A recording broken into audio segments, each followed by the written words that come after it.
The Project Gutenberg ebook of Crime and Punishment.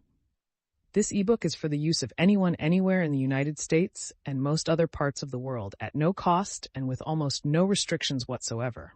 You may copy it, give it away, or reuse it under the terms of the Project Gutenberg license included with this ebook or online at www.gutenberg.org. If you are not located in the United States, you will have to check the laws of the country where you are located before using this ebook. Title: Crime and Punishment. Author: Fyodor Dostoevsky. Translator: Constance Garnett. Release date: March 28, 2006. Ebook before. Most recently updated August 5, 2021. Language: English. Credits: John Bickers, Dagny and David Widger. Start of the Project Gutenberg ebook Crime and Punishment. Crime and Punishment by Fyodor Dostoevsky. Translated by Constance Garnett. Translator's preface. A few words about Dostoevsky himself may help the English reader to understand his work. Dostoevsky was the son of a doctor. His parents were very hard-working and deeply religious people, but so poor that they lived with their 5 children in only 2 rooms. The father and mother spent their evenings in reading aloud to their children, generally from books of a serious character. Though always sickly and delicate, Dostoevsky came out third in the final examination of the Petersburg School of Engineering. There he had already begun his first work, Poor Folk. This story was published by the poet Nekrasov in his review and was received with acclamations. The shy, unknown youth found himself instantly something of a celebrity. A brilliant and successful career seemed to open before him, but those hopes were soon dashed. In 1849, he was arrested. Though neither by temperament nor conviction a revolutionist, Dostoevsky was one of a little group of young men who met together to read Fourier and Proudhon. He was accused of taking part in conversations against the censorship, of reading a letter from Byelinsky to Gogol, and of knowing of the intention to set up a printing press. Under Nicholas I, that stern and just man, as Maurice Baring calls him, this was enough, and he was condemned to death. After 8 months' imprisonment, he was with 21 others taken out to the Semyonovsky Square to be shot. Writing to his brother Mikhail, Dostoevsky says, "They snapped words over our heads, and they made us put on the white shirts worn by persons condemned to death. Thereupon we were bound in threes to stakes to suffer execution. Being the third in the row, I concluded I had only a few minutes of life before me. I thought of you and your dear ones, and I contrived to kiss Pleshcheyev and Durov, who were next to me, and to bid them farewell. Suddenly the troops beat a tattoo, we were unbound, brought back upon the scaffold, and informed that His Majesty had spared us our lives. The sentence was commuted to hard labor. One of the prisoners, Grigoriev, went mad as soon as he was untied, and never regained his sanity. The intense suffering of this experience left a lasting stamp on Dostoevsky's mind. Though his religious temper led him in the end to accept every suffering with resignation and to regard it as a blessing in his own case, he constantly recurs to the subject in his writings. He describes the awful agony of the condemned man and insists on the cruelty of inflicting such torture. Then followed 4 years of penal servitude, spent in the company of common criminals in Siberia, where he began the Dead House, and some years of service in a disciplinary battalion. He had shown signs of some obscure nervous disease before his arrest, and this now developed into violent attacks of epilepsy, from which he suffered for the rest of his life. The fits occurred 3 or 4 times a year and were more frequent in periods of great strain. In 1859, he was allowed to return to Russia. He started a journal, Vremya, which was forbidden by the censorship through a misunderstanding. In 1864, he lost his first wife and his brother Mikhail. He was in terrible poverty, yet he took upon himself the payment of his brother's debts. He started another journal, the Epoch, which within a few months was also prohibited. He was weighed down by debt, his brother's family was dependent on him, he was forced to write at heartbreaking speed and is said never to have corrected his work. The later years of his life were much softened by the tenderness and devotion of his second wife. In June 1880, he made his famous speech at the unveiling of the monument to Pushkin in Moscow and he was received with extraordinary demonstrations of love and honor. A few months later, Dostoevsky died. He was followed to the grave by a vast multitude of mourners, who gave the hapless man the funeral of a king. He is still probably the most widely read writer in Russia. In the words of a Russian critic, who seeks to explain the feeling inspired by Dostoevsky, he was one of ourselves, a man of our blood and our bone, but one who has suffered and has seen so much more deeply than we have. His insight impresses us as wisdom, that wisdom of the heart which we seek that we may learn from it how to live. All his other gifts came to him from nature. This he won for himself, and through it he became great. Crime and Punishment, Part 1, Chapter 1. On an exceptionally hot evening early in July, a young man came out of the garret in which he lodged in S Place and walked slowly, as though in hesitation, towards K Bridge. He had successfully avoided meeting his landlady on the staircase. His garret was under the roof of a high 5-storied house and was more like a cupboard than a room. The landlady, who provided him with garret, dinners, and attendance, lived on the floor below, and every time he went out, he was obliged to pass her kitchen, the door of which invariably stood open. And each time he passed, the young man had a sick, frightened feeling, which made him scowl and feel ashamed. He was hopelessly in debt to his landlady, and was afraid of meeting her. This was not because he was cowardly and abject, quite the contrary, but for some time past he had been in an overstrained, irritable condition, verging on hypochondria. He had become so completely absorbed in himself and isolated from his fellows that he dreaded meeting not only his landlady, but anyone at all. He was crushed by poverty, but the anxieties of his position had of late ceased to weigh upon him. He had given up attending to matters of practical importance. He had lost all desire to do so. Nothing that any landlady could do had a real terror for him, but to be stopped on the stairs, to be forced to listen to her trivial, irrelevant gossip, to pestering demands for payment, threats and complaints, and to rack his brains for excuses, to prevaricate, to lie. No, rather than that, he would creep down the stairs like a cat and slip out unseen. This evening, however, on coming out into the street, he became acutely aware of his fears. I want to attempt a thing like that, and am frightened by these trifles, he thought, with an odd smile. Yes, all is in a man's hands, and he lets it all slip from cowardice. That's an axiom. It would be interesting to know what it is men are most afraid of. Taking a new step, uttering a new word is what they fear most. But I am talking too much. It's because I chatter that I do nothing. Or perhaps it is that I chatter because I do nothing. I've learned to chatter this last month, lying for days together in my den thinking of Jack the Giant Killer. Why am I going there now? Am I capable of that? Is that serious? It is not serious at all. It's simply a fantasy to amuse myself, a plaything. Yes, maybe it is a plaything.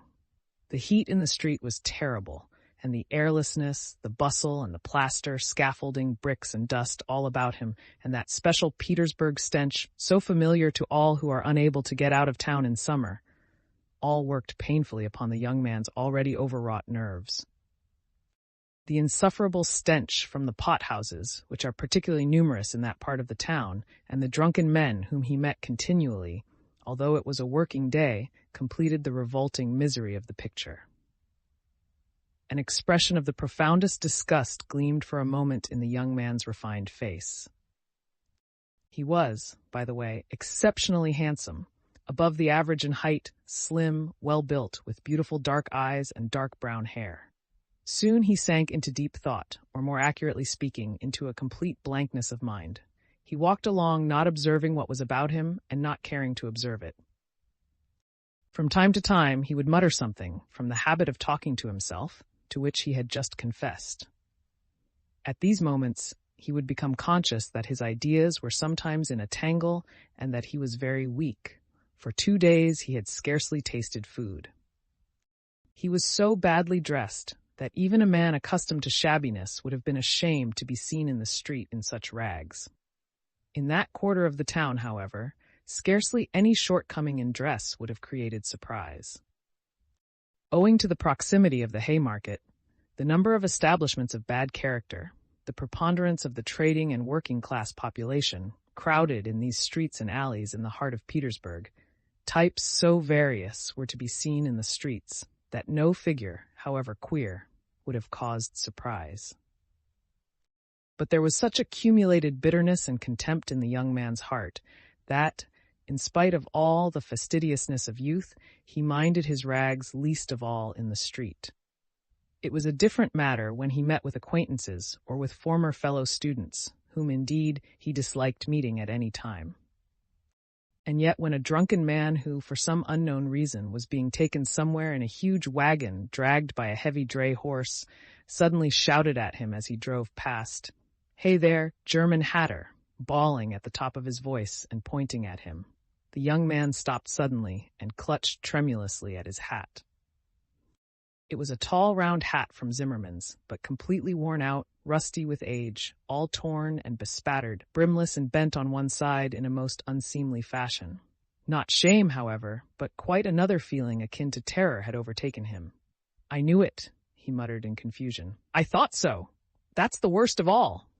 Why, a stupid thing like this, the most trivial detail might spoil the whole plan. Yes, my hat is too noticeable. It looks absurd, and that makes it noticeable. With my rags, I ought to wear a cap, any sort of old pancake, but not this grotesque thing. Nobody wears such a hat. It would be noticed a mile off. It would be remembered. What matters is that people would remember it, and that would give them a clue. For this business, one should be as little conspicuous as possible. Trifles. Trifles are what matter. Why, it's just such trifles that always ruin everything." He had not far to go. He knew indeed how many steps it was from the gate of his lodging-house, exactly 730. He had counted them once when he had been lost in dreams. At the time he had put no faith in those dreams, and was only tantalizing himself by their hideous but daring recklessness.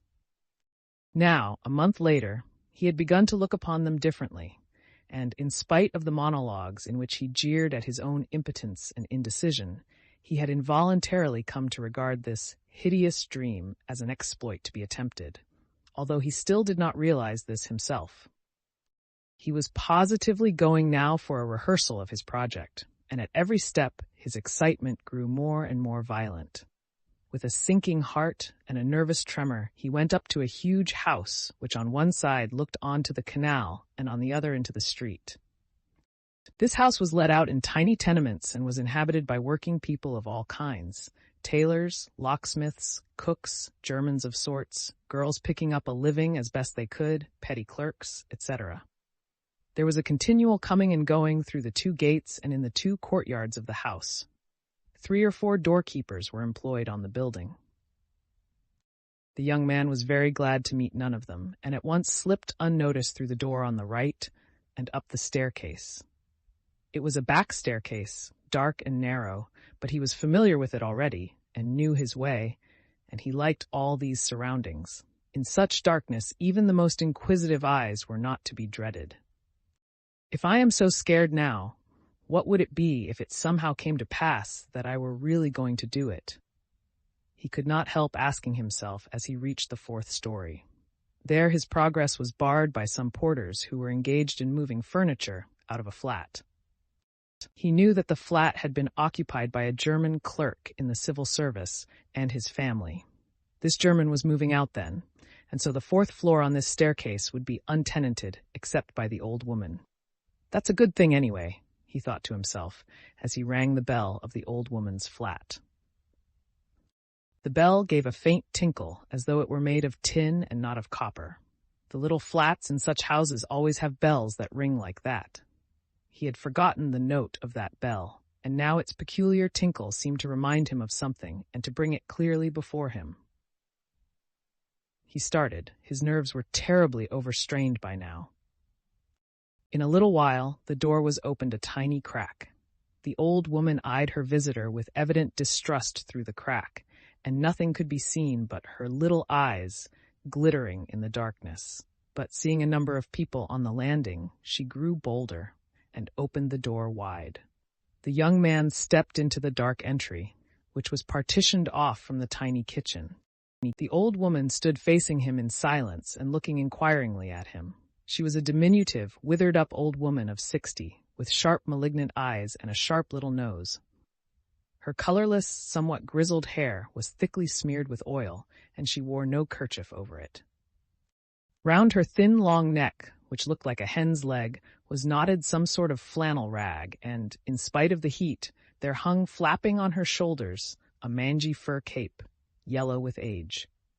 The old woman coughed and groaned at every instant. The young man must have looked at her with a rather peculiar expression, for a gleam of mistrust came into her eyes again. "Raskolnikov, a student. I came here a month ago," the young man made haste to mutter with a half-bow, remembering that he ought to be more polite. "I remember, my good sir. I remember quite well your coming here," the old woman said distinctly, still keeping her inquiring eyes on his face. "And here?" "I am again on the same errand," Raskolnikov continued, a little disconcerted and surprised at the old woman's mistrust. "Perhaps she is always like that, though. Only I did not notice it the other time," he thought with an uneasy feeling. The old woman paused, as though hesitating, then stepped on one side, and pointing to the door of the room, she said, letting her visitor pass in front of her, "Step in, my good sir." The little room into which the young man walked, with yellow paper on the walls, geraniums and muslin curtains in the windows, was brightly lighted up at that moment by the setting sun. "So the sun will shine like this then, too," flashed as it were by chance through Raskolnikov's mind, and with a rapid glance he scanned everything in the room, trying as far as possible to notice and remember its arrangement. But there was nothing special in the room. The furniture, all very old and of yellow wood, consisted of a sofa with a huge bent wooden back, an oval table in front of the sofa, a dressing table with a looking-glass fixed on it between the windows, chairs along the walls, and 2 or 3 half-penny prints in yellow frames, representing German damsels with birds in their hands. That was all. In the corner a light was burning before a small icon. Everything was very clean. The floor and the furniture were brightly polished. Everything shone. Lizaveta's work, thought the young man. There was not a speck of dust to be seen in the whole flat. It's in the houses of spiteful old widows that one finds such cleanliness, Raskolnikov thought again, and he stole a curious glance at the cotton curtain over the door leading into another tiny room, in which stood the old woman's bed and chest of drawers, and into which he had never looked before. These 2 rooms made up the whole flat. "What do you want?" the old woman said severely, coming into the room and, as before, standing in front of him so as to look him straight in the face. "I've brought something to pawn here," and he drew out of his pocket an old-fashioned flat silver watch, on the back of which was engraved a globe. The chain was of steel. "But the time is up for your last pledge. The month was up the day before yesterday. I will bring you the interest for another month. Wait a little. But that's for me to do as I please, my good sir, to wait or to sell your pledge at once. How much will you give me for the watch, Alyona Ivanovna? You come with such trifles, my good sir, it's scarcely worth anything. I gave you 2 rubles last time for your ring, and one could buy it quite new at a jeweler's for 1.5 rubles. Give me 4 rubles for it. I shall redeem it. It was my father's. I shall be getting some money soon. 1.5 rubles, and interest in advance, if you like." 1.5 rubles, cried the young man. "Please yourself," and the old woman handed him back the watch. The young man took it, and was so angry that he was on the point of going away, but checked himself at once, remembering that there was nowhere else he could go, and that he had had another object also in coming. "Hand it over," he said roughly. The old woman fumbled in her pocket for her keys and disappeared behind the curtain into the other room. The young man, left standing alone in the middle of the room, listened inquisitively, thinking. He could hear her unlocking the chest of drawers. It must be the top drawer, he reflected.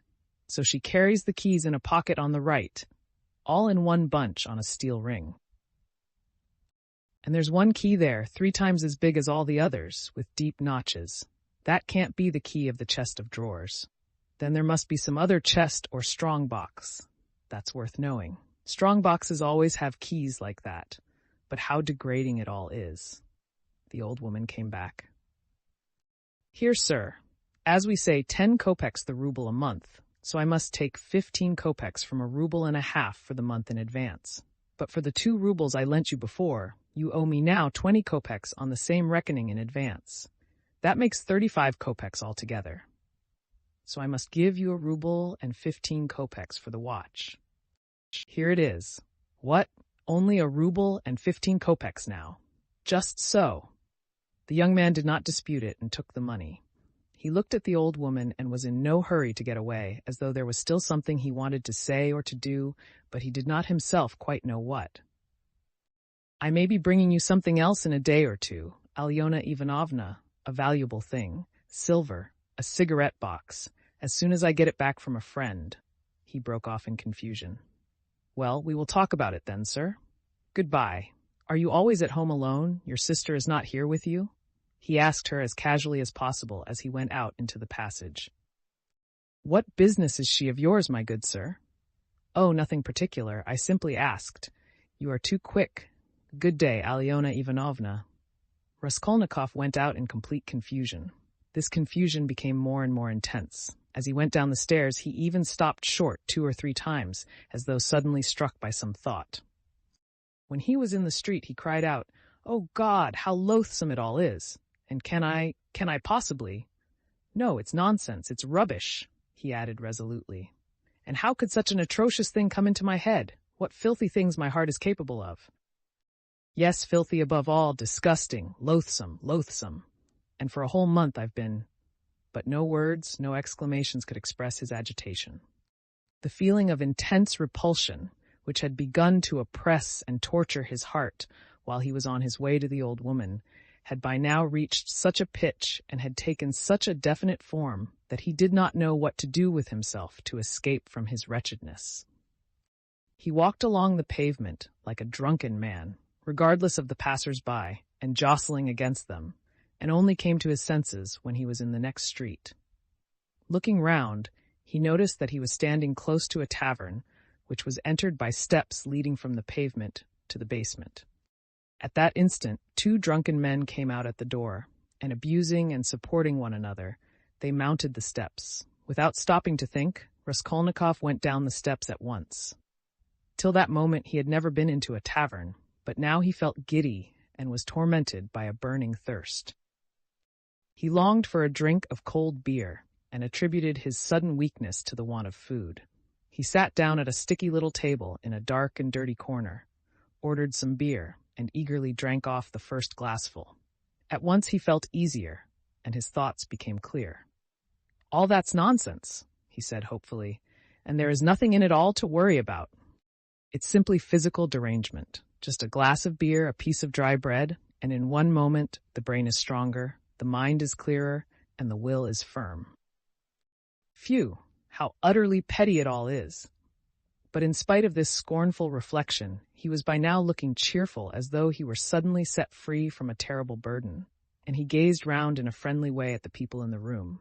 But even at that moment, he had a dim foreboding that this happier frame of mind was also not normal. There were few people at the time in the tavern. Besides the 2 drunken men he had met on the steps, a group consisting of about 5 men and a girl with a concertina had gone out at the same time. Their departure left the room quiet and rather empty.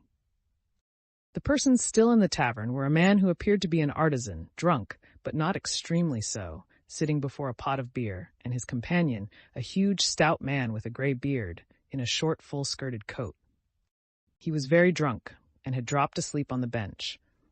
Every now and then, he began as though in his sleep, cracking his fingers, with his arms wide apart and the upper part of his body bounding about on the bench, while he hummed some meaningless refrain, trying to recall some such lines as these. His wife a year he fondly loved, his wife a year he fondly loved. Or suddenly waking up again. Walking along the crowded row, he met the one he used to know. But no one shared his enjoyment. His silent companion looked with positive hostility and mistrust at all these manifestations. There was another man in the room who looked somewhat like a retired government clerk. He was sitting apart, now and then sipping from his pot and looking round at the company. He, too, appeared to be in some agitation. Chapter 2.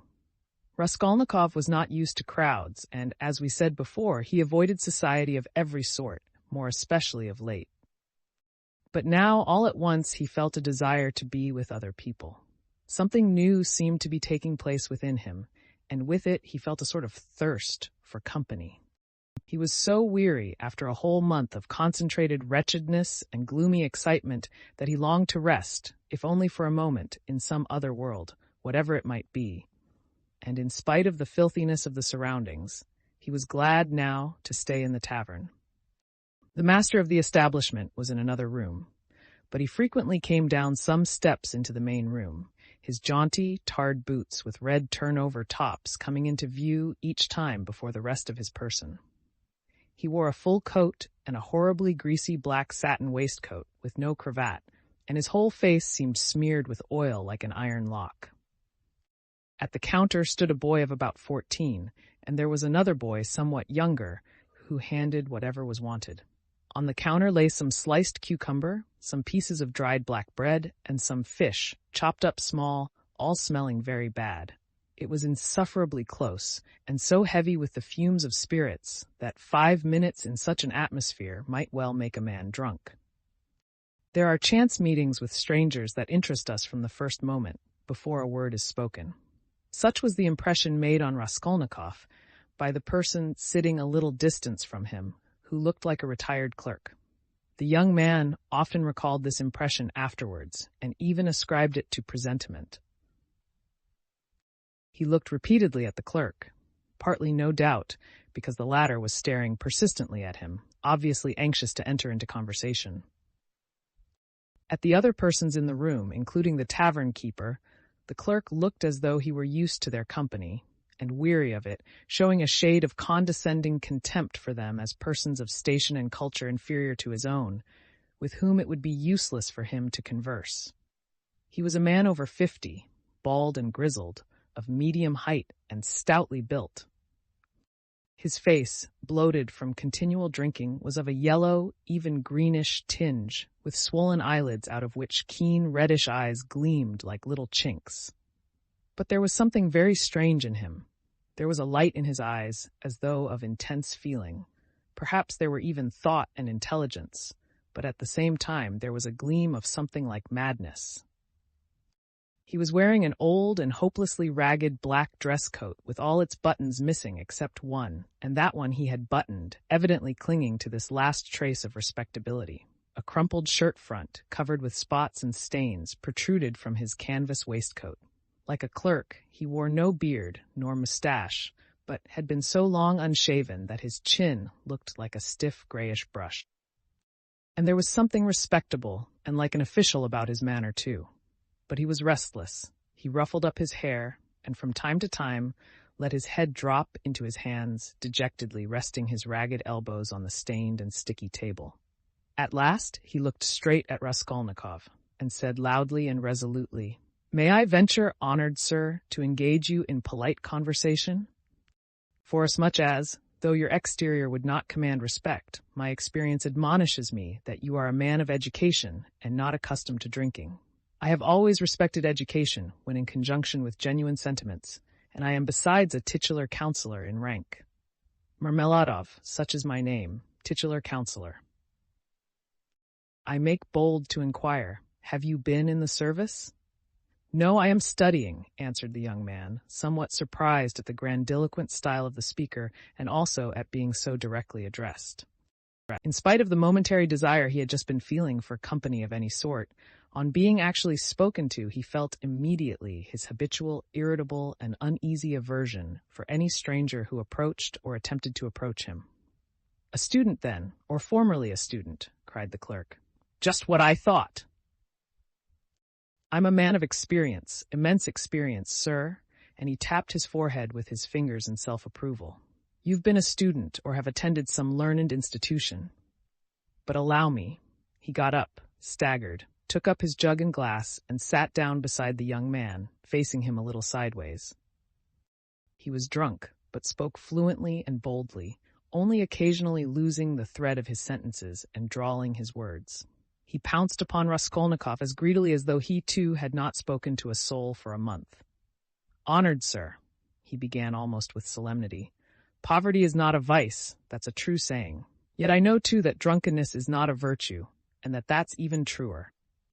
But beggary, honored sir, beggary is a vice. In poverty you may still retain your innate nobility of soul, but in beggary, never, no one. For beggary, a man is not chased out of human society with a stick, he is swept out with a broom, so as to make it as humiliating as possible. And quite right, too, for as much as in beggary, I am ready to be the first to humiliate myself. Hence the pothouse. Honored sir, a month ago, Mr. Lebeziatnikov gave my wife a beating, and my wife is a very different matter from me. Do you understand? Allow me to ask you another question out of simple curiosity. Have you ever spent a night on a hay barge, on the Neva? No, I have not happened to, answered Raskolnikov. What do you mean? Well, I've just come from one, and it's the 5th night I've slept so. He filled his glass, emptied it, and paused. Bits of hay were in fact clinging to his clothes and sticking to his hair. It seemed quite probable that he had not undressed or washed for the last 5 days. His hands, particularly, were filthy. They were fat and red with black nails. His conversation seemed to excite a general though languid interest. The boys at the counter fell to sniggering. The innkeeper came down from the upper room, apparently on purpose to listen to the funny fellow, and sat down at a little distance, yawning lazily, but with dignity. Evidently, Marmeladov was a familiar figure here, and he had most likely acquired his weakness for high-flown speeches from the habit of frequently entering into conversation with strangers of all sorts in the tavern. This habit develops into a necessity in some drunkards, and especially in those who are looked after sharply and kept in order at home. Hence, in the company of other drinkers, they try to justify themselves and, even if possible, obtain consideration. Funny fellow, pronounced the innkeeper. And why don't you work? Why aren't you at your duty, if you are in the service? Why am I not at my duty, honored sir? Marmeladov went on, addressing himself exclusively to Raskolnikov, as though it had been he who put that question to him. Why am I not at my duty? Does not my heart ache to think what a useless worm I am? A month ago, when Mr. Lebeziatnikov beat my wife with his own hands, and I lay drunk, didn't I suffer? Excuse me, young man, has it ever happened to you, well, to petition hopelessly for a loan?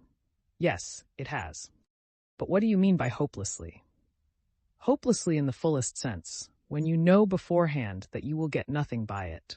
You know, for instance, beforehand with positive certainty that this man, this most reputable and exemplary citizen, will on no consideration give you money. And indeed, I ask you, why should he? For he knows, of course, that I shan't pay it back. From compassion? But Mr. Lebeziatnikov, who keeps up with modern ideas, explained the other day that compassion is forbidden nowadays by science itself, and that that's what is done now in England, where there is political economy. Why, I ask you, should he give it to me? And yet, though I know beforehand that he won't, I set off to him and— Why do you go? Put in Raskolnikov. Well, when one has no one, nowhere else one can go, for every man must have somewhere to go. Since there are times when one absolutely must go somewhere. When my own daughter first went out with a yellow ticket, then I had to go, for my daughter has a yellow passport, he added in parentheses, looking with a certain uneasiness at the young man. No matter, sir, no matter, he went on hurriedly and with apparent composure when both the boys at the counter guffawed and even the innkeeper smiled. No matter, I am not confounded by the wagging of their heads, for everyone knows everything about it already, and all that is secret is made open, and I accept it all, not with contempt, but with humility. So be it, so be it. Behold the man! Excuse me, young man, can you, no, to put it more strongly and more distinctly, not can you, but dare you, looking upon me, assert that I am not a pig? The young man did not answer a word. Well, the orator began again stolidly and with even increased dignity, after waiting for the laughter in the room to subside. Well, so be it. I am a pig, but she is a lady. I have the semblance of a beast, but Katerina Ivanovna, my spouse, is a person of education and an officer's daughter. Granted, I am a scoundrel, but she is a woman of a noble heart, full of sentiments, refined by education. And yet, oh, if only she felt for me. Honored sir, you know every man ought to have at least one place where people feel for him. But Katerina Ivanovna, though she is magnanimous, she is unjust. And yet, although I realize that when she pulls my hair, she only does it out of pity, for I repeat without being ashamed, she pulls my hair, young man, he declared with redoubled dignity, hearing the sniggering again. But my God, if she would but once? But no, it's all in vain, and it's no use talking. No use talking. For more than once my wish did come true, and more than once she has felt for me, but such is my fate, and I am a beast by nature. Rather, assented the innkeeper, yawning. Marmeladov struck his fist resolutely on the table. Such is my fate. Do you know, sir, I have sold her very stockings for drink? Not her shoes, that would be more or less in the order of things, but her stockings I have sold for drink. Her mohair shawl I sold for drink, a present to her long ago, her own property, not mine, and we live in a cold room, and she caught cold this winter, and has begun coughing and spitting blood too. We have 3 little children, and Katerina Ivanovna is at work from morning till night. She is scrubbing and cleaning and washing the children, for she's been used to cleanliness from a child.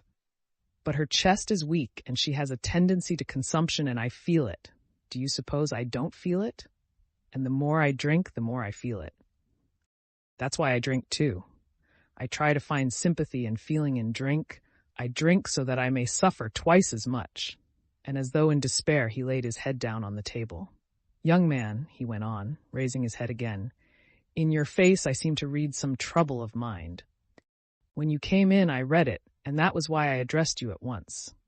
For in unfolding to you the story of my life, I do not wish to make myself a laughingstock before these idle listeners, who indeed know all about it already, but I am looking for a man of feeling and education. Know then that my wife was educated in a high-class school for the daughters of noblemen, and on leaving she danced the shawl dance before the governor and other personages, for which she was presented with a gold medal and a certificate of merit. The medal, of course, was sold long ago. But the certificate of merit is in her trunk still, and not long ago she showed it to our landlady. And although she is most continually on bad terms with the landlady, yet she wanted to tell someone or other of her past honors and of the happy days that are gone.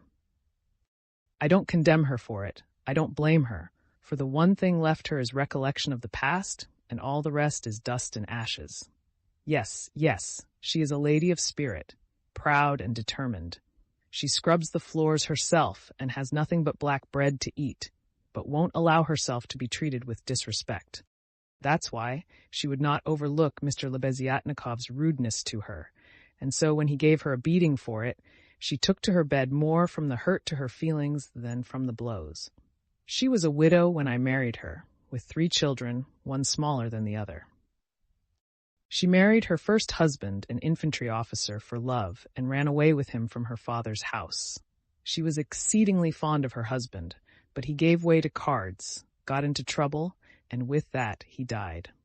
He used to beat her at the end, and although she paid him back, of which I have authentic documentary evidence, to this day she speaks of him with tears, and she throws him up to me. And I am glad that, though only in imagination, she should think of herself as having once been happy. And she was left at his death with 3 children in a wild and remote district where I happened to be at the time, and she was left in such hopeless poverty that, although I have seen many ups and downs of all sort, I don't feel equal to describing it even. Her relations had all thrown her off, and she was proud too, excessively proud. And then, honored sir, I, being at the time a widower, with a daughter of 14 left me by my first wife, offered her my hand, for I could not bear the sight of such suffering. You can judge the extremity of her calamities, that she, a woman of education and culture and distinguished family, should have consented to be my wife. But she did. Weeping and sobbing and wringing her hands, she married me, for she had nowhere to turn. Do you understand, sir? Do you understand what it means when you have absolutely nowhere to turn? No, that you don't understand yet. And for a whole year, I performed my duties conscientiously and faithfully, and did not touch this. He tapped the jug with his finger. for I have feelings. But even so, I could not please her. And then I lost my place too, and that through no fault of mine but through changes in the office. And then I did touch it. It will be a year and a half ago soon, since we found ourselves at last after many wanderings and numerous calamities in this magnificent capital, adorned with innumerable monuments. Here I obtained a situation. I obtained it, and I lost it again. Do you understand? This time it was through my own fault I lost it, for my weakness had come out.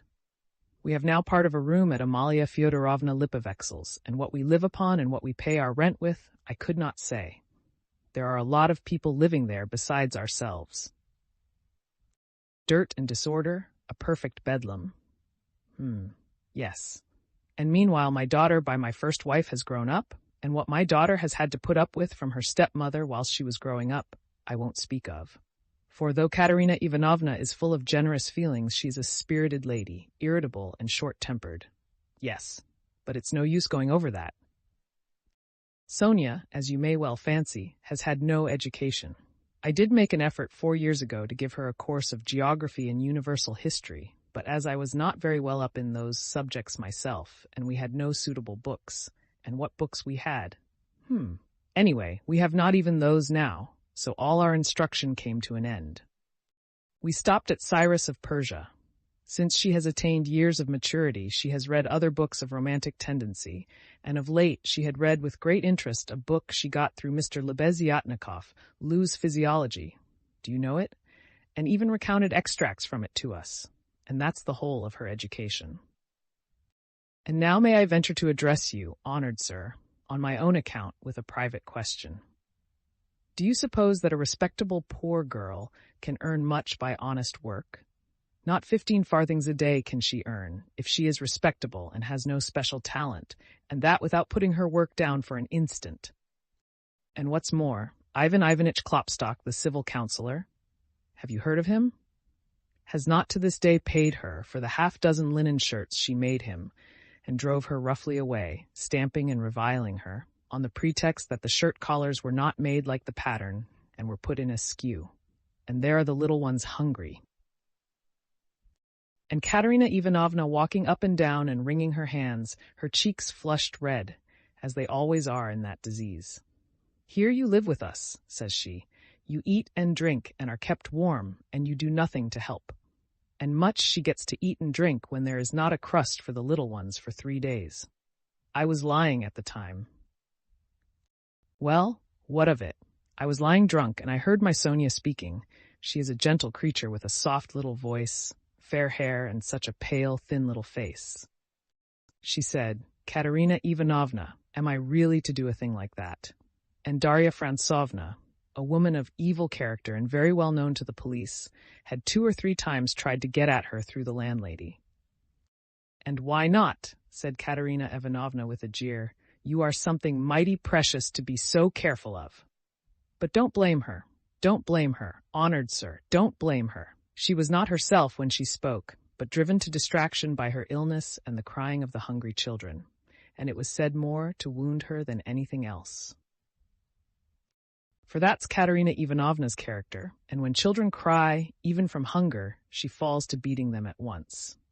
At 6 o'clock I saw Sonia get up, put on her kerchief and her cape, and go out of the room, and about 9 o'clock she came back. She walked straight up to Katerina Ivanovna, and she laid 30 rubles on the table before her in silence. She did not utter a word. She did not even look at her. She simply picked up our big green drap de dames shawl. We have a shawl made of drap de dames, put it over her head and face, and lay down on the bed with her face to the wall. Only her little shoulders and her body kept shuddering. And I went on lying there, just as before. And then I saw, young man, I saw Katerina Ivanovna in the same silence go up to Sonia's little bed. She was on her knees all the evening kissing Sonia's feet, and would not get up, and then they both fell asleep in each other's arms. Together. Yes, and I lay drunk. Marmeladov stopped short, as though his voice had failed him. Then he hurriedly filled his glass, drank, and cleared his throat.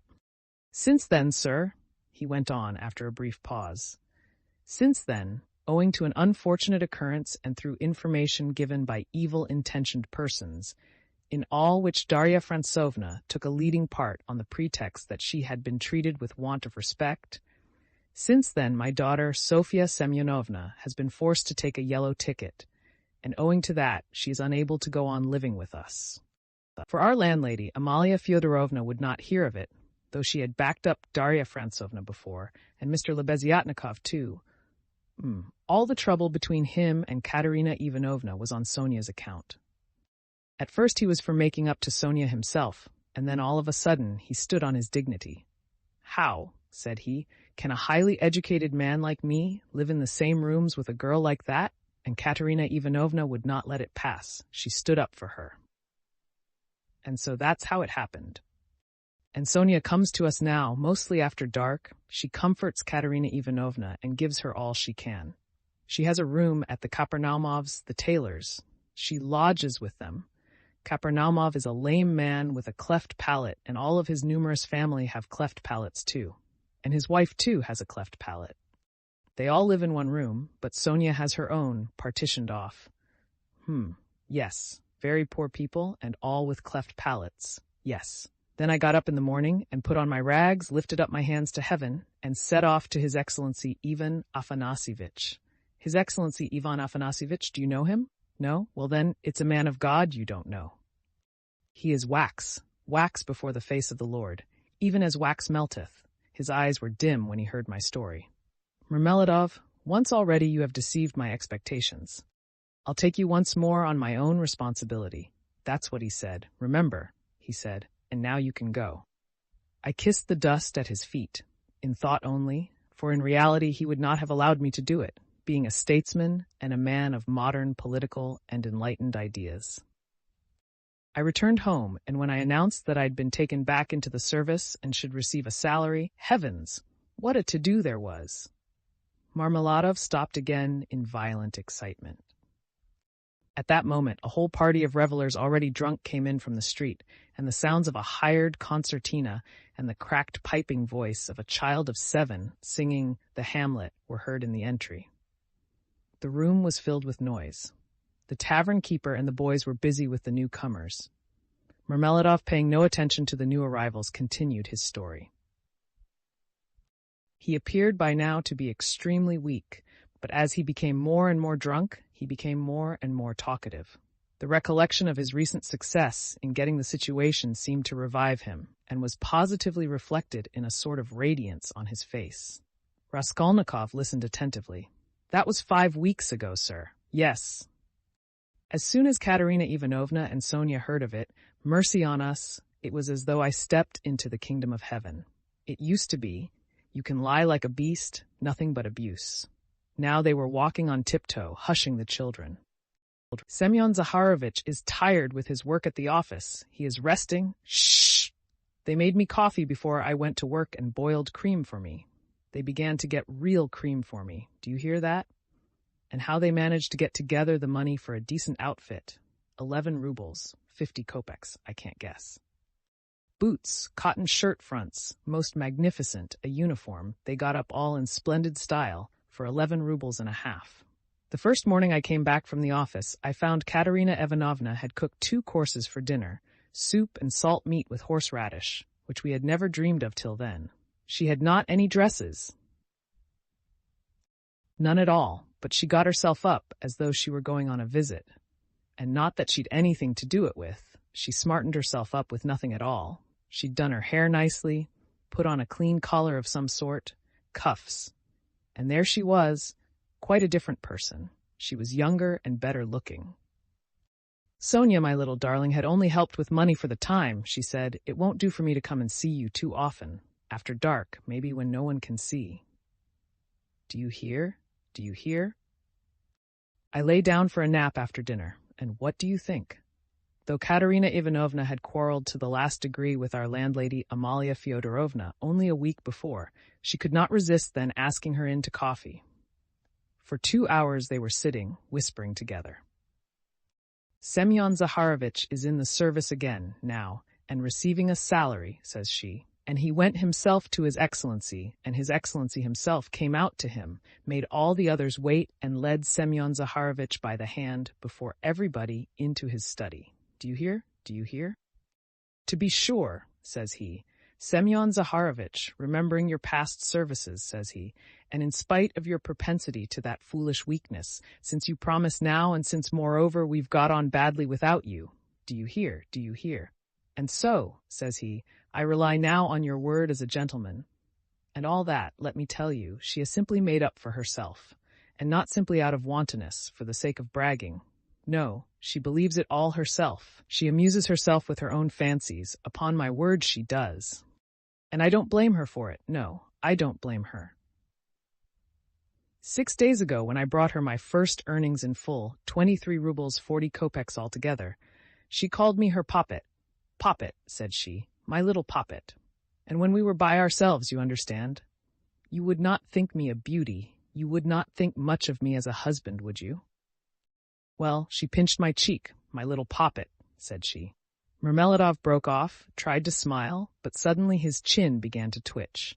He controlled himself, however.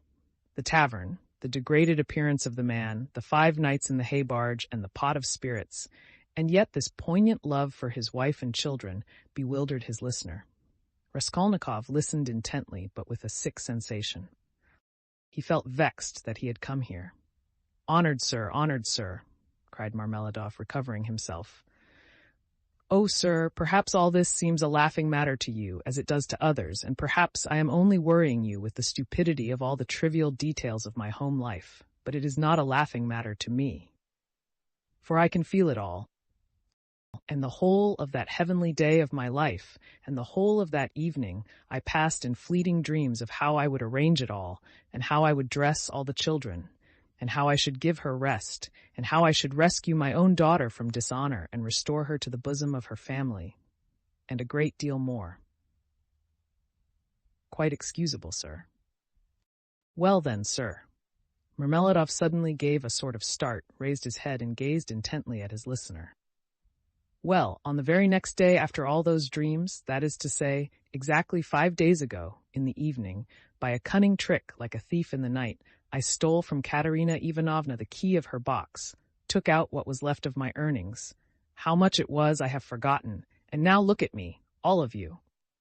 It's the 5th day since I left home, and they are looking for me there, and it's the end of my employment, and my uniform is lying in a tavern on the Egyptian bridge. I exchanged it for the garments I have on. And it's the end of everything. Marmeladov struck his forehead with his fist, clenched his teeth, closed his eyes, and leaned heavily with his elbow on the table. But a minute later his face suddenly changed, and with a certain assumed slyness and affectation of bravado, he glanced at Raskolnikov, laughed, and said, "This morning I went to see Sonia. I went to ask her for a pick-me-up." "Hey! You don't say she gave it to you?" cried one of the newcomers. He shouted the words and went off into a guffaw. "This very quart was bought with her money," Marmeladov declared, addressing himself exclusively to Raskolnikov. 30 kopecks she gave me with her own hands, her last, all she had, as I saw. She said nothing, she only looked at me without a word. Not on earth, but up yonder. They grieve over men, they weep, but they don't blame them, But it hurts more. It hurts more when they don't blame. 30 kopecks, yes? And maybe she needs them now, eh? What do you think, my dear sir? For now she's got to keep up her appearance. It costs money, that smartness, that special smartness, you know? Do you understand? And there's pomatum too, you see. She must have things. Petticoats, starched ones, shoes too, real jaunty ones to show off her foot when she has to step over a puddle. Do you understand, sir? Do you understand what all that smartness means? And here I, her own father, here I took 30 kopecks of that money for a drink, and I am drinking it. And I have already drunk it. Come, who will have pity on a man like me, eh? Are you sorry for me, sir, or not? Tell me, sir, are you sorry or not? He would have filled his glass, but there was no drink left. The pot was empty. What are you to be pitied for? Shouted the tavern keeper, who was again near them. Shouts of laughter and even oaths followed. The laughter and the oaths came from those who were listening, and also from those who had heard nothing but were simply looking at the figure of the discharged government clerk. To be pitied. Why am I to be pitied? Marmeladov suddenly declaimed, standing up with his arm outstretched, as though he had been only waiting for that question. Why am I to be pitied, you say? Yes, there's nothing to pity me for. I ought to be crucified on a cross, not pitied. Crucify me, O judge, crucify me, but pity me. And then I will go of myself to be crucified, for it's not merrymaking I seek, but tears and tribulation. Do you suppose, you that sell, that this pint of yours has been sweet to me? It was tribulation I sought at the bottom of it, tears and tribulation, and have found it, and I have tasted it. But he will pity us who has had pity on all men, who has understood all men and all things. He is the one, he too is the judge. He will come in that day, and he will ask, where is the daughter who gave herself for her cross, consumptive stepmother, and for the little children of another? Where is the daughter who had pity upon the filthy drunkard, her earthly father, undismayed by his beastliness? And he will say, come to me, I have already forgiven thee once. I have forgiven thee once. Thy sins which are many are forgiven thee, for thou hast loved much. And he will forgive my Sonia, he will forgive, I know it. I felt it in my heart when I was with her just now, and he will judge and will forgive all, the good and the evil, the wise and the meek. And when he has done with all of them, then he will summon us. You too come forth, he will say. Come forth, ye drunkards, come forth, ye weak ones, come forth, ye children of shame, and we shall all come forth without shame, and shall stand before him. And he will say unto us, ye are swine, made in the image of the beast and with his mark. But come ye also. And the wise ones and those of understanding will say, O Lord, why dost thou receive these men? And he will say, this is why I receive them, O ye wise, this is why I receive them, O ye of understanding, that not one of them believed himself to be worthy of this. And he will hold out his hands to us, and we shall fall down before him. And we shall weep, and we shall understand all things, then we shall understand all. And all will understand, Katerina Ivanovna even, she will understand, Lord, thy kingdom come. And he sank down on the bench, exhausted and helpless, looking at no one, apparently oblivious of his surroundings, and plunged in deep thought. His words had created a certain impression. There was a moment of silence, but soon laughter and oaths were heard again. That's his notion. Talked himself silly. A fine clerk he is, and so on, and so on. Let us go, sir, said Marmeladov all at once, raising his head and addressing Raskolnikov. Come along with me. Kozel's house, looking into the yard. I'm going to Katerina Ivanovna. Time I did. Raskolnikov had for some time been wanting to go, and he had meant to help him. Marmeladov was much unsteadier on his legs than in his speech, and leaned heavily on the young man. They had 200 or 300 paces to go. The drunken man was more and more overcome by dismay and confusion as they drew nearer the house. It's not Katerina Ivanovna I am afraid of now, he muttered in agitation, and that she will begin pulling my hair. What does my hair matter? Bother my hair. That's what I say. Indeed, it will be better if she does begin pulling it. That's not what I am afraid of. It's her eyes I am afraid of. Yes, her eyes. The red on her cheeks, too, frightens me. And her breathing, too. Have you noticed how people in that disease breathe when they are excited? I am frightened of the children's crying, too. For if Sonia has not taken them food, I don't know what's happened. I don't know. But blows I am not afraid of. No, sir, that such blows are not a pain to me, but even an enjoyment. In fact, I can't get on without it. It's better so. Let her strike me. It relieves her heart. It's better so.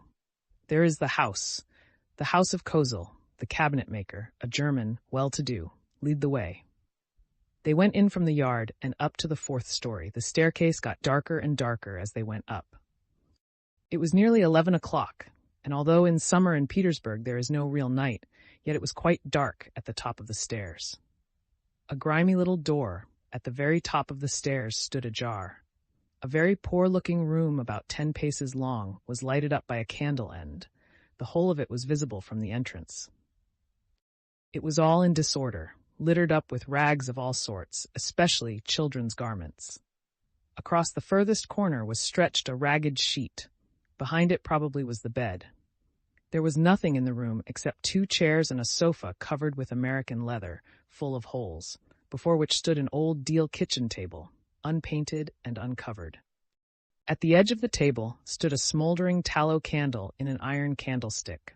It appeared that the family had a room to themselves, not part of a room, but their room was practically a passage.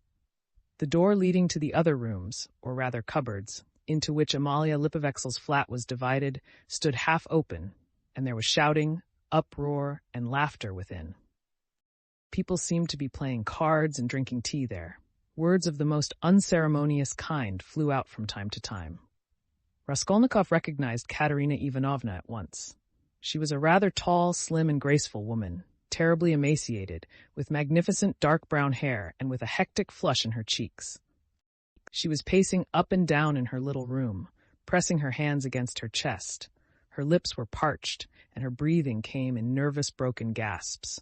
Her eyes glittered as in fever, and looked about with a harsh, immovable stare. And that consumptive and excited face, with the last flickering light of the candle end playing upon it, made a sickening impression. She seemed to Raskolnikov about 30 years old, and was certainly a strange wife for Marmeladov. She had not heard them, and did not notice them coming in. She seemed to be lost in thought, hearing and seeing nothing. The room was close, but she had not opened the window. A stench rose from the staircase, but the door onto the stairs was not closed. From the inner rooms, clouds of tobacco smoke floated in. She kept coughing, but did not close the door. The youngest child, a girl of 6, was asleep, sitting curled up on the floor with her head on the sofa. A boy a year older stood crying and shaking in the corner. Probably he had just had a beating. Beside him stood a girl of 9 years old, tall and thin, wearing a thin and ragged chemise with an ancient cashmere pelisse flung over her bare shoulders, long outgrown and barely reaching her knees. Her arm, as thin as a stick, was round her brother's neck.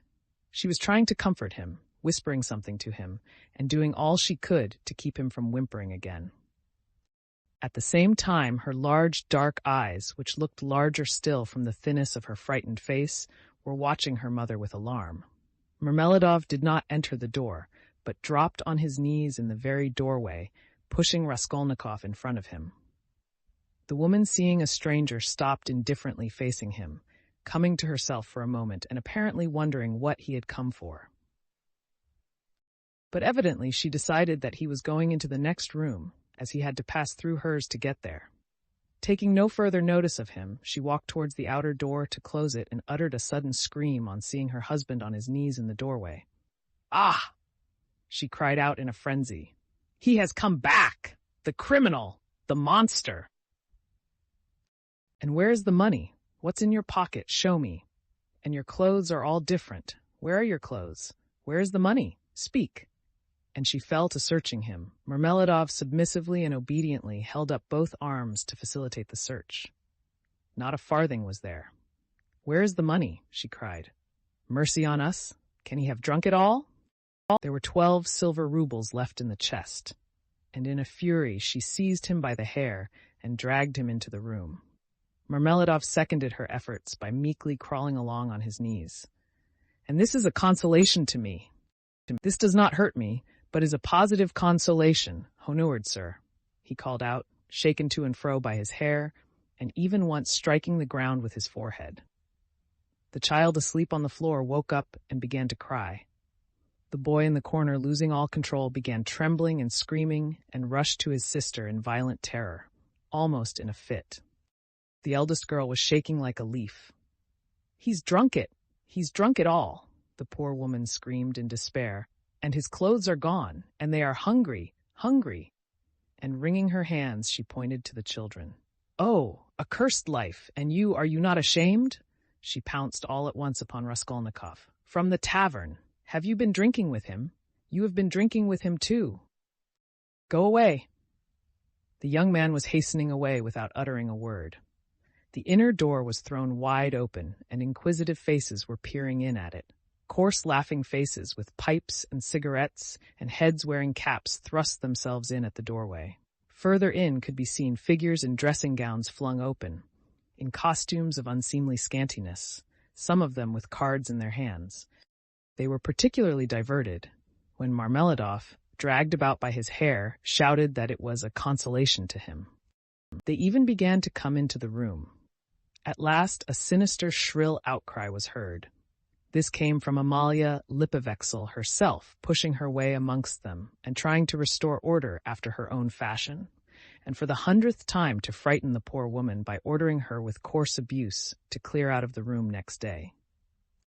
As he went out, Raskolnikov had time to put his hand into his pocket, to snatch up the coppers he had received in exchange for his ruble in the tavern, and to lay them unnoticed on the window. Afterwards, on the stairs, he changed his mind and would have gone back. "What a stupid thing I've done," he thought to himself. "They have Sonia and I want it myself." But reflecting that it would be impossible to take it back now, and that in any case he would not have taken it, he dismissed it with a wave of his hand and went back to his lodging. "Sonia wants pomatum too," he said as he walked along the street, and he laughed malignantly. "Such smartness costs money.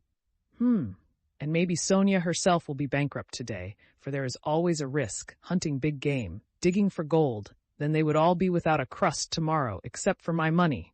Hurrah for Sonia! What a mine they've dug there, and they're making the most of it." Yes, they are making the most of it. They've wept over it and grown used to it. Man grows used to everything, the scoundrel. He sank into thought. "And what if I am wrong?" he cried suddenly after a moment's thought. "What if man is not really a scoundrel, man in general, I mean the whole race of mankind, then all the rest is prejudice, simply artificial terrors, and there are no barriers and it's all as it should be." Chapter 3. He waked up late next day after a broken sleep, but his sleep had not refreshed him. He waked up bilious, irritable, ill-tempered, and looked with hatred at his room. It was a tiny cupboard of a room about 6 paces in length. It had a poverty-stricken appearance, with its dusty yellow paper peeling off the walls, and it was so low-pitched that a man of more than average height was ill at ease in it and felt every moment that he would knock his head against the ceiling. The furniture was in keeping with the room.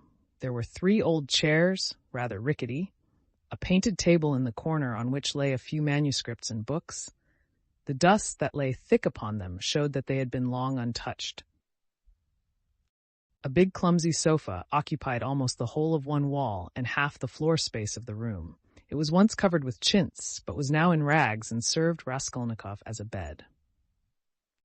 Often he went to sleep on it, as he was, without undressing, without sheets, wrapped in his old student's overcoat, with his head on one little pillow, under which he heaped up all the linen he had, clean and dirty, by way of a bolster. A little table stood in front of the sofa. It would have been difficult to sink to a lower ebb of disorder, but to Raskolnikov in his present state of mind, this was positively agreeable. He had got completely away from everyone, like a tortoise in its shell, and even the sight of a servant girl who had to wait upon him and looked sometimes into his room made him writhe with nervous irritation. He was in the condition that overtakes some monomaniacs, entirely concentrated upon one thing. His landlady had for the last fortnight given up sending him in meals, and he had not yet thought of expostulating with her, though he went without his dinner. Nastasia, the cook and only servant, was rather pleased at the lodger's mood and had entirely given up sweeping and doing his room. Only once a week or so she would stray into his room with a broom.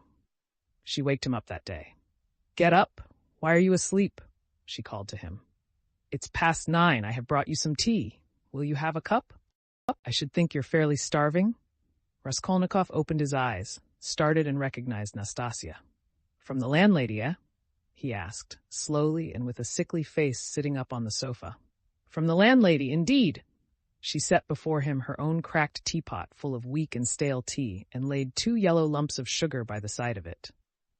"Here, Nastasia, take it, please," he said, fumbling in his pocket, for he had slept in his clothes, and taking out a handful of coppers. "Run and buy me a loaf, and get me a little sausage, the cheapest, at the pork butcher's. The loaf I'll fetch you this very minute, but wouldn't you rather have some cabbage soup instead of sausage? It's capital soup, yesterday's." I saved it for you yesterday, but you came in late. It's fine soup. When the soup had been brought and he had begun upon it, Nastasia sat down beside him on the sofa and began chatting. She was a country peasant woman, and a very talkative one. Praskovia Pavlovna means to complain to the police about you, she said. He scowled. To the police? What does she want? You don't pay her money and you won't turn out of the room. That's what she wants, to be sure. The devil, that's the last straw, he muttered, grinding his teeth. No, that would not suit me. Just now. She is a fool, he added aloud. I'll go and talk to her today. Fool she is and no mistake, just as I am. But why, if you are so clever, do you lie here like a sack and have nothing to show for it? One time you used to go out, you say, to teach children. But why is it you do nothing now? I am doing, Raskolnikov began sullenly and reluctantly. What are you doing? Work. What sort of work? I am thinking, he answered seriously after a pause. Nastasia was overcome with a fit of laughter. She was given to laughter, and when anything amused her, she laughed inaudibly, quivering and shaking all over till she felt ill. And have you made much money by your thinking? She managed to articulate at last. One can't go out to give lessons without boots. And I'm sick of it. Don't quarrel with your bread and butter. They pay so little for lessons. What's the use of a few coppers? He answered, reluctantly, as though replying to his own thought. And you want to get a fortune all at once? He looked at her strangely. Yes, I want a fortune, he answered firmly, after a brief pause. Don't be in such a hurry, you quite frighten me. Shall I get you the loaf or not? As you please. Ah, I forgot. A letter came for you yesterday when you were out. A letter? For me? From whom? I can't say. I gave 3 kopecks of my own to the postman for it. Will you pay me back? Then bring it to me, for God's sake. Bring it, cried Raskolnikov, greatly excited. Good God! A minute later the letter was brought him. That was it, from his mother, from the province of R. He turned pale when he took it. It was a long while since he had received a letter, but another feeling also suddenly stabbed his heart. Nastasia, leave me alone, for goodness' sake. Here are your 3 kopecks, but for goodness' sake, make haste and go. The letter was quivering in his hand. He did not want to open it in her presence. He wanted to be left alone with this letter. When Nastasia had gone out, he lifted it quickly to his lips and kissed it. Then he gazed intently at the address, the small, sloping handwriting, so dear and familiar, of the mother who had once taught him to read and write. He delayed. He seemed almost afraid of something. At last he opened it. It was a thick, heavy letter, weighing over 2 ounces. 2 large sheets of note paper were covered with very small handwriting. My dear Rodya, wrote his mother, it's 2 months since I last had a talk with you by letter, which has distressed me and even kept me awake at night, thinking. But I am sure you will not blame me for my inevitable silence. You know how I love you. You are all we have to look to, Dunya and I. You are our all, our one hope, our one stay. What a grief it was to me when I heard that you had given up the university some months ago, for want of means to keep yourself, and that you had lost your lessons and your other work. How could I help you out of my 120 rubles a year pension? The 15 rubles I sent you 4 months ago I borrowed, as you know, on security of my pension, from Vasily Ivanovich Vahrushin, a merchant of this town. He is a kind-hearted man and was a friend of your father's too. But, having given him the right to receive the pension, I had to wait till the debt was paid off, and that is only just done, so that I've been unable to send you anything all this time.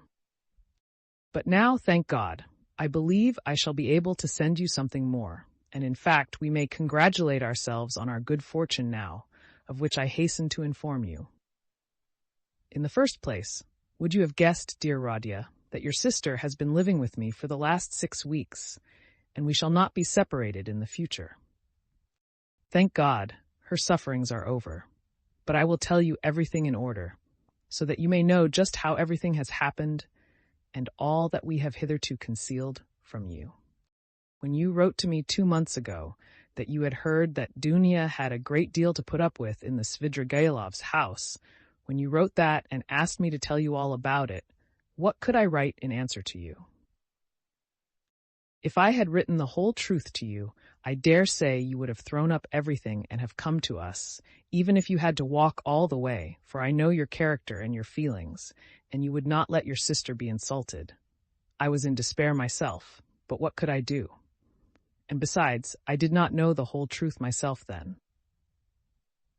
What made it all so difficult was that Dunya received 100 rubles in advance when she took the place as governess in their family, on condition of part of her salary being deducted every month. And so it was impossible to throw up the situation without repaying the debt. This sum, now I can explain it all to you, my precious Radia, she took chiefly in order to send you 60 rubles, which you needed so terribly then and which you received from us last year.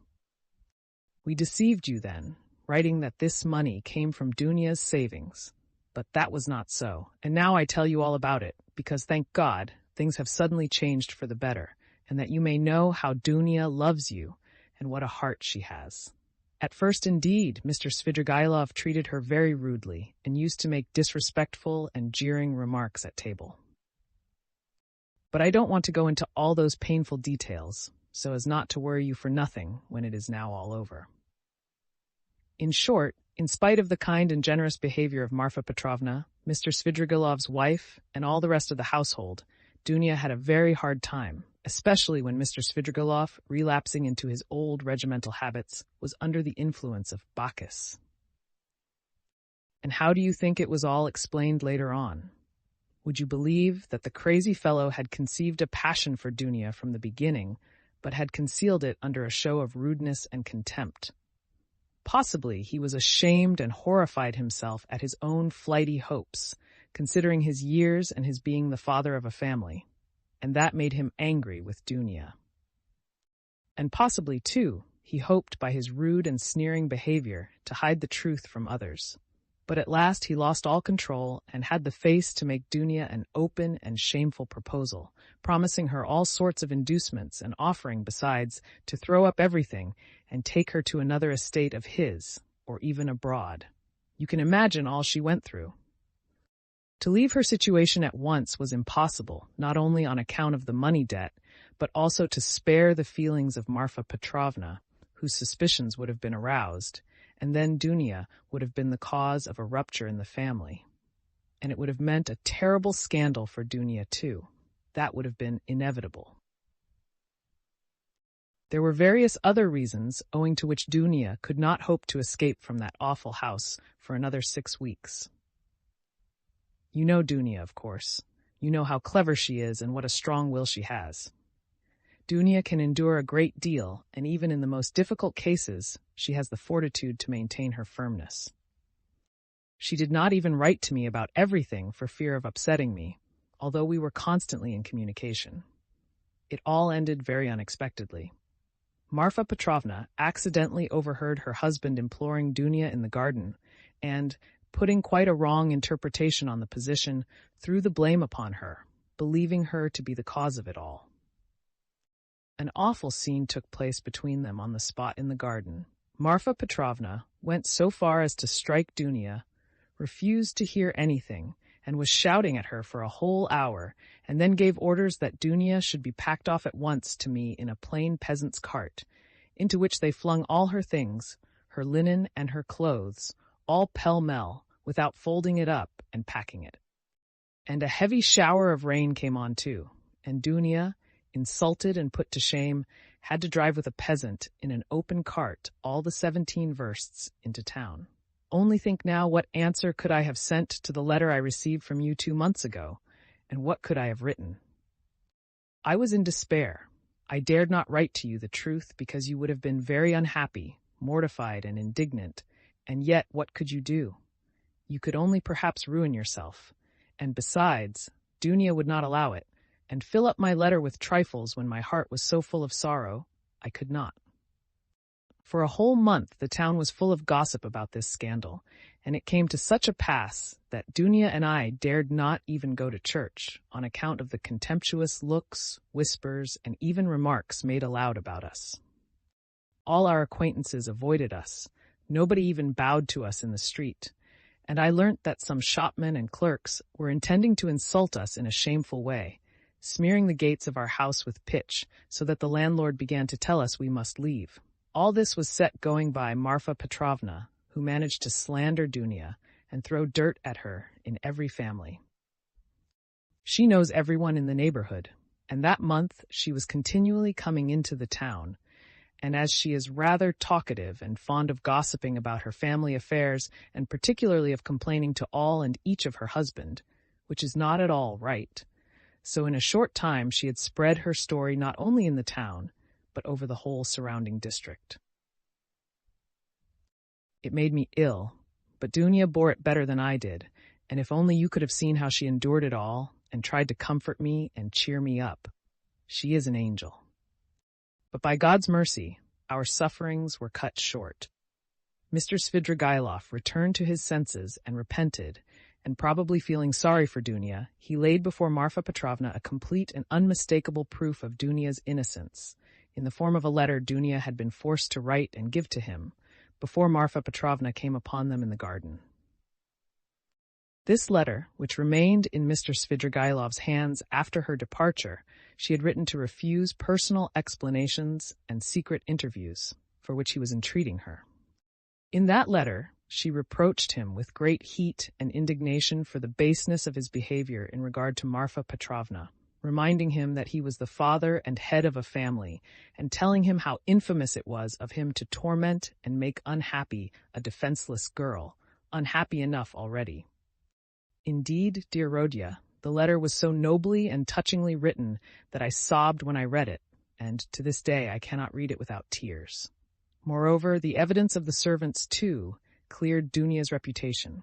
They had seen and known a great deal more than Mr. Svidrigailov had himself supposed, as indeed is always the case with servants. Marfa Petrovna was completely taken aback and again crushed as she said herself to us, but she was completely convinced of Dunya's innocence. The very next day, being Sunday, she went straight to the cathedral, knelt down and prayed with tears to Our Lady to give her strength to bear this new trial and to do her duty. Then she came straight from the cathedral to us, told us the whole story, wept bitterly, and, fully penitent, she embraced Dunya and besought her to forgive her. The same morning, without any delay, she went round to all the houses in the town and everywhere, shedding tears. She asserted in the most flattering terms Dunya's innocence and the nobility of her feelings and her behavior. What was more, she showed and read to everyone the letter in Dunya's own handwriting to Mr. Svidrigailov, and even allowed them to take copies of it, which I must say I think was superfluous. In this way, she was busy for several days in driving about the whole town, because some people had taken offense through precedence having been given to others. And therefore they had to take turns, so that in every house she was expected before she arrived, and everyone knew that on such and such a day Marfa Petrovna would be reading the letter in such and such a place, and people assembled for every reading of it, even many who had heard it several times already, both in their own houses and in other people's. In my opinion, a very great deal of all this was unnecessary, but that's Marfa Petrovna's character. Anyway, she succeeded in completely re-establishing Dunya's reputation, and the whole ignominy of this affair rested as an indelible disgrace upon her husband, as the only person to blame, so that I really began to feel sorry for him. It was really treating the crazy fellow too harshly. Dunya was at once asked to give lessons in several families, but she refused.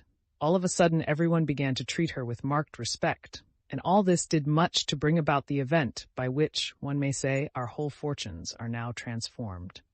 You must know, dear Rodya, that Dunya has a suitor, and that she has already consented to marry him.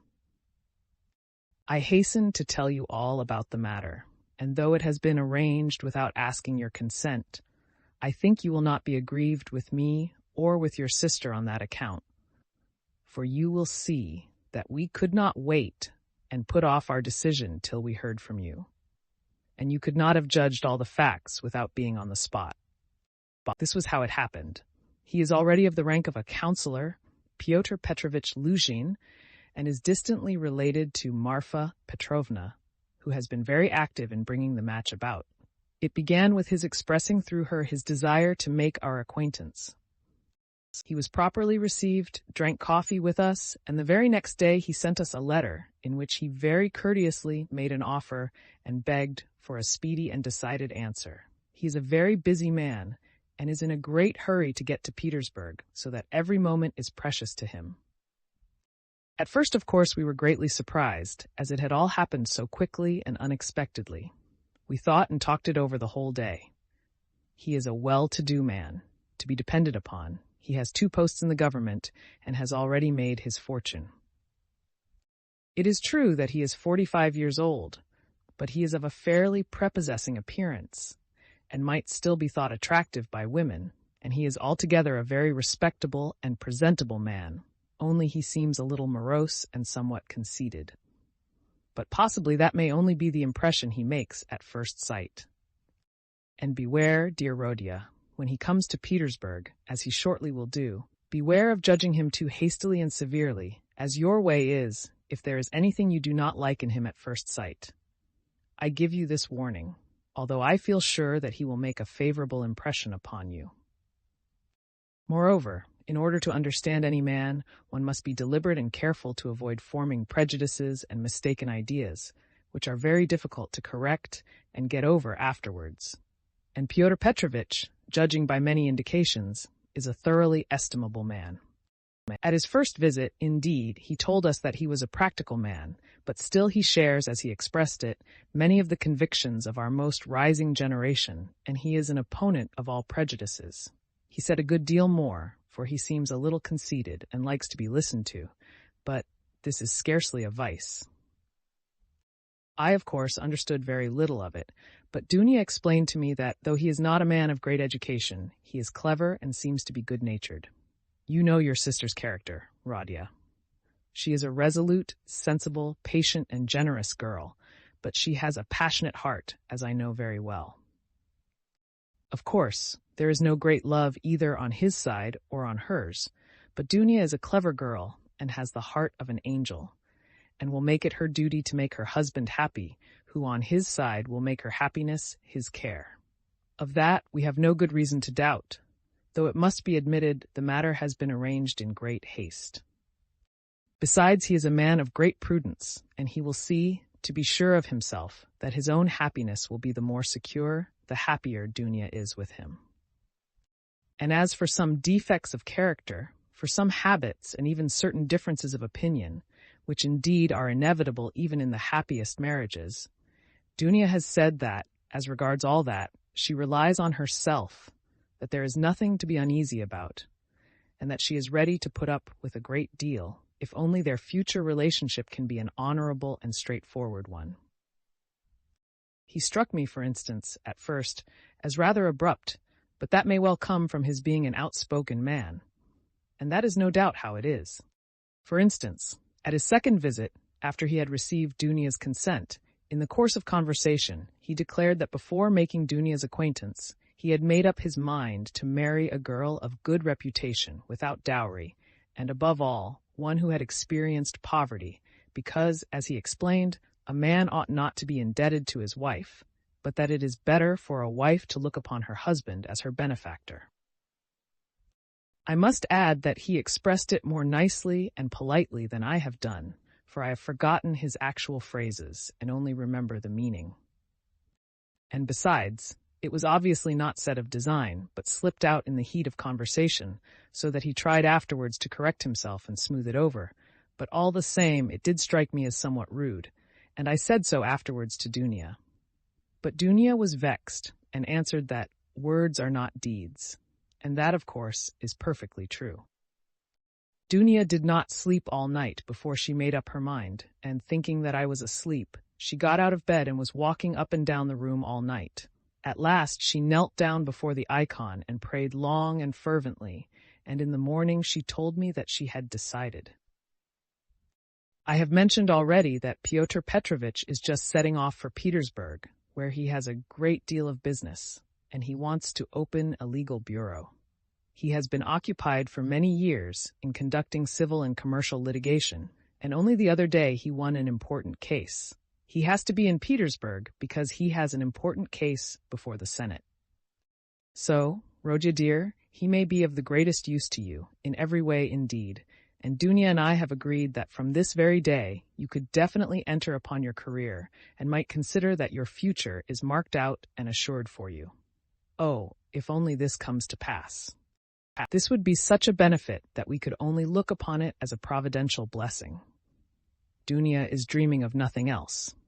We have even ventured already to drop a few words on the subject to Pyotr Petrovitch.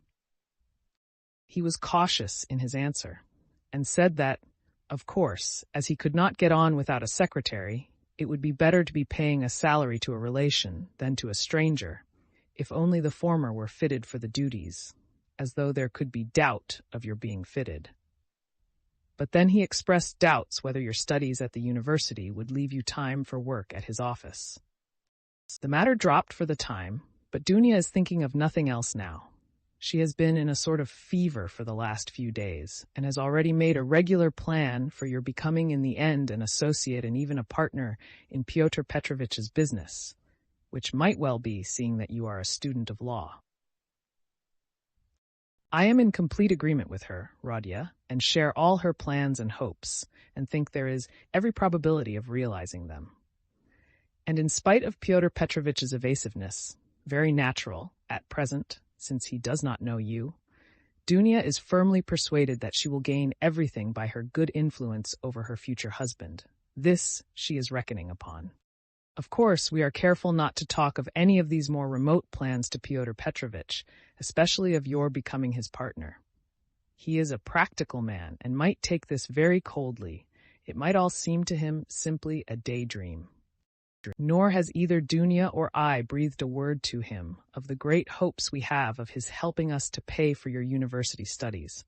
We have not spoken of it in the first place, because it will come to pass of itself later on, and he will no doubt without wasting words offer to do it of himself, as though he could refuse Dunya that, the more readily since you may by your own efforts become his right hand in the office, and receive this assistance not as a charity, but as a salary earned by your own work. Dunya wants to arrange it all like this, and I quite agree with her. And we have not spoken of our plans for another reason. That is, because I particularly wanted you to feel on an equal footing when you first meet him. When Dunya spoke to him with enthusiasm about you, he answered that one could never judge of a man without seeing him close for oneself, and that he looked forward to forming his own opinion when he makes your acquaintance. Do you know, my precious Rodya, I think that perhaps for some reasons, nothing to do with Pyotr Petrovitch though, simply for my own personal, perhaps old womanish fancies, I should do better to go on living by myself apart than with them after the wedding. I am convinced that he will be generous and delicate enough to invite me and to urge me to remain with my daughter for the future. And if he has said nothing about it hitherto, it is simply because it has been taken for granted. But I shall refuse. I have noticed more than once in my life that husbands don't quite get on with their mothers-in-law, and I don't want to be the least bit in anyone's way.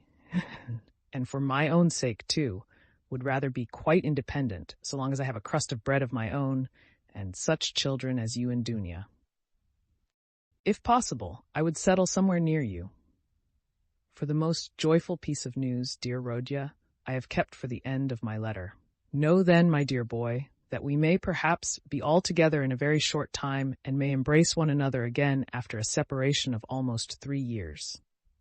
It is settled for certain that Dunya and I are to set off for Petersburg, exactly when I don't know, but very, very soon, possibly in a week. It all depends on Pyotr Petrovitch, who will let us know when he has had time to look round him in Petersburg.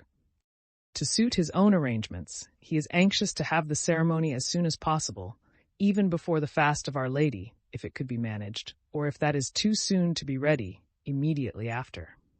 Oh, with what happiness I shall press you to my heart. Dunya is all excitement at the joyful thought of seeing you. She said one day in joke that she would be ready to marry Pyotr Petrovitch for that alone. She is an angel. She is not writing anything to you now, and has only told me to write that she has so much to tell you that she is not going to take up her pen now, for a few lines would tell you nothing, and it would only mean upsetting herself. She bids me send you her love and innumerable kisses. But although we shall be meeting so soon, perhaps I shall send you as much money as I can in a day or two. Now that everyone has heard that Dunya is to marry Pyotr Petrovitch, my credit has suddenly improved, and I know that Afanasy Ivanovitch will trust me now even to 75 rubles on the security of my pension, so that perhaps I shall be able to send you 25 or even 30 rubles. I would send you more, but I am uneasy about our traveling expenses. For though Pyotr Petrovitch has been so kind as to undertake part of the expenses of the journey, that is to say, he has taken upon himself the conveyance of our bags and big trunk, which will be conveyed through some acquaintances of his, we must reckon upon some expense on our arrival in Petersburg, where we can't be left without a halfpenny, at least for the first few days. But we have calculated it all, Dunya and I, to the last penny, and we see that the journey will not cost very much. It is only 90 versts from us to the railway, and we have come to an agreement with a driver we know, so as to be in readiness, and from there Dunya and I can travel quite comfortably third class. So that I may very likely be able to send to you not 25, but 30 rubles. But enough. I have covered 2 sheets already, and there is no space left for more. Our whole history, but so many events have happened. And now, my precious Rodya, I embrace you and send you a mother's blessing till we meet. Love Dunya, your sister Rodya. Love her as she loves you, and understand that she loves you beyond everything, more than herself. She is an angel, and you, Rodya, you are everything to us, our one hope, our one consolation. If only you are happy, we shall be happy. Do you still say your prayers, Rodya, and believe in the mercy of our Creator and our Redeemer? I am afraid in my heart that you may have been visited by the new spirit of infidelity that is abroad today. If it is so, I pray for you. Remember, dear boy, how in your childhood, when your father was living, you used to lisp your prayers at my knee, and how happy we all were in those days. Goodbye, till we meet then. I embrace you warmly, with many kisses. Yours till death, Pulcheria Raskolnikov. Almost from the first, while he read the letter, Raskolnikov's face was wet with tears. But when he finished it, his face was pale and distorted, and a bitter, wrathful, and malignant smile was on his lips. He laid his head down on his threadbare, dirty pillow and pondered a long time. His heart was beating violently, and his brain was in a turmoil. At last he felt cramped and stifled in the little yellow room that was like a cupboard or a box. His eyes and his mind craved for space. He took up his hat and went out, this time without dread of meeting anyone. He had forgotten his dread. He turned in the direction of the Vasilyevsky Ostrov, walking along Vasilyevsky Prospect, as though hastening on some business. But he walked, as his habit was, without noticing his way, muttering and even speaking aloud to himself, to the astonishment of the passers-by. Many of them took him to be drunk. Chapter 4. His mother's letter had been a torture to him, but as regards the chief fact in it, he had felt not one moment's hesitation, even whilst he was reading the letter. The essential question was settled and irrevocably settled in his mind. Never such a marriage while I am alive, and Mr. Luzhin be damned. The thing is perfectly clear, he muttered to himself, with a malignant smile anticipating the triumph of his decision. No, mother, no, Dunya, you won't deceive me. And then they apologize for not asking my advice and for taking the decision without me. I dare say. They imagine it is arranged now and can't be broken off. But we will see whether it can or not. A magnificent excuse. Pyotr Petrovitch is such a busy man that even his wedding has to be in post-haste, almost by express. No, Dunya, I see it all, and I know what you want to say to me. And I know, too, what you were thinking about when you walked up and down all night, and what your prayers were like before the Holy Mother of Kazan, who stands in Mother's bedroom. Bitter is the ascent to Golgotha? So it is finally settled. You have determined to marry a sensible businessman, Avdotia Romanovna, one who has a fortune, has already made his fortune, that is so much more solid and impressive, a man who holds 2 government posts and who shares the ideas of our most rising generation, as Mother writes, and who seems to be kind, as Dunia herself observes. That seems beats everything. And that very Dunia, for that very seems, is marrying him. Splendid, splendid. But I should like to know why Mother has written to me about our most rising generation? Simply as a descriptive touch, or with the idea of prepossessing me in favor of Mr. Luzhin. Oh, the cunning of them. I should like to know one thing more. How far they were open with one another that day and night, and all this time since. Was it all put into words? Or did both understand that they had the same thing at heart and in their minds, so that there was no need to speak of it aloud, and better not to speak of it? Most likely it was partly like that. From Mother's letter it's evident.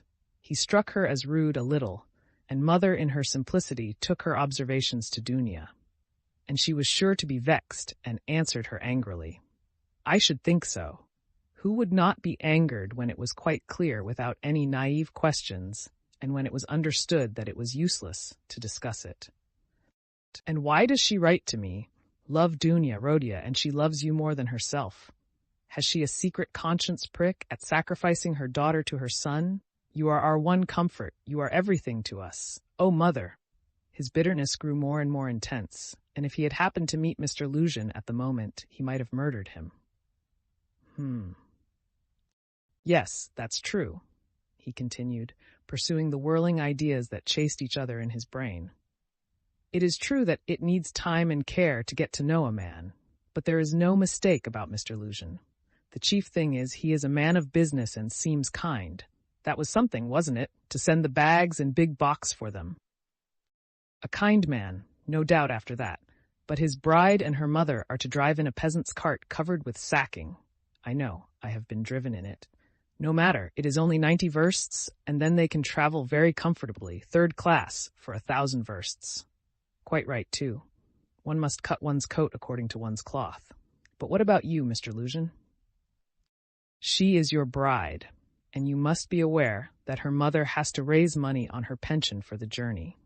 To be sure, it's a matter of business, a partnership for mutual benefit with equal shares and expenses, food and drink provided, but pay for your tobacco. The businessman has got the better of them, too. The luggage will cost less than their fares, and very likely go for nothing. How is it that they don't both see all that, or is it that they don't want to see? And they are pleased. And to think that this is only the first blossoming, and that the real fruits are to come. But what really matters is not the stinginess, is not the meanness, but the tone of the whole thing. For that will be the tone after marriage. It's a foretaste of it. And Mother, too, why should she be so lavish? What will she have by the time she gets to Petersburg? 3 silver rubles or 2 paper ones, as she says. That old woman. What does she expect to live upon in Petersburg afterwards? She has her reasons already for guessing that she could not live with Dunia after the marriage, even for the first few months. The good man has no doubt let slip something on that subject also, though Mother would deny it. I shall refuse, says she. On whom is she reckoning, then? Is she counting on what is left of her 120 rubles of pension when Afanasy Ivanovitch's debt is paid? She knits woolen shawls and embroiders cuffs, ruining her old eyes. And all her shawls don't add more than 20 rubles a year to her 120, I know that. So she is building all her hopes all the time on Mr. Luzhin's generosity. He will offer it of himself, he will press it on me. You may wait a long time for that. That's how it always is with these Schilleresque noble hearts. Till the last moment, every goose is a swan with them.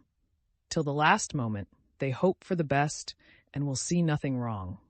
And although they have an inkling of the other side of the picture, yet they won't face the truth till they are forced to. The very thought of it makes them shiver. They thrust the truth away with both hands, until the man they deck out in false colors puts a fool's cap on them with his own hands. I should like to know whether Mr. Luzhin has any orders of merit. I bet he has the Anna in his buttonhole, and that he puts it on when he goes to dine with contractors or merchants. He will be sure to have it for his wedding, too. Enough of him. Confound him. Well, Mother, I don't wonder at. It's like her, God bless her. But how could Dunya? Dunya, darling, as though I did not know you. You were nearly 20 when I saw you last. I understood you then. Mother writes that Dunya can put up with a great deal. I know that very well. I knew that 2.5 years ago, and for the last 2.5 years I have been thinking about it, thinking of just that Dunya can put up with a great deal. If she could put up with Mr. Svidrigailov and all the rest of it, she certainly can put up with a great deal. And now Mother and she have taken it into their heads that she can put up with Mr. Luzhin, who propounds the theory of the superiority of wives raised from destitution and owing everything to their husband's bounty, who propounds it too, almost at the first interview. Granted that he let it slip, though he is a sensible man, yet maybe it was not a slip at all, but he meant to make himself clear as soon as possible. But Dunya, she understands the man, of course, but she will have to live with the man. Why? She'd live on black bread and water. She would not sell her soul. She would not barter her moral freedom for comfort. She would not barter it for all Schleswig-Holstein, much less Mr. Luzhin's money. No, Dunya was not that sort when I knew her, and she's still the same, of course. Yes, there's no denying, the Svidrigailovs are a bitter pill. It's a bitter thing to spend one's life a governess in the provinces for 200 rubles. But I know she would rather be a nigger on a plantation or a let with a German master than degrade her soul and her moral dignity by binding herself forever to a man whom she does not respect and with whom she has nothing in common for her own advantage. And if Mr. Luzhin had been of unalloyed gold or one huge diamond, she would never have consented to become his legal concubine. Why is she consenting then? What's the point of it? What's the answer? It's clear enough. For herself, for her comfort. To save her life, she would not sell herself, but for someone else she is doing it. For one she loves, for one she adores, she will sell herself. That's what it all amounts to. For her brother, for her mother, she will sell herself. She will sell everything.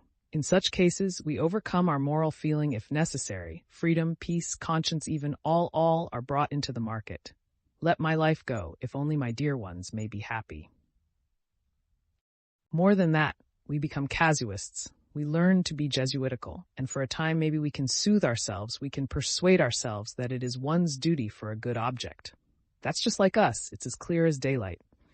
It's clear that Rodion Romanovich Raskolnikov is the central figure in the business, and no one else. Oh yes, she can ensure his happiness, keep him in the university, make him a partner in the office, make his whole future secure. Perhaps he may even be a rich man later on, prosperous, respected, and may even end his life a famous man. But my mother? It's all Rodia, precious Rodia, her firstborn, for such a son who would not sacrifice such a daughter. Oh, loving, over-partial hearts! Why, for his sake, we would not shrink even from Sonia's fate. Sonia Marmeladov, the eternal victim so long as the world lasts. Have you taken the measure of your sacrifice, both of you? Is it right? Can you bear it? Is it any use? Is there sense in it? And let me tell you, Dunya, Sonia's life is no worse than life with Mr. Luzhin. There can be no question of love, Mother writes. And what if there can be no respect either? If on the contrary there is aversion, contempt, repulsion, what then? So you will have to keep up your appearance too. Is not that so? Do you understand what that smartness means?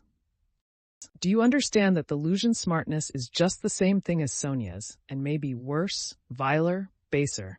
Because in your case, Dunya, it's a bargain for luxuries, after all. But with Sonia, it's simply a question of starvation. It has to be paid for. It has to be paid for, Dunya, this smartness. And what if it's more than you can bear afterwards, if you regret it? The bitterness, the misery, the curses, the tears hidden from all the world, for you are not a Marfa Petrovna. And how will your mother feel then? Even now she is uneasy, she is worried, but then, when she sees it all clearly, and I? Yes, indeed, what have you taken me for? I won't have your sacrifice, Dunya. I won't have it, Mother. It shall not be, so long as I am alive. It shall not. It shall not. I won't accept it. He suddenly paused in his reflection and stood still. It shall not be. But what are you going to do to prevent it? You'll forbid it? And what right have you? What can you promise them on your side to give you such a right? Your whole life, your whole future, you will devote to them when you have finished your studies and obtained a post? Yes, we have heard all that before, and that's all words, but now something must be done. Now, do you understand that? And what are you doing now? You are living upon them. They borrow on their 100 rubles pension. They borrow from the Svidrigailovs. How are you going to save them from Svidrigailovs, from Afanasy Ivanovich Vahrushin, oh, future millionaire Zeus, who would arrange their lives for them? In another 10 years? In another 10 years, mother will be blind with knitting shawls, maybe with weeping too. She will be worn to a shadow with fasting, and my sister? Imagine for a moment what may have become of your sister in 10 years. What may happen to her during those 10 years? Can you fancy? So he tortured himself, fretting himself with such questions, and finding a kind of enjoyment in it. And yet, all these questions were not new ones suddenly confronting him. They were old familiar aches. It was long since they had first begun to grip and rend his heart. Long, long ago, his present anguish had its first beginnings. It had waxed and gathered strength, it had matured and concentrated, until it had taken the form of a fearful, frenzied, and fantastic question, which tortured his heart and mind, clamoring insistently for an answer. Now his mother's letter had burst on him like a thunderclap. It was clear that he must not now suffer passively, worrying himself over unsolved questions, but that he must do something, do it at once, and do it quickly. Anyway, he must decide on something or else. Or throw up life altogether, he cried suddenly in a frenzy. Accept one's lot humbly as it is, once for all, and stifle everything in oneself, giving up all claim to activity, life, and love. Do you understand, sir? Do you understand what it means when you have absolutely nowhere to turn? Marmeladov's question came suddenly into his mind. For every man must have somewhere to turn. He gave a sudden start. Another thought, that he had had yesterday, slipped back into his mind. But he did not start at the thought recurring to him, for he knew, he had felt beforehand, that it must come back. He was expecting it. Besides, it was not only yesterday's thought. The difference was that a month ago, yesterday even, the thought was a mere dream. But now it appeared not a dream at all. It had taken a new, menacing, and quite unfamiliar shape, and he suddenly became aware of this himself. He felt a hammering in his head, and there was a darkness before his eyes. He looked round hurriedly. He was searching for something. He wanted to sit down and was looking for a seat. He was walking along the Quai Boulevard. There was a seat about 100 paces in front of him. He walked towards it as fast he could, but on the way he met with a little adventure which absorbed all his attention.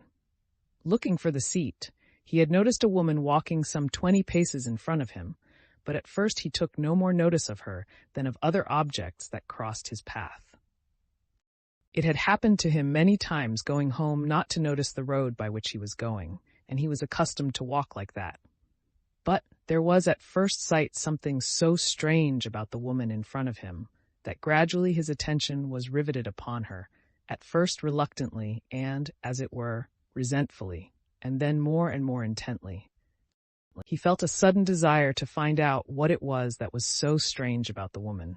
In the first place, she appeared to be a girl quite young, and she was walking in the great heat, bareheaded and with no parasol or gloves, waving her arms about in an absurd way. She had on a dress of some light silky material, but put on strangely awry, not properly hooked up, and torn open at the top of the skirt, close to the waist. A great piece was rent and hanging loose. A little kerchief was flung about her bare throat, but lay slanting on one side. The girl was walking unsteadily, too, stumbling and staggering from side to side. She drew Raskolnikov's whole attention at last. He overtook the girl at the seat, but on reaching it, she dropped down on it, in the corner. She let her head sink on the back of the seat and closed her eyes, apparently in extreme exhaustion. Looking at her closely, he saw at once that she was completely drunk. It was a strange and shocking sight. He could hardly believe that he was not mistaken. He saw before him the face of a quite young, fair-haired girl, 16, perhaps not more than 15 years old, pretty little face, but flushed and heavy-looking and, as it were, swollen. The girl seemed hardly to know what she was doing. She crossed one leg over the other, lifting it indecorously, and showed every sign of being unconscious that she was in the street. Raskolnikov did not sit down, but he felt unwilling to leave her, and stood facing her in perplexity. This boulevard was never much frequented, and now at 2 o'clock in the stifling heat it was quite deserted. And yet on the further side of the boulevard, about 15 paces away, a gentleman was standing on the edge of the pavement. He, too, would apparently have liked to approach the girl with some object of his own. He, too, had probably seen her in the distance and had followed her, but found Raskolnikov in his way. He looked angrily at him, though he tried to escape his notice, and stood impatiently biding his time till the unwelcome man in rags should have moved away. His intentions were unmistakable. The gentleman was a plump, thickly set man, about 30, fashionably dressed, with a high color, red lips and moustaches. Raskolnikov felt furious. He had a sudden longing to insult this fat dandy in some way. He left the girl for a moment and walked towards the gentleman. "Hey, you Svidrigailov! What do you want here?" he shouted, clenching his fists and laughing, spluttering with rage. "What do you mean?" the gentleman asked sternly, scowling in haughty astonishment. "Get away, that's what I mean." "How dare you, you low fellow!" He raised his cane. Raskolnikov rushed at him with his fists, without reflecting that the stout gentleman was a match for two men like himself. But at that instant someone seized him from behind, and a police constable stood between them. "That's enough, gentlemen. No fighting, please, in a public place. What do you want?" "Who are you?" he asked Raskolnikov sternly, noticing his rags. Raskolnikov looked at him intently. He had a straightforward, sensible, soldierly face with gray moustaches and whiskers. "You are just the man I want," Raskolnikov cried, catching at his arm. "I am a student, Raskolnikov. You may as well know that too," he added, addressing the gentleman. "Come along, I have something to show you." And taking the policeman by the hand, he drew him towards the seat. "Look here, hopelessly drunk, and she has just come down the boulevard.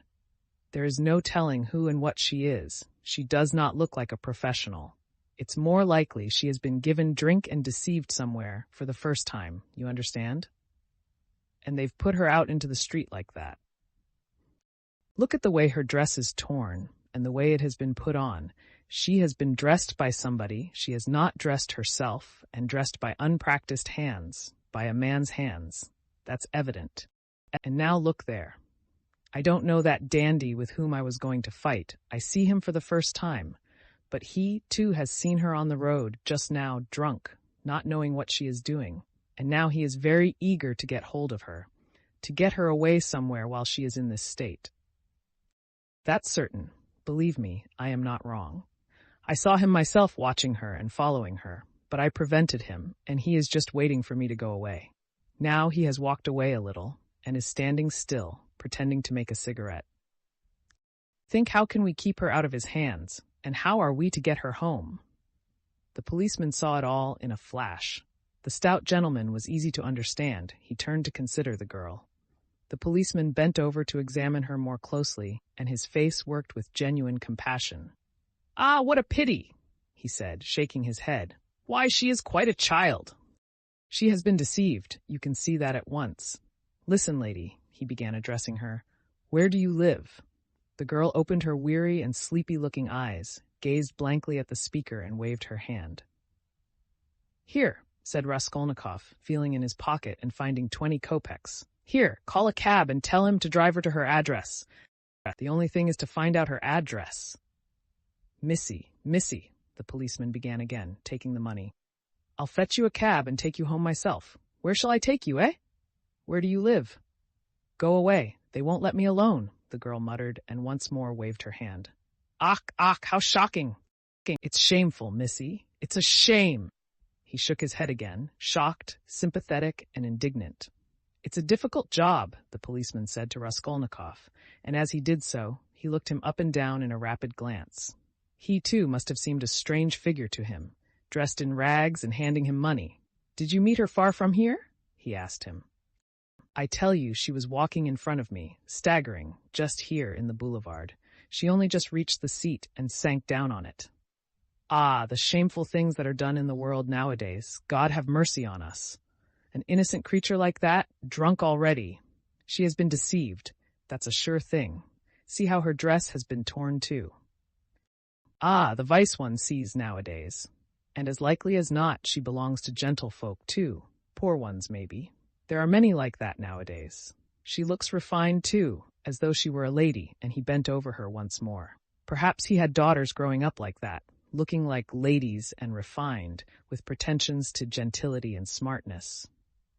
The chief thing is, Raskolnikov persisted, to keep her out of this scoundrel's hands. Why should he outrage her? It's as clear as day what he is after. Ah, the brute. He is not moving off. Raskolnikov spoke aloud and pointed to him. The gentleman heard him and seemed about to fly into a rage again, but thought better of it and confined himself to a contemptuous look. He then walked slowly another 10 paces away and again halted. Keep her out of his hands, we can, said the constable thoughtfully. If only she'd tell us where to take her, but as it is, Missy, hey, Missy! He bent over her once more. She opened her eyes fully all of a sudden, looked at him intently, as though realizing something, got up from the seat and walked away in the direction from which she had come. Oh, shameful wretches, they won't let me alone, she said, waving her hand again. She walked quickly, though staggering as before. The dandy followed her, but along another avenue, keeping his eye on her. Don't be anxious, I won't let him have her, the policeman said resolutely, and he set off after them. Ah, the vice one sees nowadays, he repeated aloud, sighing. At that moment, something seemed to sting Raskolnikov. In an instant, a complete revulsion of feeling came over him. Hey, here, he shouted after the policeman. The latter turned round. Let them be. What is it to do with you? Let her go. Let him amuse himself. He pointed at the dandy. What is it to do with you? The policeman was bewildered and stared at him open-eyed. Raskolnikov laughed. Well, ejaculated the policeman with a gesture of contempt, and he walked after the dandy and the girl, probably taking Raskolnikov for a madman or something even worse. He has carried off my 20 kopecks, Raskolnikov murmured angrily when he was left alone. Well, let him take as much from the other fellow to allow him to have the girl, and so let it end. And why did I want to interfere? Is it for me to help? Have I any right to help? Let them devour each other alive. What is it to me? How did I dare to give him 20 kopecks? Were they mine? In spite of those strange words, he felt very wretched. He sat down on the deserted seat. His thoughts strayed aimlessly. He found it hard to fix his mind on anything at that moment. He longed to forget himself altogether, to forget everything, and then to wake up and begin life anew. Poor girl, he said, looking at the empty corner where she had sat. She will come to herself and weep, and then her mother will find out. She will give her a beating, a horrible, shameful beating, and then maybe turn her out of doors. And even if she does not, the Darya Frantsovnas will get wind of it, and the girl will soon be slipping out on the sly here and there. Then there will be the hospital directly. That's always the luck of those girls with respectable mothers who go wrong on the sly, and then again the hospital, drink, the taverns, and more hospital in 2 or 3 years, a wreck, and her life over at 18 or 19. Have not I seen cases like that, and how have they been brought to it? Why they've all come to it like that. But what does it matter? That's as it should be, they tell us. A certain percentage, they tell us, must every year go that way. To the devil, I suppose, so that the rest may remain chaste and not be interfered with. A percentage. What splendid words they have.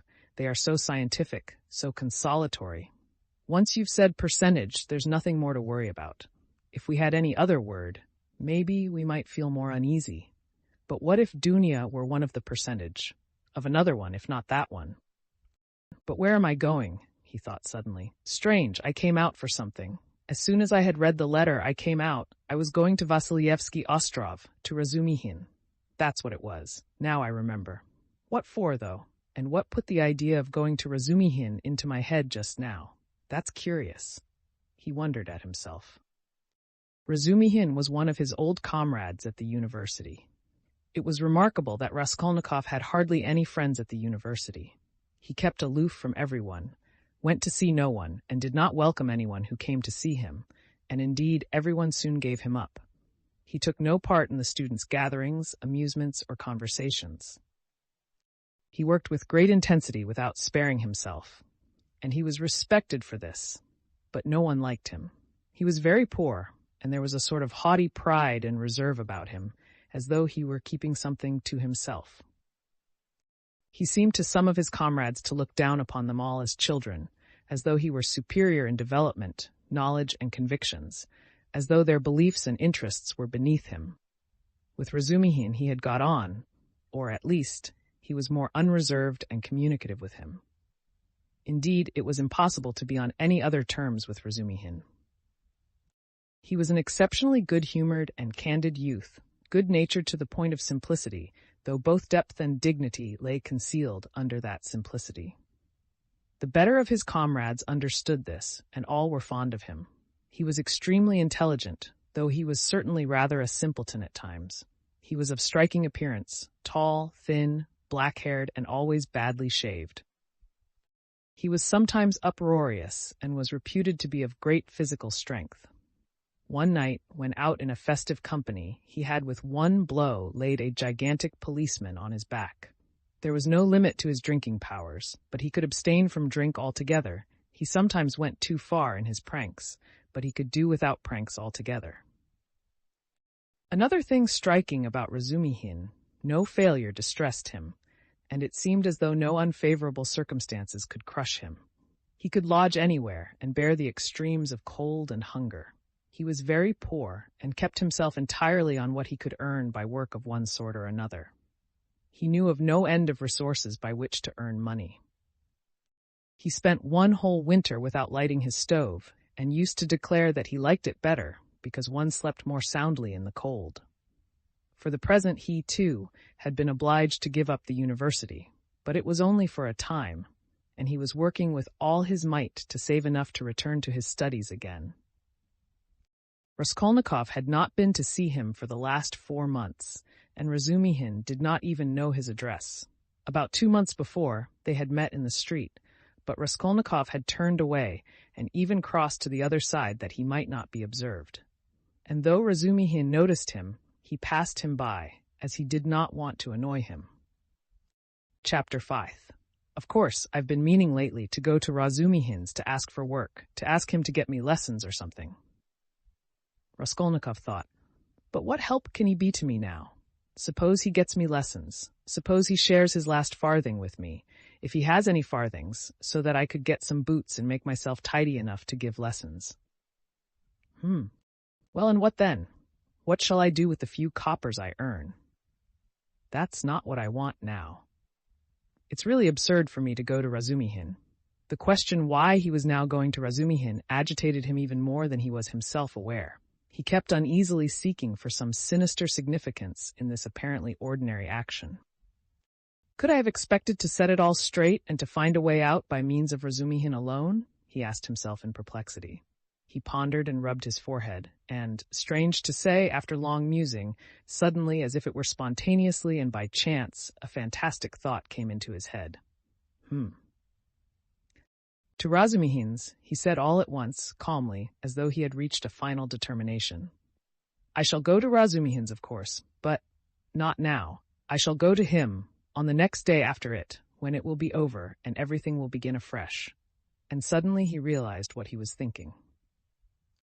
After it, he shouted, jumping up from the seat, but is it really going to happen? Is it possible it really will happen? He left the seat and went off almost at a run. He meant to turn back homewards, but the thought of going home suddenly filled him with intense loathing. In that hole, in that awful little cupboard of his, all this had for a month past been growing up in him, and he walked on at random. His nervous shudder had passed into a fever that made him feel shivering. In spite of the heat, he felt cold. With a kind of effort, he began almost unconsciously, from some inner craving, to stare at all the objects before him, as though looking for something to distract his attention, but he did not succeed, and kept dropping every moment into brooding. When with a start he lifted his head again and looked round, he forgot at once what he had just been thinking about, and even where he was going. In this way, he walked right across Vasilyevsky Ostrov, came out onto the Lesser Neva, crossed the bridge, and turned towards the islands. The greenness and freshness were at first restful to his weary eyes, after the dust of the town and the huge houses that hemmed him in and weighed upon him. Here there were no taverns, no stifling closeness, no stench, but soon these new pleasant sensations passed into morbid irritability. Sometimes he stood still before a brightly painted summer villa standing among green foliage. He gazed through the fence. He saw in the distance smartly dressed women on the verandas and balconies, and children running in the gardens. The flowers especially caught his attention. He gazed at them longer than at anything. He was met, too, by luxurious carriages and by men and women on horseback. He watched them with curious eyes and forgot about them before they had vanished from his sight. Once he stood still and counted his money. He found he had 30 kopecks. 20 to the policeman, 3 to Nastasia for the letter, so I must have given 47 or 50 to the Marmeladovs yesterday, he thought, reckoning it up for some unknown reason. But he soon forgot with what object he had taken the money out of his pocket. He recalled it on passing an eating-house or tavern, and felt that he was hungry. Going into the tavern, he drank a glass of vodka and ate a pie of some sort. He finished eating it as he walked away. It was a long while since he had taken vodka, and it had an effect upon him at once, though he only drank a wineglassful. His legs felt suddenly heavy, and a great drowsiness came upon him. He turned homewards, but reaching Petrovsky Ostrov, he stopped completely exhausted, turned off the road into the bushes, sank down upon the grass, and instantly fell asleep. In a morbid condition of the brain, dreams often have a singular actuality, vividness, and extraordinary semblance of reality. At times, monstrous images are created, but the setting and the whole picture are so truth-like and filled with details so delicate, so unexpectedly, but so artistically consistent, that the dreamer, were he an artist like Pushkin or Turgenev even, could never have invented them in the waking state. Such sick dreams always remain long in the memory and make a powerful impression on the overwrought and deranged nervous system. Raskolnikov had a fearful dream. He dreamt he was back in his childhood in the little town of his birth. He was a child about 7 years old, walking into the country with his father on the evening of a holiday. It was a gray and heavy day. The country was exactly as he remembered it. Indeed, he recalled it far more vividly in his dream than he had done in memory. The little town stood on a level flat, as bare as the hand, not even a willow near it. Only in the far distance a copse lay, a dark blur on the very edge of the horizon. A few paces beyond the last market garden stood a tavern, a big tavern, which had always aroused in him a feeling of aversion, even of fear, when he walked by it with his father. There was always a crowd there, always shouting, laughter and abuse, hideous hoarse singing and often fighting. Dr. Unken and horrible-looking figures were hanging about the tavern. He used to cling close to his father, trembling all over when he met them. Near the tavern the road became a dusty track, the dust of which was always black. It was a winding road, and about 100 paces further on, it turned to the right, to the graveyard. In the middle of the graveyard stood a stone church with a green cupola, where he used to go to Mass 2 or 3 times a year with his father and mother, when a service was held in memory of his grandmother, who had long been dead, and whom he had never seen. On these occasions, they used to take on a white dish tied up in a table napkin a special sort of rice pudding with raisins stuck in it in the shape of a cross. He loved that church, the old-fashioned, unadorned icons, and the old priest with the shaking head. Near his grandmother's grave, which was marked by a stone, was the little grave of his younger brother, who had died at 6 months old. He did not remember him at all, but he had been told about his little brother, and whenever he visited the graveyard, he used religiously and reverently to cross himself and to bow down and kiss the little grave. And now he dreamt that he was walking with his father past the tavern on the way to the graveyard. He was holding his father's hand and looking with dread at the tavern. A peculiar circumstance attracted his attention. There seemed to be some kind of festivity going on. There were crowds of gaily dressed townspeople, peasant women, their husbands, and riffraff of all sorts, all singing and all more or less drunk. Near the entrance of the tavern stood a cart, but a strange cart. It was one of those big carts usually drawn by heavy cart horses and laden with casks of wine or other heavy goods. He always liked looking at those great cart horses, with their long manes, thick legs, and slow, even pace, drawing along a perfect mountain with no appearance of effort, as though it were easier going with a load than without it. But now, strange to say, in the shafts of such a cart he saw a thin little sorrel beast, one of those peasants' nags which he had often seen straining their utmost under a heavy load of wood or hay, especially when the wheels were stuck in the mud or in a rut. And the peasants would beat them so cruelly, sometimes even about the nose and eyes, and he felt so sorry for them that he almost cried, and his mother always used to take him away from the window.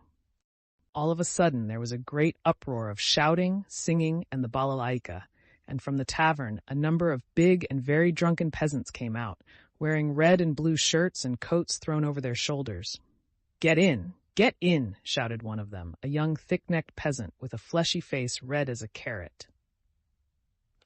"I'll take you all, get in." But at once there was an outbreak of laughter and exclamations in the crowd. "Take us all with a beast like that. Why, Mikolka, are you crazy to put a nag like that in such a cart? And this mare is 20 if she is a day, mates. Get in, I'll take you all," Mikolka shouted again, leaping first into the cart, seizing the reins and standing straight up in front. "The bay has gone with Matvey," he shouted from the cart, "and this brute, mates, is just breaking my heart. I feel as if I could kill her. She's just eating her head off. Get in, I tell you, I'll make her gallop, she'll gallop." And he picked up the whip, preparing himself with relish to flog the little mare. "Get in, come along." The crowd laughed. "Do you hear, she'll gallop? Gallop indeed. She has not had a gallop in her for the last 10 years. She'll jog along. Don't you mind her, mates. Bring a whip each of you. Get ready. All right, give it to her." They all clambered into Mikolka's cart, laughing and making jokes. 6 men got in, and there was still room for more. They hauled in a fat, rosy-cheeked woman. She was dressed in red cotton, in a pointed, beaded headdress and thick leather shoes. She was cracking nuts and laughing. The crowd round them was laughing too, and indeed, how could they help laughing? That wretched nag was to drag all the cartload of them at a gallop. 2 young fellows in the cart were just getting whips ready to help Mikolka. With the cry of "now," the mare tugged with all her might, but far from galloping, could scarcely move forward. She struggled with her legs, gasping and shrinking from the blows of the 3 whips which were showered upon her like hail. The laughter in the cart and in the crowd was redoubled, but Mikolka flew into a rage and furiously thrashed the mare, as though he supposed she really could gallop. "Let me get in too, mates," shouted a young man in the crowd whose appetite was aroused. "Get in, all get in," cried Mikolka. "She will draw you all. I'll beat her to death." And he thrashed and thrashed at the mare, beside himself with fury. "Father, father," he cried. "Father, what are they doing? Father, they are beating the poor horse." Come along," said his father. "How? They are drunken and foolish. They are in fun. Come away, don't look." And he tried to draw him away, but he tore himself away from his hand, and beside himself with horror, ran to the horse. The poor beast was in a bad way. She was gasping, standing still, then tugging again and almost falling. "Beat her to death," cried Mikolka. "It's come to that. I'll do for her." "What are you about? Are you a Christian, you devil?" shouted an old man in the crowd. "Did anyone ever see the like? A wretched nag like that pulling such a cartload," said another. "You'll kill her," shouted the third. "Don't meddle. It's my property. I'll do what I choose. Get in, more of you. Get in, all of you. I will have her go at a gallop." All at once laughter broke into a roar and covered everything. The mare, roused by the shower of blows, began feebly kicking. Even the old man could not help smiling. To think of a wretched little beast like that trying to kick. 2 lads in the crowd snatched up whips and ran to the mare to beat her about the ribs. 1 ran each side. "Hit her in the face, in the eyes," cried Mikolka. "Give us a song, mates," shouted someone in the cart, and everyone in the cart joined in a riotous song, jingling a tambourine and whistling. The woman went on cracking nuts and laughing. He ran beside the mare, ran in front of her, saw her being whipped across the eyes, right in the eyes. He was crying. He felt choking. His tears were streaming. One of the men gave him a cut with the whip across the face. He did not feel it. Wringing his hands and screaming, he rushed up to the gray-headed old man with the gray beard, who was shaking his head in disapproval. One woman seized him by the hand and would have taken him away, but he tore himself from her and ran back to the mare. She was almost at the last gasp, but began kicking once more. "I'll teach you to kick," Mikolka shouted ferociously. He threw down the whip, bent forward, and picked up from the bottom of the cart a long, thick shaft. He took hold of one end with both hands and with an effort brandished it over the mare. "He'll crush her," was shouted round him. "He'll kill her." "It's my property," shouted Mikolka, and brought the shaft down with a swinging blow. There was a sound of a heavy thud. "Thrash her! Thrash her! Why have you stopped?" shouted voices in the crowd. And Mikolka swung the shaft a second time, and it fell a second time on the spine of the luckless mare. She sank back on her haunches, but lurched forward and tugged forward with all her force, tugged first on one side and then on the other, trying to move the cart. But the 6 whips were attacking her in all directions, and the shaft was raised again and fell upon her a third time, then a fourth, with heavy measured blows. Mikolka was in a fury that he could not kill her at one blow. "She's a tough one," was shouted in the crowd. "She'll fall in a minute, mates. There will soon be an end of her," said an admiring spectator in the crowd. "Fetch an axe to her. Finish her off," shouted a third. "I'll show you. Stand off." Mikolka screamed frantically. He threw down the shaft, stooped down in the cart, and picked up an iron crowbar. "Look out," he shouted, and with all his might he dealt a stunning blow at the poor mare. The blow fell. The mare staggered, sank back, tried to pull, but the bar fell again with a swinging blow on her back, and she fell on the ground like a log. "Finish her off," shouted Mikolka, and he leapt beside himself, out of the cart. Several young men, also flushed with drink, seized anything they could come across, whips, sticks, poles, and ran to the dying mare. Mikolka stood on one side and began dealing random blows with the crowbar. The mare stretched out her head, drew a long breath, and died. "You butchered her," someone shouted in the crowd. "Why wouldn't she gallop then?" "My property," shouted Mikolka, with bloodshot eyes, brandishing the bar in his hands. He stood as though regretting that he had nothing more to beat. "No mistake about it, you are not a Christian," many voices were shouting in the crowd. But the poor boy, beside himself, made his way, screaming, through the crowd to the sorrel nag, put his arms round her bleeding dead head and kissed it, kissed the eyes and kissed the lips. Then he jumped up and flew in a frenzy with his little fists out at Mikolka. At that instant, his father, who had been running after him, snatched him up and carried him out of the crowd. "Come along, come, let us go home," he said to him. "Father, why did they kill the poor horse?" he sobbed, but his voice broke and the words came in shrieks from his panting chest. "They are drunk. They are brutal. It's not our business," said his father. He put his arms round his father, but he felt choked. He tried to draw a breath, to cry out, and woke up. He waked up, gasping for breath, his hair soaked with perspiration, and stood up in terror. "Thank God that was only a dream," he said, sitting down under a tree and drawing deep breaths. "But what is it? Is it some fever coming on?" Such a hideous dream. He felt utterly broken. Darkness and confusion were in his soul. He rested his elbows on his knees and leaned his head on his hands. "Good God," he cried, can it be that I shall really take an axe, that I shall strike her on the head, split her skull open, that I shall tread in the sticky warm blood, break the lock, steal and tremble, hide, all spattered in the blood, with the axe? Good God, can it be?" He was shaking like a leaf as he said this. "But why am I going on like this?" he continued, sitting up again, as it were in profound amazement. "I knew that I could never bring myself to it. So what have I been torturing myself for till now? Yesterday, when I went to make that experiment, yesterday I realized completely that I could never bear to do it. Why am I going over it again then? Why am I hesitating? As I came down the stairs yesterday, I said myself that it was base, loathsome, vile, vile. The very thought of it made me feel sick and filled me with horror. No, I couldn't do it. I couldn't do it. Granted that there is no flaw in all that reasoning, that all that I have concluded this last month is clear as day, true as arithmetic. My God.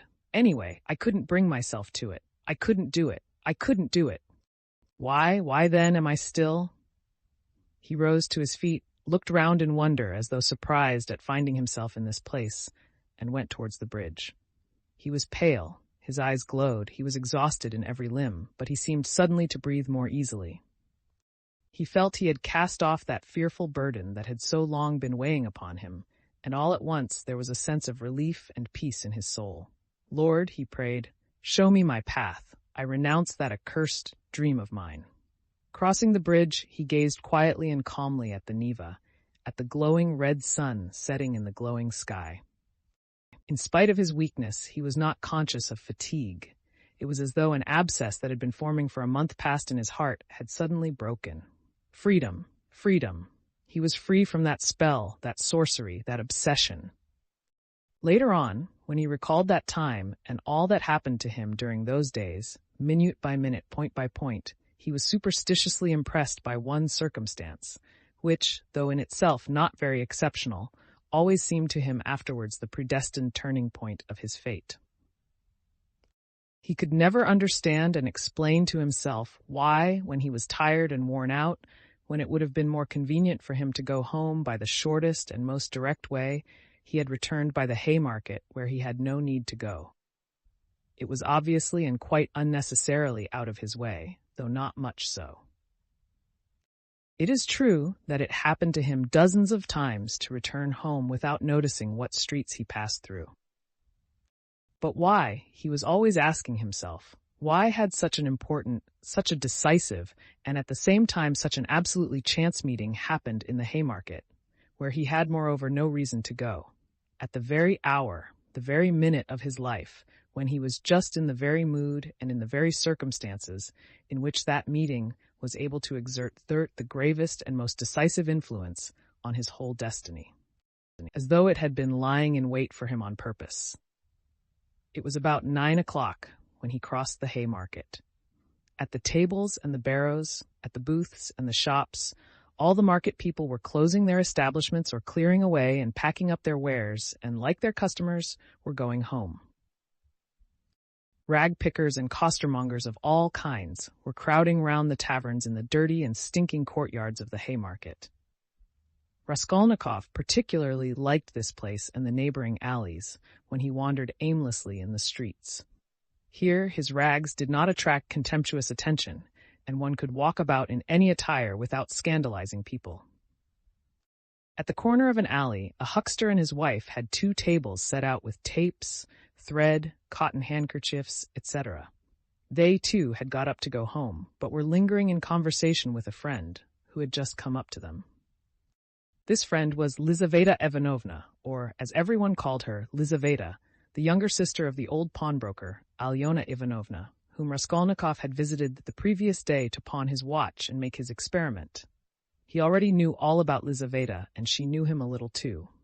She was a single woman of about 35, tall, clumsy, timid, submissive, and almost idiotic. She was a complete slave, and went in fear and trembling of her sister, who made her work day and night and even beat her. She was standing with a bundle before the huckster and his wife, listening earnestly and doubtfully. They were talking of something with special warmth. The moment Raskolnikov caught sight of her, he was overcome by a strange sensation, as it were, of intense astonishment, though there was nothing astonishing about this meeting. "You could make up your mind for yourself, Lizaveta Ivanovna," the huckster was saying aloud. "Come round tomorrow about 7. They will be here too." "Tomorrow?" said Lizaveta slowly and thoughtfully, as though unable to make up her mind. "Upon my word, what a fright you are in of Alyona Ivanovna," gabbled the huckster's wife, a lively little woman. "I look at you, you are like some little babe.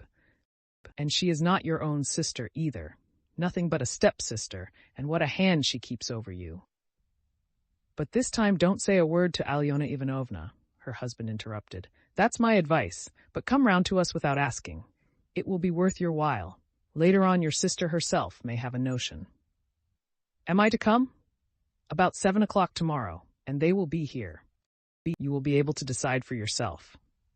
And we'll have a cup of tea, added his wife. All right, I'll come, said Lizaveta, still pondering, and she began slowly moving away. Raskolnikov had just passed and heard no more. He passed softly, unnoticed, trying not to miss a word. His first amazement was followed by a thrill of horror, like a shiver running down his spine. He had suddenly quite unexpectedly learnt, that the next day at 7 o'clock, Lizaveta, the old woman's sister and only companion, would be away from home, and that therefore at 7 o'clock, precisely the old woman would be left alone. He was only a few steps from his lodging. He went in like a man condemned to death. He thought of nothing and was incapable of thinking, but he felt suddenly in his whole being that he had no more freedom of thought, no will, and that everything was suddenly and irrevocably decided. Certainly, if he had to wait whole years for a suitable opportunity, he could not reckon on a more certain step towards the success of the plan than that which had just presented itself. In any case, it would have been difficult to find out beforehand and with certainty, with greater exactness and less risk, and without dangerous inquiries and investigations, that next day at a certain time an old woman, on whose life an attempt was contemplated, would be at home and entirely alone. Chapter 6. Later on, Raskolnikov happened to find out why the huckster and his wife had invited Lizaveta. It was a very ordinary matter, and there was nothing exceptional about it. A family who had come to the town and been reduced to poverty were selling their household goods and clothes, all women's things. As the things would have fetched little in the market, they were looking for a dealer. This was Lizaveta's business. She undertook such jobs and was frequently employed, as she was very honest and always fixed a fair price and stuck to it.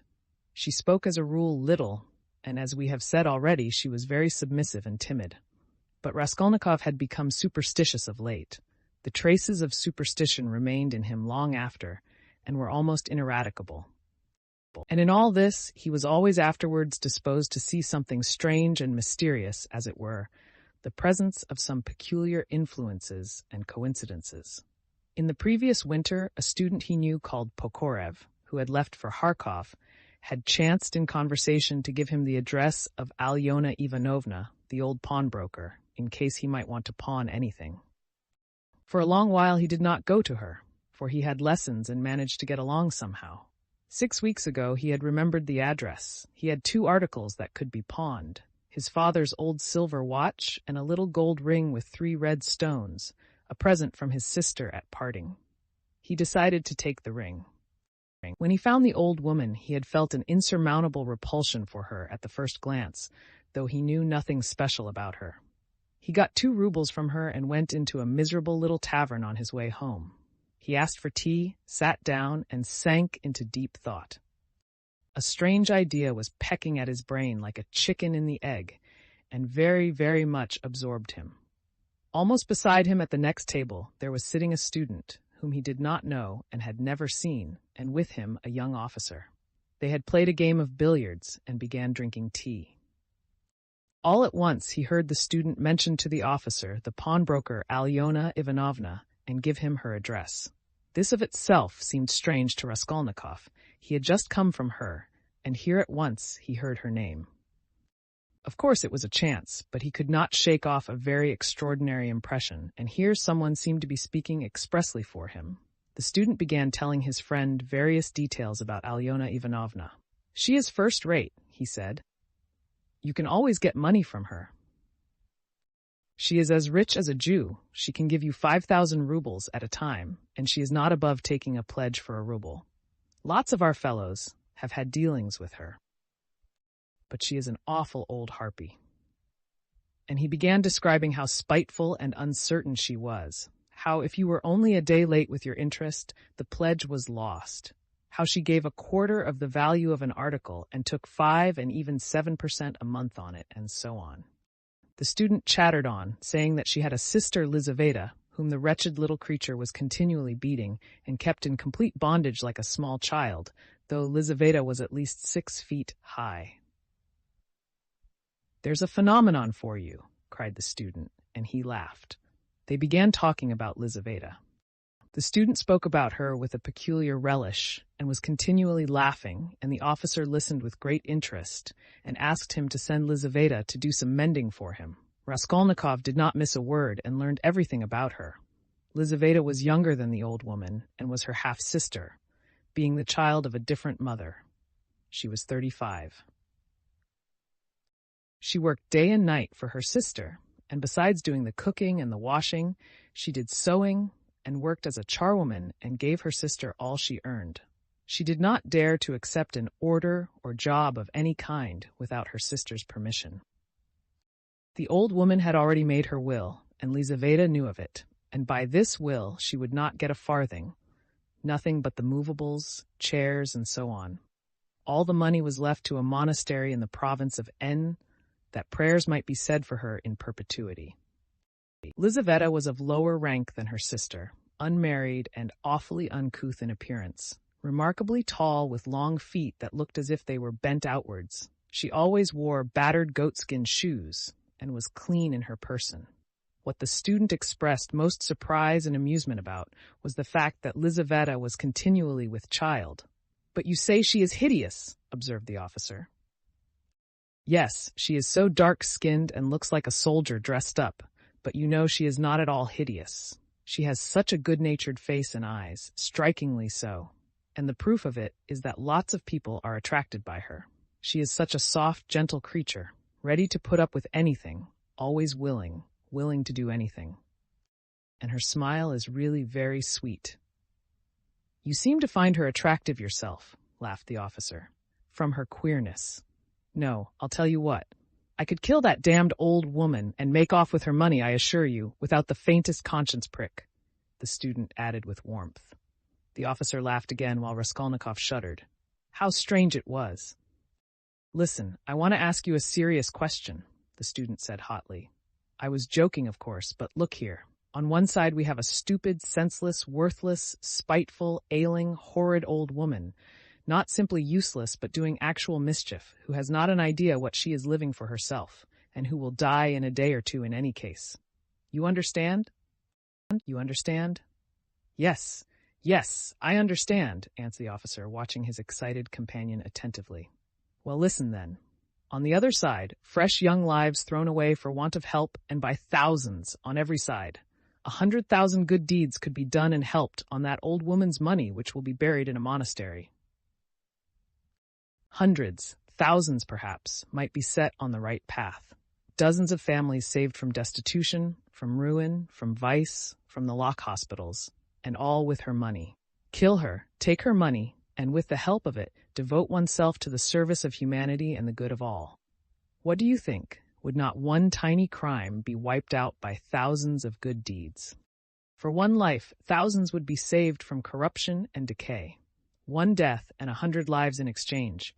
It's simple arithmetic. Besides, what value has the life of that sickly, stupid, ill-natured old woman in the balance of existence? No more than the life of a louse, of a black beetle, less in fact because the old woman is doing harm. She is wearing out the lives of others. The other day she bit Lizaveta's finger out of spite. It almost had to be amputated. Of course she does not deserve to live, remarked the officer. But there it is, it's nature. Oh, well, brother, but we have to correct and direct nature, and, but for that, we should drown in an ocean of prejudice. But for that, there would never have been a single great man. They talk of duty, conscience. I don't want to say anything against duty and conscience, but the point is, what do we mean by them? Stay, I have another question to ask you. Listen. No, you stay. I'll ask you a question. Listen. Well, you are talking and speechifying away, but tell me, would you kill the old woman yourself? Of course not. I was only arguing the justice of it. It's nothing to do with me. But I think, if you would not do it yourself, there's no justice about it. Let us have another game. Raskolnikov was violently agitated. Of course, it was all ordinary youthful talk and thought, such as he had often heard before, in different forms and on different themes. But why had he happened to hear such a discussion and such ideas at the very moment when his own brain was just conceiving? The very same ideas. And why, just at the moment when he had brought away the embryo of his idea from the old woman, had he dropped at once upon a conversation about her? This coincidence always seemed strange to him. This trivial talk in a tavern had an immense influence on him in his later action, as though there had really been in it something preordained, some guiding hint. On returning from the Haymarket, he flung himself on the sofa and sat for a whole hour without stirring. Meanwhile it got dark. He had no candle, and indeed it did not occur to him to light up. He could never recollect whether he had been thinking about anything at that time.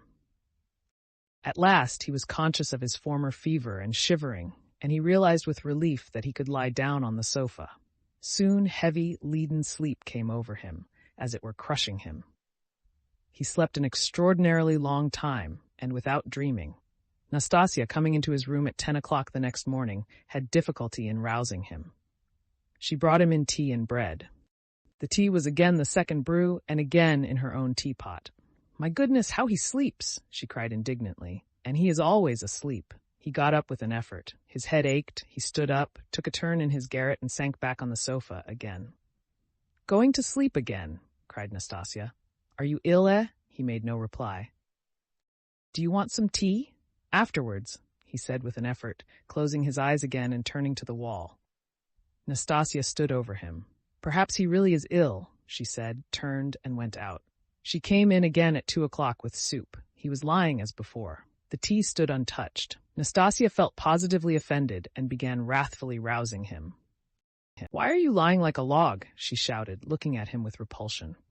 He got up and sat down again, but said nothing and stared at the floor. "Are you ill or not?" asked Nastasia, and again received no answer. "You'd better go out and get a breath of air," she said after a pause. "Will you eat it or not?"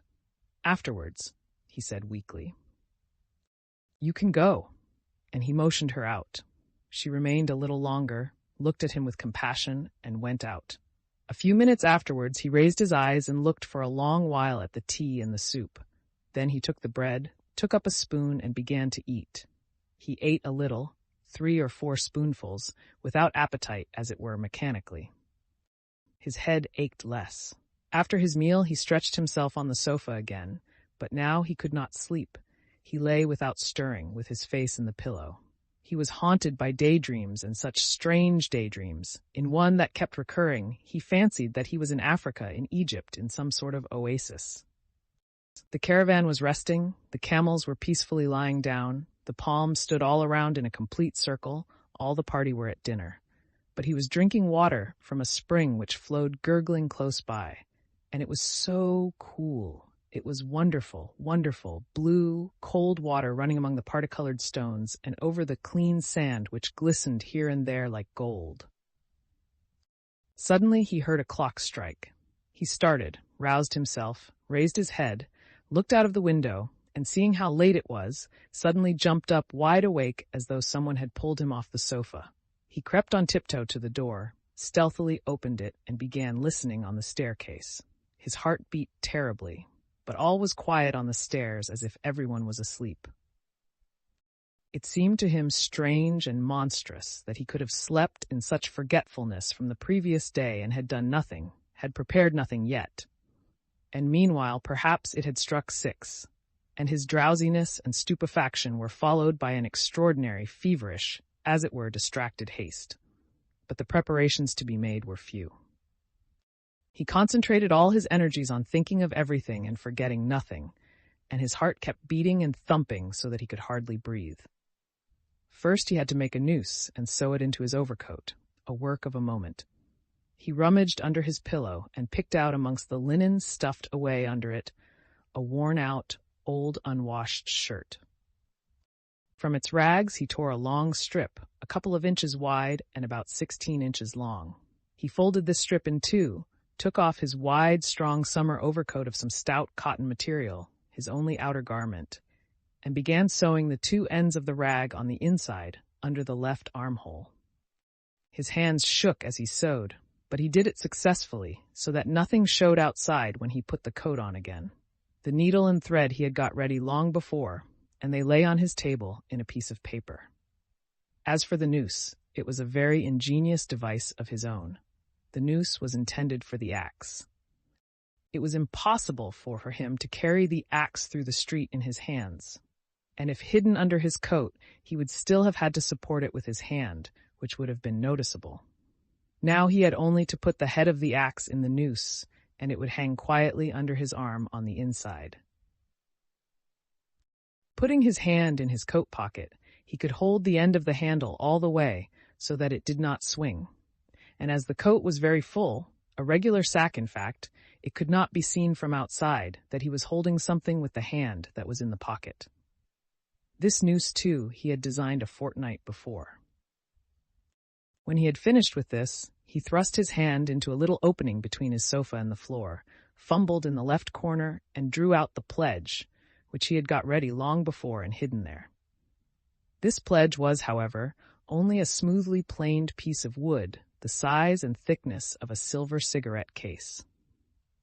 He picked up this piece of wood in one of his wanderings in a courtyard, where there was some sort of a workshop.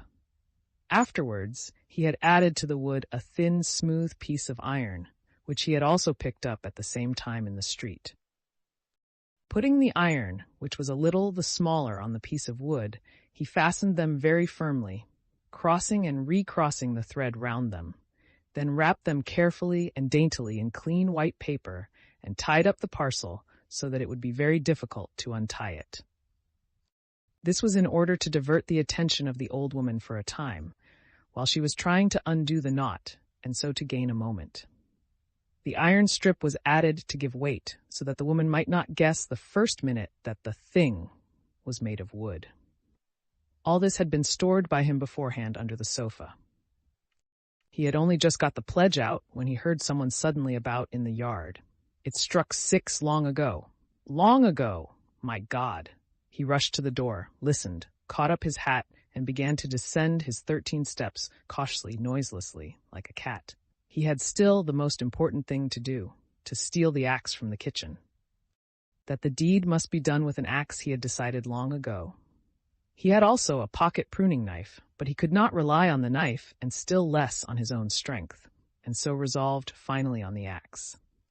We may note in passing one peculiarity in regard to all the final resolutions taken by him in the matter. They had one strange characteristic. The more final they were, the more hideous and the more absurd they at once became in his eyes. In spite of all his agonizing inward struggle, he never for a single instant all that time could believe in the carrying out of his plans.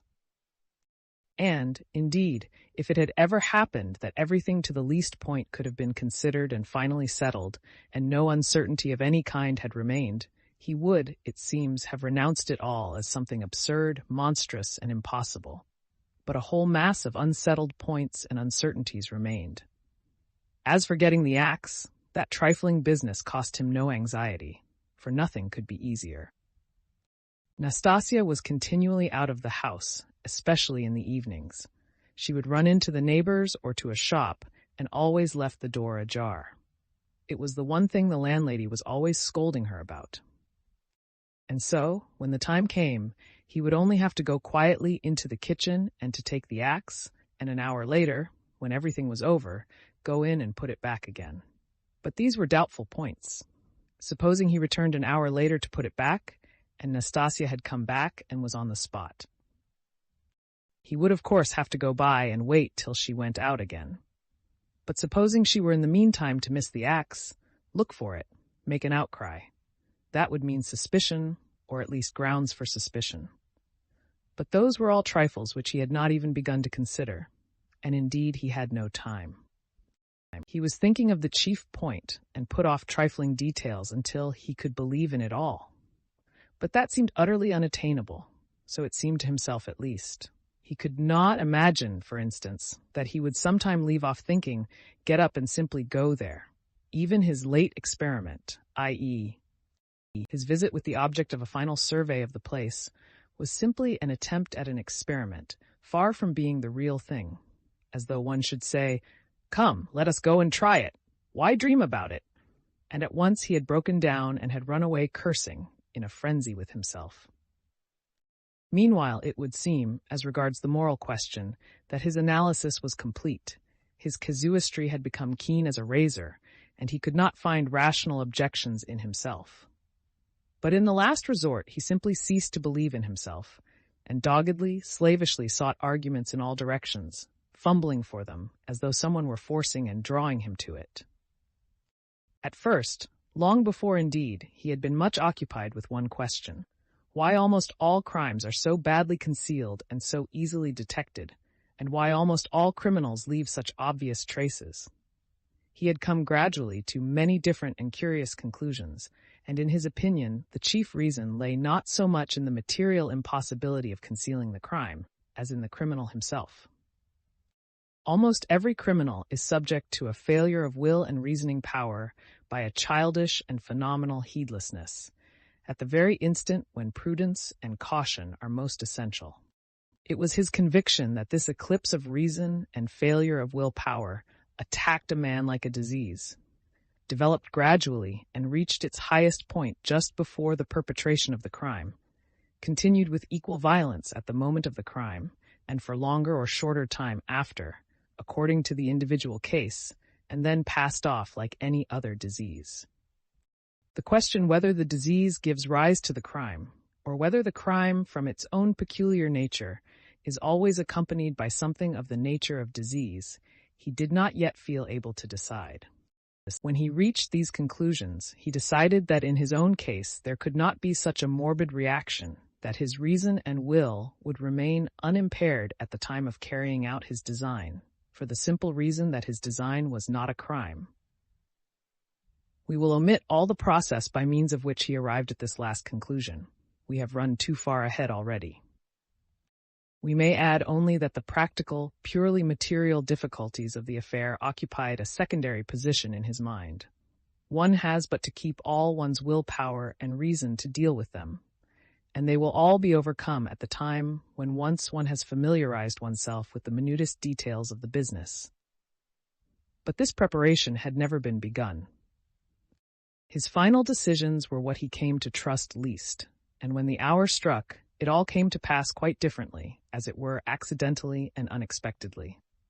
One trifling circumstance upset his calculations, before he had even left the staircase.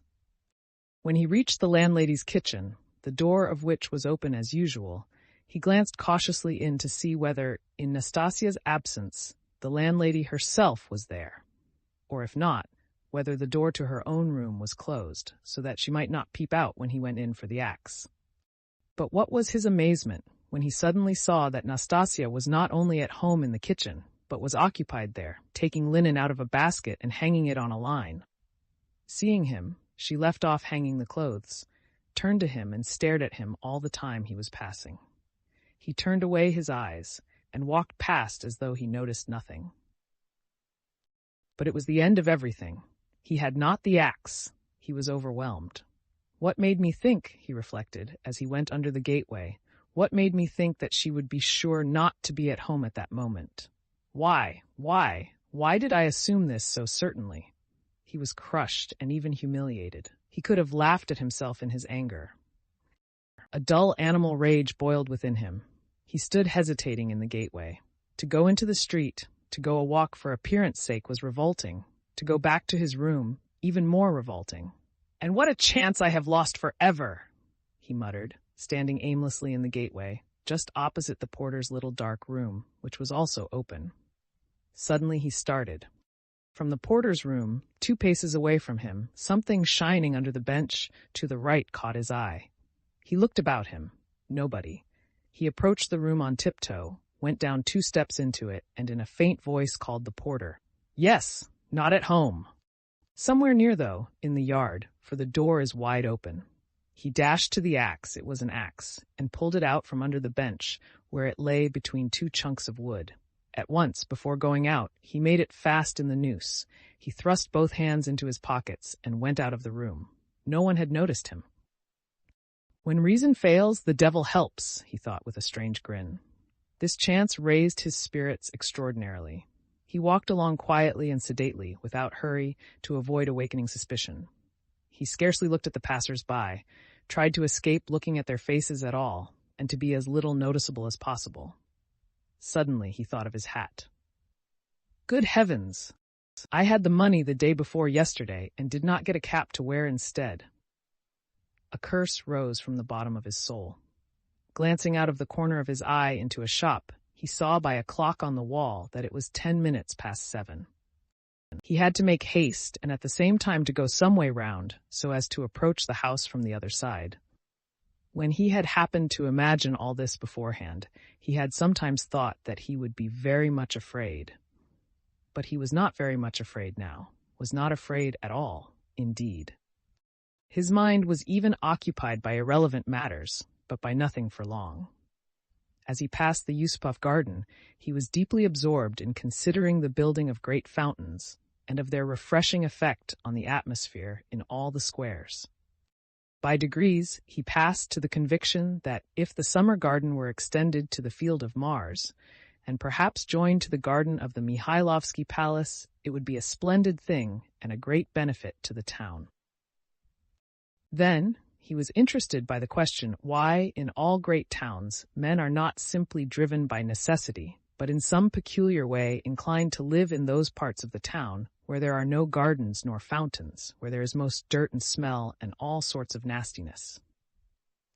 Then his own walks through the Haymarket came back to his mind, and for a moment he waked up to reality. What nonsense, he thought. Better think of nothing at all. So probably men led to execution clutch mentally at every object that meets them on the way, flashed through his mind, but simply flashed like lightning. He made haste to dismiss this thought. And by now he was near. Here was the house. Here was the gate.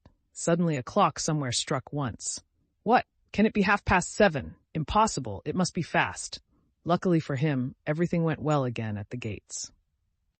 At that very moment, as though expressly for his benefit, a huge wagon of hay had just driven in at the gate, completely screening him as he passed under the gateway. And the wagon had scarcely had time to drive through into the yard before he had slipped in a flash to the right. On the other side of the wagon, he could hear shouting and quarreling, but no one noticed him, and no one met him. Many windows looking into that huge quadrangular yard were open at that moment, but he did not raise his head. He had not the strength to. The staircase leading to the old woman's room was close by, just on the right of the gateway. He was already on the stairs, awing a breath, pressing his hand against his throbbing heart, and once more feeling for the axe and setting it straight, he began softly and cautiously ascending the stairs, listening every minute. But the stairs, too, were quite deserted. All the doors were shut. He met no one. One flat, indeed, on the first floor was wide open, and painters were at work in it, but they did not glance at him. He stood still, thought a minute, and went on. Of course it would be better if they had not been here, but it's 2 stories above them, and there was the 4th story. Here was the door, here was the flat opposite, the empty one. The flat underneath the old woman's was apparently empty also. The visiting card nailed on the door had been torn off. They had gone away. He was out of breath. For one instant, the thought floated through his mind, "Shall I go back?" But he made no answer and began listening at the old woman's door, a dead silence. Then he listened again on the staircase, listened long and intently.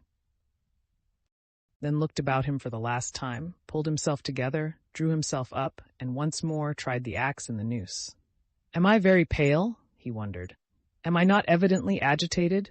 She is mistrustful. Had I better wait a little longer, till my heart leaves off thumping? But his heart did not leave off.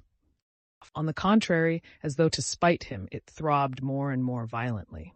He could stand it no longer. He slowly put out his hand to the bell and rang. Half a minute later he rang again, more loudly. No answer. To go on ringing was useless and out of place. The old woman was, of course, at home, but she was suspicious and alone. He had some knowledge of her habits, and once more he put his ear to the door. Either his senses were peculiarly keen, which it is difficult to suppose, or the sound was really very distinct. Anyway, he suddenly heard something like the cautious touch of a hand on the lock and the rustle of a skirt at the very door. Someone was standing stealthily close to the lock, and, just as he was doing on the outside, was secretly listening within, and seemed to have her ear to the door. He moved a little on purpose and muttered something aloud, that he might not have the appearance of hiding, then rang a third time, but quietly, soberly, and without impatience. Recalling it afterwards, that moment stood out in his mind vividly, distinctly, forever. He could not make out how he had had such cunning, for his mind was as it were clouded at moments, and he was almost unconscious of his body. An instant later he heard the latch unfastened. Chapter 7. The door was as before opened a tiny crack, and again 2 sharp and suspicious eyes stared at him out of the darkness. Then Raskolnikov lost his head and nearly made a great mistake.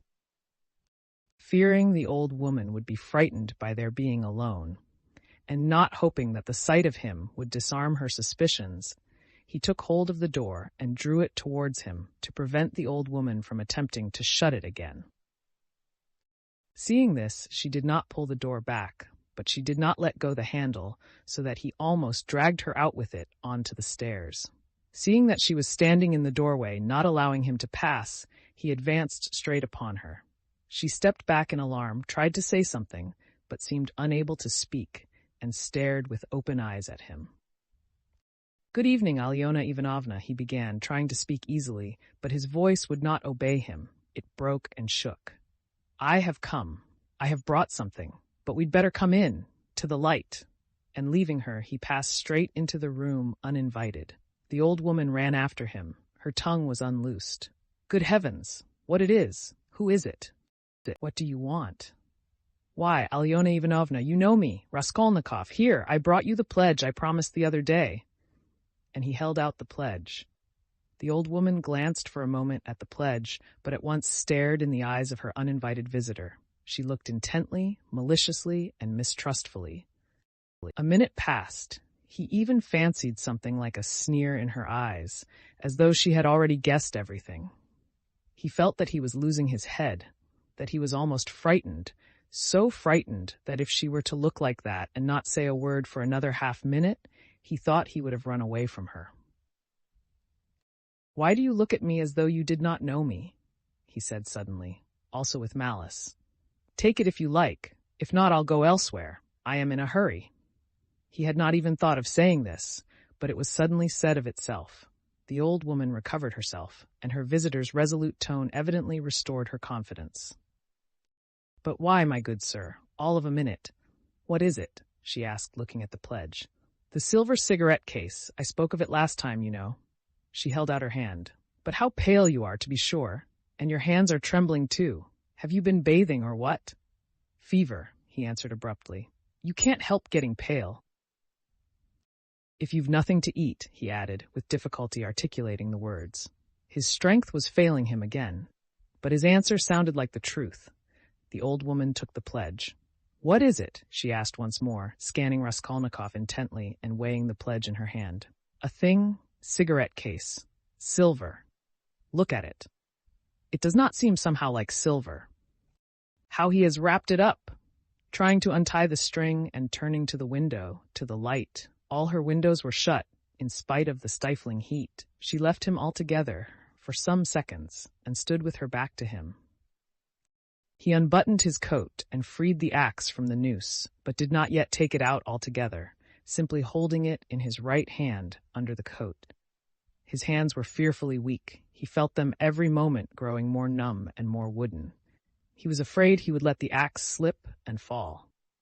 A sudden giddiness came over him. "But what has he tied it up like this for?" The old woman cried with vexation and moved towards him. He had not a minute more to lose. He pulled the axe quite out, swung it with both arms, scarcely conscious of himself, and almost without effort, almost mechanically, brought the blunt side down on her head. He seemed not to use his own strength in this. But as soon as he had once brought the axe down, his strength returned to him. The old woman was as always bareheaded. Her thin light hair, streaked with gray, thickly smeared with grease, was plaited in a rat's tail and fastened by a broken horn comb which stood out on the nape of her neck. As she was so short, the blow fell on the very top of her skull. She cried out, but very faintly, and suddenly sank all of a heap on the floor, raising her hands to her head. In one hand she still held the pledge. Then he dealt her another and another blow with the blunt side and on the same spot. The blood gushed as from an overturned glass. The body fell back. He stepped back, let it fall, and at once bent over her face. She was dead. Her eyes seemed to be starting out of their sockets. The brow and the whole face were drawn and contorted convulsively. He laid the axe on the ground near the dead body and felt at once in her pocket, trying to avoid the streaming body. The same right-hand pocket from which she had taken the key on his last visit. He was in full possession of his faculties, free from confusion or giddiness, but his hands were still trembling. He remembered afterwards that he had been particularly collected and careful, trying all the time not to get smeared with blood. He pulled out the keys at once. They were all, as before, in one bunch on a steel ring. He ran at once into the bedroom with them. It was a very small room with a whole shrine of holy images. Against the other wall stood a big bed, very clean and covered with a silk patchwork wadded quilt. Against a third wall was a chest of drawers. Strange to say, so soon as he began to fit the keys into the chest, so soon as he heard their jingling, a convulsive shudder passed over him. He suddenly felt tempted again to give it all up and go away. But that was only for an instant. It was too late to go back. He positively smiled at himself when suddenly another terrifying idea occurred to his mind. He suddenly fancied that the old woman might be still alive and might recover her senses. Leaving the keys in the chest, he ran back to the body, snatched up the axe and lifted it once more over the old woman, but did not bring it down. There was no doubt that she was dead. Bending down and examining her again more closely, he saw clearly that the skull was broken and even battered in on one side. He was about to feel it with his finger, but drew back his hand, and indeed it was evident without that. Meanwhile there was a perfect pool of blood. All at once he noticed a string on her neck. He tugged at it, but the string was strong and did not snap, and besides, it was soaked with blood. He tried to pull it out from the front of the dress, but something held it and prevented its coming. In his impatience, he raised the axe again to cut the string from above on the body, but did not dare, and with difficulty, smearing his hand and the axe in the blood, after 2 minutes' hurried effort, he cut the string and took it off without touching the body with the axe.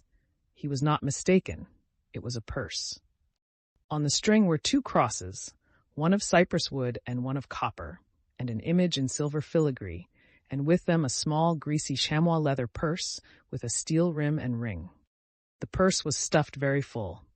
Raskolnikov thrust it in his pocket without looking at it, flung the crosses on the old woman's body, and rushed back into the bedroom, this time taking the axe with him. He was in terrible haste. He snatched the keys and began trying them again, but he was unsuccessful. They would not fit in the locks. It was not so much that his hands were shaking, but that he kept making mistakes. Though he saw, for instance, that a key was not the right one and would not fit, still he tried to put it in. Suddenly, he remembered and realized that the big key with the deep notches, which was hanging there with the small keys, could not possibly belong to the chest of drawers. On his last visit this had struck him, but to some strong box, and that everything perhaps was hidden in that box. He left the chest of drawers and at once felt under the bedstead, knowing that old women usually keep boxes under their beds. And so it was. There was a good-sized box under the bed, at least a yard in length, with an arched lid covered with red leather and studded with steel nails. The notched key fitted at once and unlocked it. At the top, under a white sheet, was a coat of red brocade lined with hareskin. Under it was a silk dress, then a shawl, and it seemed as though there was nothing below but clothes. The first thing he did was to wipe his blood-stained hands on the red brocade. It's red, and on red blood will be less noticeable, the thought passed through his mind. Then he suddenly came to himself. Good God, am I going out of my senses? He thought with terror. But no sooner did he touch the clothes than a gold watch slipped from under the fur coat. He made haste to turn them all over. There turned out to be various articles made of gold among the clothes, probably all pledges, unredeemed or waiting to be redeemed, bracelets, chains, earrings, pins, and such things. Some were in cases, others simply wrapped in newspaper, carefully and exactly folded and tied round with tape. Without any delay, he began filling up the pockets of his trousers and overcoat without examining or undoing the parcels and cases. But he had not time to take many. He suddenly heard steps in the room where the old woman lay. He stopped short and was still as death. But all was quiet, so it must have been his fancy.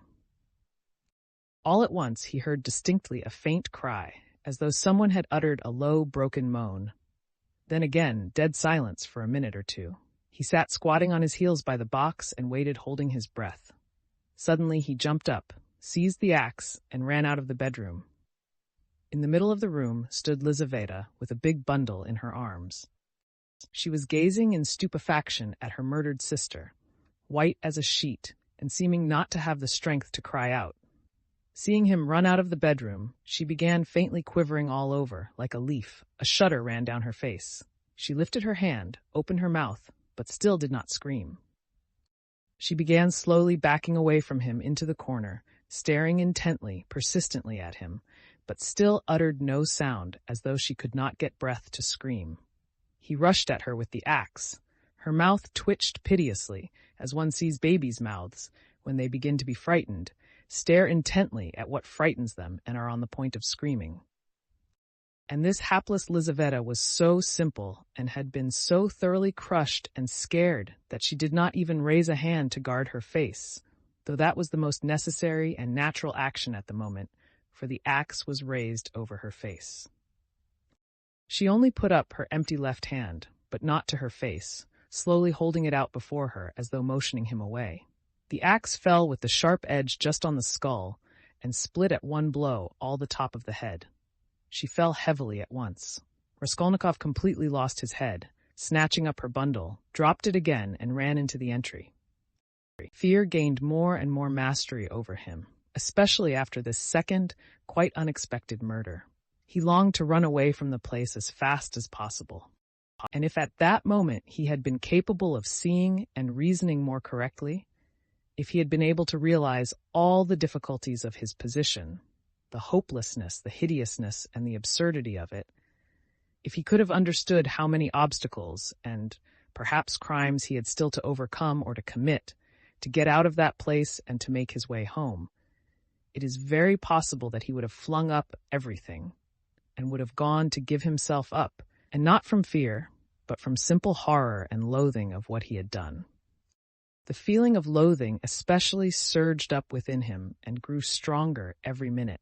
He would not now have gone to the box or even into the room for anything in the world. But a sort of blankness, even dreaminess, had begun by degrees to take possession of him. At moments he forgot himself, or rather, forgot what was of importance, and caught at trifles. Glancing, however, into the kitchen and seeing a bucket half full of water on a bench, he bethought him of washing his hands and the axe. His hands were sticky with blood. He dropped the axe with the blade in the water, snatched a piece of soap that lay in a broken saucer on the window, and began washing his hands in the bucket. When they were clean, he took out the axe, washed the blade, and spent a long time, about 3 minutes, washing the wood where there were spots of blood, rubbing them with soap. Then he wiped it all with some linen that was hanging to dry on a line in the kitchen, and then he was a long while attentively examining the axe at the window. There was no trace left on it, only the wood was still damp. He carefully hung the axe in the noose under his coat. Then, as far as was possible, in the dim light in the kitchen, he looked over his overcoat, his trousers, and his boots. At the first glance, there seemed to be nothing but stains on the boots. He wetted the rag and rubbed the boots. But he knew he was not looking thoroughly, that there might be something quite noticeable that he was overlooking. He stood in the middle of the room, lost in thought. Dark, agonizing ideas rose in his mind, the idea that he was mad, and that at that moment he was incapable of reasoning, of protecting himself, that he ought perhaps to be doing something utterly different from what he was now doing. "Good God!" he muttered. "I must fly," and he rushed into the entry. But here a shock of terror awaited him, such as he had never known before. He stood and gazed and could not believe his eyes. The door, the outer door from the stairs, at which he had not long before waited and rung, was standing unfastened and at least 6 inches open. No lock, no bolt, all that time. The old woman had not shut it after him, perhaps as a precaution. But, good God, why, he had seen Lizaveta afterwards. And how could he have failed to reflect that she must have come in somehow? She could not have come through the wall. He dashed to the door and fastened the latch. But no, the wrong thing again. I must get away. He unfastened the latch, opened the door, and began listening on the staircase. He listened a long time. Somewhere far away, it might be in the gateway, 2 voices were loudly and shrilly shouting, quarreling and scolding. What are they about? He waited patiently. At last all was still, as though suddenly cut off. They had separated. He was meaning to go out, but suddenly, on the floor below, a door was noisily opened and someone began going downstairs humming a tune. How is it they all make such a noise? Flashed through his mind. Once more he closed the door and waited. At last all was still, not a soul stirring. He was just taking a step towards the stairs when he heard fresh footsteps. The steps sounded very far off, at the very bottom of the stairs, but he remembered quite clearly and distinctly that from the first sound he began for some reason to suspect that this was someone coming there, to the 4th floor, to the old woman. Why? Were the sounds somehow peculiar, significant? The steps were heavy, even and unhurried. Now he had passed the 1st floor. Now he was mounting higher. It was growing more and more distinct. He could hear his heavy breathing. And now the 3rd story had been reached. Coming here! And it seemed to him all at once that he was turned to stone, that it was like a dream in which one is being pursued, nearly caught, and will be killed, and is rooted to the spot, and cannot even move one's arms. At last, when the unknown was mounting to the 4th floor, he suddenly started, and succeeded in slipping neatly and quickly back into the flat and closing the door behind him. Then he took the hook and softly, noiselessly, fixed it in the catch. Instinct helped him. When he had done this, he crouched holding his breath by the door. The unknown visitor was by now also at the door. They were now standing opposite one another, as he had just before been standing with the old woman, when the door divided them and he was listening. The visitor panted several times. He must be a big fat man, thought Raskolnikov, squeezing the axe in his hand. It seemed like a dream indeed. The visitor took hold of the bell and rang it loudly. As soon as the tin bell tinkled, Raskolnikov seemed to be aware of something moving in the room. For some seconds he listened quite seriously. The unknown rang again, waited, and suddenly tugged violently and impatiently at the handle of the door. Raskolnikov gazed in horror at the hook shaking in its fastening, and in blank terror expected every minute that the fastening would be pulled out. It certainly did seem possible, so violently was he shaking it. He was tempted to hold the fastening, but he might be aware of it. A giddiness came over him again. "I shall fall down," flashed through his mind, but the unknown began to speak, and he recovered himself at once. "What's up? Are they asleep or murdered?" "D-damn them," he bawled in a thick voice. "Hey, Alyona Ivanovna, old witch! Lizaveta Ivanovna, hey, my beauty! Open the door! Oh, damn them! Are they asleep or what?" And again enraged, he tugged with all his might a dozen times at the bell. He must certainly be a man of authority and an intimate acquaintance. At this moment, light, hurried steps were heard not far off, on the stairs. Someone else was approaching. Raskolnikov had not heard them at first.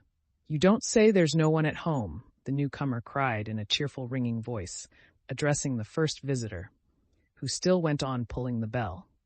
"Good evening, Koch." From his voice he must be quite young, thought Raskolnikov. "Who the devil can tell? I've almost broken the lock," answered Koch. "But how do you come to know me?"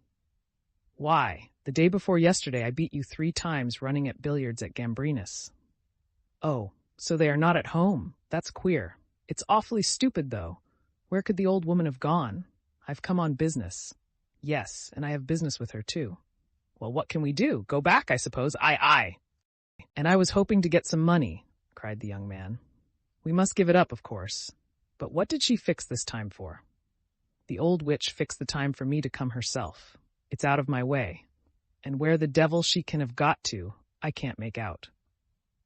She sits here from year's end to year's end, the old hag. Her legs are bad, and yet here all of a sudden she is out for a walk. Hadn't we better ask the porter? What? Where she's gone and when she'll be back? Damn it all, we might ask, but you know she never does go anywhere. And he once more tugged at the door handle. Damn it all. There's nothing to be done. We must go. Stay, cried the young man suddenly. Do you see how the door shakes if you pull it? Well, that shows it's not locked but fastened with a hook. Do you hear how the hook clanks? Well, why, don't you see? That proves that one of them is at home. If they were all out, they would have locked the door from the outside with the key and not with the hook from inside. There, do you hear how the hook is clanking? To fasten the hook on the inside, they must be at home, don't you see? So there they are sitting inside and don't open the door. Well, and so they must be, cried Coke, astonished. What are they about in there? And he began furiously shaking the door. Stay, cried the young man again. Don't pull at it. There must be something wrong. Here, you've been ringing and pulling at the door, and still they don't open. So either they've both fainted or... What? I tell you what. Let's go fetch the porter. Let him wake them up. All right. Both were going down. Stay. You stop here while I run down for the porter. What for? Well, you'd better. All right. I'm studying the law, you see. It's evident there's something wrong here, the young man cried hotly, and he ran downstairs. Coke remained. Once more, he softly touched the bell, which gave one tinkle, then gently, as though reflecting and looking about him, began touching the door handle, pulling it and letting it go, to make sure once more that it was only fastened by the hook. Then, puffing and panting, he bent down and began looking at the keyhole. But the key was in the lock on the inside, and so nothing could be seen. Raskolnikov stood keeping tight hold of the axe. He was in a sort of delirium. He was even making ready to fight when they should come in. While they were knocking and talking together, the idea several times occurred to him to end it all at once and shout to them through the door. Now and then he was tempted to swear at them, to jeer at them, while they could not open the door. Only make haste, was the thought that flashed through his mind. But what the devil is he about? Time was passing, 1 minute and another. No one came. Cock began to be restless. What the devil? He cried suddenly and in impatience, deserting his sentry duty. He, too, went down, hurrying and thumping with his heavy boots on the stairs. The steps died away. Good heavens! What am I to do? Raskolnikov unfastened the hook, opened the door. There was no sound. Abruptly, without any thought at all, he went out, closing the door as thoroughly as he could, and went downstairs. He had gone down 3 flights when he suddenly heard a loud voice below. Where could he go? There was nowhere to hide. He was just going back to the flat. Hey there! Catch the brute! Somebody dashed out of a flat below, shouting, and rather fell than ran down the stairs, bawling at the top of his voice. Mitka! Mitka! Mitka! Mitka! Blast him! The shout ended in a shriek. The last sounds came from the yard. All was still. But at the same instant, several men talking loud and fast began noisily mounting the stairs. There were 3 or 4 of them. He distinguished the ringing voice of the young man. Hey! Filled with despair, he went straight to meet them, feeling, come what must. If they stopped him, all was lost. If they let him pass, all was lost too. They would remember him. They were approaching. They were only a flight from him, and suddenly deliverance. A few steps from him on the right, there was an empty flat with the door wide open, the flat on the 2nd floor where the painters had been at work, and which, as though for his benefit, they had just left. It was they, no doubt, who had just run down, shouting. The floor had only just been painted. In the middle of the room stood a pail and a broken pot with paint and brushes. In one instant he had whisked in at the open door and hidden behind the wall, and only in the nick of time. They had already reached the landing. Then they turned and went on up to the 4th floor, talking loudly. He waited, went out on tiptoe, and ran down the stairs. No one was on the stairs, nor in the gateway. He passed quickly through the gateway and turned to the left in the street. He knew perfectly well that at that moment they were at the flat, that they were greatly astonished at finding it unlocked, as the door had just been fastened, that by now they were looking at the bodies, that before another minute had passed, they would guess and completely realize that the murderer had just been there and had succeeded in hiding somewhere, slipping by them and escaping. They would guess most likely that he had been in the empty flat while they were going upstairs. And meanwhile, he dared not quicken his pace much, though the next turning was still nearly 100 yards away. Should he slip through some gateway and wait somewhere in an unknown street? No, hopeless. Should he fling away the axe? Should he take a cab? Hopeless. Hopeless. At last he reached the turning. He turned down it, more dead than alive. Here he was halfway to safety, and he understood it. It was less risky because there was a great crowd of people, and he was lost in it like a grain of sand. But all he had suffered had so weakened him that he could scarcely move. Perspiration ran down him in drops. His neck was all wet. "My word, he has been going it," someone shouted at him when he came out on the canal bank. He was only dimly conscious of himself now, and the farther he went, the worse it was. He remembered, however, that on coming out onto the canal bank, he was alarmed at finding few people there, and so being more conspicuous, and he had thought of turning back. Though he was almost falling from fatigue, he went a long way round so as to get home from quite a different direction. He was not fully conscious when he passed through the gateway of his house.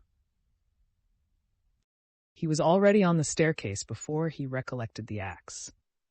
And yet he had a very grave problem before him, to put it back and to escape observation as far as possible in doing so. He was of course incapable of reflecting that it might perhaps be far better not to restore the axe at all, but to drop it later on in somebody's yard. But it all happened fortunately. The door of the porter's room was closed but not locked, so that it seemed most likely that the porter was at home. But he had so completely lost all power of reflection that he walked straight to the door and opened it. If the porter had asked him, "What do you want?" he would perhaps have simply handed him the axe.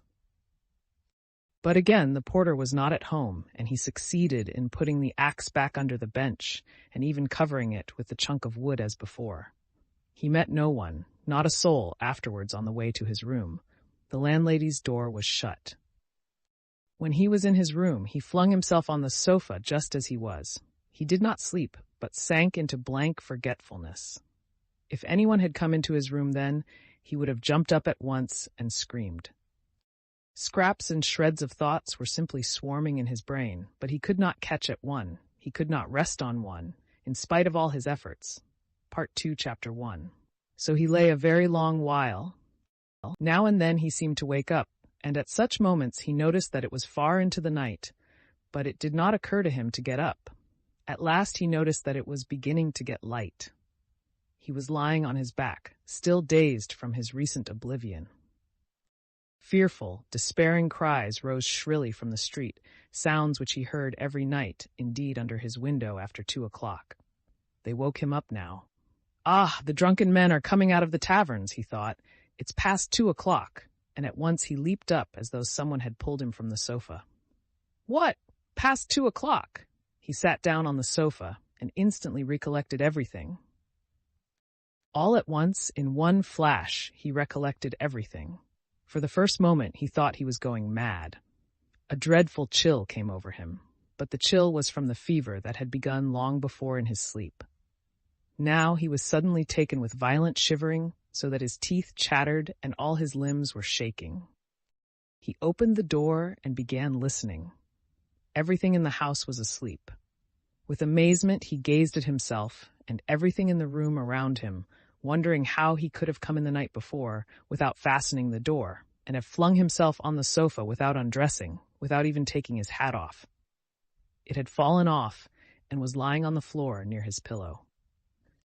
If anyone had come in, what would he have thought? That I'm drunk, but... He rushed to the window. There was light enough, and he began hurriedly looking himself all over from head to foot, all his clothes. Were there no traces? But there was no doing it like that. Shivering with cold, he began taking off everything and looking over again. He turned everything over to the last threads and rags, and mistrusting himself, went through his search 3 times. But there seemed to be nothing, no trace, except in one place where some thick drops of congealed blood were clinging to the frayed edge of his trousers. He picked up a big clasp knife and cut off the frayed threads. There seemed to be nothing more. Suddenly, he remembered that the purse and the things he had taken out of the old woman's box were still in his pockets. He had not thought till then of taking them out and hiding them. He had not even thought of them while he was examining his clothes. What next? Instantly, he rushed to take them out and fling them on the table. When he had pulled out everything and turned the pocket inside out to be sure there was nothing left, he carried the whole heap to the corner. The paper had come off the bottom of the wall and hung there in tatters. He began stuffing all the things into the hole under the paper. They're in! All out of sight, and the purse too, he thought gleefully, getting up and gazing blankly at the hole which bulged out more than ever. Suddenly he shuddered all over with horror. My God, he whispered in despair. What's the matter with me? Is that hidden? Is that the way to hide things? He had not reckoned on having trinkets to hide. He had only thought of money, and so had not prepared a hiding place. But now, what am I glad of, he thought. Is that hiding things? My reasons deserting me, simply. He sat down on the sofa in exhaustion and was at once shaken by another unbearable fit of shivering. Mechanically, he drew from a chair beside him his old student's winter coat, which was still warm, though almost in rags, covered himself up with it, and once more sank into drowsiness and delirium. He lost consciousness. Not more than 5 minutes had passed when he jumped up a second time, and at once pounced in a frenzy on his clothes again. How could I go to sleep again with nothing done? Yes, I have not taken the loop off the armhole. I forgot it. Forgot a thing like that. Such a piece of evidence. He pulled off the noose, hurriedly cut it to pieces, and threw the bits among his linen under the pillow. Pieces of torn linen couldn't rouse suspicion, whatever happened. I think not, anyway, he repeated, standing in the middle of the room, and with painful concentration he fell to gazing about him again, at the floor and everywhere, trying to make sure he had not forgotten anything. The conviction that all his faculties, even memory, and the simplest power of reflection were failing him began to be an insufferable torture. Surely it isn't beginning already. Surely it isn't my punishment coming upon me. It is. The frayed rags he had cut off his trousers were actually lying on the floor in the middle of the room, where anyone coming in would see them. What is the matter with me? He cried again, like one distraught. Then a strange idea entered his head, that perhaps all his clothes were covered with blood, that perhaps there were a great many stains, but that he did not see them, did not notice them because his perceptions were failing, were going to pieces. His reason was clouded. Suddenly, he remembered that there had been blood on the purse too. Ah, then there must be blood on the pocket too, for I put the wet purse in my pocket. In a flash, he had turned the pocket inside out, and yes, there were traces, stains on the lining of the pocket. So, my reason has not quite deserted me, so I still have some sense and memory, since I guessed it of myself, he thought triumphantly, with a deep sigh of relief. It's simply the weakness of fever, a moment's delirium, and he tore the whole lining out of the left pocket of his trousers. At that instant, the sunlight fell on his left boot. On the sock which poked out from the boot, he fancied there were traces. He flung off his boots. Traces indeed. The tip of the sock was soaked with blood. He must have unwarily stepped into that pool. But what am I to do with this now? Where am I to put the sock and rags and pocket? He gathered them all up in his hands and stood in the middle of the room. In the stove? But they would ransack the stove first of all. Burn them. But what can I burn them with? There are no matches even. No, better go out and throw it all away somewhere. Yes, better throw it away, he repeated, sitting down on the sofa again, and at once, this minute, without lingering. But his head sank on the pillow instead. Again the unbearable icy shivering came over him. Again he drew his coat over him. And for a long while, for some hours, he was haunted by the impulse to go off somewhere at once, this moment, and fling it all away, so that it may be out of sight and done with, at once. Several times he tried to rise from the sofa, but could not. He was thoroughly waked up at last by a violent knocking at his door.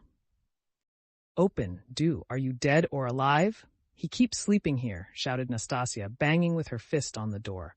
"For whole days together he's snoring here like a dog. A dog he is too. Open, I tell you. It's past 10. "Maybe he's not at home," said a man's voice. "Ha! That's the porter's voice. What does he want?" He jumped up and sat on the sofa.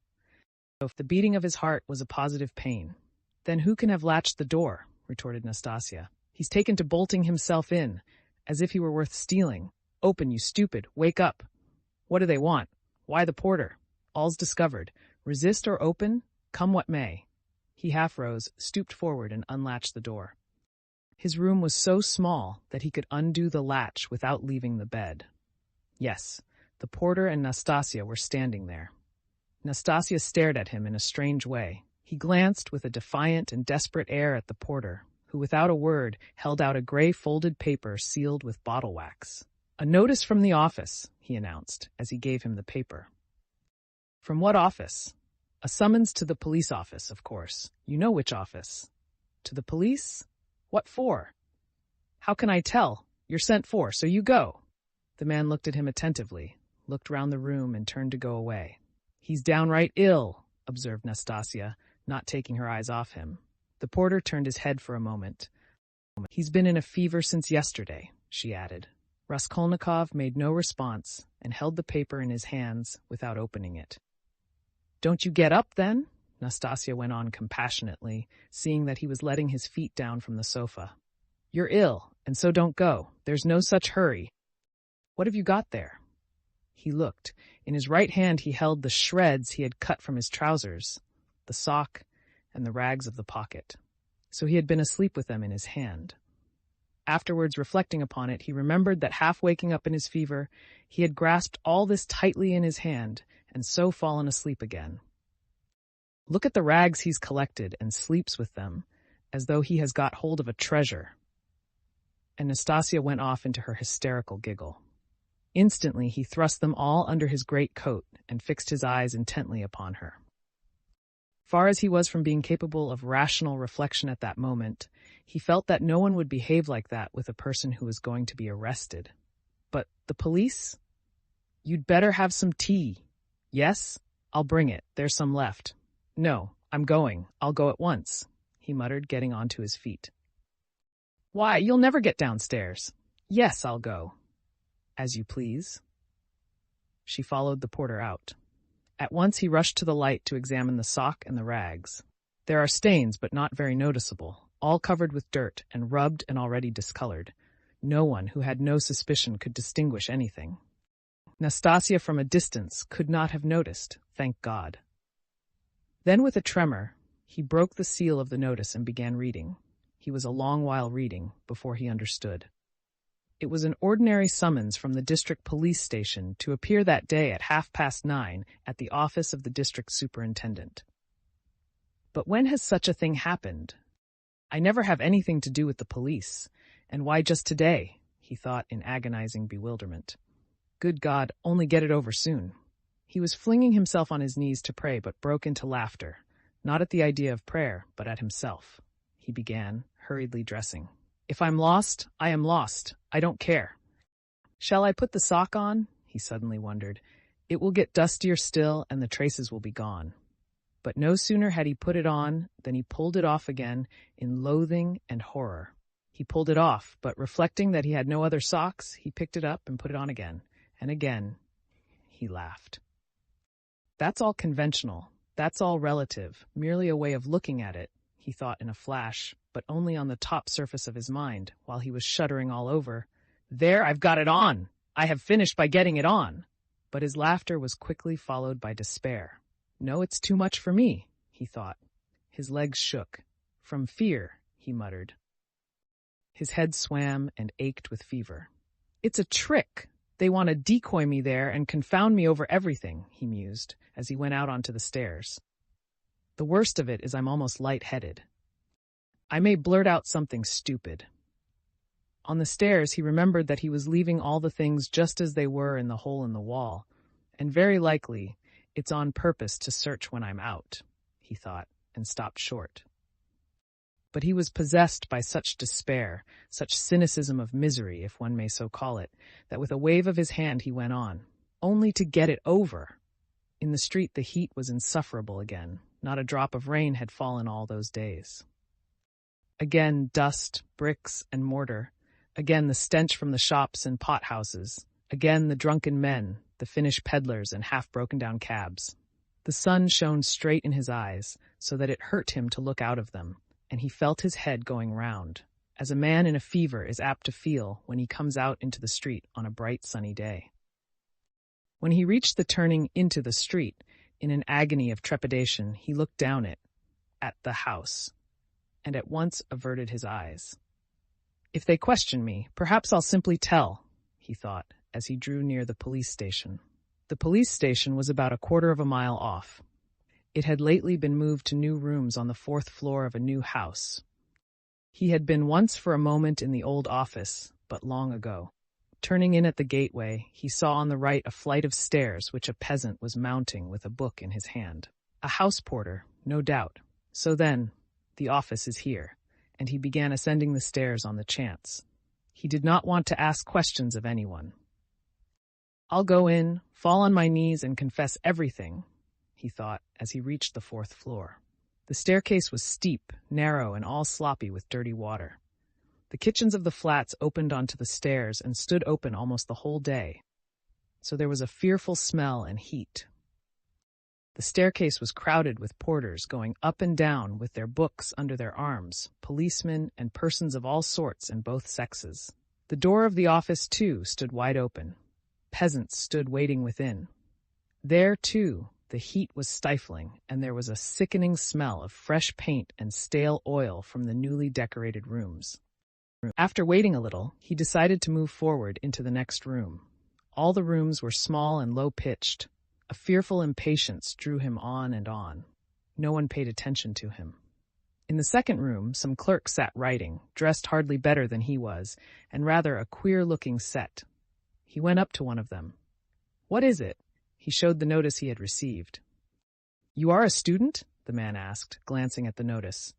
"Yes, formerly a student." The clerk looked at him, but without the slightest interest. He was a particularly unkempt person, with the look of a fixed idea in his eye. There would be no getting anything out of him, because he has no interest in anything, thought Raskolnikov. "Go in there to the head clerk," said the clerk, pointing towards the furthest room. He went into that room, the 4th in order. It was a small room, and packed full of people, rather better dressed than in the outer rooms. Among them were 2 ladies. One, poorly dressed in mourning, sat at the table opposite the chief clerk, writing something at his dictation. The other, a very stout, buxom woman with a purplish-red, blotchy face, excessively smartly dressed with a brooch on her bosom as big as a saucer, was standing on one side, apparently waiting for something. Raskolnikov thrust his notice upon the head clerk. The latter glanced at it, said, "Wait a minute," and went on attending to the lady in mourning. He breathed more freely. It can't be that. By degrees, he began to regain confidence. He kept urging himself to have courage and be calm. Some foolishness, some trifling carelessness, and I may betray myself. It's a pity there's no air here, he added. It's stifling.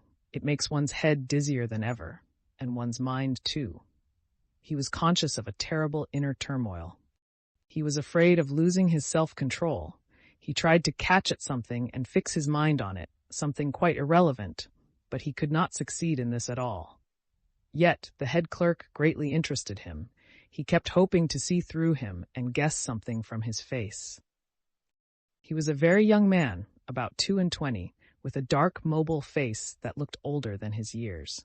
He was fashionably dressed and foppish, with his hair parted in the middle, well combed and pomaded, and wore a number of rings on his well-scrubbed fingers and a gold chain on his waistcoat. He said a couple of words in French to a foreigner who was in the room, and said them fairly correctly. "Louise Ivanovna, you can sit down," he said casually to the gaily dressed, purple-faced lady, who was still standing as though not venturing to sit down, though there was a chair beside her. "Ich danke," said the latter, and softly, with a rustle of silk, she sank into the chair. Her light blue dress, trimmed with white lace, floated about the table like an air balloon and filled almost half the room. She smelt of scent, but she was obviously embarrassed at filling half the room and smelling so strongly of scent. And though her smile was impudent as well as cringing, it betrayed evident uneasiness. The lady in mourning had done at last and got up. All at once, with some noise, an officer walked in very jauntily, with a peculiar swing of his shoulders at each step. He tossed his cockaded cap on the table and sat down in an easy chair. The small lady positively skipped from her seat on seeing him and fell to curtsying in a sort of ecstasy. But the officer took not the smallest notice of her, and she did not venture to sit down again in his presence. He was the assistant superintendent. He had a reddish moustache that stood out horizontally on each side of his face, and extremely small features, expressive of nothing much except a certain insolence. He looked askance and rather indignantly at Raskolnikov. He was so very badly dressed, and in spite of his humiliating position, his bearing was by no means in keeping with his clothes. Raskolnikov had unwarily fixed a very long and direct look on him, so that he felt positively affronted. "What do you want?" he shouted, apparently astonished that such a ragged fellow was not annihilated by the majesty of his glance. "I was summoned by a notice," Raskolnikov faltered. "For the recovery of money due from the student." The head clerk interfered hurriedly, tearing himself from his papers. "Here!" And he flung Raskolnikov a document and pointed out the place. "Read that!" "Money? What money?" thought Raskolnikov. But then, it's certainly not that, and he trembled with joy. He felt sudden, intense, indescribable relief. A load was lifted from his back. "And pray, what time were you directed to appear, sir?" shouted the assistant superintendent, seeming for some unknown reason more and more aggrieved. "You are told to come at 9, and now it's 12. "The notice was only brought me a quarter of an hour ago," Raskolnikov answered loudly over his shoulder. To his own surprise, he, too, grew suddenly angry and found a certain pleasure in it. "And it's enough that I have come here ill with fever. Kindly refrain from shouting." "I'm not shouting. I'm speaking very quietly. It's you who are shouting at me. I'm a student, and allow no one to shout at me." The assistant superintendent was so furious that for the first minute he could only splutter inarticulately. He leaped up from his seat. "Be silent.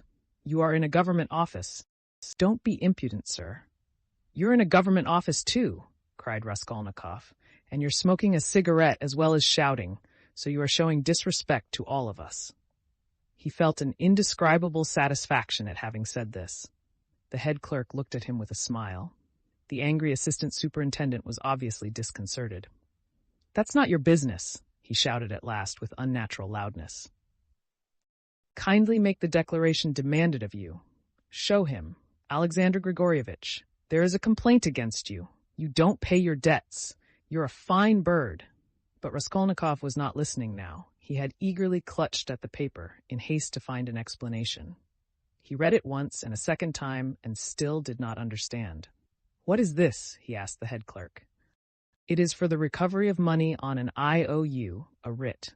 You must either pay it, with all expenses, costs, and so on, or give a written declaration when you can pay it, and at the same time an undertaking not to leave the capital without payment, and nor to sell or conceal your property. The creditor is at liberty to sell your property and proceed against you according to the law, but I am not in debt to anyone. That's not our business.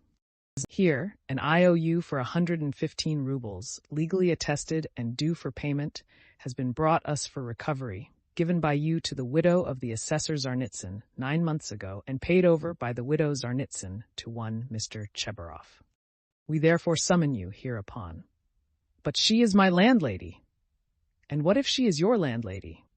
The head clerk looked at him with a condescending smile of compassion, and at the same time with a certain triumph, as at a novice under fire for the first time, as though he would say, "Well, how do you feel now?" But what did he care now for an IOU for a writ of recovery? Was that worth worrying about now? Was it worth attention even? He stood, he read, he listened, he answered, he even asked questions himself, but all mechanically. The triumphant sense of security, of deliverance from overwhelming danger, that was what filled his whole soul that moment, without thought for the future, without analysis, without suppositions or surmises, without doubts and without questioning. It was an instant of full, direct, purely instinctive joy. But at that very moment, something like a thunderstorm took place in the office. The assistant superintendent, still shaken by Raskolnikov's disrespect, still fuming and obviously anxious to keep up his wounded dignity, pounced on the unfortunate smart lady, who had been gazing at him ever since he came in with an exceedingly silly smile. "You shameful hussy!" he shouted suddenly at the top of his voice. The lady in mourning had left the office. "What was going on at your house last night? A disgrace again. You're a scandal to the whole street. Fighting and drinking again. Do you want the house of correction? Why, I have warned you 10 times over that I would not let you off the 11th. And here you are again, you—" The paper fell out of Raskolnikov's hands, and he looked wildly at the smart lady who was so unceremoniously treated. But he soon saw what it meant, and at once began to find positive amusement in the scandal. He listened with pleasure, so that he longed to laugh and laugh. All his nerves were on edge. "Ilya Petrovitch!" The head clerk was beginning anxiously, but stopped short, for he knew from experience that the enraged assistant could not be stopped except by force. As for the smart lady, at first she positively trembled before the storm. But strange to say, the more numerous and violent the terms of abuse became, the more amiable she looked, and the more seductive the smiles she lavished on the terrible assistant. She moved uneasily and curtsied incessantly, waiting impatiently for a chance of putting in her word, and at last she found it. "There was no sort of noise or fighting in my house, Mr. Captain," she pattered all at once, like peas dropping, speaking Russian confidently, though with a strong German accent. "And no sort of scandal, and his honor came drunk, and it's the whole truth I am telling, Mr. Captain, and I am not to blame. Mine is an honorable house, Mr. Captain, and honorable behavior, Mr. Captain, and I always dislike any scandal myself." But he came quite tipsy, and asked for 3 bottles again, and then he lifted up one leg and began playing the pianoforte with one foot, and that is not at all right in an honorable house, and he ganz broke the piano, and it was very bad manners indeed, and I said so. And he took up a bottle and began hitting everyone with it. And then I called the porter, and Karl came, and he took Karl and hit him in the eye, and he hit Henriette in the eye too, and gave me 5 slaps on the cheek. And it was so ungentlemanly in an honorable house, Mr. Captain, and I screamed. And he opened the window over the canal and stood in the window, squealing like a little pig. It was a disgrace. The idea of squealing like a little pig at the window into the street. Fie upon him. And Karl pulled him away from the window by his coat. And it is true, Mr. Captain, he tore Sein Rock. And then he shouted that man must pay him 15 rubles damages. And I did pay him, Mr. Captain, 5 rubles for Sein Rock. And he is an ungentlemanly visitor and caused all the scandal. "I will show you up," he said, "for I can write to all the papers about you." Then he was an author? Yes, Mr. Captain, and what an ungentlemanly visitor in an honorable house. Now then, enough, I have told you already. Ilya Petrovitch, the head clerk repeated significantly. The assistant glanced rapidly at him. The head clerk slightly shook his head. "So I tell you this, most respectable Louisa Ivanovna, and I tell it you for the last time," the assistant went on. "If there is a scandal in your honorable house once again, I will put you yourself in the lockup, as it is called in polite society. Do you hear? So a literary man, an author, took 5 rubles for his coat tail in an honorable house? A nice set, these authors." And he cast a contemptuous glance at Raskolnikov. "There was a scandal the other day in a restaurant, too. An author had eaten his dinner and would not pay. 'I'll write a satire on you,' says he. And there was another of them on a steamer last week, used the most disgraceful language to the respectable family of a civil councillor, his wife and daughter. And there was one of them turned out of a confectioner's shop the other day. They are like that, authors, literary men, students, town criers, for you get along. I shall look in upon you myself one day. Then you had better be careful. Do you hear?" With hurried deference, Louise Ivanovna fell to curtsying in all directions, and so curtsied herself to the door. But at the door, she stumbled backwards against a good-looking officer with a fresh, open face and splendid, thick, fair whiskers. This was the superintendent of the district himself, Nicodim Fomitch. Louise Ivanovna made haste to curtsy almost to the ground, and with mincing little steps she fluttered out of the office. "Again, thunder and lightning, a hurricane!" said Nicodim Fomitch to Ilya Petrovitch in a civil and friendly tone. "You are aroused again, you are fuming again, I heard it on the stairs!" "Well, what then?" Ilya Petrovitch drawled with gentlemanly nonchalance, and he walked with some papers to another table, with a jaunty swing of his shoulders at each step. "Here, if you will kindly look, an author or a student has been one at least, does not pay his debts, has given an IOU, won't clear out of his room, and complaints are constantly being lodged against him. And here he has been pleased to make a protest against my smoking in his presence.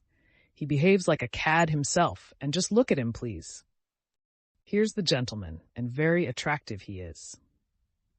Poverty is not a vice, my friend, but we know you go off like powder. You can't bear a slight. I dare say you took offense at something and went too far yourself," continued Nicodim Fomitch, turning affably to Raskolnikov. "But you were wrong there. He is a capital fellow, I assure you, but explosive.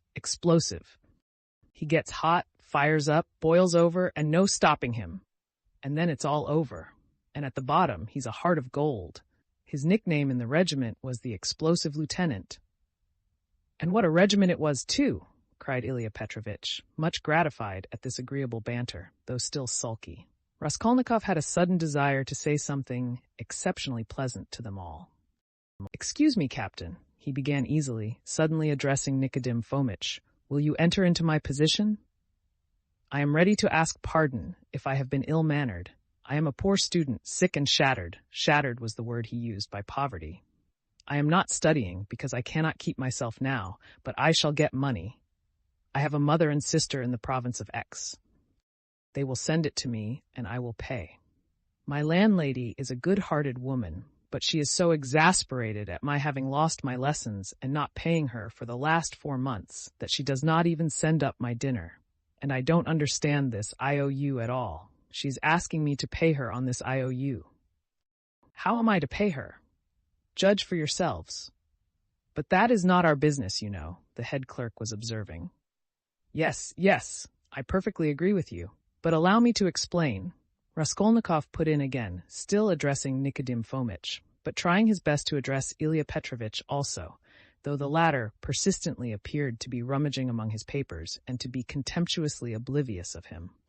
"Allow me to explain that I have been living with her for nearly 3 years, and at first, for why should I not confess it? At the very beginning I promised to marry her daughter. It was a verbal promise, freely given. She was a girl. Indeed, I liked her, though I was not in love with her. A youthful affair, in fact. That is, I mean to say, that my landlady gave me credit freely in those days, and I led a life I was very heedless. Nobody asks you for these personal details, sir. We've no time to waste," Ilya Petrovitch interposed roughly and with a note of triumph, but Raskolnikov stopped him hotly, though he suddenly found it exceedingly difficult to speak. "But excuse me. It is for me to explain how it all happened. In my turn, though I agree with you, it is unnecessary. But a year ago, the girl died of typhus. I remained lodging there as before, and when my landlady moved into her present quarters, she said to me, and in a friendly way, that she had complete trust in me. But still, would I not give her an IOU for 115 rubles, all the debt I owed her?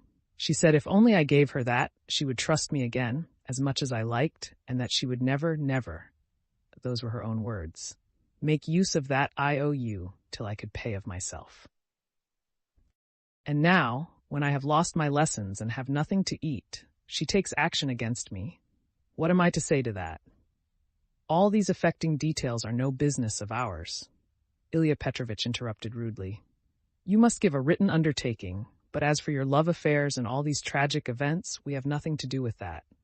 Come now."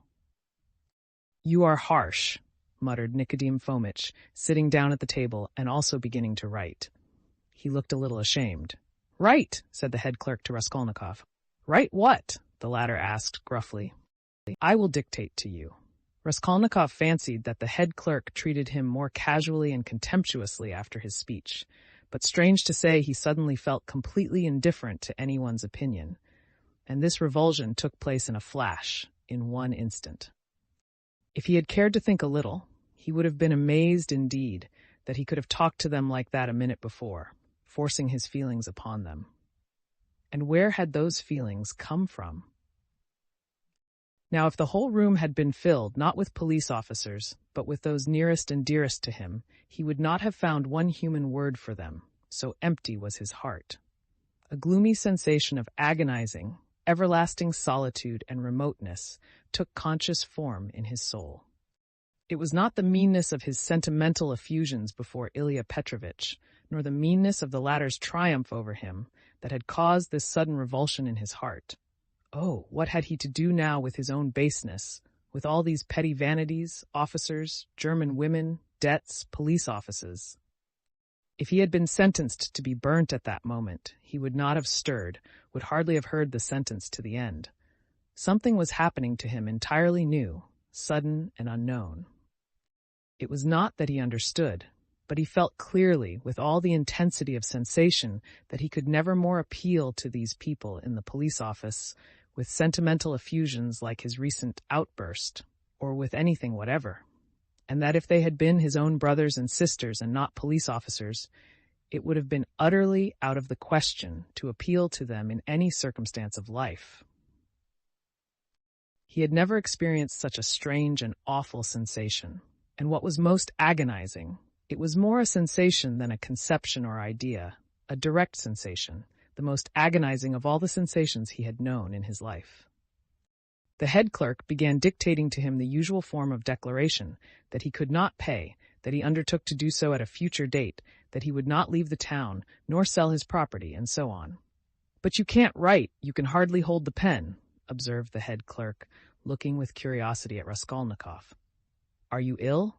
"Yes, I am giddy." "Go on." "That's all. Sign it." The head clerk took the paper and turned to attend to others.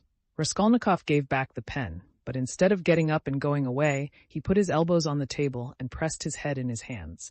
He felt as if a nail were being driven into his skull. A strange idea suddenly occurred to him, to get up at once, to go up to Nicodim Fomitch, and tell him everything that had happened yesterday, and then to go with him to his lodgings and to show him the things in the hole in the corner. The impulse was so strong that he got up from his seat to carry it out. "Hadn't I better think a minute?" flashed through his mind. "No, better cast off the burden without thinking." But all at once he stood still, rooted to the spot. Nicodim Fomitch was talking eagerly with Ilya Petrovitch, and the words reached him. "It's impossible, they'll both be released. To begin with, the whole story contradicts itself. Why should they have called the porter if it had been their doing? To inform against themselves? Or as a blind? No, that would be too cunning. Besides, Pestryakov, the student, was seen at the gate by both the porters and a woman as he went in. He was walking with 3 friends who left him only at the gate, and he asked the porters to direct him in the presence of the friends. Now, would he have asked his way if he had been going with such an object? As for Coke, he spent half an hour at the silversmith's below, before he went up to the old woman, and he left him at exactly 7:45. Now just consider. But excuse me, how do you explain this contradiction? They state themselves that they knocked and the door was locked. Yet 3 minutes later, when they went up with the porter, it turned out the door was unfastened. That's just it.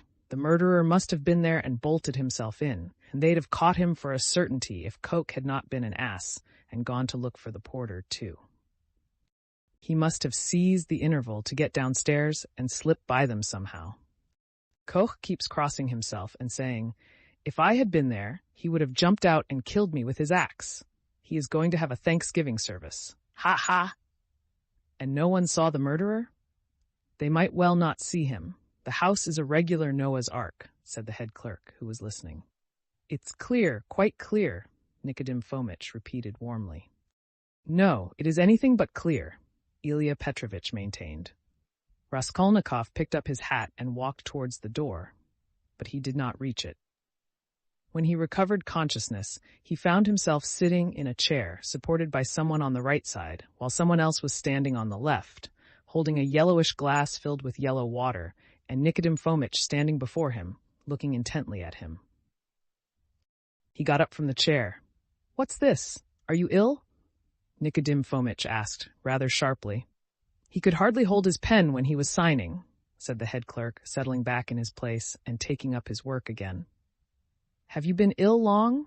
cried Ilya Petrovitch from his place, where he, too, was looking through papers.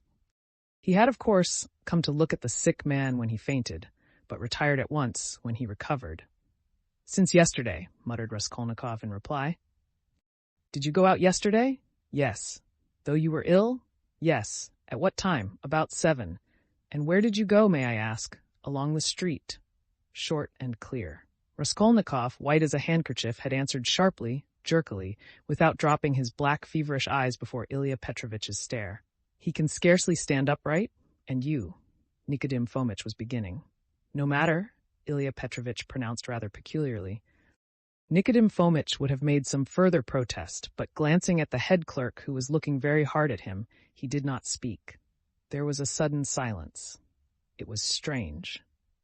"Very well, then," concluded Ilya Petrovitch. "We will not detain you." Raskolnikov went out. He caught the sound of eager conversation on his departure, and above the rest rose the questioning voice of Nikodym Fomitch. In the street, his faintness passed off completely. "A search. There will be a search at once," he repeated to himself, hurrying home. "The brutes, they suspect." His former terror mastered him completely again. Chapter 2. And what if there has been a search already? What if I find them in my room? But here was his room, nothing and no one in it. No one had peeped in. Even Nastasia had not touched it. But heavens! How could he have left all those things in the hole? He rushed to the corner, slipped his hand under the paper, pulled the things out, and lined his pockets with them. There were 8 articles in all. 2 little boxes with earrings or something of the sort. He hardly looked to see. Then 4 small leather cases. There was a chain, too, merely wrapped in newspaper, and something else in newspaper that looked like a decoration. He put them all in the different pockets of his overcoat and the remaining pocket of his trousers, trying to conceal them as much as possible. He took the purse, too. Then he went out of his room, leaving the door open. He walked quickly and resolutely, and though he felt shattered, he had his senses about him. He was afraid of pursuit. He was afraid that in another half hour, another quarter of an hour perhaps, instructions would be issued for his pursuit, and so at all costs he must hide all traces before then. He must clear everything up while he still had some strength, some reasoning power left him. Where was he to go? That had long been settled. Fling them into the canal, and all traces hidden in the water, the thing would be at an end. So he had decided in the night of his delirium, when several times he had had the impulse to get up and go away, to make haste and get rid of it all. But to get rid of it turned out to be a very difficult task. He wandered along the bank of the Ekaterininsky Canal for half an hour or more and looked several times at the steps running down to the water. But he could not think of carrying out his plan. Either rafts stood at the step's edge and women were washing clothes on them, or boats were moored there and people were swarming everywhere. Moreover, he could be seen and noticed from the banks on all sides. It would look suspicious for a man to go down on purpose, stop, and throw something into the water. And what if the boxes were to float instead of sinking? And of course they would. Even as it was, everyone he met seemed to stare and look round, as if they had nothing to do but to watch him. Why is it? Or can it be my fancy? He thought. At last the thought struck him that it might be better to go to the Neva. There were not so many people there, he would be less observed, and it would be more convenient in every way. Above all, it was further off. He wondered how he could have been wandering for a good half hour, worried and anxious in this dangerous past without thinking of it before.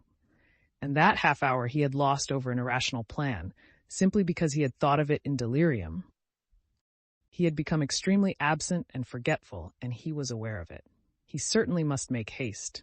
He walked towards the Neva along V Prospect, but on the way another idea struck him. Why to the Neva? Would it not be better to go somewhere far off, to the islands again, and there hide the things in some solitary place, in a wood or under a bush, and mark the spot perhaps? And though he felt incapable of clear judgment, the idea seemed to him a sound one. But he was not destined to go there. For coming out of V Prospect towards the square, he saw on the left a passage leading between two blank walls to a courtyard.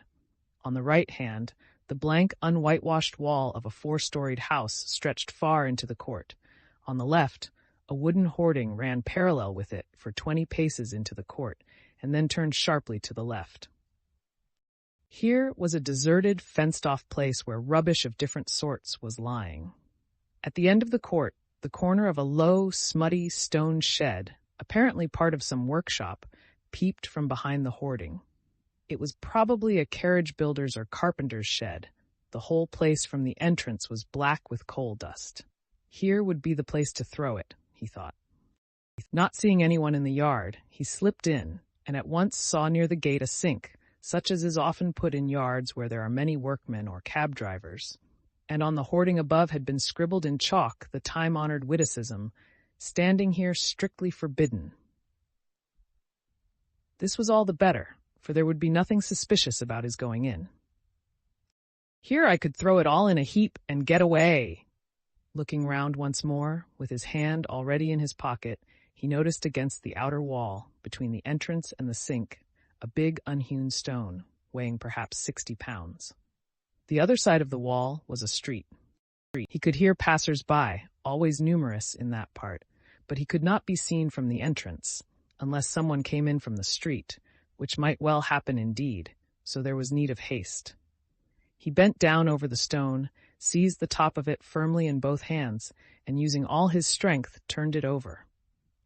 Under the stone was a small hollow in the ground, and he immediately emptied his pocket into it. The purse lay at the top, and yet the hollow was not filled up.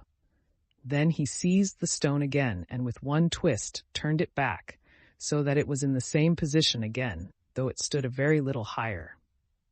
But he scraped the earth about it and pressed it at the edges with his foot. Nothing could be noticed. Then he went out and turned into the square. Again an intense, almost unbearable joy overwhelmed him for an instant, as it had in the police office. I have buried my tracks, and who can think of looking under that stone? It has been lying there most likely ever since the house was built, and will lie as many years more. And if it were found, who would think of me? It is all over, no clue. And he laughed. Yes, he remembered that he began laughing a thin, nervous, noiseless laugh, and went on laughing all the time he was crossing the square. But when he reached the boulevard, where 2 days before he had come upon that girl, his laughter suddenly ceased. Other ideas crept into his mind. He felt all at once that it would be loathsome to pass that seat on which, after the girl was gone, he had sat and pondered, and that it would be hateful, too, to meet that whiskered policeman to whom he had given the 20 kopecks. Damn him! He walked, looking about him angrily and distractedly. All his ideas now seemed to be circling round some single point, and he felt that there really was such a point, and that now he was left facing that point, and for the first time indeed during the last 2 months. Damn it all, he thought suddenly, in a fit of ungovernable fury. If it has begun, then it has begun. Hang the new life! Good Lord, how stupid it is! And what lies I told today! How despicably I fawned upon that wretched Ilya Petrovitch! But that is all folly. What do I care for them all, and my fawning upon them? It is not that at all. It is not that at all. Suddenly he stopped. A new, utterly unexpected and exceedingly simple question perplexed and bitterly confounded him.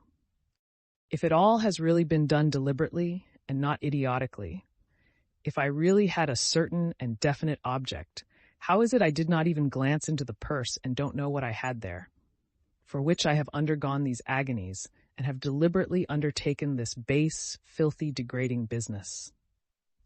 And here I wanted at once to throw into the water the purse together with all the things which I had not seen either. How's that? Yes, that was so. That was all so. Yet he had known it all before, and it was not a new question for him, even when it was decided in the night, without hesitation and consideration, as though so it must be, as though it could not possibly be otherwise. Yes, he had known it all, and understood it all. It surely had all been settled even yesterday at the moment when he was bending over the box and pulling the jewel cases out of it. Yes, so it was. It is because I am very ill, he decided grimly at last. I have been worrying and fretting myself, and I don't know what I am doing. Yesterday and the day before yesterday, and all this time I have been worrying myself. I shall get well, and I shall not worry. But what if I don't get well at all? Good God, how sick I am of it all. He walked on without resting. He had a terrible longing for some distraction, but he did not know what to do, what to attempt. A new, overwhelming sensation was gaining more and more mastery over him every moment. This was an immeasurable, almost physical, repulsion for everything surrounding him, an obstinate, malignant feeling of hatred. All who met him were loathsome to him. He loathed their faces, their movements, their gestures. If anyone had addressed him, he felt that he might have spat at him or bitten him. He stopped suddenly on coming out on the bank of the little Neva near the bridge to Vasilyevsky Ostrov. Why, he lives here, in that house, he thought. Why, I have not come to Razumihin of my own accord. Here it's the same thing over again. Very interesting to know, though. Have I come on purpose, or have I simply walked here by chance? Never mind. I said the day before yesterday that I would go and see him the day after. Well, and so I will. Besides, I really cannot go further now. He went up to Razumihin's room on the 5th floor. The latter was at home in his garret, busily writing at the moment, and he opened the door himself. It was 4 months since they had seen each other. Razumihin was sitting in a ragged dressing gown, with slippers on his bare feet, unkempt, unshaven, and unwashed. His face showed surprise. "Is it you?" he cried. He looked his comrade up and down. Then, after a brief pause, he whistled. "As hard up as all that? Why, brother, you've cut me out!" he added, looking at Raskolnikov's rags. "Come sit down. You are tired. I'll be bound." And when he had sunk down on the American leather sofa, which was in even worse condition than his own, Razumihin saw at once that his visitor was ill. "Why, you are seriously ill, do you know that?" He began feeling his pulse. Raskolnikov pulled away his hand. "Never mind," he said. "I have come for this. I have no lessons." "I wanted, but I don't really want lessons." "But I say, you are delirious, you know," Razumihin observed, watching him carefully. "No, I am not." Raskolnikov got up from the sofa. As he had mounted the stairs to Razumihin's, he had not realized that he would be meeting his friend face to face. Now, in a flash, he knew that what he was least of all disposed for at that moment was to be face to face with anyone in the wide world. His spleen rose within him. He almost choked with rage at himself as soon as he crossed Razumihin's threshold. "Goodbye," he said abruptly, and walked to the door. "Stop! Stop! You queer fish." "I don't want to," said the other, again pulling away his hand. "Then why the devil have you come? Are you mad or what? Why, this is almost insulting. I won't let you go like that." "Well then, I came to you because I know no one but you who could help, to begin, because you are kinder than anyone, cleverer, I mean, and can judge. And now I see that I want nothing. Do you hear? Nothing at all, no one's services, no one's sympathy. I am by myself, alone. Come, that's enough, leave me alone. Stay a minute, you sweep. You are a perfect madman. As you like, for all I care. I have no lessons, do you see, and I don't care about that. But there's a bookseller, Heruvimov, and he takes the place of a lesson. I would not exchange him for 5 lessons. He's doing publishing of a kind and issuing natural science manuals, and what a circulation they have. The very titles are worth the money. You always maintained that I was a fool, but by Jove, my boy, there are greater fools than I am. Now he is setting up for being advanced. Not that he has an inkling of anything, but of course, I encourage him. Here are 2 signatures of the German text, in my opinion, the crudest charlatanism. It discusses the question, is woman a human being? And of course triumphantly proves that she is. Heruvimov is going to bring out this work as a contribution to the woman question. I am translating it. He will expand these 2.5 signatures into 6. We shall make up a gorgeous title, half a page long, and bring it out at half a ruble. It will do. He pays me 6 rubles the signature. It works out to about 15 rubles for the job, and I've had 6 already in advance. When we have finished this, we're going to begin a translation about whales, and then some of the dullest scandals out of the second part of Le Confession we have marked for translation. Somebody has told Heruvimov that Rousseau was a kind of Radishchev. You may be sure I don't contradict him. Hang him. Well, would you like to do the second signature of Is Woman a Human Being? If you would, take the German and pens and paper. All those are provided, and take 3 rubles. For as I have had 6 rubles in advance on the whole thing, 3 rubles come to you for your share. And when you have finished the signature, there will be another 3 rubles for you. And please don't think I'm doing you a service. Quite the contrary. As soon as you came in, I saw how you could help me. To begin with, I am weak in spelling, and secondly, I am sometimes utterly adrift in German, so that I make it up as I go along for the most part. The only comfort is that it's bound to be a change for the better. Though who can tell, maybe it's sometimes for the worse. Will you take it? Raskolnikov took the German sheets in silence, took the 3 rubles, and without a word, went out. Razumihin gazed after him in astonishment. But when Raskolnikov was in the next street, he turned back, mounted the stairs to Razumihin's again, and laying on the table the German article and the 3 rubles, went out again, still without uttering a word. "Are you raving or what?" Razumihin shouted, roused to fury at last. "What farce is this? You'll drive me crazy, too. What did you come to see me for, damn you?" "I don't want translation," muttered Raskolnikov from the stairs. "Then what the devil do you want?"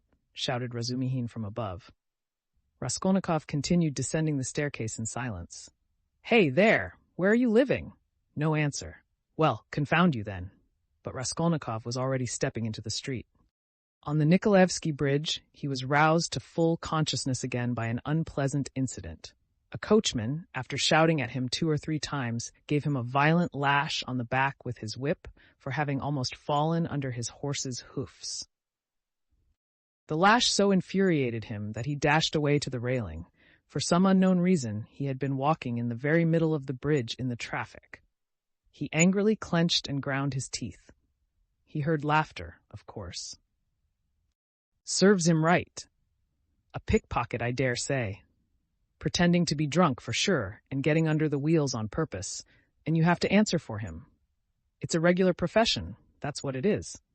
But while he stood at the railing, still looking angry and bewildered after the retreating carriage, and rubbing his back, he suddenly felt someone thrust money into his hand. He looked. It was an elderly woman in a kerchief and goatskin shoes, with a girl, probably her daughter, wearing a hat and carrying a green parasol. "Take it, my good man, in Christ's name." He took it and they passed on. It was a piece of 20 kopecks. From his dress and appearance, they might well have taken him for a beggar asking alms in the streets, and the gift of the 20 kopecks he doubtless owed to the blow, which made them feel sorry for him. He closed his hand on the 20 kopecks, walked on for 10 paces, and turned facing the Neva, looking towards the palace. The sky was without a cloud, and the water was almost bright blue, which is so rare in the Neva.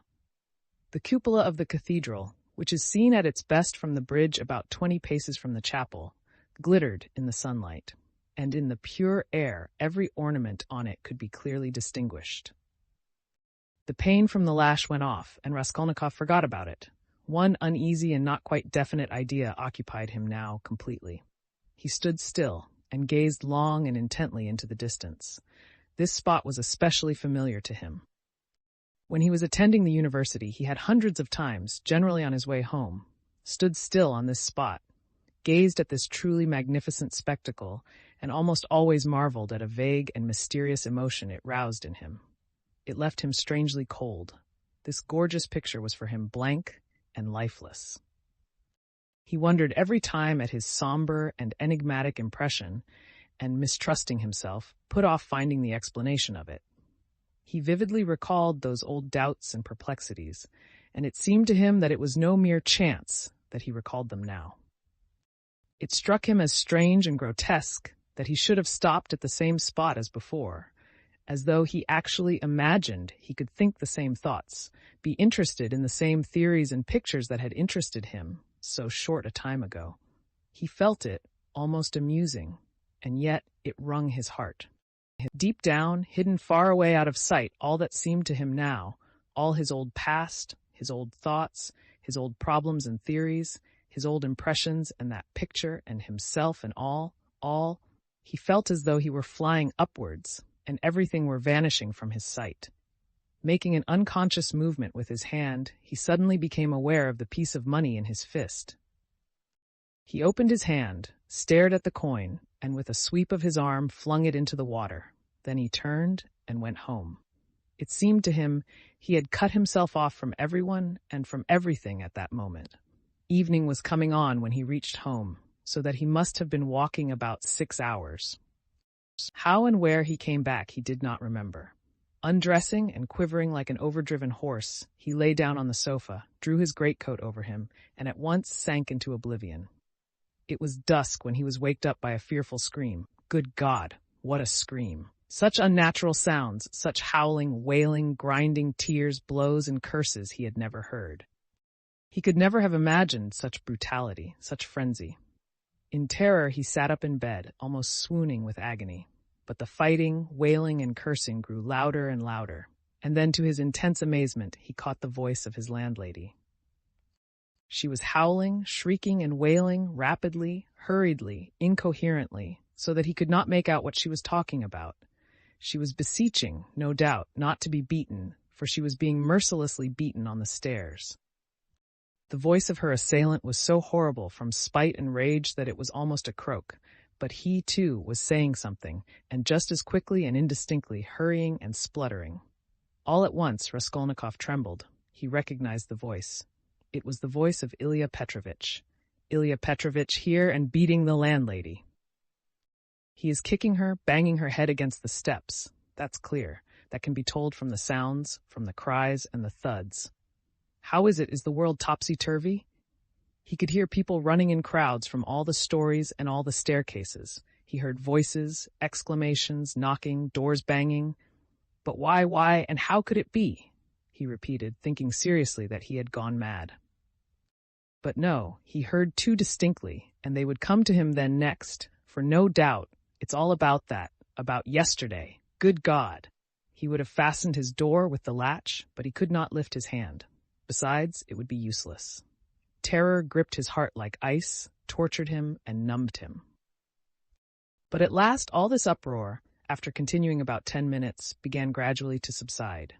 The landlady was moaning and groaning. Ilya Petrovitch was still uttering threats and curses. But at last he, too, seemed to be silent, and now he could not be heard. Can he have gone away? Good Lord! Yes, and now the landlady is going too, still weeping and moaning, and then her door slammed. Now the crowd was going from the stairs to their rooms, exclaiming, disputing, calling to one another, raising their voices to a shout, dropping them to a whisper. There must have been numbers of them, almost all the inmates of the block. But good God, how could it be? And why? Why had he come here? Raskolnikov sank worn out on the sofa, but could not close his eyes. He lay for half an hour in such anguish, such an intolerable sensation of infinite terror as he had never experienced before. Suddenly a bright light flashed into his room. Nastasia came in with a candle and a plate of soup. Looking at him carefully and ascertaining that he was not asleep, she set the candle on the table and began to lay out what she had brought. Bread, salt, a plate, a spoon. You've eaten nothing since yesterday, I warrant. You've been trudging about all day, and you're shaking with fever. Nastasia, what were they beating the landlady for? She looked intently at him. Who beat the landlady? Just now. Half an hour ago, Ilya Petrovitch, the assistant superintendent, on the stairs. Why was he ill-treating her like that? And why was he here? Nastasia scrutinized him, silent and frowning, and her scrutiny lasted a long time. He felt uneasy, even frightened at her searching eyes. Nastasia, why don't you speak? He said timidly at last in a weak voice. It's the blood, she answered at last softly, as though speaking to herself. Blood? What blood? he muttered, growing white and turning towards the wall. Nastasia still looked at him without speaking. "Nobody has been beating the landlady," she declared at last in a firm, resolute voice. He gazed at her, hardly able to breathe. "I heard it myself. I was not asleep." "I was sitting up," he said still more timidly. "I listened a long while. The assistant superintendent came. Everyone ran out onto the stairs from all the flats. No one has been here. That's the blood crying in your ears. When there's no outlet for it and it gets clotted, you begin fancying things. Will you eat something?" He made no answer. Nastasia still stood over him, watching him. "Give me something to drink, Nastasia." She went downstairs and returned with a white earthenware jug of water. He remembered only swallowing one sip of the cold water and spilling some on his neck. Then followed forgetfulness. Chapter 3. He was not completely unconscious, however. All the time he was ill. He was in a feverish state, sometimes delirious, sometimes half-conscious. He remembered a great deal afterwards. Sometimes it seemed as though there were a number of people round him. They wanted to take him away somewhere. There was a great deal of squabbling and discussing about him. Then he would be alone in the room. They had all gone away afraid of him, and only now and then opened the door a crack to look at him. They threatened him, plotted something together, laughed, and mocked at him. He remembered Nastasia often at his bedside. He distinguished another person, too, whom he seemed to know very well, though he could not remember who he was, and this fretted him, even made him cry. Sometimes he fancied he had been lying there a month. At other times it all seemed part of the same day. But of that he had no recollection, and yet every minute he felt that he had forgotten something he ought to remember. He worried and tormented himself trying to remember, moaned, flew into a rage, or sank into awful, intolerable terror. Then he struggled to get up, would have run away, but someone always prevented him by force, and he sank back into impotence and forgetfulness. At last he returned to complete consciousness. It happened at 10 o'clock in the morning. On fine days, the sun shone into the room at that hour, throwing a streak of light on the right wall and the corner near the door. Nastasia was standing beside him with another person, a complete stranger, who was looking at him very inquisitively. He was a young man with a beard, wearing a full, short-waisted coat, and looked like a messenger. The landlady was peeping in at the half-open door. Raskolnikov sat up. "Who is this, Nastasia?" he asked, pointing to the young man. "I say, he's himself again," she said. "He is himself," echoed the man. Concluding that he had returned to his senses, the landlady closed the door and disappeared.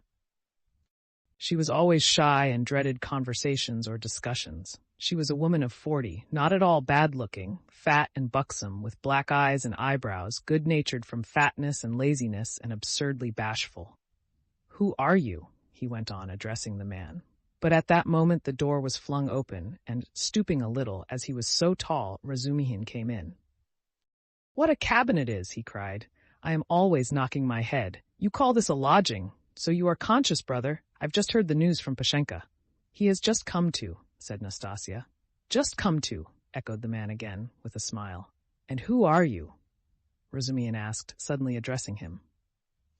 "My name is Razumihin, at your service. Not Razumihin, as I am always called, but Razumihin, a student and gentleman, and he is my friend. And who are you?" "I am the messenger from our office, from the merchant Shelopaev, and I've come on business." "Please sit down." Razumihin seated himself on the other side of the table. "It's a good thing you've come to, brother," he went on to Raskolnikov. "For the last 4 days you have scarcely eaten or drunk anything. We had to give you tea in spoonfuls. I brought Zosimov to see you twice. You remember Zosimov? He examined you carefully and said at once it was nothing serious. Something seemed to have gone to your head.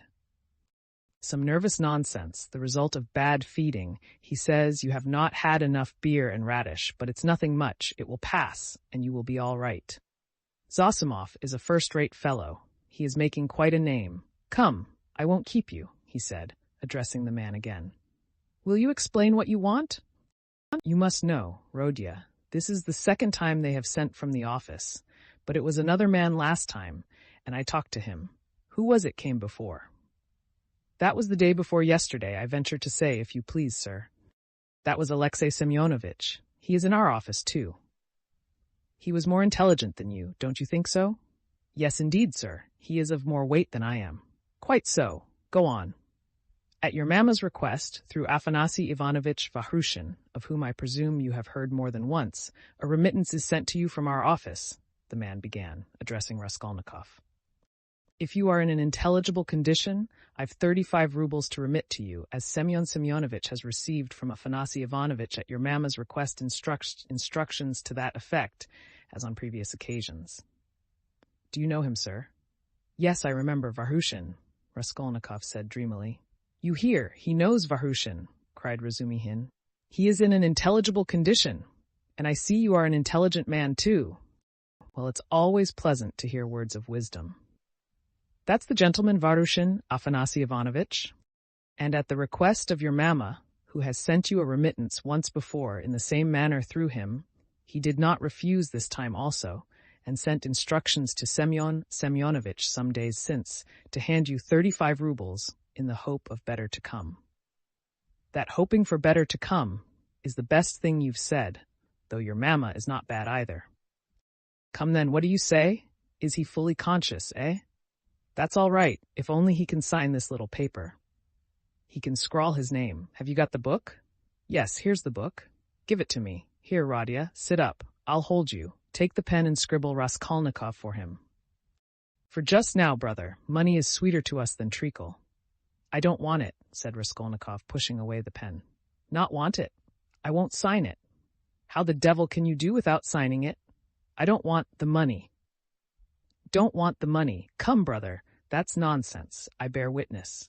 Don't trouble, please, it's only that he is on his travels again. But that's pretty common with him at all times, though. You are a man of judgment, and we will take him in hand, that is, more simply, take his hand, and he will sign it. Here. But I can come another time. No, no. Why should we trouble you? You are a man of judgment. Now, Rodya, don't keep your visitor, you see he is waiting. And he made ready to hold Raskolnikov's hand in earnest. Stop, I'll do it alone, said the latter, taking the pen and signing his name. The messenger took out the money and went away. Bravo! And now, brother, are you hungry? Yes, answered Raskolnikov. Is there any soup? Some of yesterday's, answered Nastasia, who was still standing there. With potatoes and rice in it? Yes, I know it by heart. Bring soup and give us some tea. Very well. Raskolnikov looked at all this with profound astonishment and a dull, unreasoning terror. He made up his mind to keep quiet and see what would happen. I believe I am not wandering. I believe it's reality, he thought. In a couple of minutes, Nastasia returned with the soup and announced that the tea would be ready directly. With the soup, she brought 2 spoons, 2 plates, salt, pepper, mustard for the beef, and so on. The table was set as it had not been for a long time. The cloth was clean. It would not be amiss, Nastasia, if Praskovya Pavlovna were to send us up a couple of bottles of beer. We could empty them. Well, you are a cool hand, muttered Nastasia, and she departed to carry out his orders. Raskolnikov still gazed wildly with strained attention. Meanwhile, Razumihin sat down on the sofa beside him, as clumsily as a bear put his left arm round Raskolnikov's head, although he was able to sit up, and with his right hand gave him a spoonful of soup, blowing on it that it might not burn him. But the soup was only just warm. Raskolnikov swallowed 1 spoonful greedily, then a second, then a third. But after giving him a few more spoonfuls of soup, Razumihin suddenly stopped and said that he must ask Zosimov whether he ought to have more. Nastasia came in with 2 bottles of beer. And will you have tea? Yes. Cut along, Nastasia, and bring some tea. For tea we may venture on without the faculty. But here is the beer. He moved back to his chair, pulled the soup and meat in front of him, and began eating as though he had not touched food for 3 days. I must tell you, Rodya, I dine like this here every day now, he mumbled with his mouth full of beef. And it's all Pashenka, your dear little landlady, who sees to that. She loves to do anything for me. I don't ask for it, but of course I don't object. And here's Nastasia with the tea. She is a quick girl. Nastasia, my dear, won't you have some beer? Get along with your nonsense. A cup of tea, then. A cup of tea, maybe. Pour it out. Stay, I'll pour it out myself. Sit down.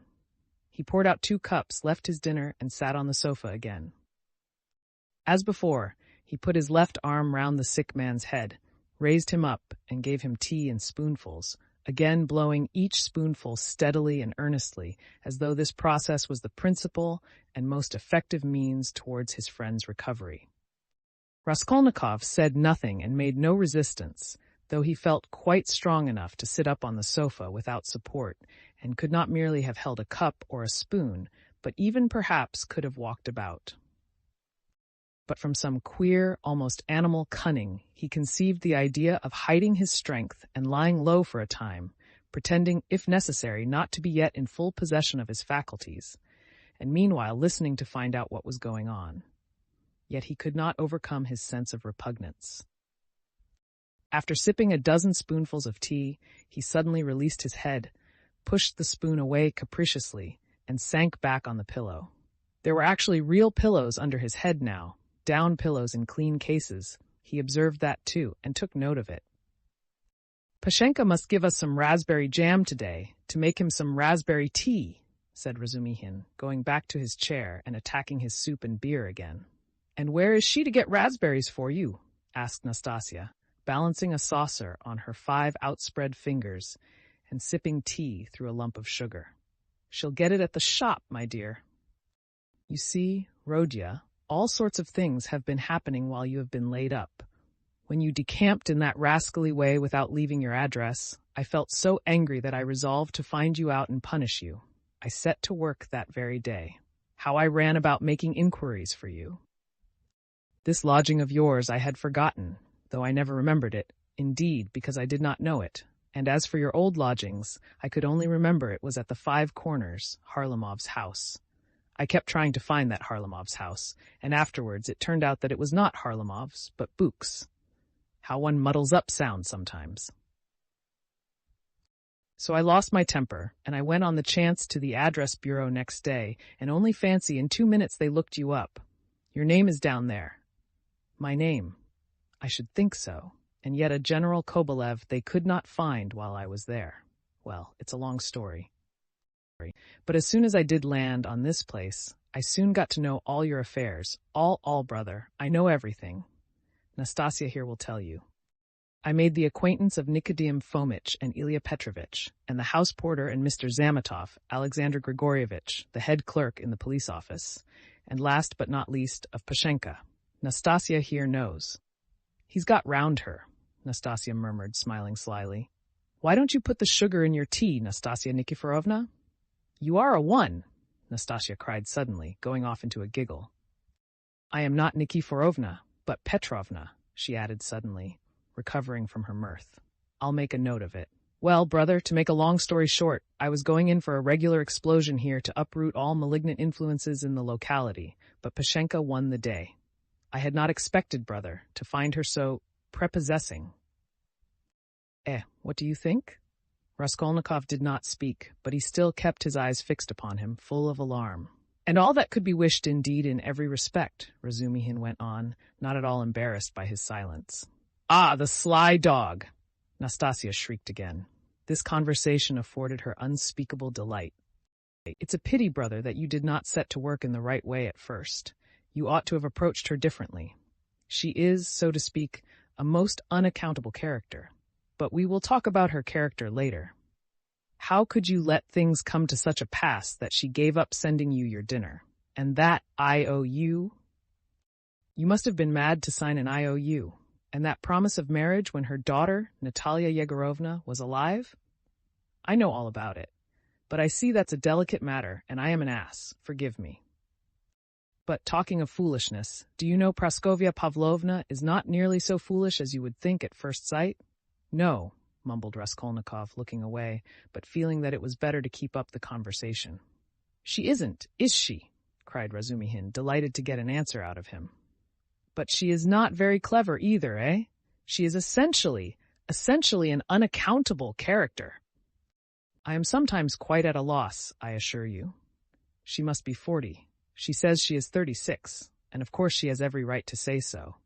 But I swear I judge her intellectually, simply from the metaphysical point of view. There is a sort of symbolism sprung up between us, a sort of algebra or whatnot. I don't understand it. Well, that's all nonsense. Only, seeing that you are not a student now and have lost your lessons and your clothes, and that through the young lady's death she has no need to treat you as a relation. She suddenly took fright, and as you hid in your den and dropped all your old relations with her, she planned to get rid of you. And she's been cherishing that design a long time, but was sorry to lose the IOU, for you assured her yourself that your mother would pay. It was base of me to say that. My mother herself is almost a beggar, and I told a lie to keep my lodging and be fed, Raskolnikov said loudly and distinctly. Yes, you did very sensibly. But the worst of it is that at that point, Mr. Chebarov turns up, a businessman. Pashenka would never have thought of doing anything on her own account. She is too retiring. But the businessman is by no means retiring. And first thing he puts the question, is there any hope of realizing the IOU? Answer, there is, because he has a mother who would save her Rodya with her 125 rubles pension if she has to starve herself, and a sister, too, who would go into bondage for his sake. That's what he was building upon. Why do you start? I know all the ins and outs of your affairs now, my dear boy.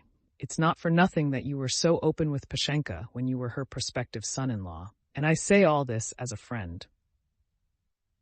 But I tell you what it is. An honest and sensitive man is open, and a businessman listens and goes on eating you up. Well, then she gave the IOU by way of payment to this Chebarov, and without hesitation he made a formal demand for payment. When I heard of all this, I wanted to blow him up too, to clear my conscience, but by that time harmony reigned between me and Pashenka, and I insisted on stopping the whole affair, engaging that you would pay. I went security for you, brother. Do you understand? We called Chebarov, flung him 10 rubles, and got the IOU back from him, and here I have the honor of presenting it to you. She trusts your word now. Here, take it. You see I have torn it. Razumihin put the note on the table. Raskolnikov looked at him and turned to the wall without uttering a word. Even Razumihin felt a twinge. I see, brother, he said a moment later, that I have been playing the fool again. I thought I should amuse you with my chatter, and I believe I have only made you cross. Was it you I did not recognize when I was delirious? Raskolnikov asked, after a moment's pause without turning his head. Yes, and you flew into a rage about it, especially when I brought Zametov one day. Zametov? The head clerk? What for? Raskolnikov turned round quickly and fixed his eyes on Razumihin. What's the matter with you? What are you upset about?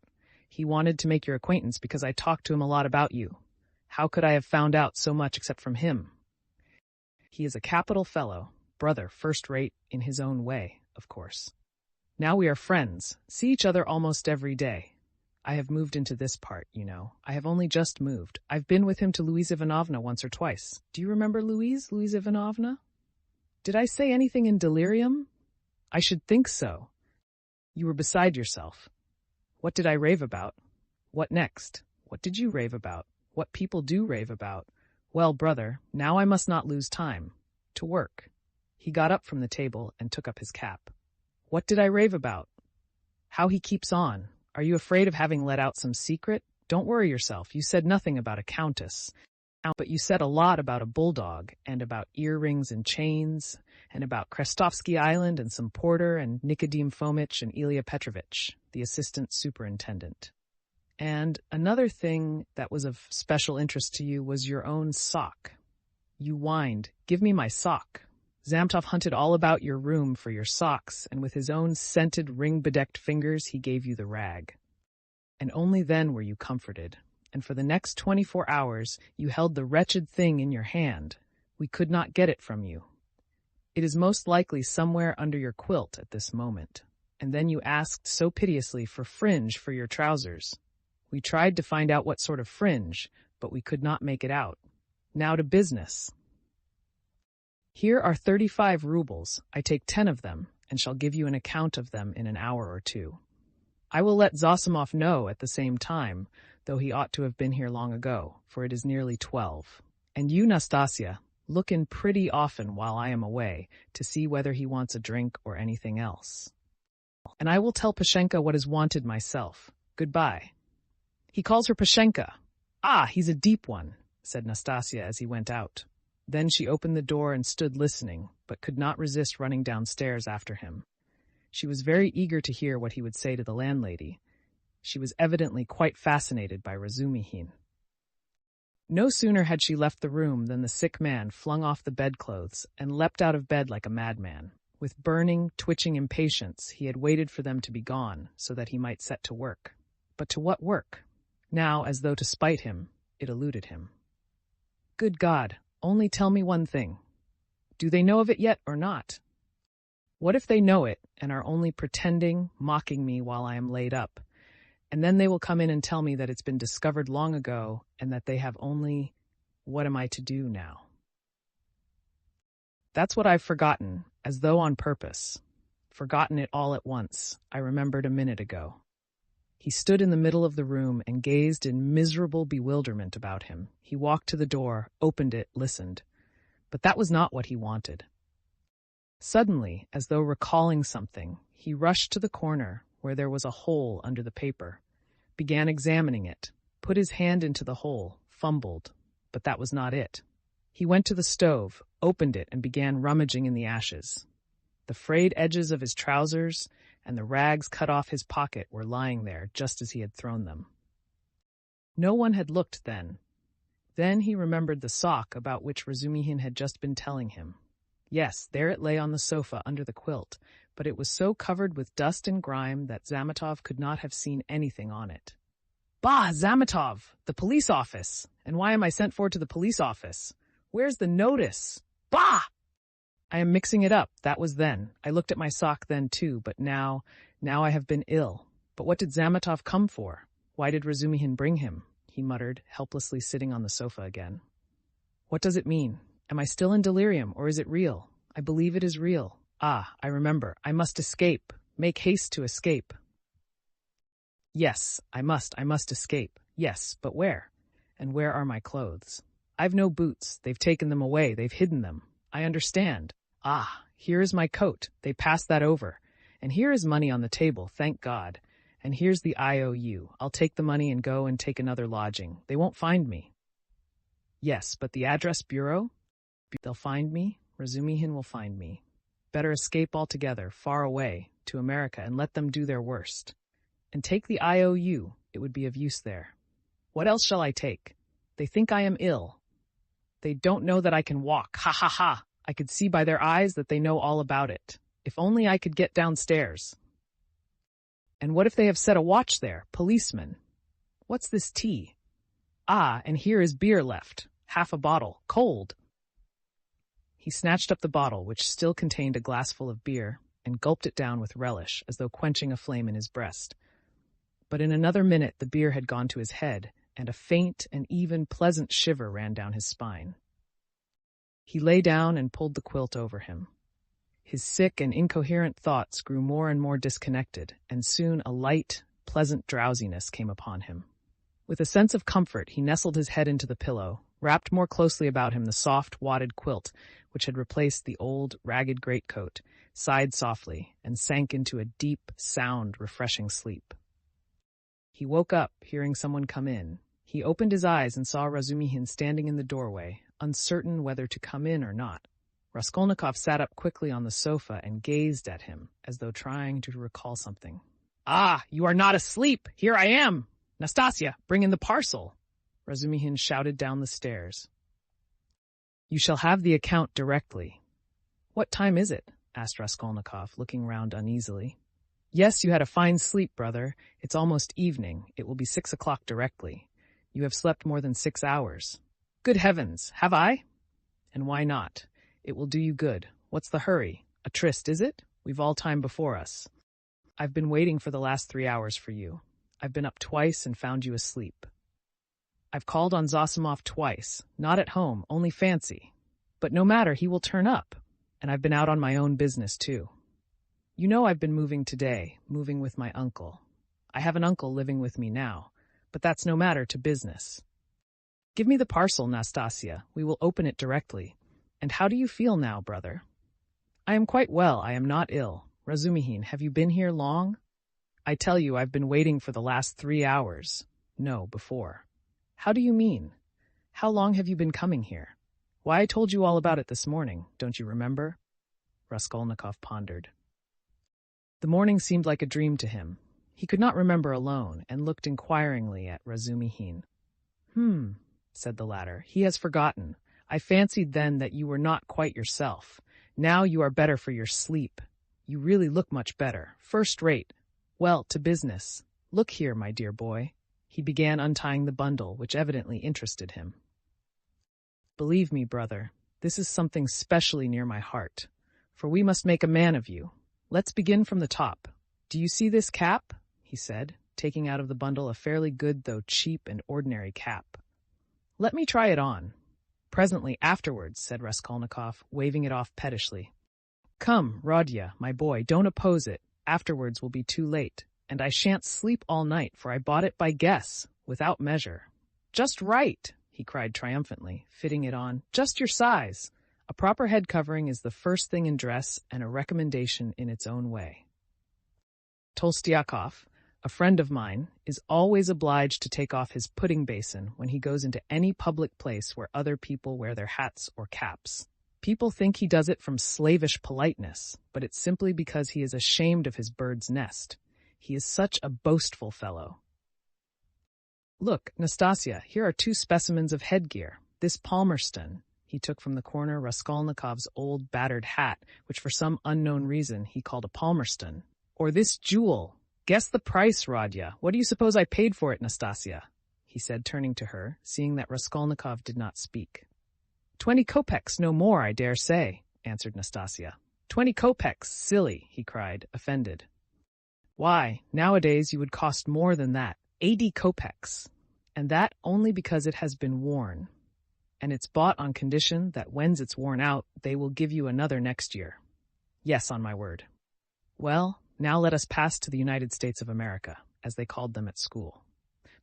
I assure you I am proud of these breeches, and he exhibited to Raskolnikov a pair of light summer trousers of gray woolen material. No holes, no spots, and quite respectable, although a little worn, and a waistcoat to match, quite in the fashion. And its being worn really is an improvement. It's softer, smoother. You see, Rodya, to my thinking, the great thing for getting on in the world is always to keep to the seasons. If you don't insist on having asparagus in January, you keep your money in your purse, and it's the same with this purchase.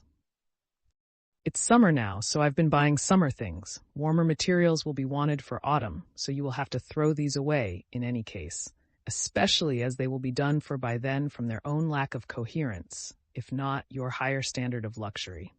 Come, price them. What do you say? 2 rubles 25 kopecks. And remember the condition. If you wear these out, you will have another suit for nothing. They only do business on that system at Fedyev's. If you've bought a thing once, you are satisfied for life, for you will never go there again of your own free will. Now for the boots. What do you say? You see that they are a bit worn, but they'll last a couple of months, for it's foreign work and foreign leather. The secretary of the English embassy sold them last week. He had only worn them 6 days, but he was very short of cash. Price, 1.5 rubles. A bargain? But perhaps they won't fit, observed Nastasia. Not fit? Just look. And he pulled out of his pocket Raskolnikov's old, broken boot, stiffly coated with dry mud. I did not go empty-handed. They took the size from this monster. We all did our best. And as to your linen, your landlady has seen to that. Here, to begin with, are 3 shirts, hempen but with a fashionable front. Well now then, 80 kopecks the cap, 2 rubles 25 kopecks the suit, together 3 rubles 5 kopecks, 1.5 rubles for the boots, for you see, they are very good, and that makes 4 rubles 55 kopecks, 5 rubles for the underclothes, they were bought in the lot, which makes exactly 9 rubles 55 kopecks, 45 kopecks change in coppers. Will you take it? And so, Rodya, you are set up with a complete new rig-out, for your overcoat will serve, and even has a style of its own. That comes from getting one's clothes from Sharmer's. As for your socks and other things, I leave them to you. We've 25 rubles left. And as for Pashenka and paying for your lodging, don't you worry. I tell you she'll trust you for anything. And now, brother, let me change your linen, for I dare say you will throw off your illness with your shirt. Let me be. I don't want to. Raskolnikov waved him off. He had listened with disgust to Razumihin's efforts to be playful about his purchases. Come, brother, don't tell me I've been trudging around for nothing, Razumihin insisted. Nastasia, don't be bashful, but help me, that's it. And in spite of Raskolnikov's resistance, he changed his linen. The latter sank back on the pillows and for a minute or two said nothing. It will be long before I get rid of them, he thought. What money was all that bought with? He asked at last, gazing at the wall. Money?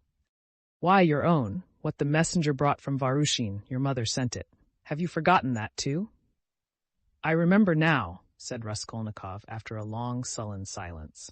Razumihin looked at him, frowning and uneasy. The door opened and a tall, stout man whose appearance seemed familiar to Raskolnikov came in. Chapter 4. Zosimov was a tall, fat man with a puffy, colorless, clean-shaven face and straight flaxen hair.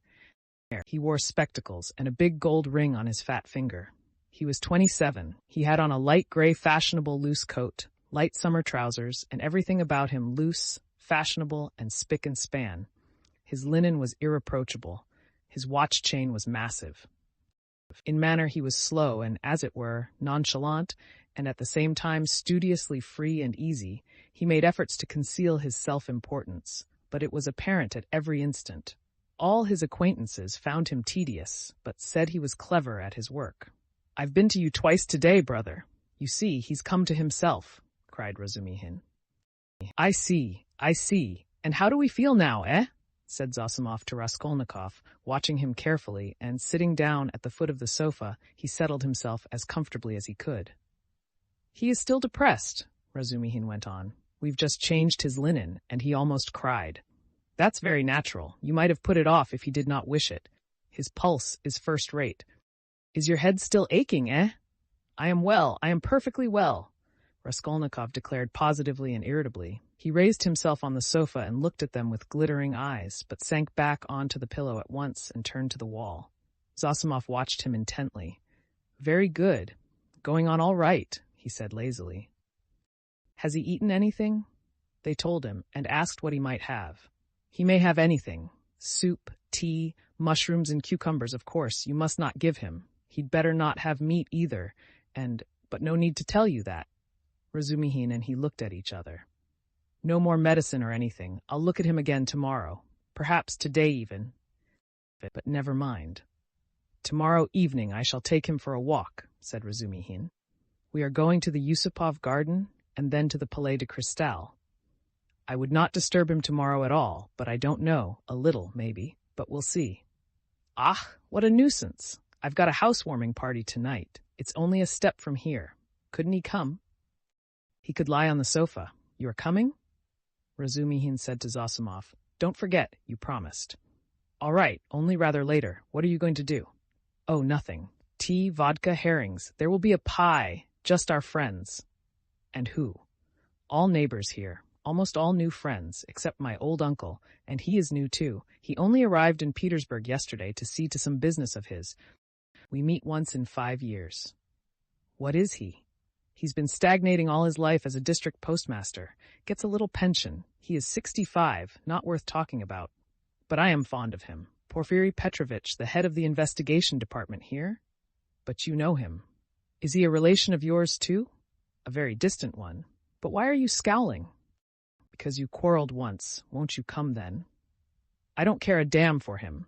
So much the better. Well, there will be some students, a teacher, a government clerk, a musician, an officer, and Zametov.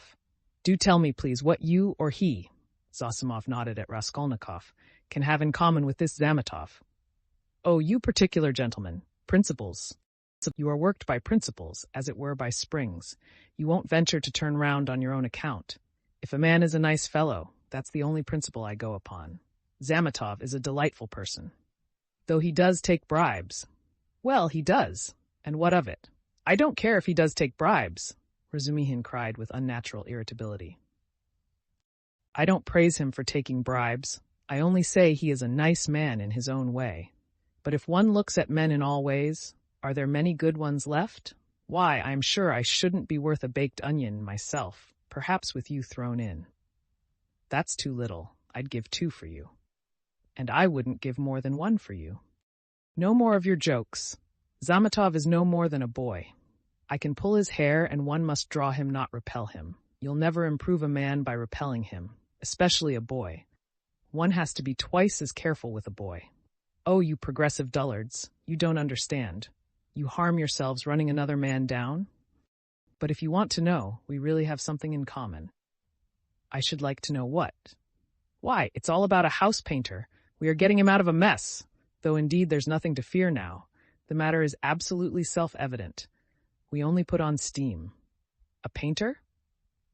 Why, haven't I told you about it? I only told you the beginning then, about the murder of the old pawnbroker woman. Well, the painter is mixed up in it. Oh, I heard about that murder before, and was rather interested in it. Partly, for one reason. I read about it in the papers, too. Lizaveta was murdered, too, Nastasia blurted out, suddenly addressing Raskolnikov. She remained in the room all the time, standing by the door listening. Lizaveta, murmured Raskolnikov hardly audibly. Lizaveta, who sold old clothes. Didn't you know her? She used to come here. She mended a shirt for you, too.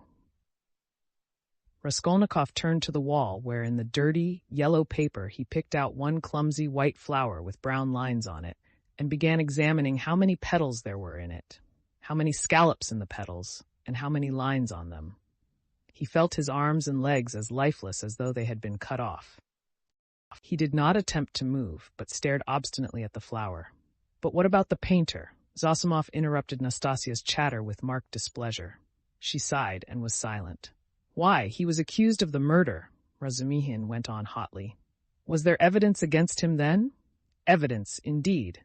Evidence that was no evidence, and that's what we have to prove. It was just as they pitched on those fellows, Koch and Pestriakov at first.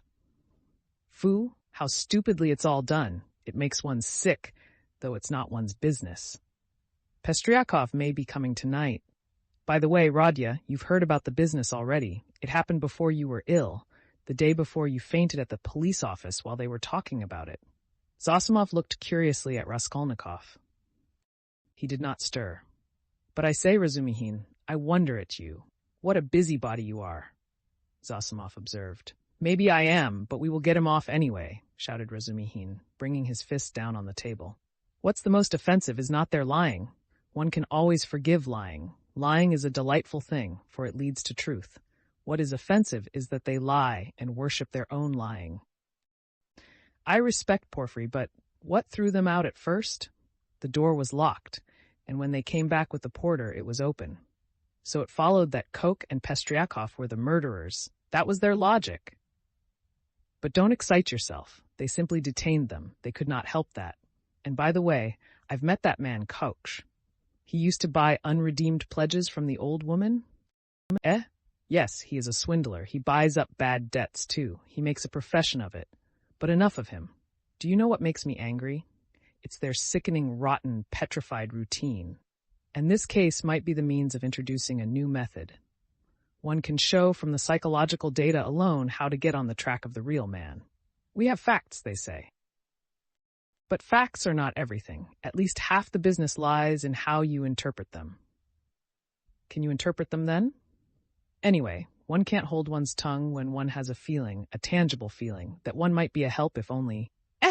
Do you know the details of the case? I am waiting to hear about the painter. Oh, yes. Well, here's the story.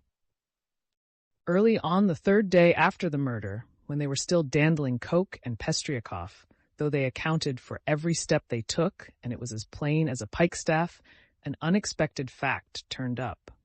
A peasant called Dushkin, who keeps a dram shop facing the house, brought to the police office a jeweler's case containing some gold earrings, and told a long rigmarole. The day before yesterday, just after 8 o'clock, mark the day and the hour. A journeyman house painter, Nikolay, who had been in to see me already that day, brought me this box of gold earrings and stones, and asked me to give him 2 rubles for them. When I asked him where he got them, he said that he picked them up in the street. I did not ask him anything more. I am telling you Dushkin's story. I gave him a note, a ruble, that is, for I thought if he did not pawn it with me, he would with another. It would all come to the same thing. He'd spend it on drink, so the thing had better be with me. The further you hide it, the quicker you will find it. And if anything turns up, if I hear any rumors, I'll take it to the police. Of course, that's all taradiddle. He lies like a horse, for I know this Dushkin. He is a pawnbroker and a receiver of stolen goods, and he did not cheat Nikolay out of a 30-ruble trinket in order to give it to the police. He was simply afraid. But no matter, to return to Dushkin's story. I've known this peasant, Nikolay Dementiev, from a child. He comes from the same province and district of Zaraisk. We are both Ryazan men. And though Nikolay is not a drunkard, he drinks, and I knew he had a job in that house, painting work with Dmitri, who comes from the same village too. As soon as he got the ruble, he changed it, had a couple of glasses, took his change, and went out. But I did not see Dmitri with him then. And the next day I heard that someone had murdered Alyona Ivanovna and her sister, Lizaveta Ivanovna, with an axe. I knew them, and I felt suspicious about the earrings at once, for I knew the murdered woman lent money on pledges. I went to the house and began to make careful inquiries without saying a word to anyone. First of all, I asked, "Is Nikolay here?" Dmitri told me that Nikolay had gone off on the spree. He had come home at daybreak drunk, stayed in the house about 10 minutes, and went out again. Dmitri didn't see him again and is finishing the job alone. And their job is on the same staircase as the murder, on the second floor. When I heard all that, I did not say a word to anyone. That's Dushkin's tale. But I found out what I could about the murder and went home feeling as suspicious as ever. And at 8 o'clock this morning, that was the third day, you understand, I saw Nikolay coming in, not sober, though not to say very drunk. He could understand what was said to him. He sat down on the bench and did not speak. There was only one stranger in the bar and a man I knew asleep on a bench and our 2 boys. "Have you seen Dmitri?" said I. "No, I haven't," said he. "And you've not been here either?" "Not since the day before yesterday," said he. "And where did you sleep last night?" "In Pesky, with the Kolomensky men." "And where did you get those earrings?" I asked. "I found them in the street," and the way he said it was a bit queer. He did not look at me. "Did you hear what happened that very evening at that very hour, on that same staircase?" said I. "No," said he. I had not heard, and all the while he was listening, his eyes were staring out of his head and he turned as white as chalk. I told him all about it, and he took his hat and began getting up. I wanted to keep him. "Wait a bit, Nikolay," said I. "Won't you have a drink?" And I signed to the boy to hold the door, and I came out from behind the bar, but he darted out and down the street to the turning at a run. I have not seen him since. Then my doubts were at an end. It was his doing, as clear as could be. "I should think so," said Zosimov. "Wait, hear the end. Of course they sought high and low for Nikolay. They detained Dushkin and searched his house. Dmitri, too, was arrested. The Kolomensky men also were turned inside out. And the day before yesterday they arrested Nikolay in a tavern at the end of the town. He had gone there, taken the silver cross off his neck, and asked for a dram for it. They gave it to him. A few minutes afterwards, the woman went to the cowshed, and through a crack in the wall she saw in the stable adjoining he had made a noose of his sash from the beam, stood on a block of wood, and was trying to put his neck in the noose. The woman screeched her hardest. People ran in. "So that's what you are up to." "Take me," he says, "to such and such a police officer. I'll confess everything." Well, they took him to that police station, that is here, with a suitable escort. So they asked him this and that, how old he is, 22, and so on. At the question, when you were working with Dmitri, didn't you see anyone on the staircase at such and such a time? Answer: to be sure, folks may have gone up and down, but I did not notice them. And didn't you hear anything, any noise, and so on? We heard nothing special. And did you hear, Nikolay, that on the same day widow so-and-so and her sister were murdered and robbed? I never knew a thing about it. The first I heard of it was from Afanasy Pavlovitch the day before yesterday. And where did you find the earrings? I found them on the pavement. Why didn't you go to work with Dmitri the other day? Because I was drinking. And where were you drinking? Oh, in such and such a place. Why did you run away from Dushkin's? Because I was awfully frightened. What were you frightened of? That I should be accused. How could you be frightened if you felt free from guilt? Now, Zosimov, you may not believe me, that question was put literally in those words. I know it for a fact. It was repeated to me exactly. What do you say to that? Well, anyway, there's the evidence. I am not talking of the evidence now. I am talking about that question of their own idea of themselves. Well, so they squeezed and squeezed him, and he confessed. I did not find it in the street, but in the flat where I was painting with Dmitri. And how was that? Why, Dmitri and I were painting there all day, and we were just getting ready to go, and Dmitri took a brush and painted my face, and he ran off, and I after him. I ran after him, shouting my hardest, and at the bottom of the stairs I ran right against the porter and some gentlemen. And how many gentlemen were there I don't remember. And the porter swore at me, and the other porter swore too, and the porter's wife came out and swore at us too. And a gentleman came into the entry with a lady, and he swore at us too, for Dmitri and I lay right across the way. I got hold of Dmitri's hair and knocked him down and began beating him. And Dmitri, too, caught me by the hair and began beating me. But we did it all, not for temper, but in a friendly way, for sport. And then Dmitri escaped and ran into the street, and I ran after him. But I did not catch him and went back to the flat alone. I had to clear up my things. I began putting them together, expecting Dmitri to come, and there in the passage, in the corner by the door, I stepped on the box. I saw it lying there wrapped up in paper. I took off the paper, saw some little hooks, undid them, and in the box were the earrings. Behind the door? Lying behind the door? Behind the door? Raskolnikov cried suddenly, staring with a blank look of terror at Razumihin, and he slowly sat up on the sofa, leaning on his hand. Yes. Why? What's the matter? What's wrong? Razumihin, too, got up from his seat. Nothing, Raskolnikov answered faintly, turning to the wall. All were silent for a while. He must have waked from a dream, Razumihin said at last, looking inquiringly at Zosimov. The latter slightly shook his head. Well, go on, said Zosimov. What next? What next? As soon as he saw the earrings, forgetting Dmitri and everything, he took up his cap and ran to Dushkin, and as we know, got a ruble from him. He told a lie, saying he found them in the street, and went off drinking. He keeps repeating his old story about the murder. I know nothing of it, never heard of it till the day before yesterday. And why didn't you come to the police till now? I was frightened. And why did you try to hang yourself? From anxiety. What anxiety? That I should be accused of it. Well, that's the whole story. And now what do you suppose they deduced from that? Why, there's no supposing. There's a clue such as it is, a fact. You wouldn't have your painter set free? Now they've simply taken him for the murderer. They haven't a shadow of doubt. That's nonsense. You are excited. But what about the earrings? You must admit that if on the very same day and hour earrings from the old woman's box have come into Nikolai's hands, they must have come there somehow.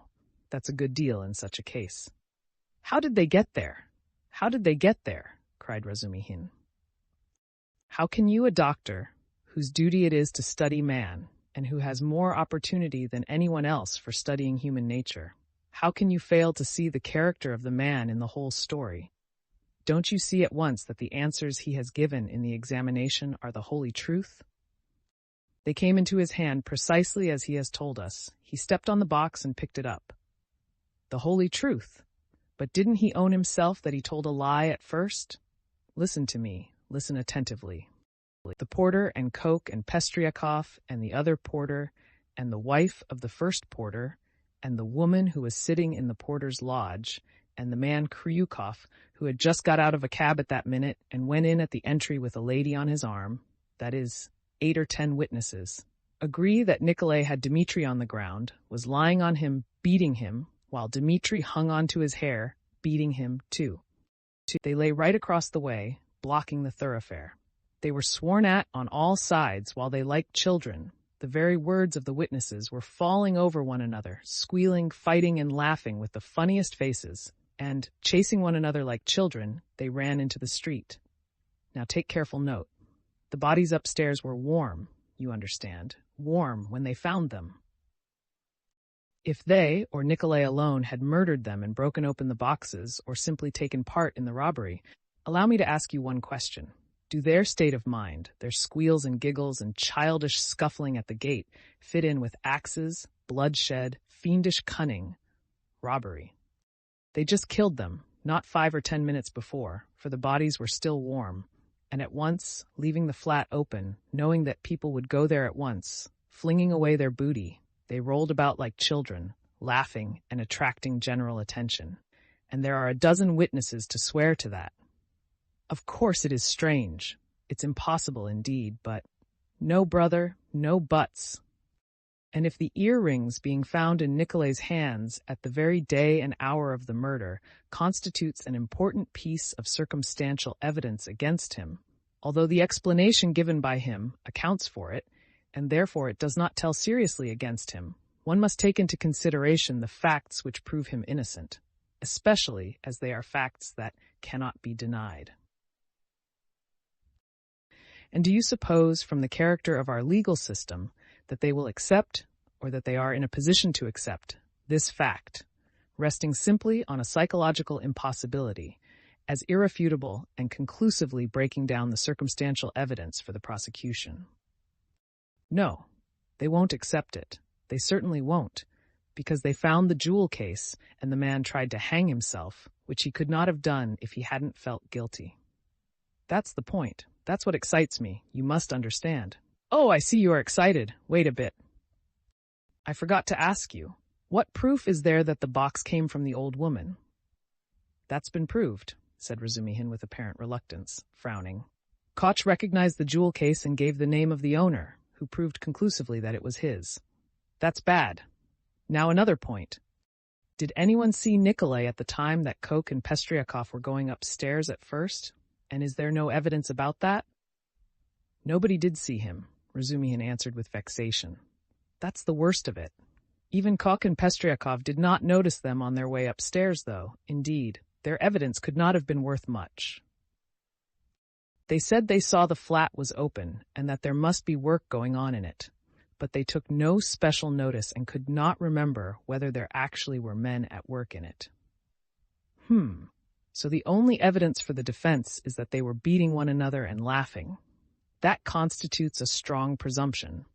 But how do you explain the facts yourself? How do I explain them? What is there to explain? It's clear. At any rate, the direction in which explanation is to be sought is clear, and the jewel case points to it. The real murderer dropped those earrings. The murderer was upstairs, locked in, when Koch and Pestryakov knocked at the door. Koch, like an ass, did not stay at the door, so the murderer popped out and ran down too, for he had no other way of escape. He hid from Koch, Pestryakov, and the porter in the flat when Nikolay and Dmitri had just run out of it.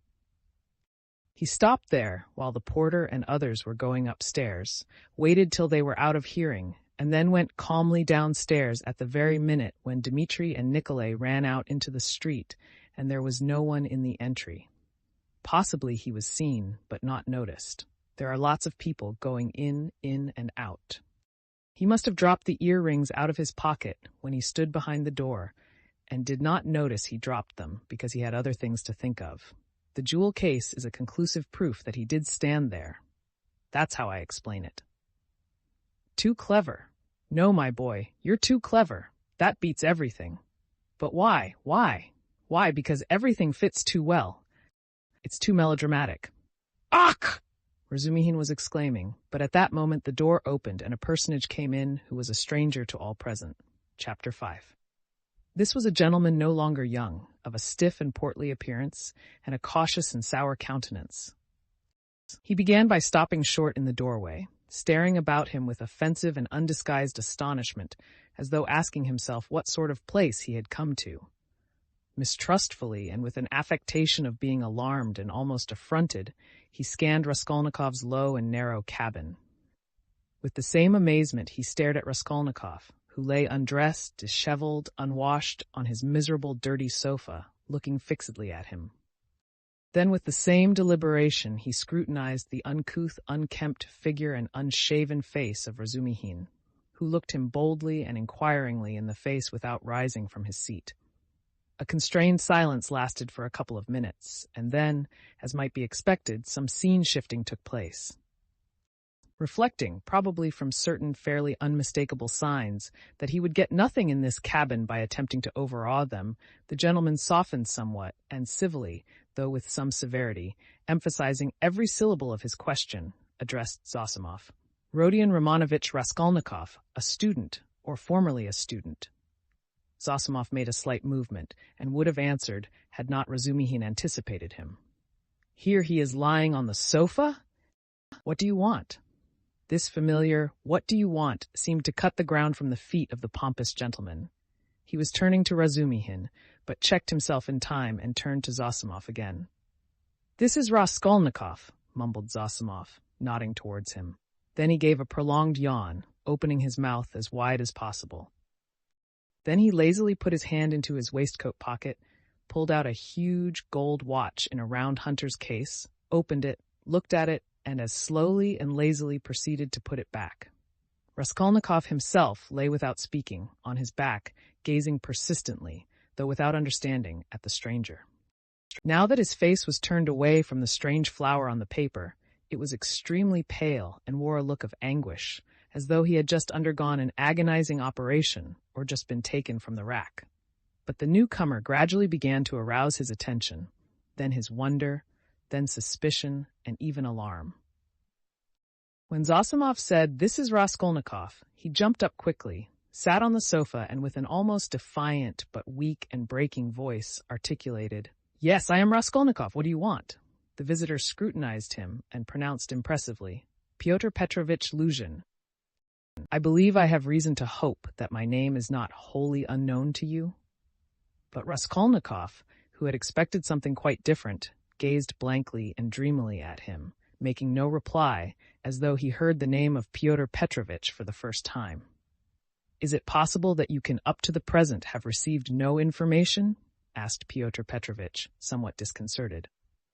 In reply, Raskolnikov sank languidly back on the pillow, put his hands behind his head and gazed at the ceiling. A look of dismay came into Luzhin's face.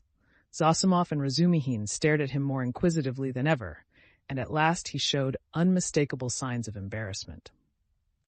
"I had presumed and calculated," he faltered, "that a letter posted more than 10 days, if not a fortnight ago." "I say, why are you standing in the doorway?" Razumihin interrupted suddenly.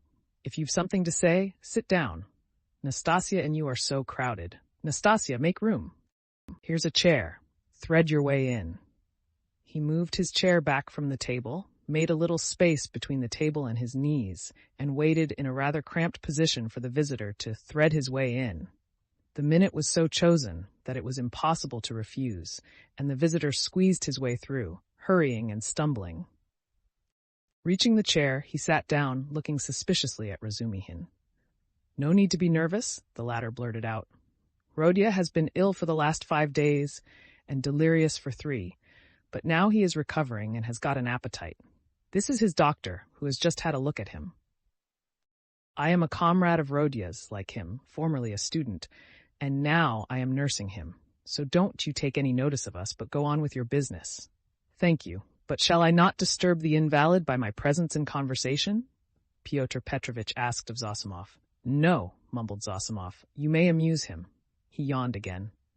"He has been conscious a long time, since the morning," went on Razumihin, whose familiarity seemed so much like unaffected good nature that Pyotr Petrovitch began to be more cheerful, partly, perhaps, because this shabby and impudent person had introduced himself as a student. "Your mamma," began Luzhin.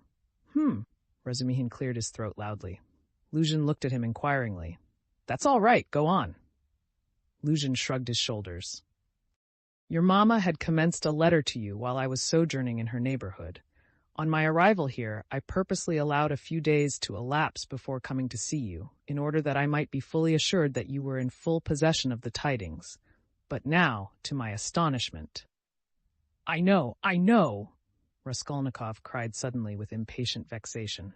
"So you are the fiancé?" "I know, and that's enough." There was no doubt about Pyotr Petrovitch's being offended this time, but he said nothing. He made a violent effort to understand what it all meant. There was a moment's silence. Meanwhile, Raskolnikov, who had turned a little towards him when he answered, began suddenly staring at him again with marked curiosity, as though he had not had a good look at him yet, or as though something new had struck him. He rose from his pillow on purpose to stare at him. There certainly was something peculiar in Pyotr Petrovitch's whole appearance, something which seemed to justify the title of fiancé so unceremoniously applied to him. In the first place, it was evident, far too much so indeed, that Pyotr Petrovitch had made eager use of his few days in the capital to get himself up and rig himself out in expectation of his betrothed.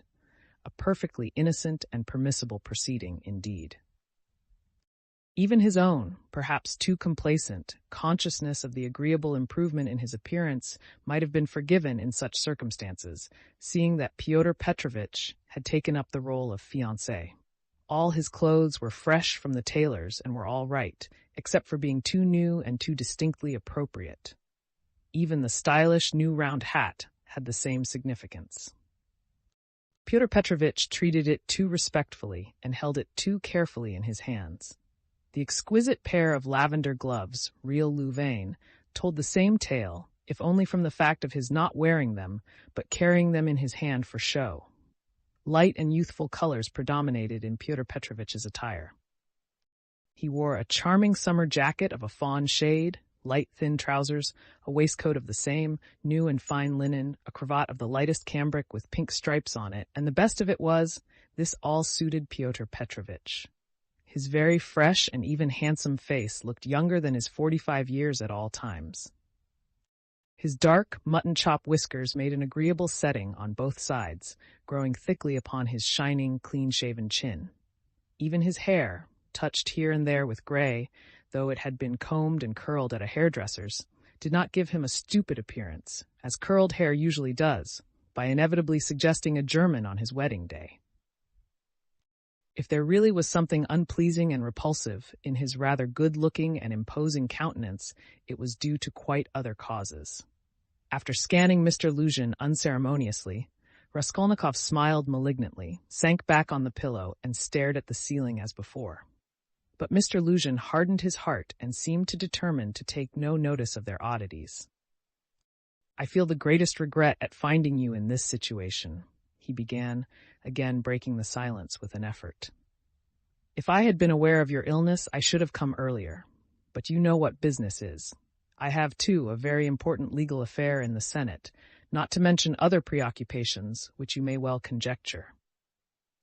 I am expecting your mamma and sister any minute." Raskolnikov made a movement and seemed about to speak. His face showed some excitement. Pyotr Petrovitch paused, waited, but as nothing followed, he went on. "Any minute. I have found a lodging for them on their arrival." "Where?" asked Raskolnikov weakly. "Very near here, in Bakalaev's house." "That's in Voskresensky," put in Razumihin. "There are 2 stories of rooms, let by a merchant called Yushin. I've been there." "Yes, rooms. A disgusting place, filthy, stinking, and what's more, of doubtful character. Things have happened there, and there are all sorts of queer people living there. And I went there about a scandalous business. It's cheap, though. I could not, of course, find out so much about it, for I am a stranger in Petersburg myself," Pyotr Petrovitch replied huffily. "However, the 2 rooms are exceedingly clean, and as it is for so short a time, I have already taken a permanent, that is, our future flat," he said, addressing Raskolnikov, "and I am having it done up. And meanwhile I am myself cramped for room in a lodging with my friend Andrei Semyonovitch Lebeziatnikov in the flat of Madame Lipovexel. It was he who told me of Bakalaev's house, too." "Lebeziatnikov?" said Raskolnikov slowly, as if recalling something. "Yes, Andrei Semyonovitch Lebeziatnikov, a clerk in the ministry. Do you know him?" "Yes." "No," Raskolnikov answered. "Excuse me, I fancied so from your inquiry. I was once his guardian. A very nice young man and advanced. I like to meet young people. One learns new things from them." Lushin looked round hopefully at them all. "How do you mean?" asked Razumihin. "In the most serious and essential matters," Pyotr Petrovitch replied, as though delighted at the question. You see, it's 10 years since I visited Petersburg. All the novelties, reforms, ideas have reached us in the provinces, but to see it all more clearly one must be in Petersburg. And it's my notion that you observe and learn most by watching the younger generation. And I confess I am delighted. At what? Your question is a wide one. I may be mistaken, but I fancy I find clearer views, more, so to say, criticism, more practicality. That's true, Zossimov let drop. Nonsense, there's no practicality. Razumihin flew at him. Practicality is a difficult thing to find. It does not drop down from heaven. And for the last 200 years we have been divorced from all practical life. Ideas, if you like, are fermenting, he said to Pyotr Petrovitch, and desire for good exists, though it's in a childish form, and honesty you may find, although there are crowds of brigands. Anyway, there's no practicality. Practicality goes well shod. I don't agree with you, Pyotr Petrovitch replied with evident enjoyment. Of course, people do get carried away and make mistakes, but one must have indulgence. Those mistakes are merely evidence of enthusiasm for the cause and of abnormal external environment. If little has been done, the time has been but short. Of means I will not speak. It's my personal view, if you care to know, that something has been accomplished already. New valuable ideas, new valuable works are circulating in the place of our old dreamy and romantic authors. Literature is taking a maturer form. Many injurious prejudices have been rooted up and turned into ridicule. In a word, we have cut ourselves off irrevocably from the past, and that, to my thinking, is a great thing. He's learnt it by heart to show off, Raskolnikov pronounced suddenly. What? Asked Pyotr Petrovitch, not catching his words, but he received no reply.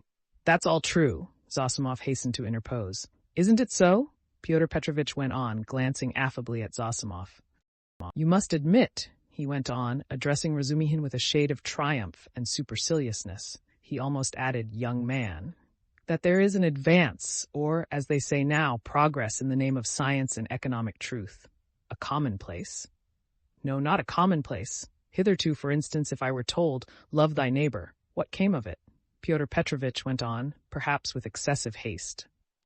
It came to my tearing my coat in half to share with my neighbor, and we both were left half naked. As a Russian proverb has it, catch several hares and you won't catch one. Science now tells us, love yourself before all men, for everything in the world rests on self-interest. You love yourself and manage your own affairs properly, and your coat remains whole.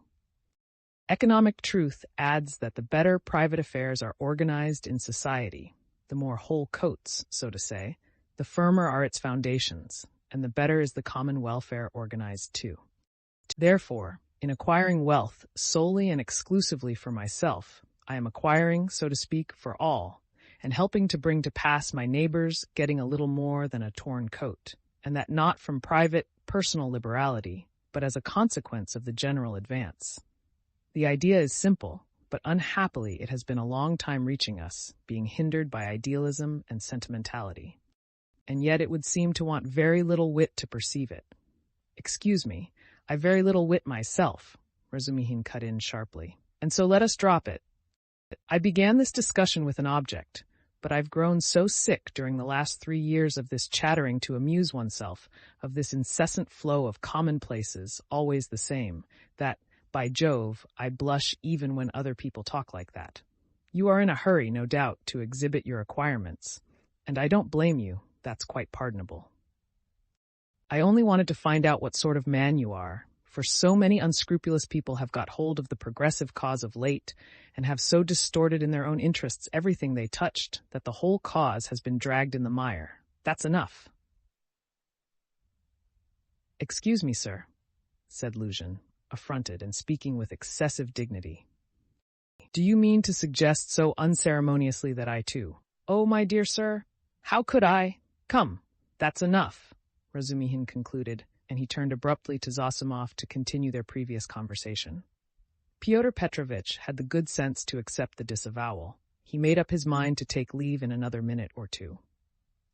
I trust our acquaintance, he said, addressing Raskolnikov, may, upon your recovery, and in view of the circumstances of which you are aware, become closer. Above all, I hope for your return to health. Raskolnikov did not even turn his head. Fyodor Petrovitch began getting up from his chair. One of her customers must have killed her, Zosimov declared positively. Not a doubt of it, replied Razumihin. Porfiry doesn't give his opinion, but is examining all who have left pledges with her there. Examining them? Raskolnikov asked aloud. Yes. What then? Nothing. How does he get hold of them? Asked Zosimov. Koch has given the names of some of them. Other names are on the wrappers of the pledges, and some have come forward of themselves. It must have been a cunning and practiced ruffian. The boldness of it, the coolness. That's just what it wasn't, interposed Razumihin. That's what throws you all off the scent.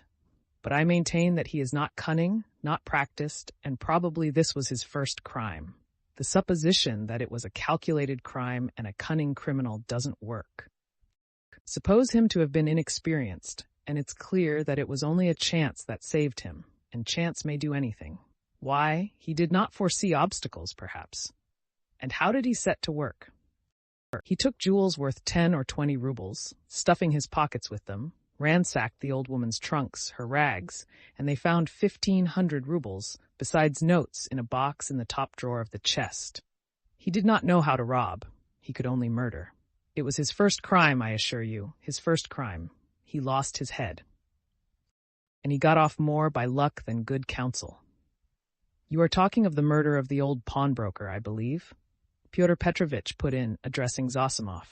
He was standing, hat and gloves in hand, but before departing, he felt disposed to throw off a few more intellectual phrases. He was evidently anxious to make a favorable impression, and his vanity overcame his prudence. Yes. You've heard of it? Oh, yes, being in the neighborhood. Do you know the details? I can't say that, but another circumstance interests me in the case, the whole question, so to say. Not to speak of the fact that crime has been greatly on the increase among the lower classes during the last 5 years. Not to speak of the cases of robbery and arson everywhere. What strikes me as the strangest thing is that in the higher classes, too, crime is increasing proportionately. In one place, one hears of a student's robbing the mail on the high road. In another place, people of good social position forge false banknotes. In Moscow, of late, a whole gang has been captured who used to forge lottery tickets, and one of the ringleaders was a lecturer in universal history. Then our secretary abroad was murdered from some obscure motive of gain. And if this old woman, the pawnbroker, has been murdered by someone of a higher class in society, for peasants don't pawn gold trinkets, how are we to explain this demoralization of the civilized part of our society? There are many economic changes, put in Zosimov. How are we to explain it? Razumihin caught him up. It might be explained by our inveterate impracticality. How do you mean? What answer had your lecturer in Moscow to make to the question why he was forging notes? Everybody is getting rich one way or another, so I want to make haste to get rich too. I don't remember the exact words, but the upshot was that he wants money for nothing, without waiting or working. We've grown used to having everything ready-made, to walking on crutches, to having our food chewed for us. Then the great hour struck, and every man showed himself in his true colors. The emancipation of the serfs in 1861 is meant, translator's note. But morality, and so to speak, principles.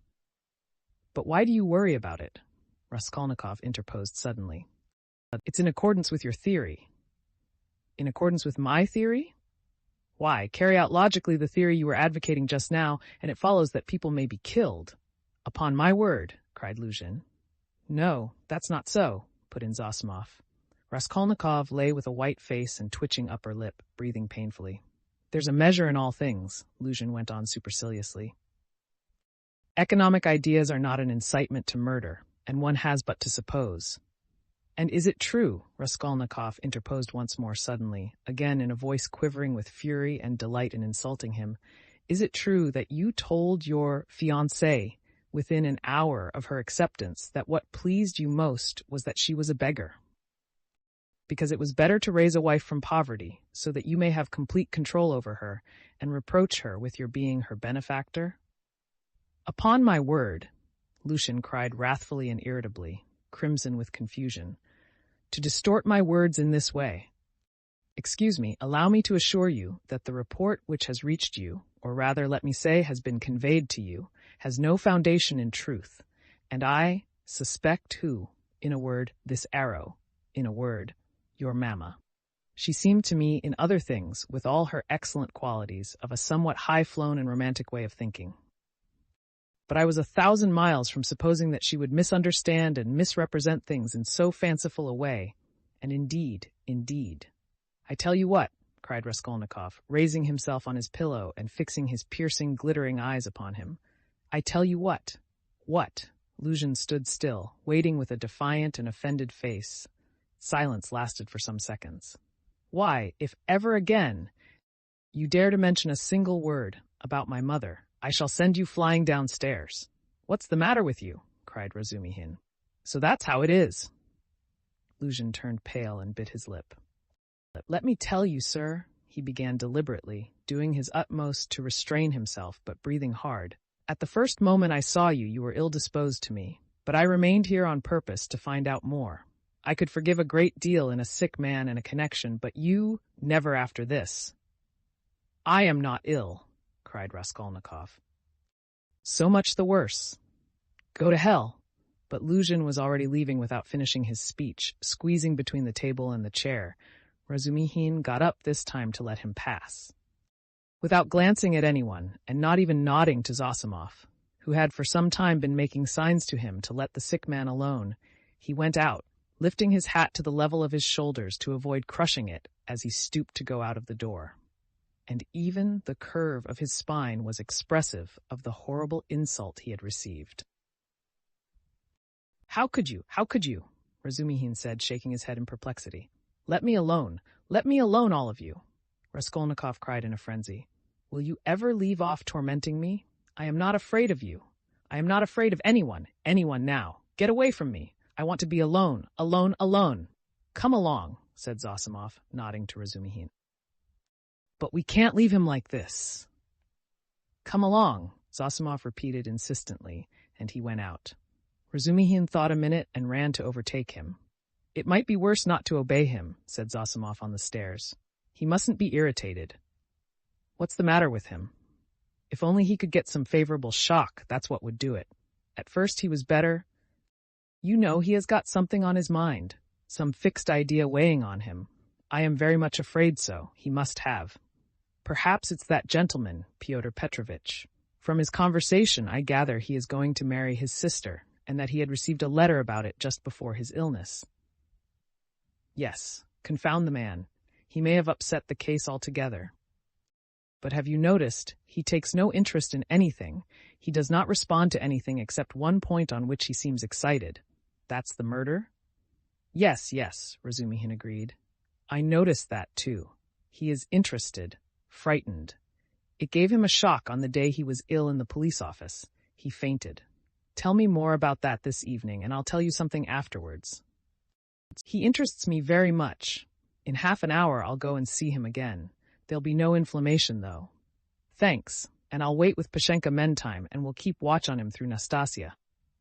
Raskolnikov, left alone, looked with impatience and misery at Nastasia, but she still lingered. Won't you have some tea now? She asked. Later. I am sleepy. Leave me. He turned abruptly to the wall. Nastasia went out. Chapter VI. But as soon as she went out, he got up, latched the door, undid the parcel which Razumihin had brought in that evening, and had tied up again and began dressing. Strange to say, he seemed immediately to have become perfectly calm. Not a trace of his recent delirium, nor of the panic fear that had haunted him of late. It was the first moment of a strange, sudden calm. His movements were precise and definite. A firm purpose was evident in them. Today, he muttered to himself. He understood that he was still weak, but his intense spiritual concentration gave him strength and self-confidence. He hoped, moreover, that he would not fall down in the street. When he had dressed in entirely new clothes, he looked at the money lying on the table, and after a moment's thought put it in his pocket. It was 25 rubles. He took also all the copper change from the 10 rubles spent by Razumihin on the clothes. Then he softly unlatched the door, went out, slipped downstairs, and glanced in at the open kitchen door. Nastasia was standing with her back to him, blowing up the landlady's samovar. She heard nothing. Who would have dreamed of his going out, indeed? A minute later, he was in the street. It was nearly 8 o'clock. The sun was setting. It was as stifling as before, but he eagerly drank in the stinking, dusty town air. His head felt rather dizzy. A sort of savage energy gleamed suddenly in his feverish eyes and his wasted, pale, and yellow face. He did not know and did not think where he was going. He had one thought only, that all this must be ended today, once for all, immediately, that he would not return home without it, because he would not go on living like that. How with what to make an end? He had not an idea about it. He did not even want to think of it. He drove away thought. Thought tortured him. All he knew, all he felt, was that everything must be changed, one way or another. He repeated with desperate and immovable self-confidence and determination. From old habit, he took his usual walk in the direction of the Haymarket. A dark-haired young man with a barrel organ was standing in the road in front of a little general's shop and was grinding out a very sentimental song.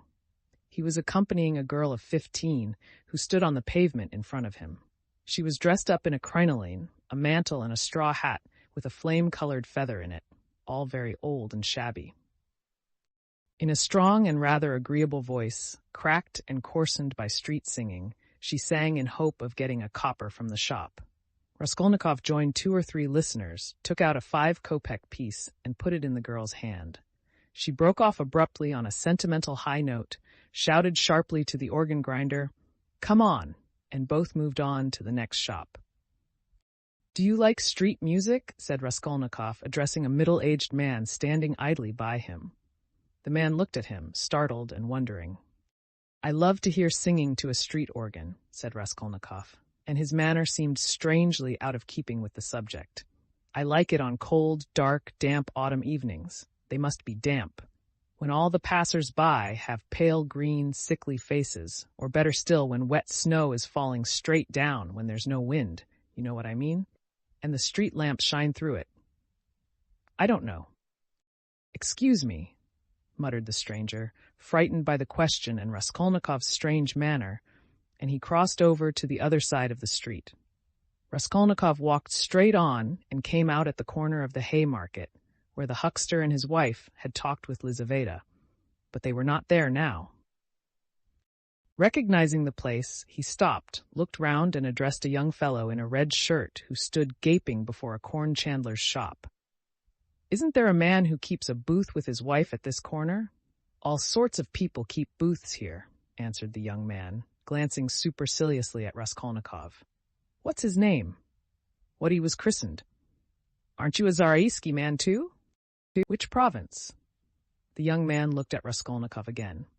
"It's not a province, Your Excellency, but a district. Graciously forgive me, Your Excellency." "Is that a tavern at the top there?" "Yes, it's an eating house, and there's a billiard room, and you'll find princesses there, too." "La la!" Raskolnikov crossed the square. In that corner there was a dense crowd of peasants. He pushed his way into the thickest part of it, looking at the faces. He felt an unaccountable inclination to enter into conversation with people, but the peasants took no notice of him. They were all shouting in groups together.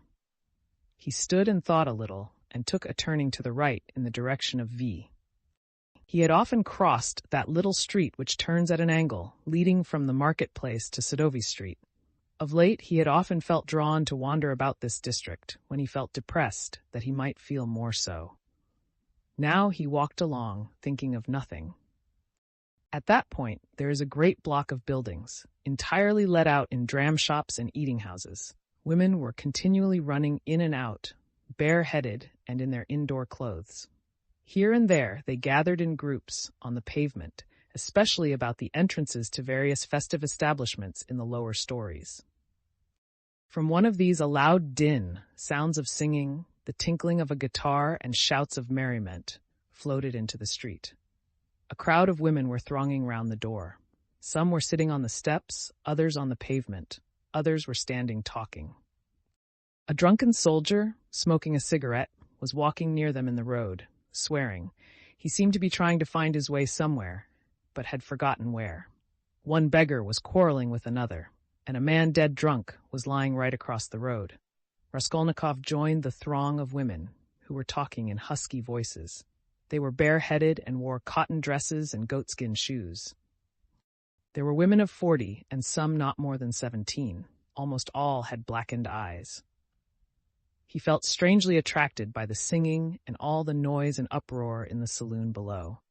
Someone could be heard within dancing frantically, marking time with his heels to the sounds of the guitar and of a thin falsetto voice singing a jaunty air. He listened intently, gloomily and dreamily, bending down at the entrance and peeping inquisitively in from the pavement. "Oh, my handsome soldier!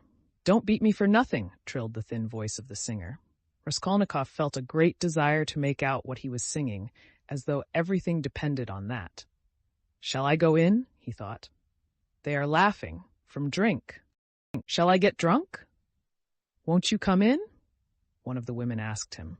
Her voice was still musical and less thick than the others. She was young and not repulsive, the only one of the group. "Why, she's pretty," he said, drawing himself up and looking at her. She smiled, much pleased at the compliment. "You're very nice looking yourself," she said. "Isn't he thin, though?" observed another woman in a deep bass. "Have you just come out of a hospital?" "They're all generals' daughters, it seems, but they have all snub noses," interposed a tipsy peasant with a sly smile on his face, wearing a loose coat. "See how jolly they are. Go along with you. I'll go, sweetie," and he darted down into the saloon below. Raskolnikov moved on. "I say, sir," the girl shouted after him. "What is it?" She hesitated. "I'll always be pleased to spend an hour with you, kind gentleman, but now I feel shy. Give me 6 kopecks for a drink. There's a nice young man."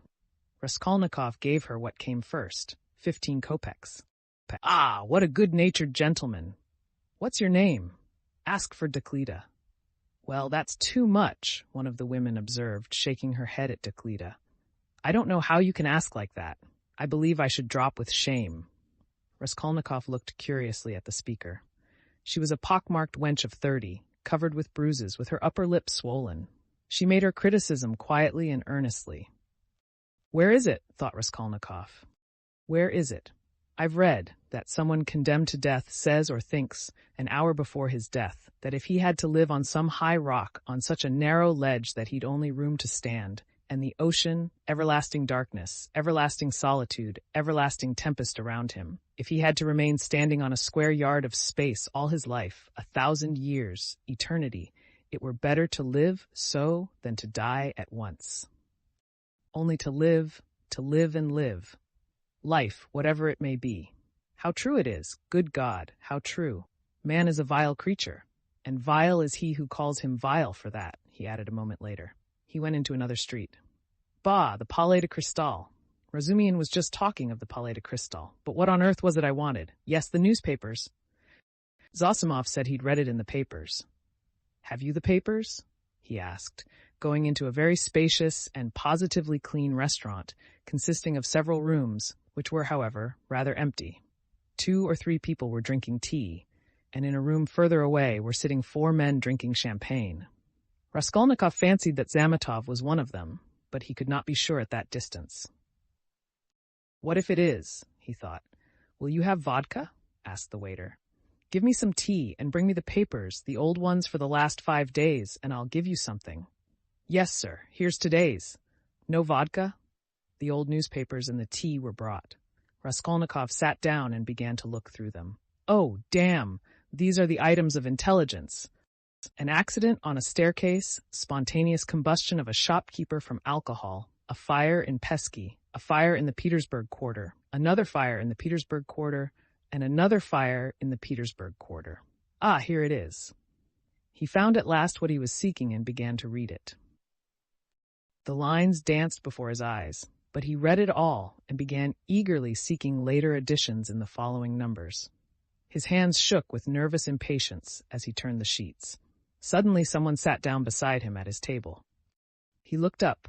It was the head clerk Zametov, looking just the same, with the rings on his fingers and the watch chain, with the curly black hair, parted and pomaded, with the smart waistcoat, rather shabby coat, and doubtful linen. He was in a good humor.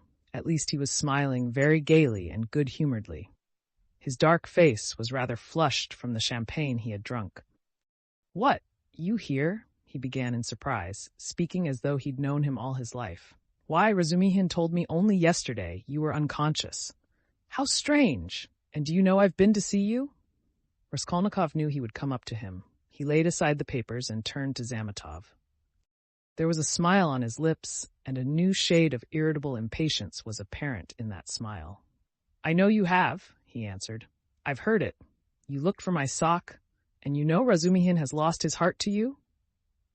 He says you've been with him to Louise Ivanovna's, the woman you tried to befriend, for whom you winked to the explosive lieutenant and he would not understand. Do you remember?" How could he fail to understand? It was quite clear, wasn't it? What a hot head he is, the explosive one. No, your friend Razumihin. "You must have a jolly life, Mr. Zametov, entrance free to the most agreeable places. Who's been pouring champagne into you just now? We've just been having a drink together. You talk about pouring it into me. By way of a fee. You profit by everything." Raskolnikov laughed. "It's all right, my dear boy," he added, slapping Zametov on the shoulder. "I am not speaking from temper, but in a friendly way, for sport, as that workman of yours said when he was scuffling with Dmitri, in the case of the old woman. How do you know about it? Perhaps I know more about it than you do. How strange you are. I am sure you are still very unwell. You oughtn't to have come out." "Oh, do I seem strange to you?" "Yes. What are you doing? Reading the papers?" "Yes. There's a lot about the fires." "No, I am not reading about the fires." Here he looked mysteriously at Zametov. His lips were twisted again in a mocking smile. "No, I am not reading about the fires," he went on, winking at Zametov. "But confess now, my dear fellow, you're awfully anxious to know what I am reading about." "I am not in the least. Mayn't I ask a question?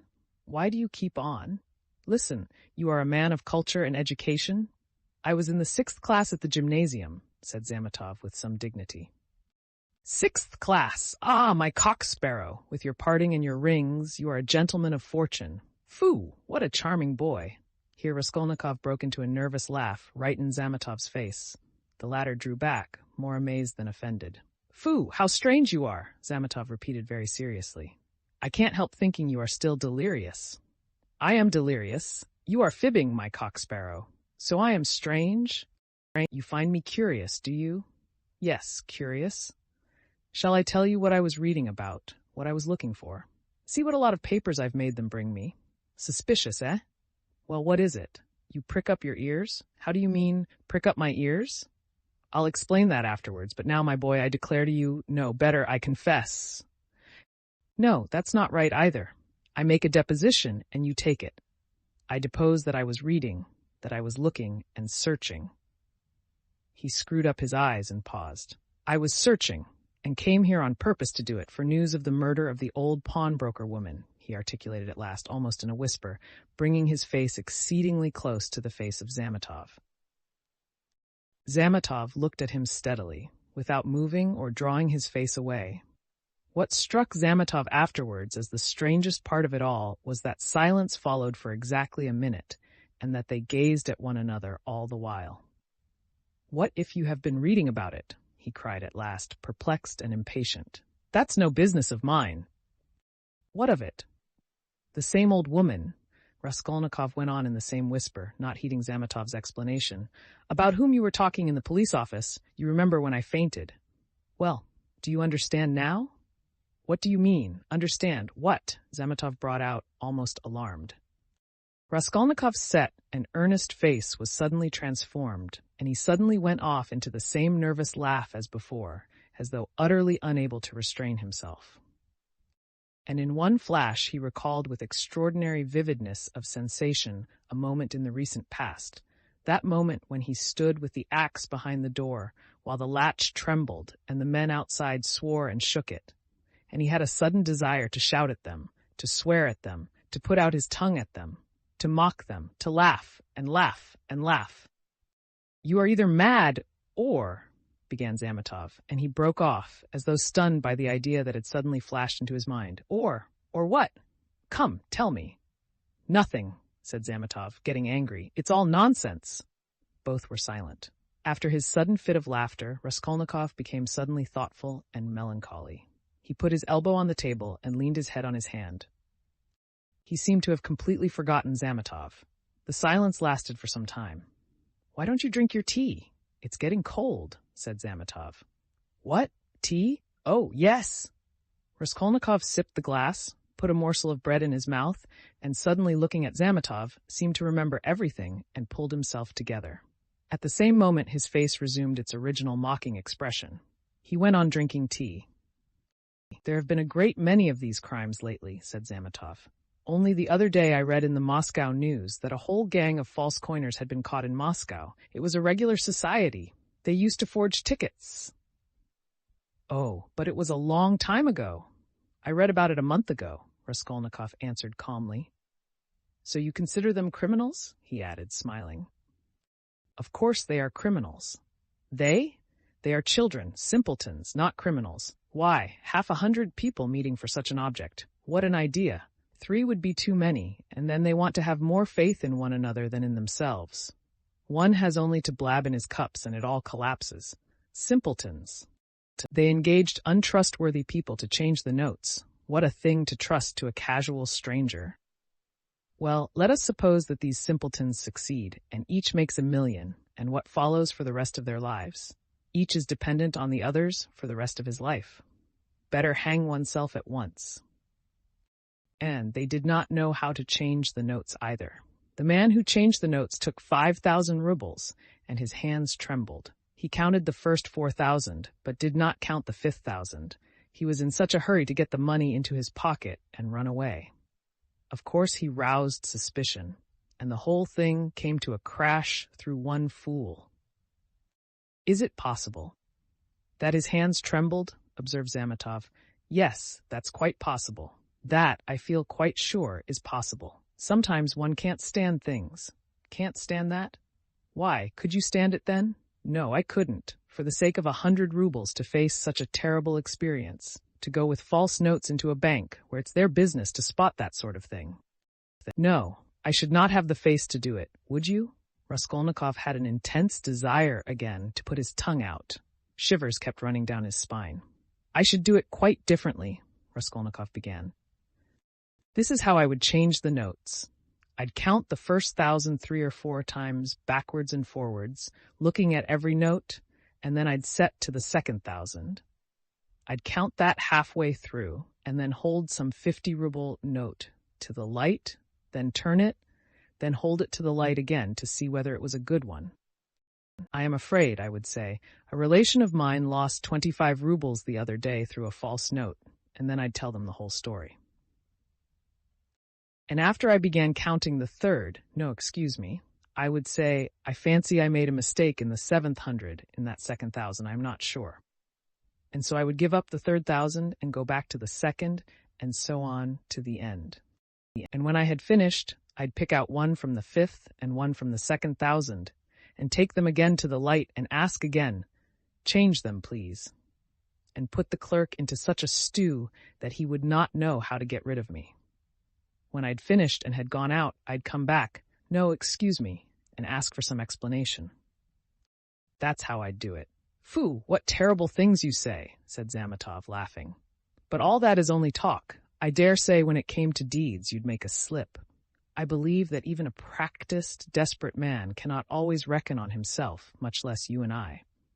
To take an example near home, that old woman murdered in our district. The murderer seems to have been a desperate fellow. He risked everything in open daylight, was saved by a miracle, but his hands shook, too. He did not succeed in robbing the place. He couldn't stand it. That was clear from the—" Raskolnikov seemed offended. "Clear? Why don't you catch him, then?" he cried, maliciously gibing at Zametov. "Well, they will catch him." "Who? You? Do you suppose you could catch him? You've a tough job. A great point for you is whether a man is spending money or not. If he had no money and suddenly begins spending, he must be the man, so that any child can mislead you." "The fact is they always do that, though," answered Zametov. "A man will commit a clever murder at the risk of his life, and then at once he goes drinking in a tavern. They are caught spending money. They are not all as cunning as you are. You wouldn't go to a tavern, of course?" Raskolnikov frowned and looked steadily at Zametov. "You seem to enjoy the subject and would like to know how I should behave in that case, too?" he asked with displeasure. "I should like to," Zametov answered firmly and seriously. Somewhat too much earnestness began to appear in his words and looks. "Very much. Very much. All right, then. This is how I should behave," Raskolnikov began, again bringing his face close to Zametov's, again staring at him and speaking in a whisper, so that the latter positively shuddered. "This is what I should have done. I should have taken the money and jewels. I should have walked out of there and have gone straight to some deserted place with fences round it and scarcely anyone to be seen, some kitchen garden or place of that sort. I should have looked out beforehand some stone weighing 100 weight or more, which had been lying in the corner from the time the house was built. I would lift that stone, there would sure to be a hollow under it, and I would put the jewels and money in that hole. Then I'd roll the stone back so that it would look as before, would press it down with my foot and walk away. And for a year or 2, 3 maybe, I would not touch it. And, well, they could search. There'd be no trace. "You are a madman," said Zametov, and for some reason he too spoke in a whisper, and moved away from Raskolnikov, whose eyes were glittering. He had turned fearfully pale, and his upper lip was twitching and quivering. He bent down as close as possible to Zametov, and his lips began to move without uttering a word. This lasted for half a minute. He knew what he was doing, but could not restrain himself. The terrible word trembled on his lips, like the latch on that door. In another moment it will break out. In another moment he will let it go. He will speak out. "And what if it was I who murdered the old woman and Lizaveta?" he said suddenly, and realized what he had done. Zametov looked wildly at him and turned white as the tablecloth. His face wore a contorted smile. "But is it possible?" he brought out faintly. Raskolnikov looked wrathfully at him. "Own up that you believed it. Yes, you did." "Not a bit of it. I believe it less than ever now," Zametov cried hastily. "I've caught my cock-sparrow." "So you did believe it before, if now you believe less than ever?" "Not at all," cried Zametov, obviously embarrassed. "Have you been frightening me so as to lead up to this?" "You don't believe it, then? What were you talking about behind my back when I went out of the police office? And why did the explosive lieutenant question me after I fainted?" "Hey there," he shouted to the waiter, getting up and taking his cap. "How much?" 30 kopecks, the latter replied, running up. "And there is 20 kopecks for vodka. See what a lot of money." He held out his shaking hand to Zametov with notes in it. Red notes in blue, 25 rubles. "Where did I get them? And where did my new clothes come from?" "You know I had not a kopeck. You've cross-examined my landlady. I'll be bound." "Well, that's enough. Assez causé. Till we meet again." He went out, trembling all over from a sort of wild hysterical sensation, in which there was an element of insufferable rapture. Yet he was gloomy and terribly tired. His face was twisted as after a fit. His fatigue increased rapidly. Any shock, any irritating sensation stimulated and revived his energies at once, but his strength failed as quickly when the stimulus was removed. Zametov, left alone, sat for a long time in the same place, plunged in thought. Raskolnikov had unwittingly worked a revolution in his brain on a certain point, and had made up his mind for him conclusively. Ilya Petrovitch is a blockhead, he decided. Raskolnikov had hardly opened the door of the restaurant when he stumbled against Razumihin on the steps. They did not see each other till they almost knocked against each other. For a moment they stood looking each other up and down. Razumihin was greatly astounded, then anger. Real anger gleamed fiercely in his eyes. "So here you are," he shouted at the top of his voice. "You ran away from your bed. And here I've been looking for you under the sofa. We went up to the garret. I almost beat Nastasya on your account, and here he is after all. Rodya, what is the meaning of it? Tell me the whole truth. Confess." "Do you hear? It means that I'm sick to death of you all and I want to be alone," Raskolnikov answered calmly. "Alone? When you are not able to walk, when your face is as white as a sheet and you are gasping for breath. Idiot! What have you been doing in the Palais de Cristal? Own up at once." "Let me go," said Raskolnikov and tried to pass him. This was too much for Razumihin. He gripped him firmly by the shoulder. Let you go? You dare tell me to let you go? Do you know what I'll do with you directly? I'll pick you up, tie you up in a bundle, carry you home under my arm, and lock you up. Listen, Razumihin, Raskolnikov began quietly, apparently calm. Can't you see that I don't want your benevolence? A strange desire you have to shower benefits on a man who curses them, who feels them a burden, in fact. Why did you seek me out at the beginning of my illness? Maybe I was very glad to die. Didn't I tell you plainly enough today that you were torturing me, that I was sick of you? You seem to want to torture people. I assure you that all that is seriously hindering my recovery because it's continually irritating me. You saw Zosimov went away just now to avoid irritating me. You leave me alone too, for goodness sake. What right have you, indeed, to keep me by force? Don't you see that I am in possession of all my faculties now? How? How can I persuade you not to persecute me with your kindness? I may be ungrateful. I may be mean. Only let me be, for God's sake, let me be. Let me be. Let me be. He began calmly, gloating beforehand over the venomous phrases he was about to utter, but finished, panting for breath in a frenzy, as he had been with Luzhin. Razumihin stood a moment, thought, and let his hand drop. Well, go to hell, then, he said gently and thoughtfully. Stay, he roared, as Raskolnikov was about to move. Listen to me. Let me tell you that you are all a set of babbling, posing idiots. If you've any little trouble, you brood over it like a hen over an egg. And you are plagiarists even in that. There isn't a sign of independent life in you. You are made of spermaceti ointment, and you've lymph in your veins instead of blood. I don't believe in any one of you. In any circumstances, the first thing for all of you is to be unlike a human being. Stop, he cried with redoubled fury, noticing that Raskolnikov was again making a movement. Hear me out! You know I'm having a housewarming this evening. I dare say they've arrived by now, but I left my uncle there. I just ran in to receive the guests. And if you weren't a fool, a common fool, a perfect fool, if you were an original instead of a translation. You see, Rodya, I recognize you're a clever fellow, but you're a fool. And if you weren't a fool, you'd come round to me this evening instead of wearing out your boots in the street. Since you have gone out, there's no help for it. I'd give you a snug, easy chair. My landlady has one, a cup of tea, company. Or you could lie on the sofa, any way you would be with us. Zosimov will be there too. Will you come? No. Rubbish, Razumihin shouted out of patience. How do you know? You can't answer for yourself. You don't know anything about it. Thousands of times I've fought tooth and nail with people and run back to them afterwards. One feels ashamed and goes back to a man. So remember, Pochinkov's house on the 3rd story. Why, Mr. Razumihin, I do believe you'd let anybody beat you from sheer benevolence. Beat? Whom? Me? I'd twist his nose off at the mere idea. Pochinkov's house, 47 Babushkin's flat.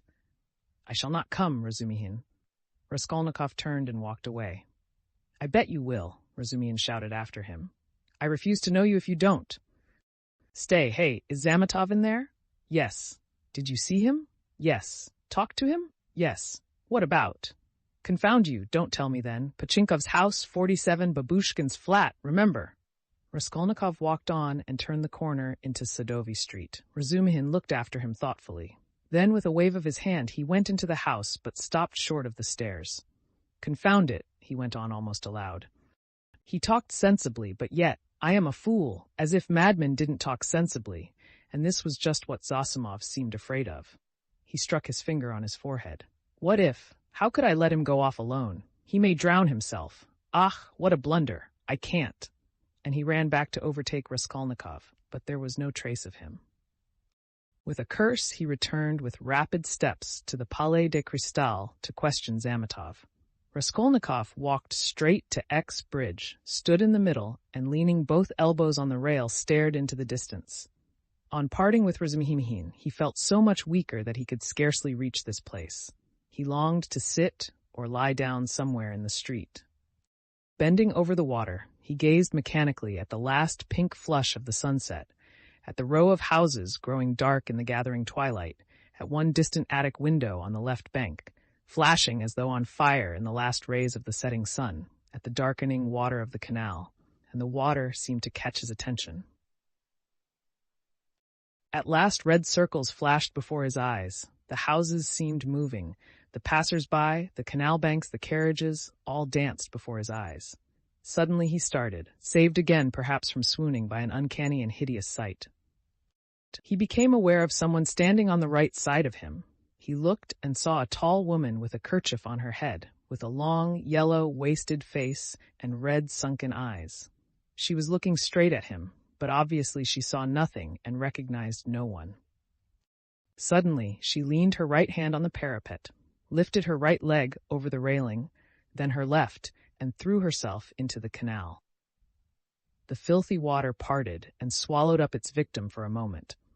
But an instant later, the drowning woman floated to the surface, moving slowly with the current, her head and legs in the water, her skirt inflated like a balloon over her back. "A woman drowning! A woman drowning!" shouted dozens of voices. People ran up, both banks were thronged with spectators. On the bridge, people crowded about Raskolnikov, pressing up behind him.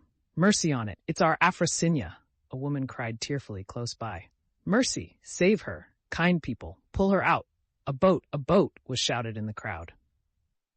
But there was no need of a boat. A policeman ran down the steps to the canal, threw off his great coat and his boots, and rushed into the water. It was easy to reach her. She floated within a couple of yards from the steps. He caught hold of her clothes with his right hand, and with his left seized a pole which a comrade held out to him.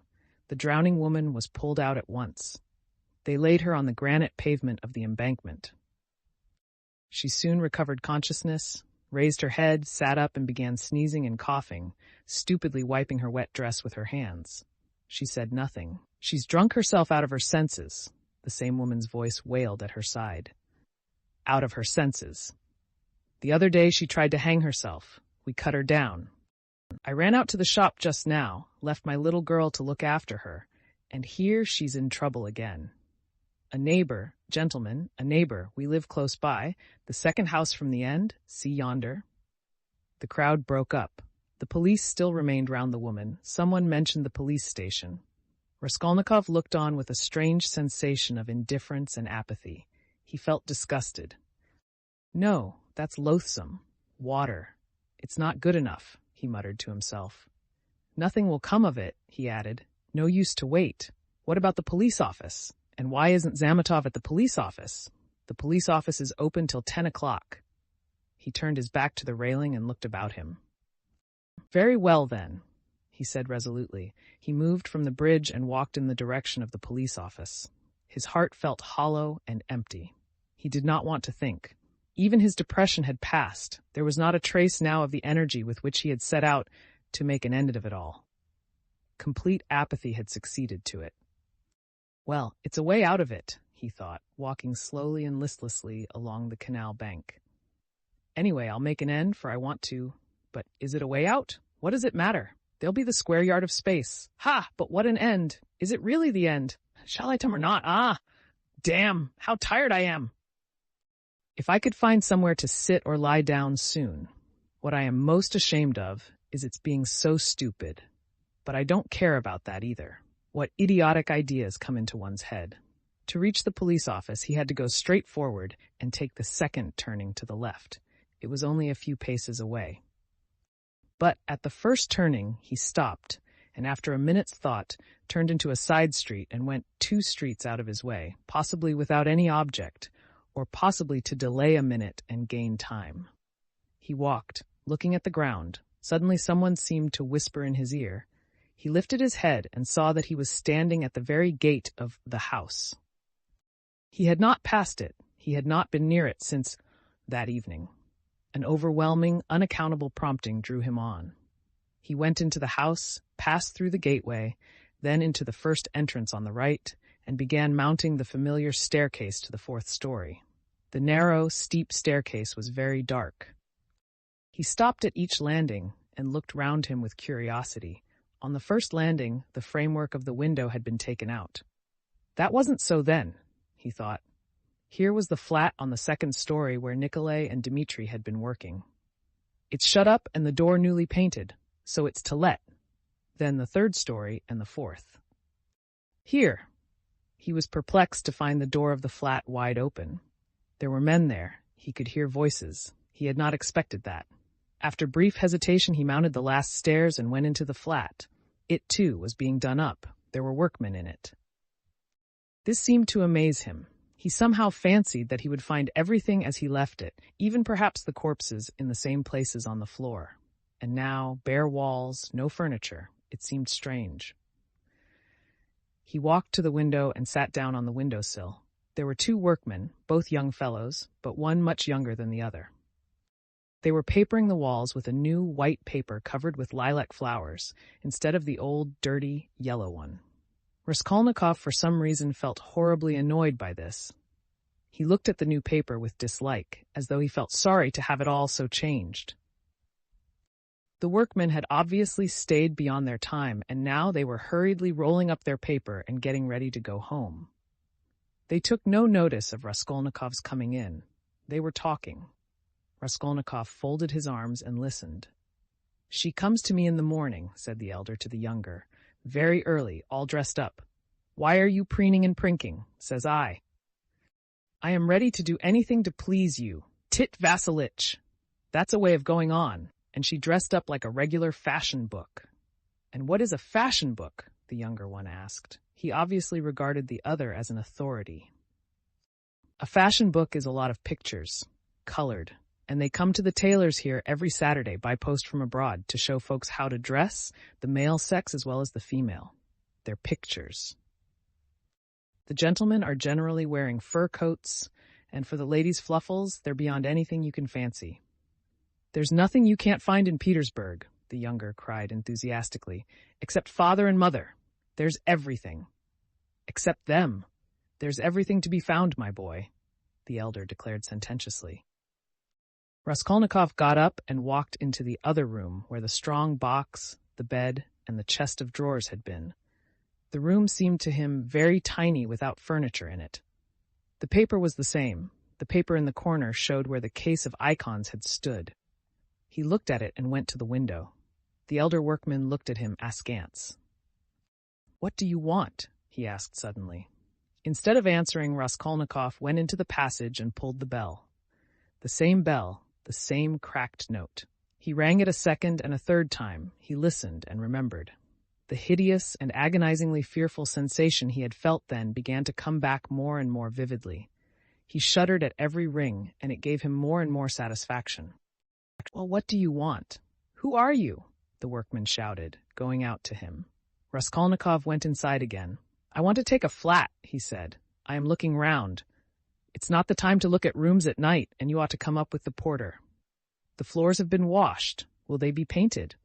Raskolnikov went on. "Is there no blood?" "What blood?" "Why, the old woman and her sister were murdered here. There was a perfect pool there." "But who are you?" the workman cried, uneasy. "Who am I?"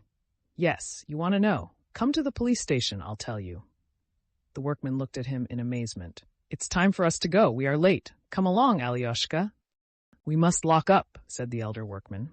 "Very well, come along," said Raskolnikov indifferently, and going out first, he went slowly downstairs. "Hey, porter," he cried in the gateway. At the entrance, several people were standing, staring at the passers-by. The two porters, a peasant woman, a man in a long coat, and a few others. Raskolnikov went straight up to them. "What do you want?" asked one of the porters. "Have you been to the police office?" "I've just been there. What do you want?" "Is it open?" "Of course." "Is the assistant there?" "He was there for a time. What do you want?" Raskolnikov made no reply, but stood beside them, lost in thought. "He's been to look at the flat," said the elder workman, coming forward. "Which flat?" "Where we are at work." "Why have you washed away the blood?" says he. "There has been a murder here," says he, "and I've come to take it." And he began ringing at the bell, all but broke it. "Come to the police station," says he. "I'll tell you everything there." He wouldn't leave us. The porter looked at Raskolnikov, frowning and perplexed. "Who are you?" he shouted as impressively as he could. "I am Rodion Romanovitch Raskolnikov, formerly a student. I live in Schill's house, not far from here, flat number 14. Ask the porter. He knows me." Raskolnikov said all this in a lazy, dreamy voice, not turning round, but looking intently into the darkening street. Why have you been to the flat? To look at it. What is there to look at? Take him straight to the police station. The man in the long coat jerked in abruptly. Raskolnikov looked intently at him over his shoulder and said in the same slow, lazy tones, "Come along." "Yes, take him," the man went on more confidently. "Why was he going into that? What's in his mind, eh?" "He's not drunk, but God knows what's the matter with him," muttered the workman. "But what do you want?" the porter shouted again, beginning to get angry in earnest. "Why are you hanging about?" "You funk the police station, then?" said Raskolnikov jeeringly. "How funk it? Why are you hanging about?" "He's a rogue," shouted the peasant woman.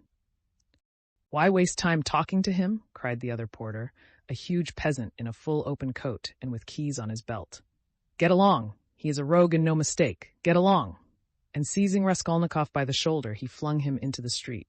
He lurched forward, but recovered his footing, looked at the spectators in silence, and walked away. "Strange man," observed the workman. "There are strange folks about nowadays," said the woman. "You should have taken him to the police station all the same," said the man in the long coat. "Better have nothing to do with him," decided the big porter. "A regular rogue. Just what he wants, you may be sure, but once take him up, you won't get rid of him."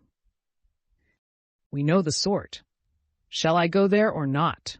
thought Raskolnikov, standing in the middle of the thoroughfare at the crossroads, and he looked about him, as though expecting from someone a decisive word.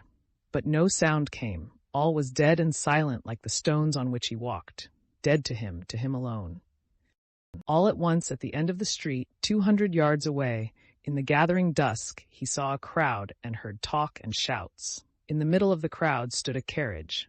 A light gleamed in the middle of the street. What is it? Raskolnikov turned to the right and went up to the crowd. He seemed to clutch at everything and smiled coldly when he recognized it, for he had fully made up his mind to go to the police station and knew that it would all soon be over. Chapter 6. An elegant carriage stood in the middle of the road with a pair of spirited gray horses. There was no one in it, and the coachman had got off his box and stood by. The horses were being held by the bridle. A mass of people had gathered round, the police standing in front. One of them held a lighted lantern, which he was turning on something lying close to the wheels. Everyone was talking, shouting, exclaiming. The coachman seemed at a loss and kept repeating, "What a misfortune! Good Lord, what a misfortune!" Raskolnikov pushed his way in as far as he could, and succeeded at last in seeing the object of the commotion and interest. On the ground, a man who had been run over lay apparently unconscious and covered with blood. He was very badly dressed, but not like a workman. Blood was flowing from his head and face. His face was crushed, mutilated, and disfigured. He was evidently badly injured. "Merciful heaven!" wailed the coachman. "What more could I do? If I'd been driving fast or had not shouted to him, but I was going quietly, not in a hurry.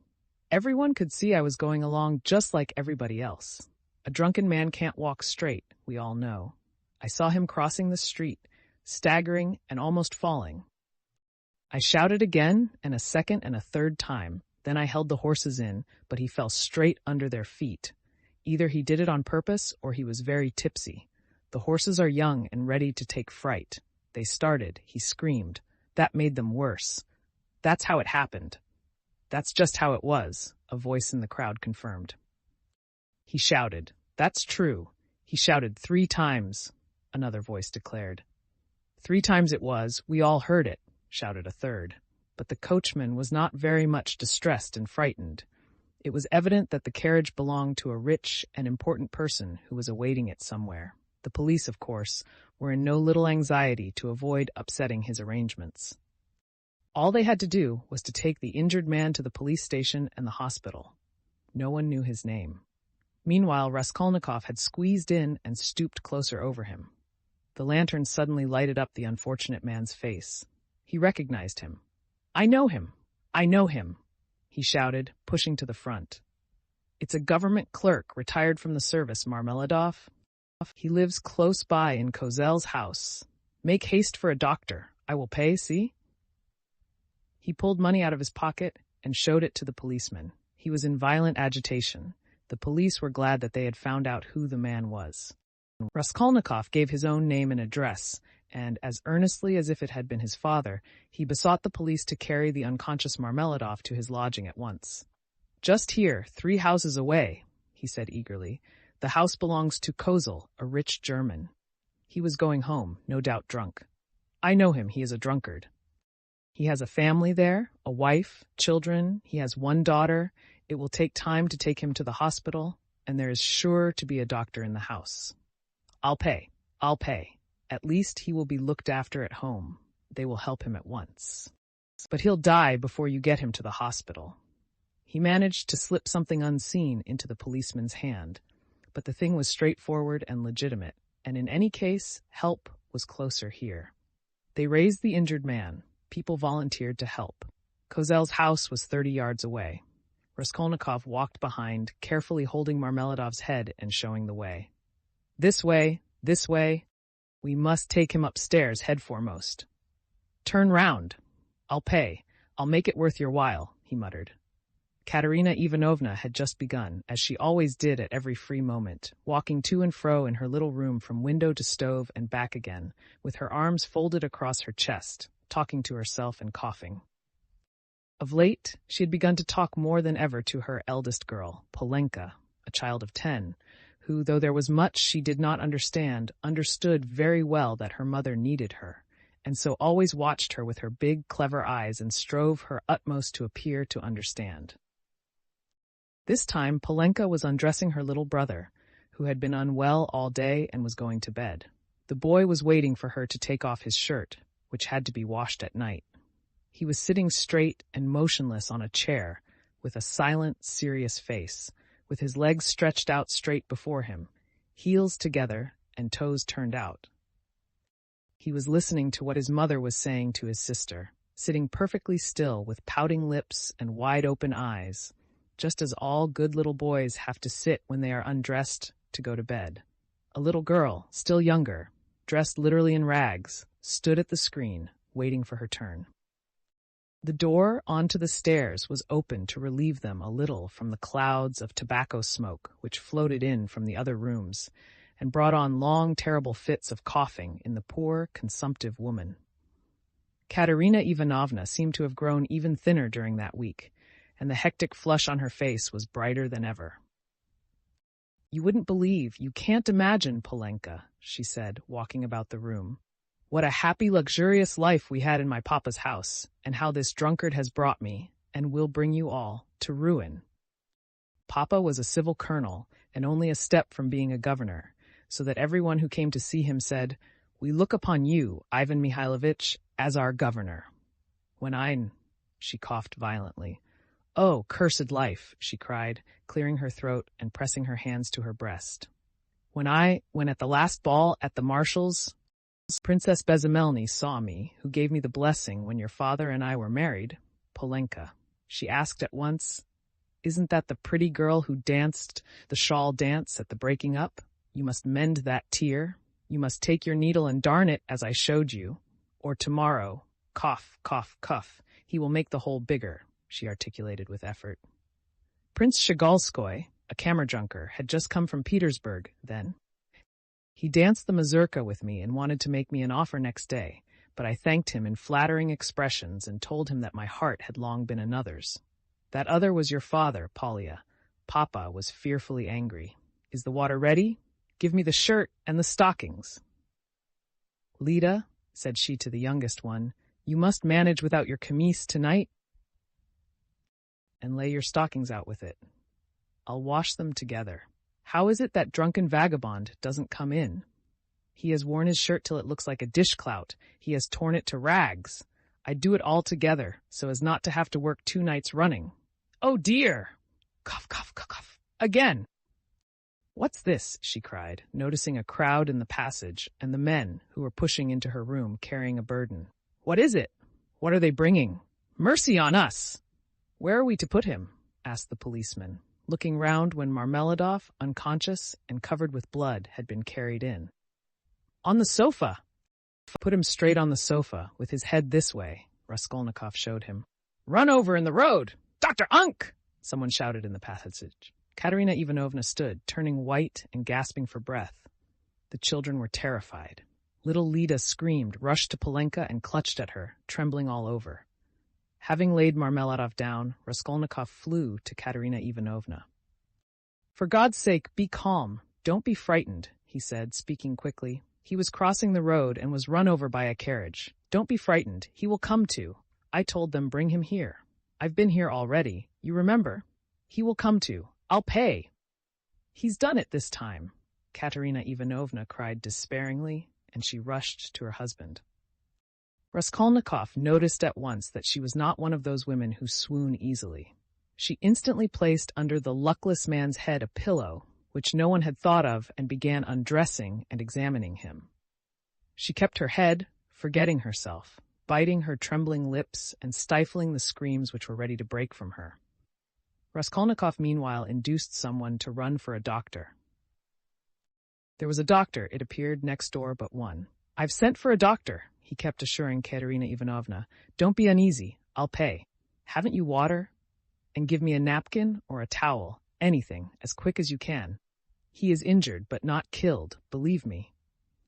"We shall see what the doctor says." Katerina Ivanovna ran to the window. There, on a broken chair in the corner, a large earthenware basin full of water had been stood, in readiness for washing her children's and husband's linen that night.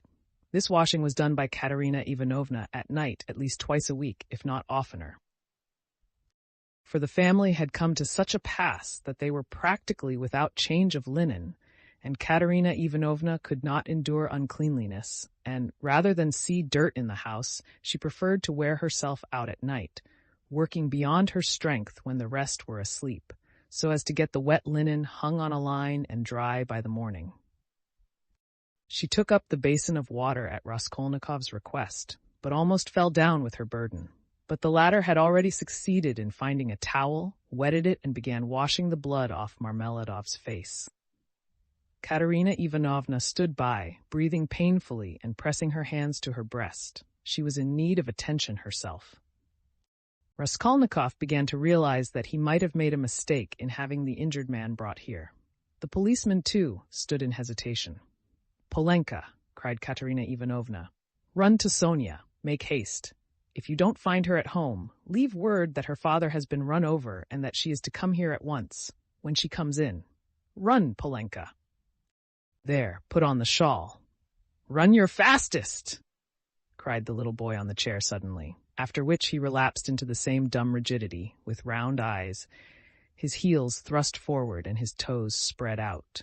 Meanwhile, the room had become so full of people that you couldn't have dropped a pin. The policeman left, all except one, who remained for a time, trying to drive out the people who came in from the stairs. Almost all Madame Lippevexel's lodgers had streamed in from the inner rooms of the flat. At first they were squeezed together in the doorway, but afterwards they overflowed into the room. Katerina Ivanovna flew into a fury. "You might let him die in peace, at least," she shouted at the crowd. "Is it a spectacle for you to gape at? With cigarettes! Cough, cough, cough! You might as well keep your hats on, and there is one in his hat. Get away! You should respect the dead, at least." Her cough choked her, but her reproaches were not without result. They evidently stood in some awe of Katerina Ivanovna. The lodgers, one after another, squeezed back into the doorway with that strange inner feeling of satisfaction which may be observed in the presence of a sudden accident, even in those nearest and dearest to the victim, from which no living man is exempt, even in spite of the sincerest sympathy and compassion. Voices outside were heard, however, speaking of the hospital and saying that they'd no business to make a disturbance here. "No business to die," cried Katerina Ivanovna, and she was rushing to the door to vent her wrath upon them. But in the doorway came face to face with Madame Lippevexel, who had only just heard of the accident, and ran in to restore order. She was a particularly quarrelsome and irresponsible German. "Ah, my God!" she cried, clasping her hands. "Your husband drunken horses have trampled. To the hospital with him. I am the landlady." "Amalia Ludwigovna, I beg you to recollect what you are saying," Katerina Ivanovna began haughtily. She always took a haughty tone with the landlady that she might remember her place, and even now could not deny herself this satisfaction. Amalia Ludvigovna. I have you once before told that you to call me Amalia Ludvigovna may not dare. I am Amalia Ivanovna. You are not Amalia Ivanovna, but Amalia Ludvigovna, and as I am not one of your despicable flatterers like Mr. Lebeziatnikov, who's laughing behind the door at this moment, a laugh and a cry of "they are at it again" was in fact audible at the door, so I shall always call you Amalia Ludvigovna, though I fail to understand why you dislike that name. You can see for yourself what has happened to Semyon Zaharovich. He is dying. I beg you to close that door at once and to admit no one. Let him at least die in peace. Or I warn you the Governor-General himself shall be informed of your conduct tomorrow. The prince knew me as a girl. He remembers Semyon Zaharovich well and has often been a benefactor to him. Everyone knows that Semyon Zaharovich had many friends and protectors, whom he abandoned himself from an honorable pride, knowing his unhappy weakness. But now, she pointed to Raskolnikov, a generous young man has come to our assistance, who has wealth and connections, and whom Semyon Zaharovich has known from a child. You may rest assured, Amalia Ludvigovna. All this was uttered with extreme rapidity, getting quicker and quicker, but a cough suddenly cut short Katerina Ivanovna's eloquence. At that instant, the dying man recovered consciousness and uttered a groan. She ran to him. The injured man opened his eyes, and without recognition or understanding, gazed at Raskolnikov, who was bending over him. He drew deep, slow, painful breaths. Blood oozed at the corners of his mouth, and drops of perspiration came out on his forehead. Not recognizing Raskolnikov, he began looking round uneasily. Katerina Ivanovna looked at him with a sad but stern face, and tears trickled from her eyes. "My God! His whole chest is crushed! How he is bleeding!" she said in despair. "We must take off his clothes."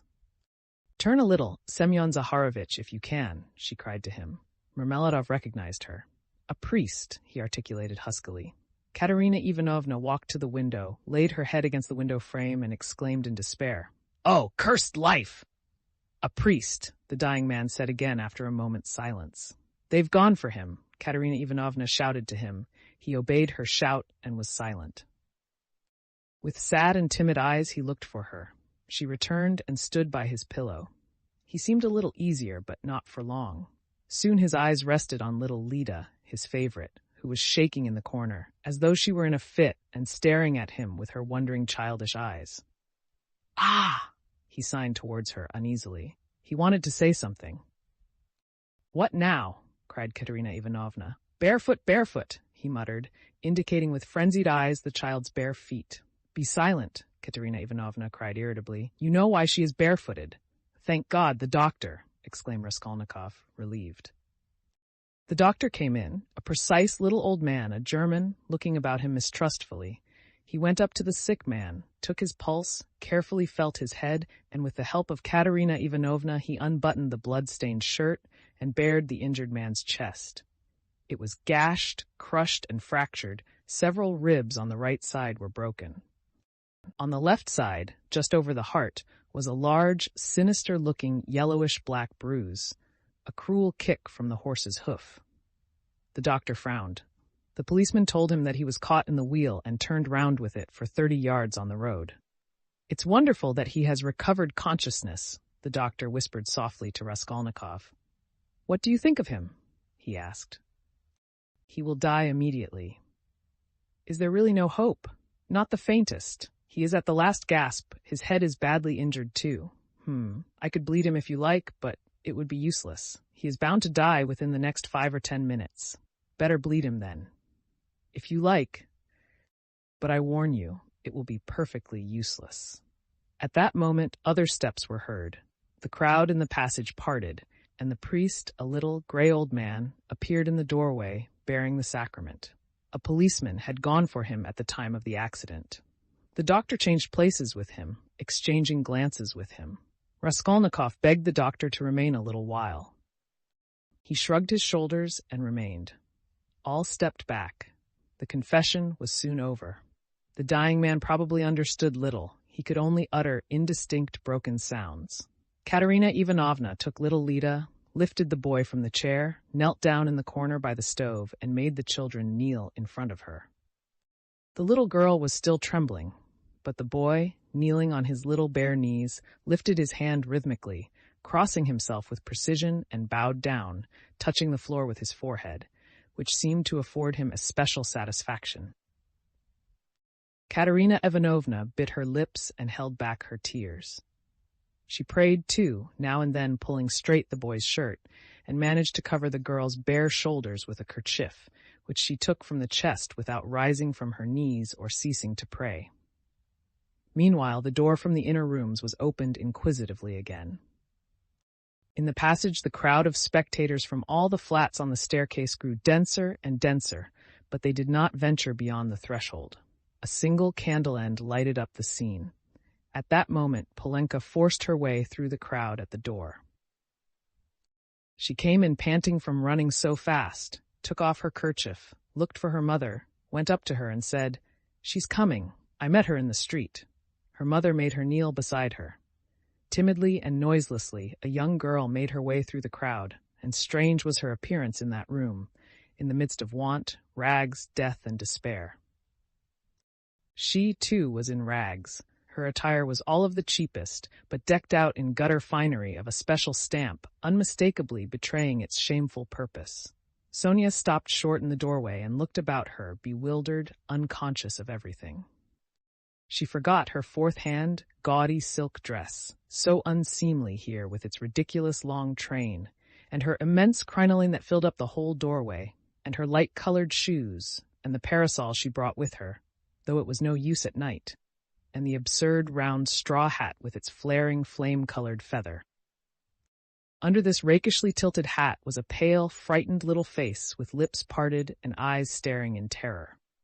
Sonia was a small, thin girl of 18 with fair hair, rather pretty, with wonderful blue eyes. She looked intently at the bed and the priest. She, too, was out of breath with running.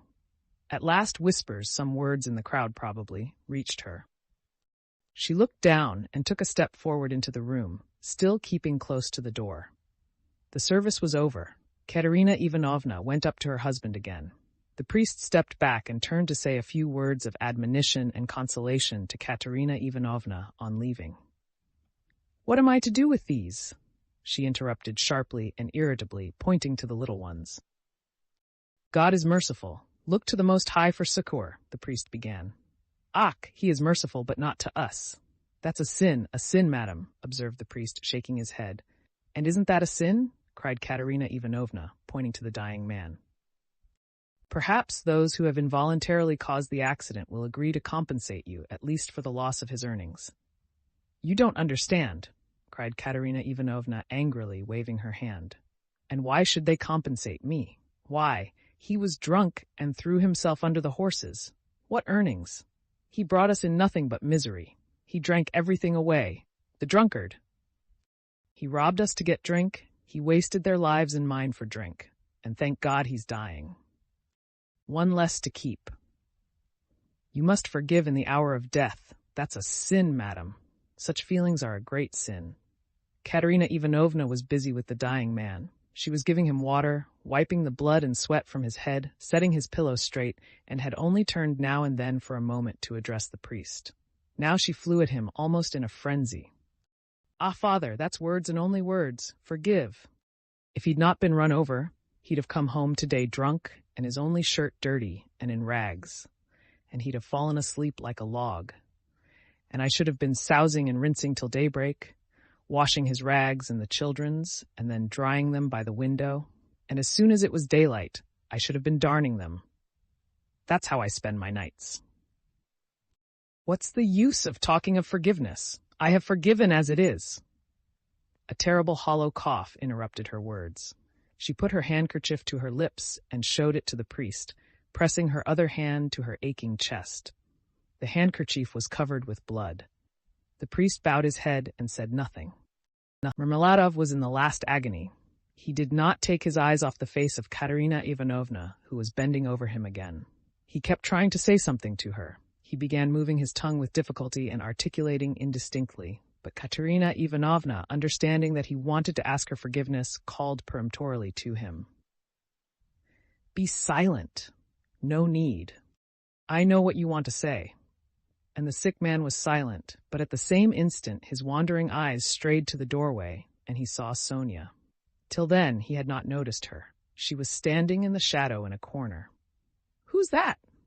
Who's that?" he said suddenly in a thick, gasping voice, in agitation, turning his eyes in horror towards the door where his daughter was standing and trying to sit up. "Lie down! Lie down!" cried Katerina Ivanovna. With unnatural strength he had succeeded in propping himself on his elbow.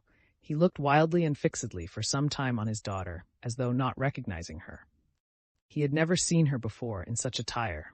Suddenly he recognized her, crushed and ashamed in her humiliation and gaudy finery, meekly awaiting her turn to say goodbye to her dying father. His face showed intense suffering. "Sonia? Daughter!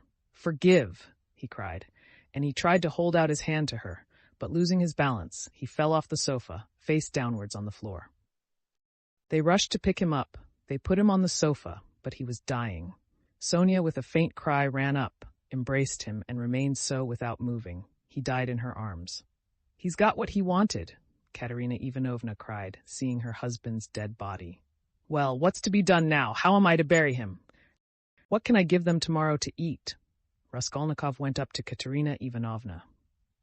"Katerina Ivanovna," he began, "last week your husband told me all his life and circumstances. Believe me, he spoke of you with passionate reverence.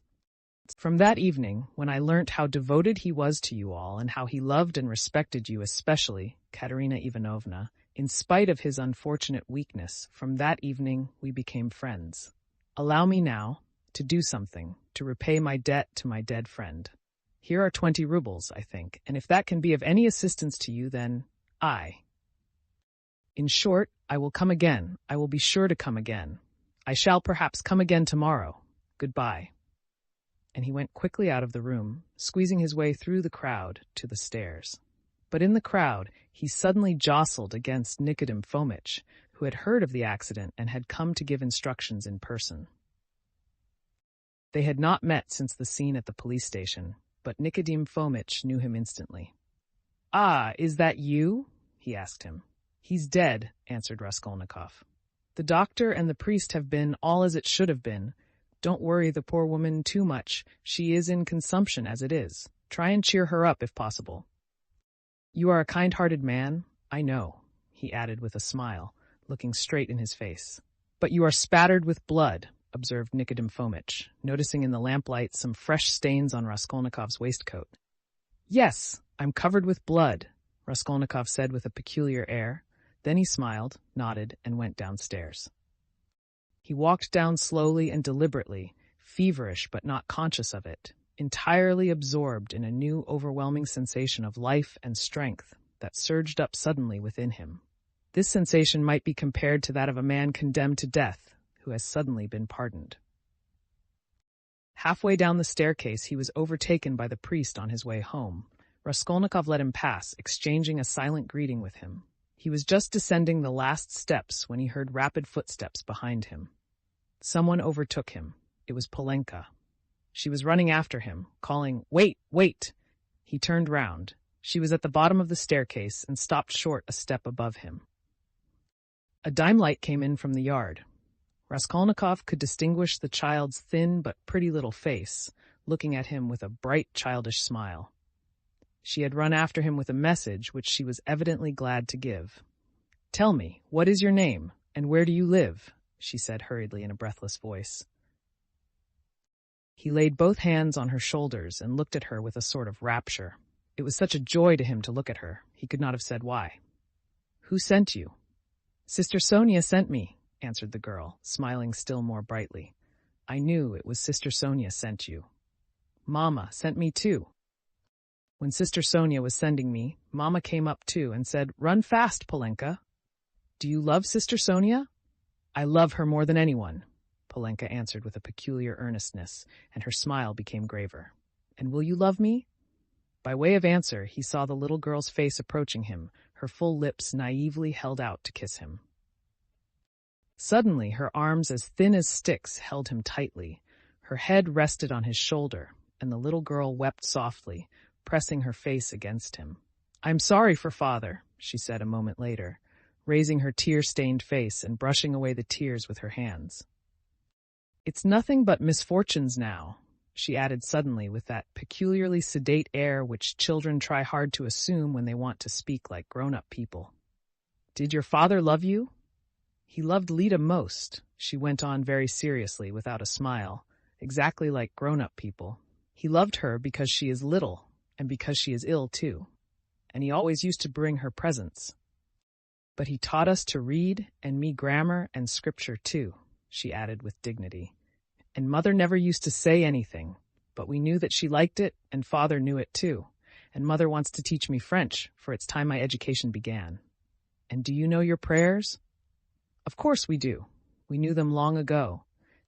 I say my prayers to myself, as I am a big girl now, but Kolya and Lita say them aloud with mother. First they repeat the Ave Maria, and then another prayer, 'Lord, forgive and bless Sister Sonia,' and then another, 'Lord, forgive and bless our second father.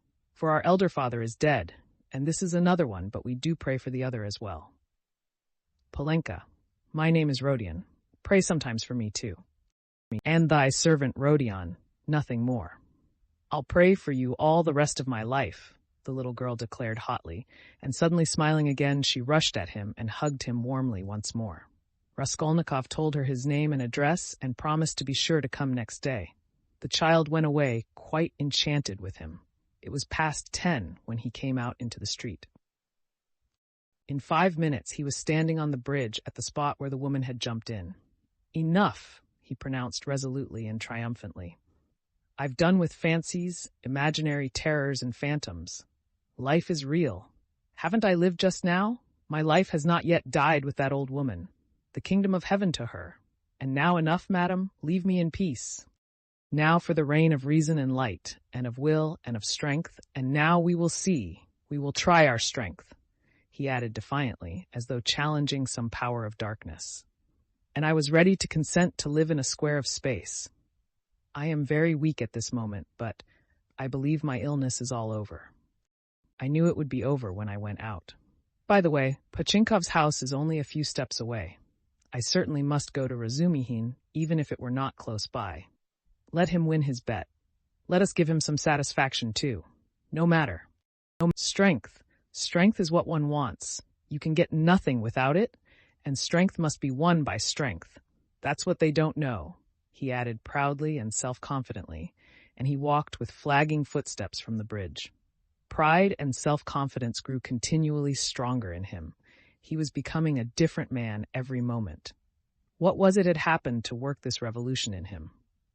He did not know himself. Like a man catching at a straw, he suddenly felt that he, too, could live, that there was still life for him, that his life had not died with the old woman. Perhaps he was in too great a hurry with his conclusions, but he did not think of that. "But I did ask her to remember thy servant Rodion in her prayers," the idea struck him. Well, that was, in case of emergency, he added, and laughed himself at his boyish sally. He was in the best of spirits. He easily found Razumihin. The new lodger was already known at Pochinkov's, and the porter at once showed him the way. Halfway upstairs, he could hear the noise and animated conversation of a big gathering of people. The door was wide open on the stairs. He could hear exclamations and discussion. Razumihin's room was fairly large. The company consisted of 15 people. Raskolnikov stopped in the entry, where 2 of the landlady's servants were busy behind a screen with 2 samovars, bottles, plates, and dishes of pie and savories brought up from the landlady's kitchen. Raskolnikov sent in for Razumihin. He ran out delighted. At the first glance, it was apparent that he had had a great deal to drink, and, though no amount of liquor made Razumihin quite drunk, this time he was perceptibly affected by it. "Listen," Raskolnikov hastened to say. "I've only just come to tell you you've won your bet, and that no one really knows what may not happen to him. I can't come in. I am so weak that I shall fall down directly, and so good evening and goodbye. Come and see me tomorrow. Do you know what? I'll see you home. If you say you're weak yourself, you must. And your visitors? Who is the curly-headed one who has just peeped out? He, goodness only knows. Some friend of Uncle's, I expect, or perhaps he has come without being invited. I'll leave Uncle with them. He is an invaluable person. Pity I can't introduce you to him now. But confound them all now.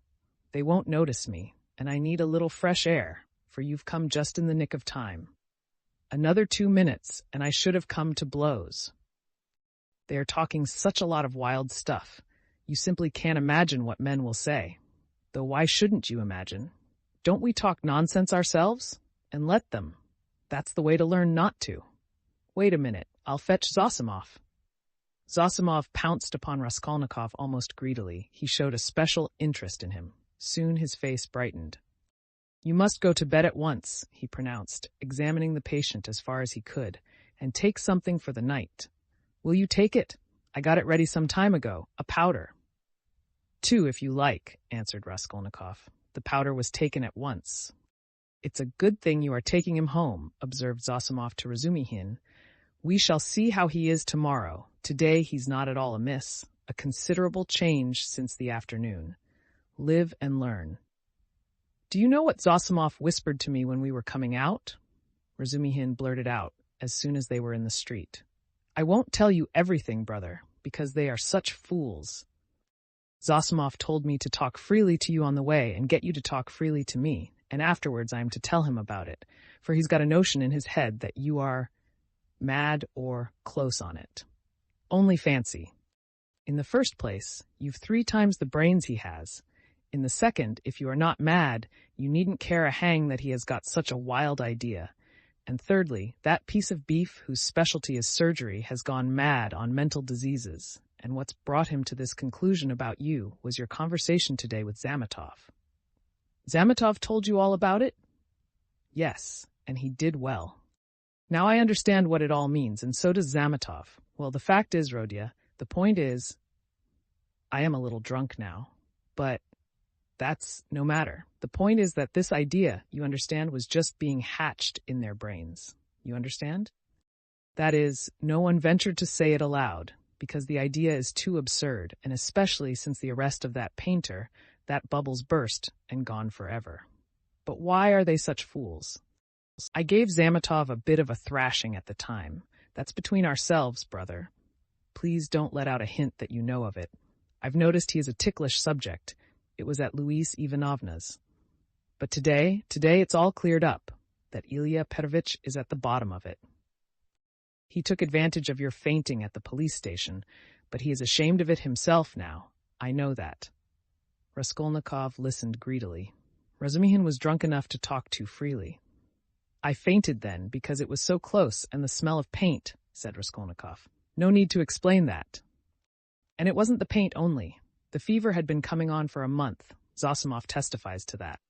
But how crushed that boy is now, you wouldn't believe. I am not worth his little finger, he says.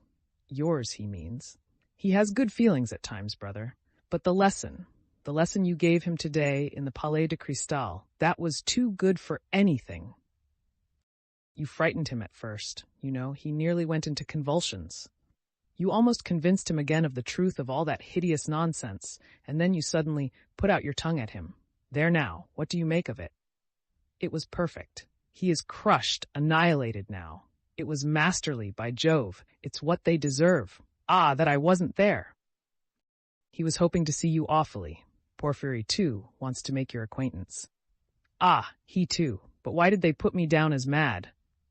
Oh, not mad. I must have said too much, brother. What struck him, you see, was that only that subject seemed to interest you. Now it's clear why it did interest you, knowing all the circumstances, and how that irritated you and worked in with your illness.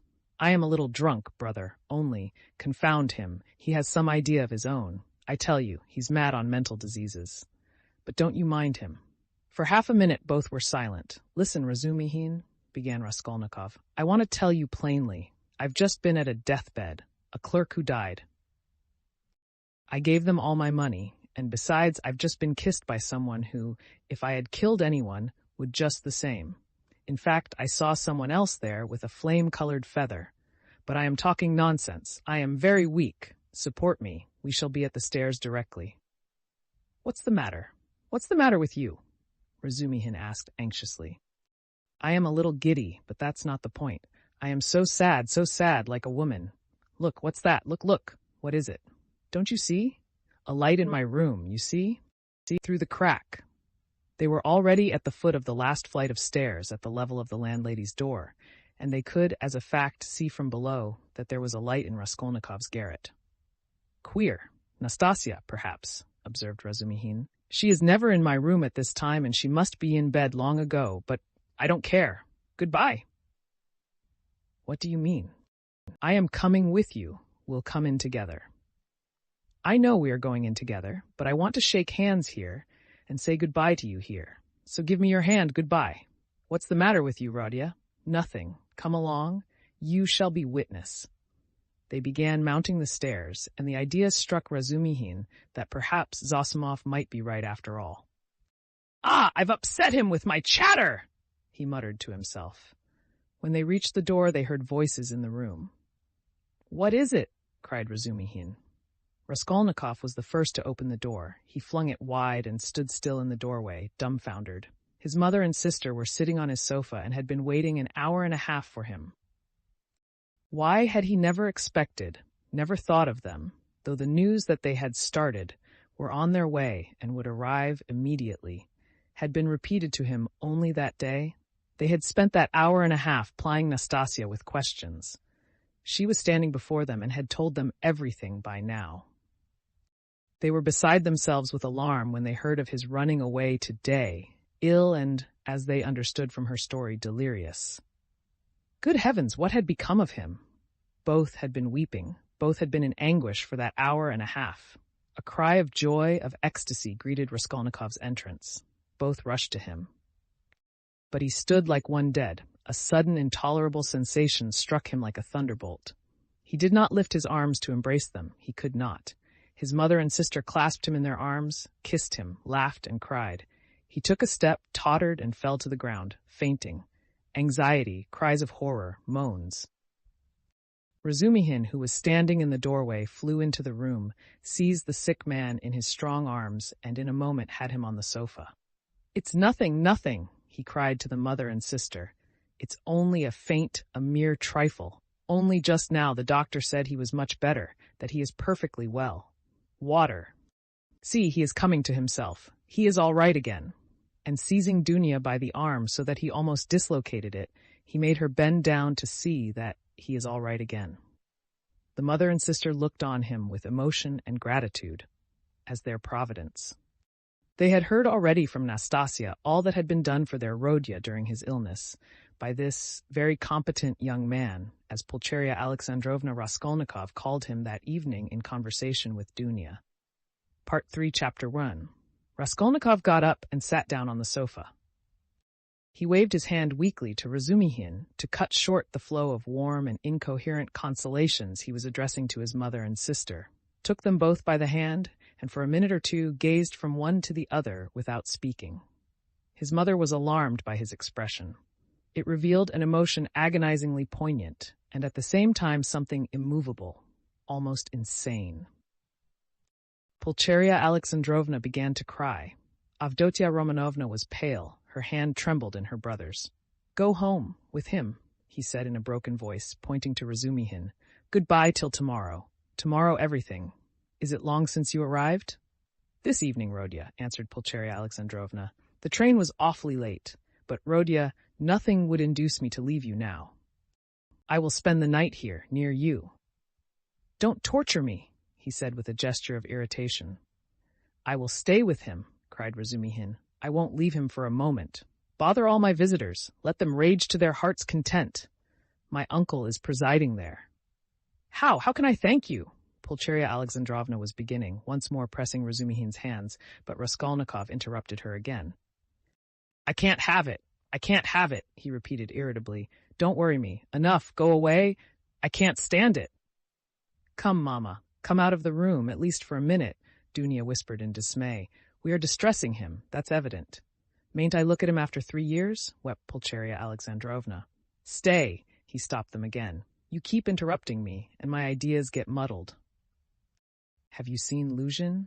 No, Rodya, but he knows already of our arrival. We have heard, Rodya, that Fyodor Petrovitch was so kind as to visit you today, Pulcheria Alexandrovna added somewhat timidly. Yes, he was so kind. Dunya, I promised Lucian I'd throw him downstairs and told him to go to hell. Rodia, what are you saying? Surely you don't mean to tell us.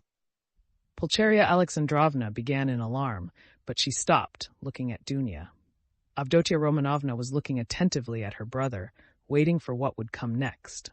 Both of them had heard of the quarrel from Nastasia, so far as she had succeeded in understanding and reporting it, and were in painful perplexity and suspense. Dunya, Raskolnikov continued with an effort, I don't want that marriage, so at the first opportunity tomorrow you must refuse Lucian, so that we may never hear his name again. Good heavens, cried Pulcheria Alexandrovna. Brother, think what you are saying. Avdotia Romanovna began impetuously, but immediately checked herself. You are not fit to talk now, perhaps. You are tired, she added gently. You think I am delirious? No. You are marrying Lucian for my sake, but I won't accept the sacrifice, and so write a letter before tomorrow to refuse him. Let me read it in the morning, and that will be the end of it. That I can't do, the girl cried, offended. What right have you? Dunya, you are hasty too. Be quiet tomorrow. Don't you see? The mother interposed in dismay. Better come away. He is raving, Razumihin cried tipsily. Or how would he dare? Tomorrow all this nonsense will be over. Today he certainly did drive him away. That was so. And Lucian got angry too. He made speeches here, wanted to show off his learning, and he went out crestfallen. Then it's true? Cried Pulcheria Alexandrovna. Goodbye till tomorrow, brother, said Dunya compassionately. Let us go, mother. Goodbye, Rodia. Do you hear, sister? He repeated after them, making a last effort. I am not delirious. This marriage is an infamy. Let me act like a scoundrel, but you mustn't. One is enough. And though I am a scoundrel, I wouldn't own such a sister. It's me or Lucian. Go now. But you're out of your mind, despot, roared Razumihin, but Raskolnikov did not and perhaps could not answer. He lay down on the sofa and turned to the wall, utterly exhausted. Avdotia Romanovna looked with interest at Razumihin. Her black eyes flashed. Razumihin positively started at her glance. Pulcheria Alexandrovna stood overwhelmed. Nothing would induce me to go, she whispered in despair to Razumihin. I will stay somewhere here. Escort Dunya home. You'll spoil everything, Razumihin answered in the same whisper, losing patience. Come out onto the stairs anyway. Nastasia, show a light. I assure you, he went on in a half-whisper on the stairs, that he was almost beating the doctor and me this afternoon. Do you understand? The doctor himself. Even he gave way and left him so as not to irritate him. I remained downstairs on guard, but he dressed at once and slipped off. And he will slip off again if you irritate him at this time of night and will do himself some mischief. What are you saying? And Avdotia Romanovna can't possibly be left in those lodgings without you. Just think where you are staying. That blackguard Pyotr Petrovitch couldn't find you better lodgings. But you know I've had a little to drink, and that's what makes me swear. Don't mind it. But I'll go to the landlady here, Pulcheria Alexandrovna insisted. I'll beseech her to find some corner for Dunya and me for the night. I can't leave him like that. I cannot. This conversation took place on the landing just before the landlady's door. Nastasia lighted them from a step below. Razumihin was in extraordinary excitement. Half an hour earlier, while he was bringing Raskolnikov home, he had indeed talked too freely, but he was aware of it himself, and his head was clear in spite of the vast quantities he had imbibed. Now he was in a state bordering on ecstasy, and all that he had drunk seemed to fly to his head with redoubled effect. He stood with the two ladies, seizing both by their hands, persuading them, and giving them reasons with astonishing plainness of speech, and at almost every word he uttered, probably to emphasize his arguments, he squeezed their hands painfully as in a vice. He stared at Avdotia Romanovna without the least regard for good manners. They sometimes pulled their hands out of his huge bony paws, but far from noticing what was the matter, he drew them all the closer to him. If they'd told him to jump head foremost from the staircase, he would have done it without thought or hesitation in their service. Though Pulcheria Alexandrovna felt that the young man was really too eccentric and pinched her hand too much, in her anxiety over her Rodia, she looked on his presence as providential, and was unwilling to notice all his peculiarities. But though Avdotia Romanovna shared her anxiety, and was not of timorous disposition, she could not see the glowing light in his eyes without wonder and almost alarm. It was only the unbounded confidence inspired by Nastasia's account of her brother's queer friend which prevented her from trying to run away from him and to persuade her mother to do the same. She realized, too, that even running away was perhaps impossible now.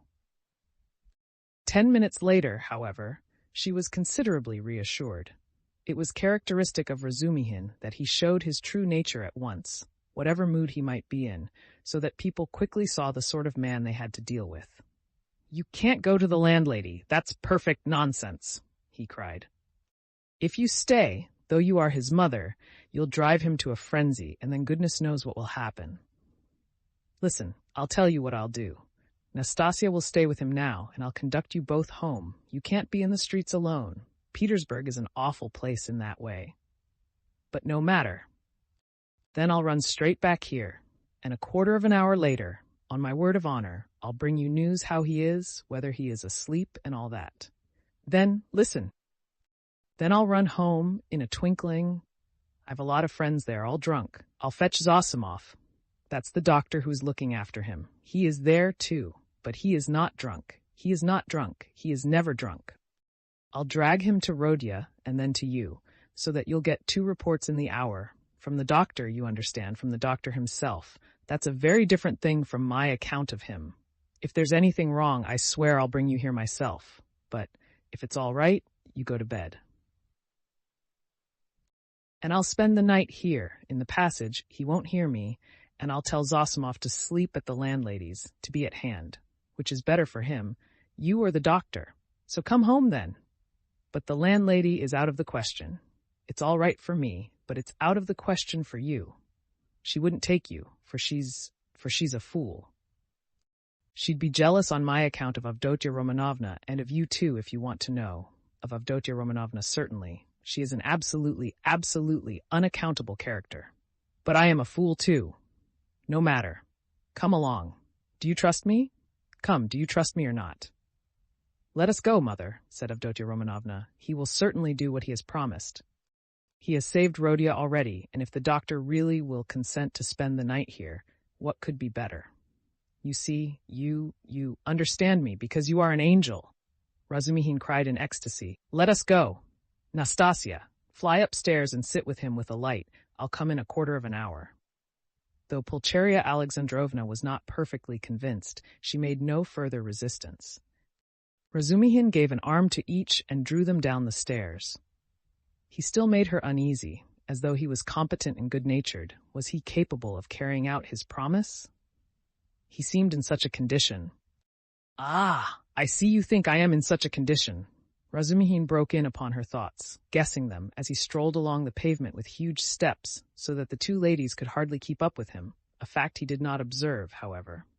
Nonsense. That is, I am drunk like a fool, but that's not it. I am not drunk from wine. It's seeing you has turned my head. But don't mind me. Don't take any notice. I am talking nonsense. I am not worthy of you. I am utterly unworthy of you. The minute I've taken you home, I'll pour a couple of pailfuls of water over my head in the gutter here, and then I shall be all right. If only you knew how I love you both. Don't laugh and don't be angry. You may be angry with anyone, but not with me. I am his friend, and therefore I am your friend too. I want to be. I had a presentiment. Last year there was a moment, though it wasn't a presentiment really, for you seem to have fallen from heaven, and I expect I shan't sleep all night. Zosimov was afraid a little time ago that he would go mad. That's why he mustn't be irritated. What do you say? Cried the mother. Did the doctor really say that? Asked Avdotia Romanovna, alarmed. Yes, but it's not so, not a bit of it. He gave him some medicine, a powder, I saw it, and then you're coming here. Ah! It would have been better if you had come tomorrow. It's a good thing we went away, and in an hour Zosimov himself will report to you about everything. He is not drunk, and I shan't be drunk, and what made me get so tight? Because they got me into an argument. Damn them. I've sworn never to argue. They talk such trash. I almost came to blows. I've left my uncle to preside. Would you believe they insist on complete absence of individualism, and that's just what they relish? Not to be themselves, to be as unlike themselves as they can. That's what they regard as the highest point of progress. If only their nonsense were their own, but as it is. Listen, Pulcheria Alexandrovna interrupted timidly, but it only added fuel to the flames. What do you think? Shouted Razumihin, louder than ever. You think I am attacking them for talking nonsense? Not a bit. I like them to talk nonsense. That's man's one privilege over all creation. Through error you come to the truth. I am a man because I err. You never reach any truth without making 14 mistakes, and very likely 114. And a fine thing, too, in its way. But we can't even make mistakes on our own account. Talk nonsense, but talk your own nonsense, and I'll kiss you for it. To go wrong in one's own way is better than to go right in someone else's. In the first case, you are a man. In the second, you're no better than a bird. Truth won't escape you, but life can be cramped. There have been examples, and what are we doing now? In science, development, thought, invention, ideals, aims, liberalism, judgment, experience, and everything, we are still in the preparatory class at school. We prefer to live on other people's ideas. It's what we are used to. Am I right? Am I right? Cried Razumihin, pressing and shaking the two ladies' hands. Oh, mercy, I do not know, cried poor Pulcheria Alexandrovna. Yes, yes, though I don't agree with you in everything, added Avdotia Romanovna earnestly, and at once uttered a cry, for he squeezed her hand so painfully. Yes, you say yes, well after that you, he cried in a transport, you are a fount of goodness, purity, sense, and perfection. Give me your hand. You give me yours too. I want to kiss your hands here at once, on my knees. And he fell on his knees on the pavement, fortunately at that time deserted. Leave off, I entreat you. What are you doing? Pulcheria Alexandrovna cried, greatly distressed. Get up, said Dunya laughing, though she too was upset. Not for anything till you let me kiss your hands. That's it. Enough. I get up and will go on. I am a luckless fool. I am unworthy of you and drunk, and I am ashamed. I am not worthy to love you, but to do homage to you is the duty of every man who is not a perfect beast. And I've done homage. Here are your lodgings, and for that alone, Rodya was right in driving your Pyotr Petrovitch away. How dare he? How dare he put you in such lodgings? It's a scandal. Do you know the sort of people they take in here? And you, his betrothed? You are his betrothed? Yes? Well then, I'll tell you, your fiancé is a scoundrel. Excuse me, Mr. Razumihin, you are forgetting. Pulcheria Alexandrovna was beginning. Yes, you are right. I did forget myself. I am ashamed of it. Razumihin made haste to apologize. But you can't be angry with me for speaking so. For I speak sincerely, and not because, that would be disgraceful. In fact, not because I'm in, Well, anyway, I won't say why. I daren't. But we all saw today when he came in that man is not of our sort. Not because he had his hair curled at the barber's, not because he was in such a hurry to show his wit, but because he is a spy, a speculator, because he is a skinflint and a buffoon. That's evident. Do you think him clever? No, he is a fool. And is he a match for you? Good heavens! Do you see, ladies? He stopped suddenly on the way upstairs to their rooms. Though all my friends there are drunk, yet they are all honest. And though we do talk a lot of trash, and I do too, yet we shall talk our way to the truth at last, for we are on the right path, while Pyotr Petrovitch is not on the right path. Though I've been calling them all sorts of names just now, I do respect them all. Though I don't respect Zametov, I like him, for he is a puppy, and that bullock Zosimov because he is an honest man and knows his work. But enough, it's all said and forgiven. Is it forgiven? Well then, let's go on. I know this corridor, I've been here. There was a scandal here at number 3. Where are you here? Which number? 8? Well, lock yourselves in for the night then. Don't let anybody in. In a quarter of an hour I'll come back with news, and half an hour later I'll bring Zosimov. You'll see. Goodbye, I'll run. Good heavens, Dunya, what is going to happen? Said Pulcheria Alexandrovna, addressing her daughter with anxiety and dismay. Don't worry yourself, mother, said Dunya, taking off her hat and cape. God has sent this gentleman to our aid, though he has come from a drinking party. We can depend on him, I assure you, and all that he has done for Rodya. Ah, Dunya, goodness knows whether he will come. How could I bring myself to leave Rhodia? And how different I had fancied our meeting. How sullen he was, as though not pleased to see us. Tears came into her eyes. No, it's not that, Mother. You didn't see, you were crying all the time. He is quite unhinged by serious illness, that's the reason. Ah, that illness. What will happen? What will happen? And how he talked to you, Dunya, said the mother, looking timidly at her daughter, trying to read her thoughts, and already half consoled by Dunya's standing up for her brother, which meant that she had already forgiven him. I am sure he will think better of it tomorrow, she added, probing her further.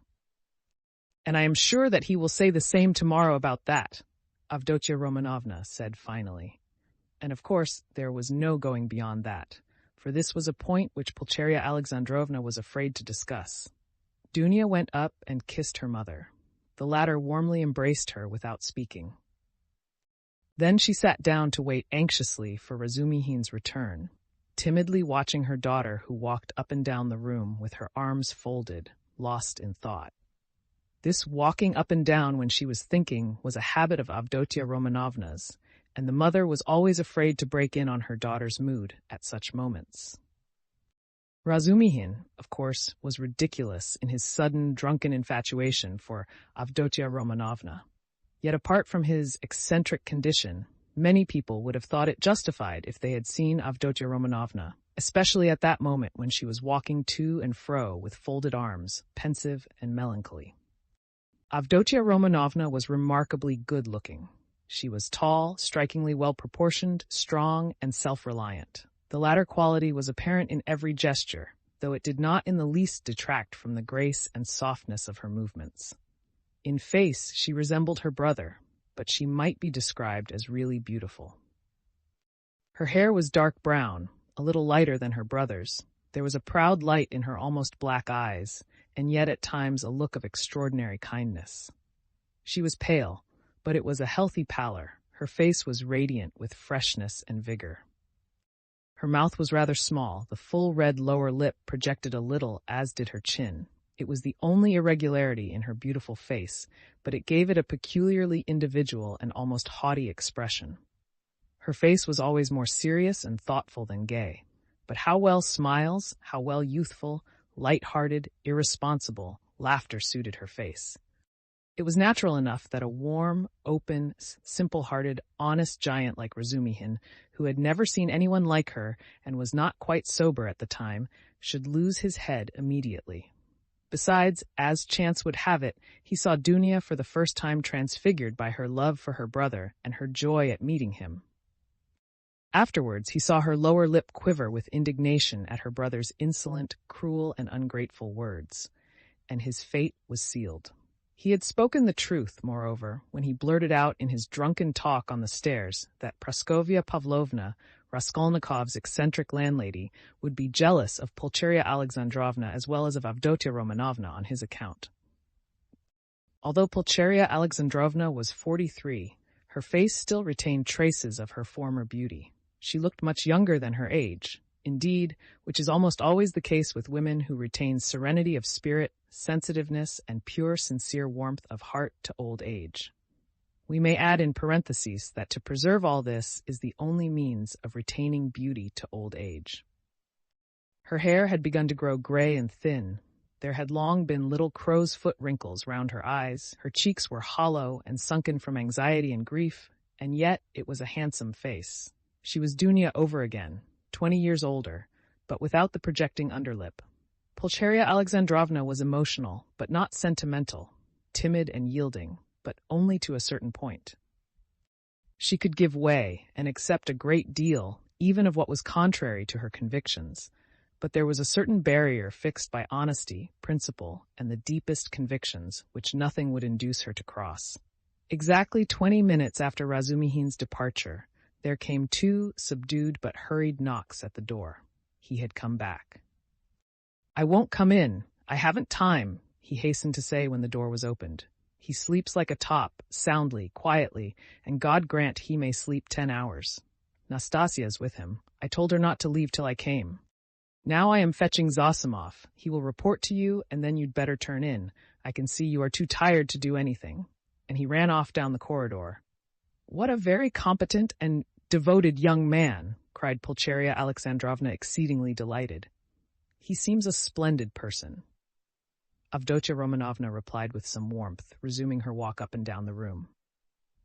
It was nearly an hour later when they heard footsteps in the corridor and another knock at the door. Both women waited this time, completely relying on Razumihin's promise. He actually had succeeded in bringing Zosimov.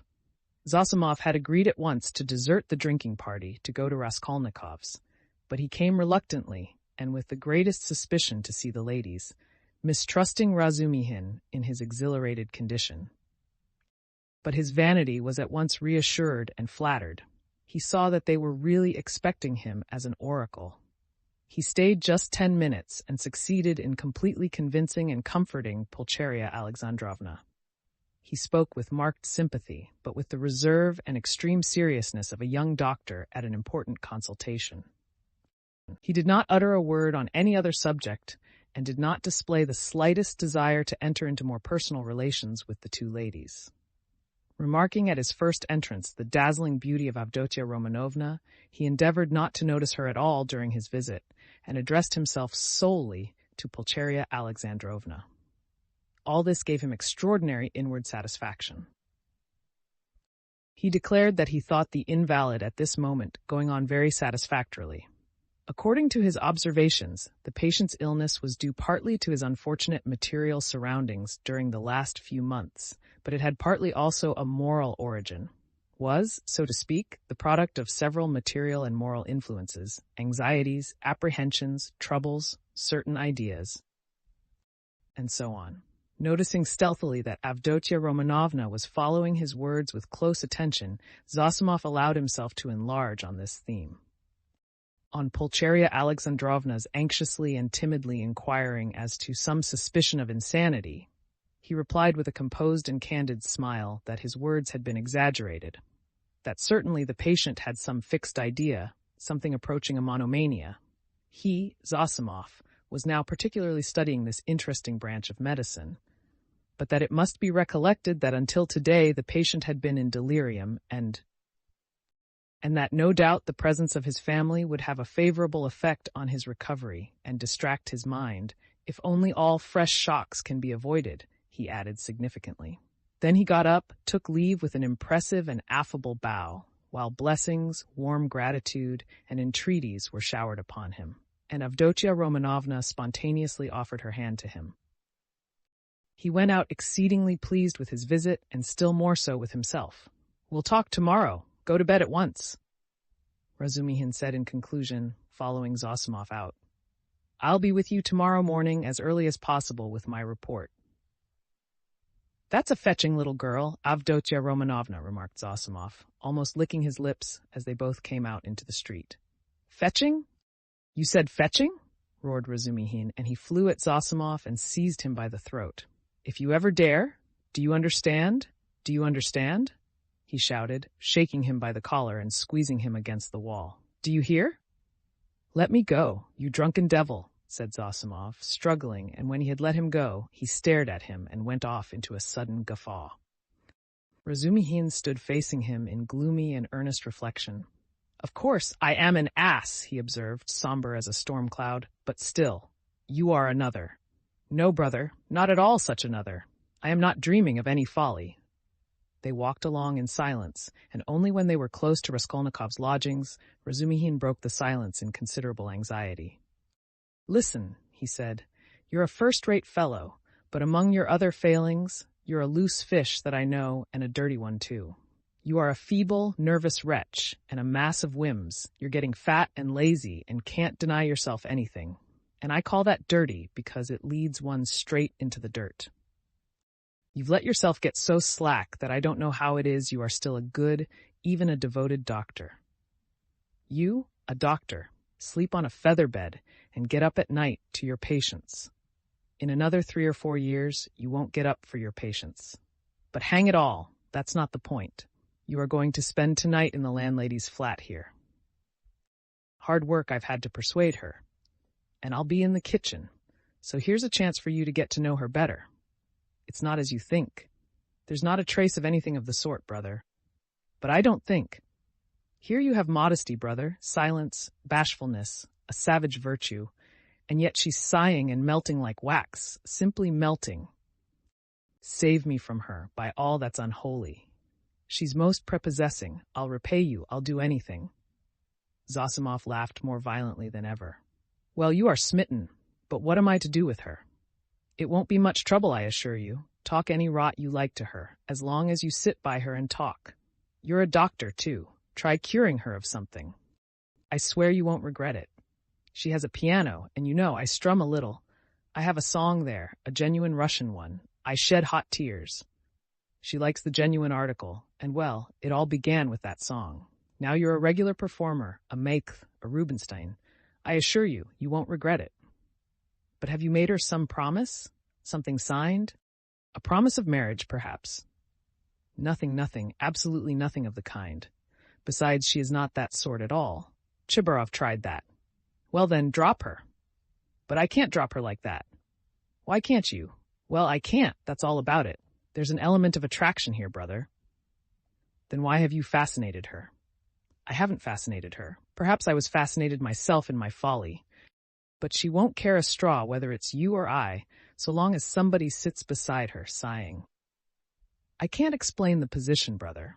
Look here, you are good at mathematics, and working at it now.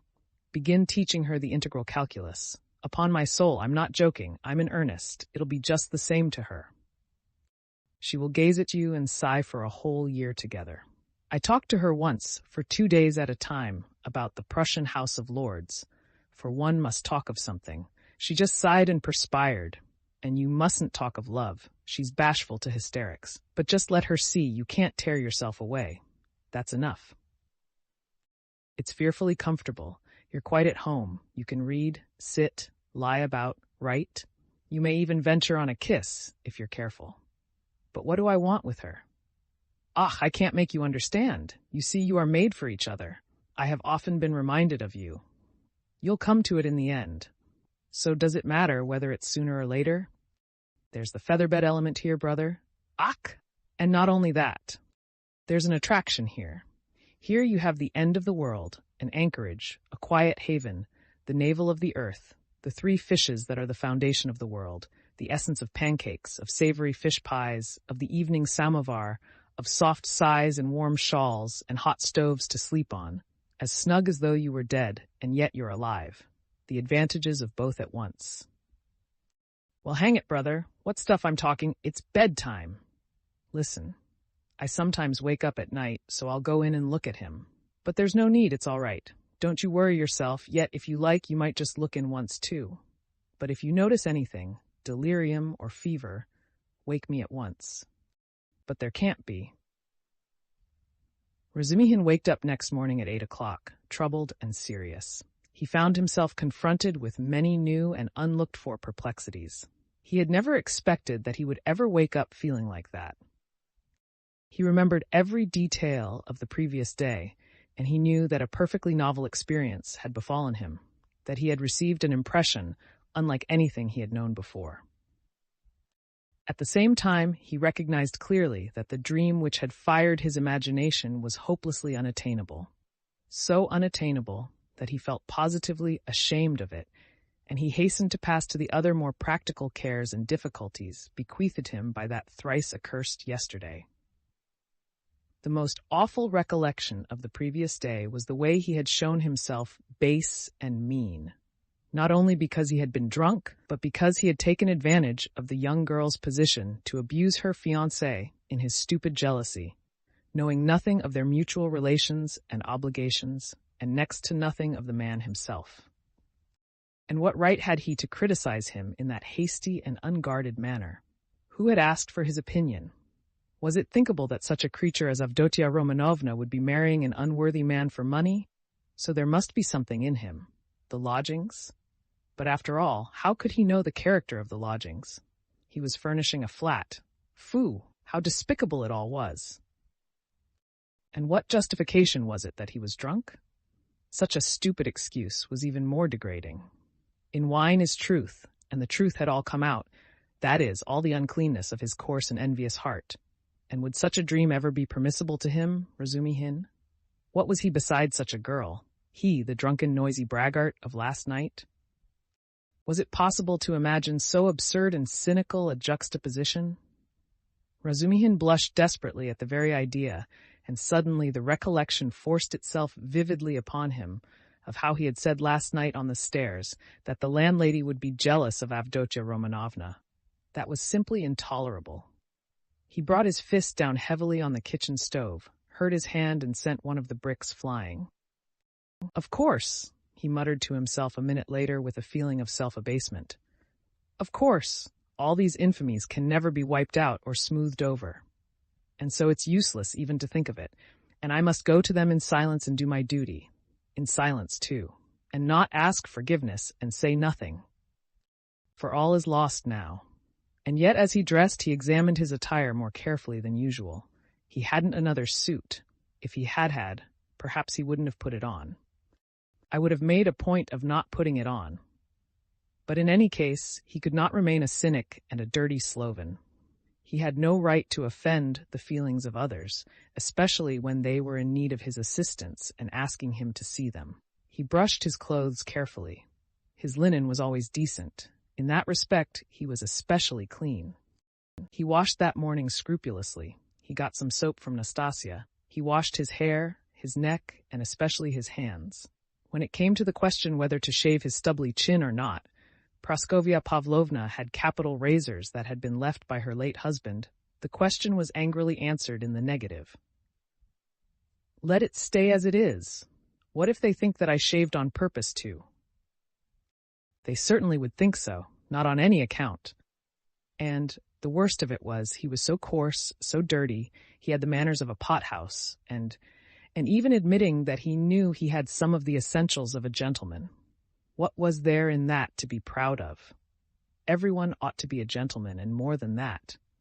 And all the same, he remembered, he too had done little things, not exactly dishonest, and yet, and what thoughts he sometimes had. And to set all that beside Avdotia Romanovna. Confound it. So be it. Well, he'd make a point then of being dirty, greasy, pothouse in his manners, and he wouldn't care. He'd be worse. He was engaged in such monologues when Zosimov, who had spent the night in Praskovia Pavlovna's parlor, came in. He was going home and was in a hurry to look at the invalid first.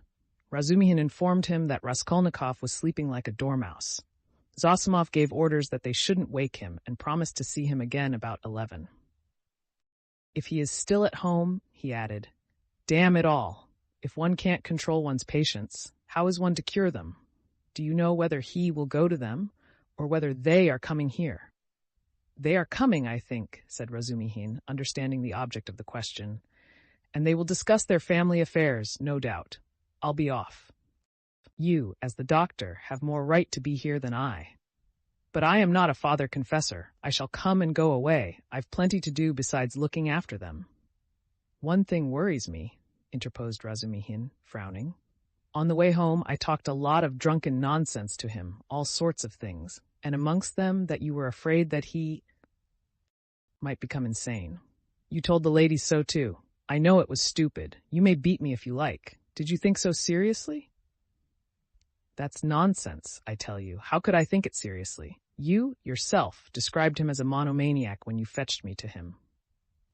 And we added fuel to the fire yesterday. You did. That is, with your story about the painter. It was a nice conversation, when he was perhaps mad on that very point. If only I'd known what happened then at the police station, and that some wretch had insulted him with this suspicion. I would not have allowed that conversation yesterday. These monomaniacs will make a mountain out of a molehill and see their fancies as solid realities.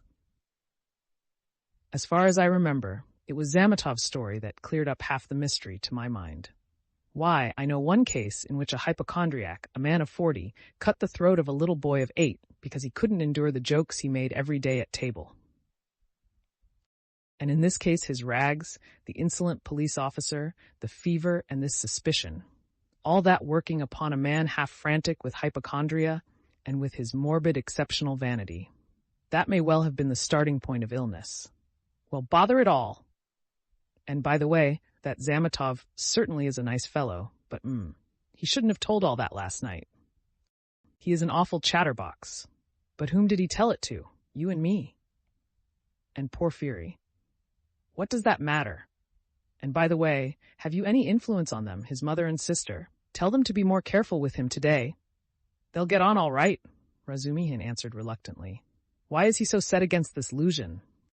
A man with money, and she doesn't seem to dislike him. And they haven't a farthing, I suppose, eh? But what business is it of yours? Razumihin cried with annoyance. How can I tell whether they've a farthing? Ask them yourself, and perhaps you'll find out. Phoo, what an ass you are sometimes. Last night's wine has not gone off yet. Goodbye. Thank your Praskovia Pavlovna from me for my night's lodging. She locked herself in, made no reply to my bonjour through the door. She was up at 7 o'clock. The samovar was taken into her from the kitchen. I was not vouchsafed a personal interview. At 9 o'clock precisely, Razumihin reached the lodgings at Bakalaev's house. Both ladies were waiting for him with nervous impatience. They had risen at 7 o'clock or earlier. He entered looking as black as night, bowed awkwardly, and was at once furious with himself for it. He had reckoned without his host.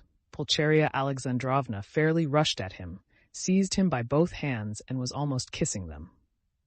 He glanced timidly at Avdotia Romanovna, but her proud countenance wore at that moment an expression of such gratitude and friendliness, such complete and unlooked-for respect, in place of the sneering looks and ill-disguised contempt he had expected, that it threw him into greater confusion than if he had been met with abuse. Fortunately, there was a subject for conversation, and he made haste to snatch at it. Hearing that everything was going well, and that Rodya had not yet waked, Pulcheria Alexandrovna declared that she was glad to hear it, because she had something which it was very, very necessary to talk over beforehand. Then followed an inquiry about breakfast and an invitation to have it with them. They had waited to have it with him. Avdotia Romanovna rang the bell. It was answered by a ragged, dirty waiter, and they asked him to bring tea, which was served at last, but in such a dirty and disorderly way that the ladies were ashamed. Razumihin vigorously attacked the lodgings, but, remembering Luzhin, stopped in embarrassment and was greatly relieved by Pulcheria Alexandrovna's questions, which showered in a continual stream upon him. He talked for 3/4 of an hour, being constantly interrupted by their questions, and succeeded in describing to them all the most important facts he knew of the last year of Raskolnikov's life, concluding with a circumstantial account of his illness. He omitted, however, many things, which were better omitted, including the scene at the police station with all its consequences. They listened eagerly to his story, and when he thought he had finished and satisfied his listeners, he found that they considered he had hardly begun. Tell me, what do you think? Excuse me, I still don't know your name," Pulcheria Alexandrovna put in hastily. "Dmitri Prokofitch. I should like very, very much to know, Dmitri Prokofitch, how he looks. On things in general now, that is, how can I explain what are his likes and dislikes? Is he always so irritable? Tell me, if you can, what are his hopes and, so to say, his dreams? Under what influences is he now? In a word, I should like." "Ah, mother, how can he answer all that at once?" observed Dunya. "Good heavens, I had not expected to find him in the least like this, Dmitri Prokofitch." "Naturally," answered Razumihin. "I have no mother, but my uncle comes every year, and almost every time he can scarcely recognize me, even in appearance, though he is a clever man, and your 3 years' separation means a great deal. What am I to tell you? I have known Rodion for a year and a half. He is morose, gloomy, proud, and haughty, and of late, and perhaps for a long time before, he has been suspicious and fanciful. He has a noble nature and a kind heart.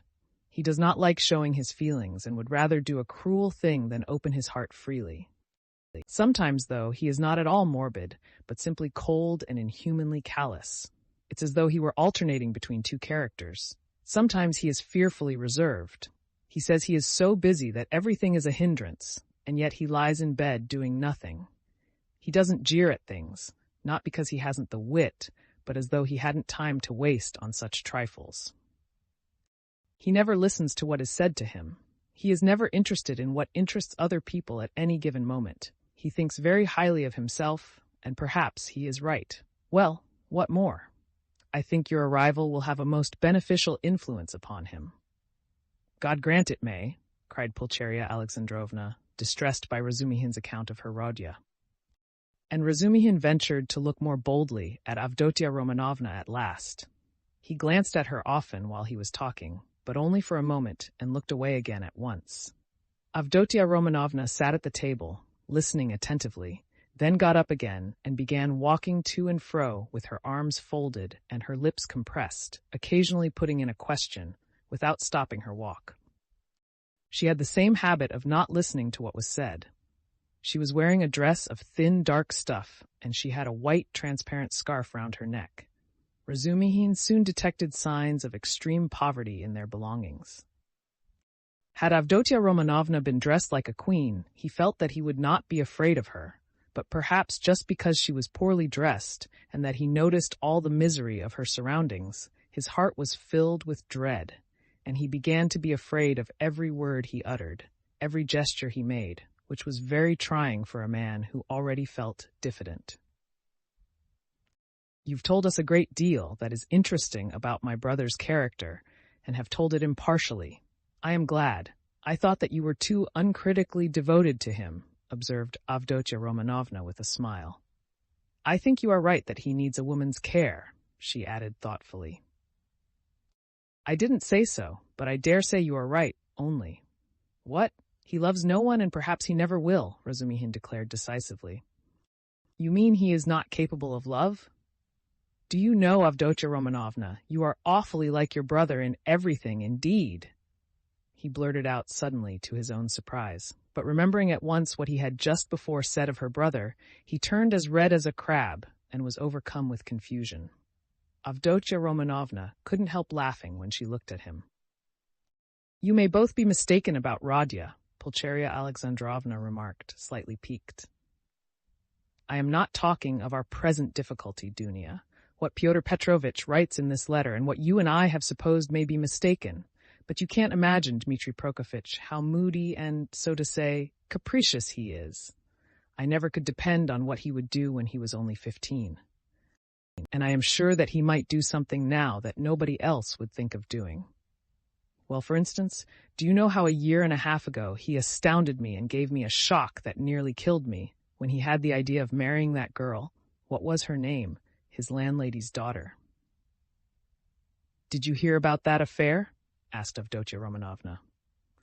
"Do you suppose," Pulcheria Alexandrovna continued warmly, "do you suppose that my tears, my entreaties, my illness, my possible death from grief, our poverty would have made him pause? No, he would calmly have disregarded all obstacles, and yet it isn't that he doesn't love us." "He has never spoken a word of that affair to me," Razumihin answered cautiously. "But I did hear something from Praskovia Pavlovna herself, though she is by no means a gossip, and what I heard certainly was rather strange." "And what did you hear?" both the ladies asked at once. "Well, nothing very special. I only learned that the marriage, which only failed to take place through the girl's death, was not at all to Praskovia Pavlovna's liking. They say, too, the girl was not at all pretty, in fact I am told positively ugly, and such an invalid, and queer. But she seems to have had some good qualities. She must have had some good qualities, or it's quite inexplicable. She had no money either, and he wouldn't have considered her money. But it's always difficult to judge in such matters. I am sure she was a good girl," Avdotia Romanovna observed briefly. "God forgive me, I simply rejoiced at her death, though I don't know which of them would have caused most misery to the other, he to her or she to him," Pulcheria Alexandrovna concluded. Then she began tentatively questioning him about the scene on the previous day with Luzhin, hesitating and continually glancing at Dunya, obviously to the latter's annoyance. This incident, more than all the rest, evidently caused her uneasiness, even consternation. Razumihin described it in detail again, but this time he added his own conclusions. He openly blamed Raskolnikov for intentionally insulting Fyodor Petrovitch, not seeking to excuse him on the score of his illness. He had planned it before his illness, he added. "I think so, too," Pulcheria Alexandrovna agreed with a dejected air. But she was very much surprised at hearing Razumihin express himself so carefully and even with a certain respect about Fyodor Petrovitch. Avdotia Romanovna, too, was struck by it. "So this is your opinion of Fyodor Petrovitch?" Pulcheria Alexandrovna could not resist asking. "I can have no other opinion of your daughter's future husband," Razumihin answered firmly and with warmth, "and I don't say it simply from vulgar politeness, but simply because Avdotia Romanovna has of her own free will deigned to accept this man. If I spoke so rudely of him last night, it was because I was disgustingly drunk and mad besides. Yes, mad, crazy, I lost my head completely. And this morning I am ashamed of it." He crimsoned and ceased speaking.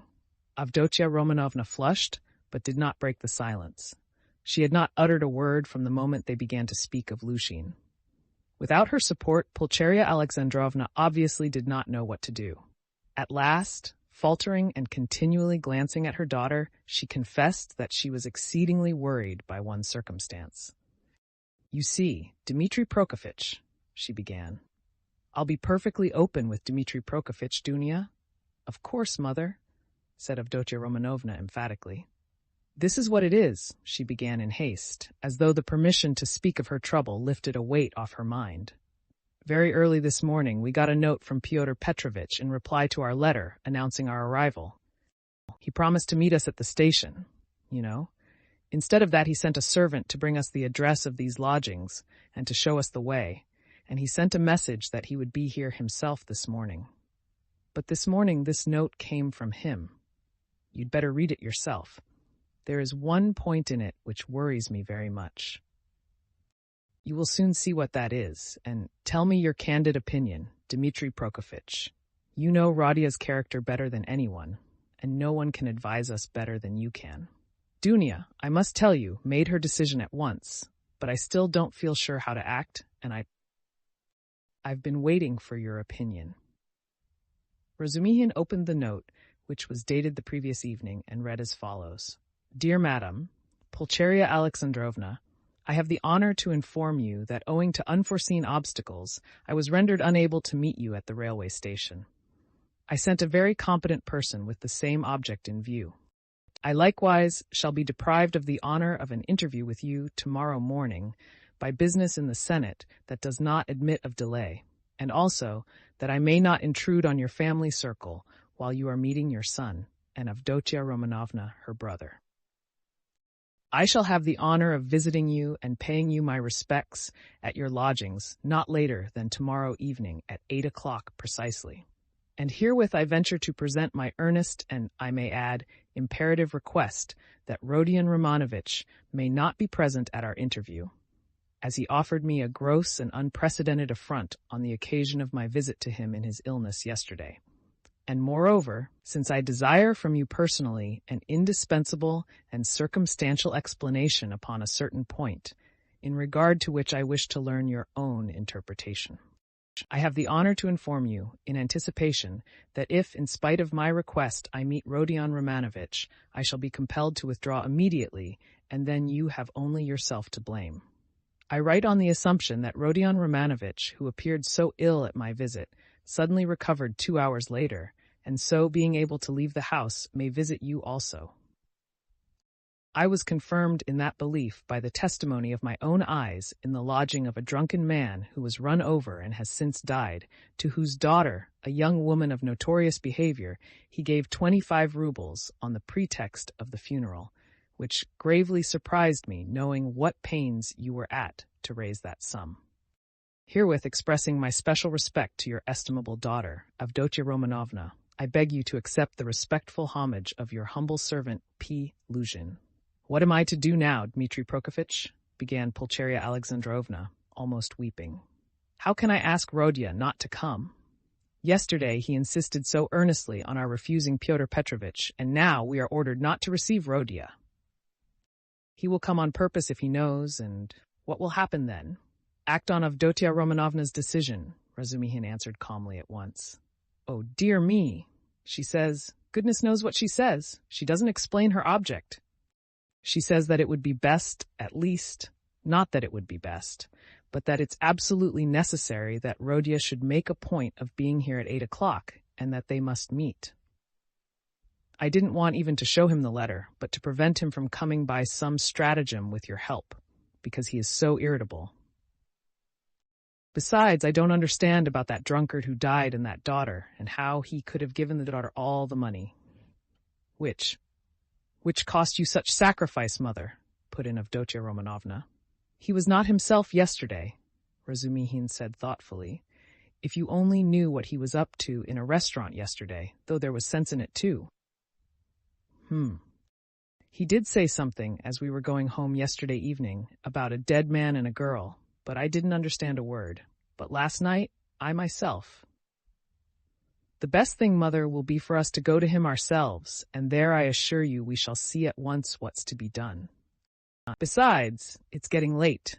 Good heavens, it's past 10, she cried, looking at a splendid gold-enameled watch, which hung round her neck on a thin Venetian chain, and looked entirely out of keeping with the rest of her dress. A present from her fiancé, thought Razumihin. We must start, Dunya, we must start, her mother cried in a flutter. He will be thinking we are still angry after yesterday, from our coming so late. Merciful heavens! While she said this, she was hurriedly putting on her hat and mantle. Dunya, too, put on her things. Her gloves, as Razumihin noticed, were not merely shabby but had holes in them, and yet this evident poverty gave the two ladies an air of special dignity, which is always found in people who know how to wear poor clothes. Razumihin looked reverently at Dunya and felt proud of escorting her. The queen who mended her stockings in prison, he thought, must have looked then every inch a queen, and even more a queen than at sumptuous banquets and levées. My God! Exclaimed Pulcheria Alexandrovna. Little did I think that I should ever fear seeing my son, my darling, darling Rodya. I am afraid, Dmitri Prokofitch, she added, glancing at him timidly. Don't be afraid, mother, said Dunya, kissing her. Better have faith in him. Oh dear, I have faith in him, but I haven't slept all night, exclaimed the poor woman. They came out into the street. Do you know, Dunya, when I dozed a little this morning, I dreamed of Marfa Petrovna. She was all in white. She came up to me, took my hand, and shook her head at me, but so sternly as though she were blaming me. Is that a good omen? Oh, dear me, you don't know, Dmitri Prokofitch, that Marfa Petrovna is dead. No, I didn't know. Who is Marfa Petrovna? She died suddenly, and only fancy. Afterwards, Mamma, put in Dunya. He doesn't know who Marfa Petrovna is. Ah, you don't know? And I was thinking that you knew all about us. Forgive me, Dmitri Prokofitch. I don't know what I am thinking about these last few days.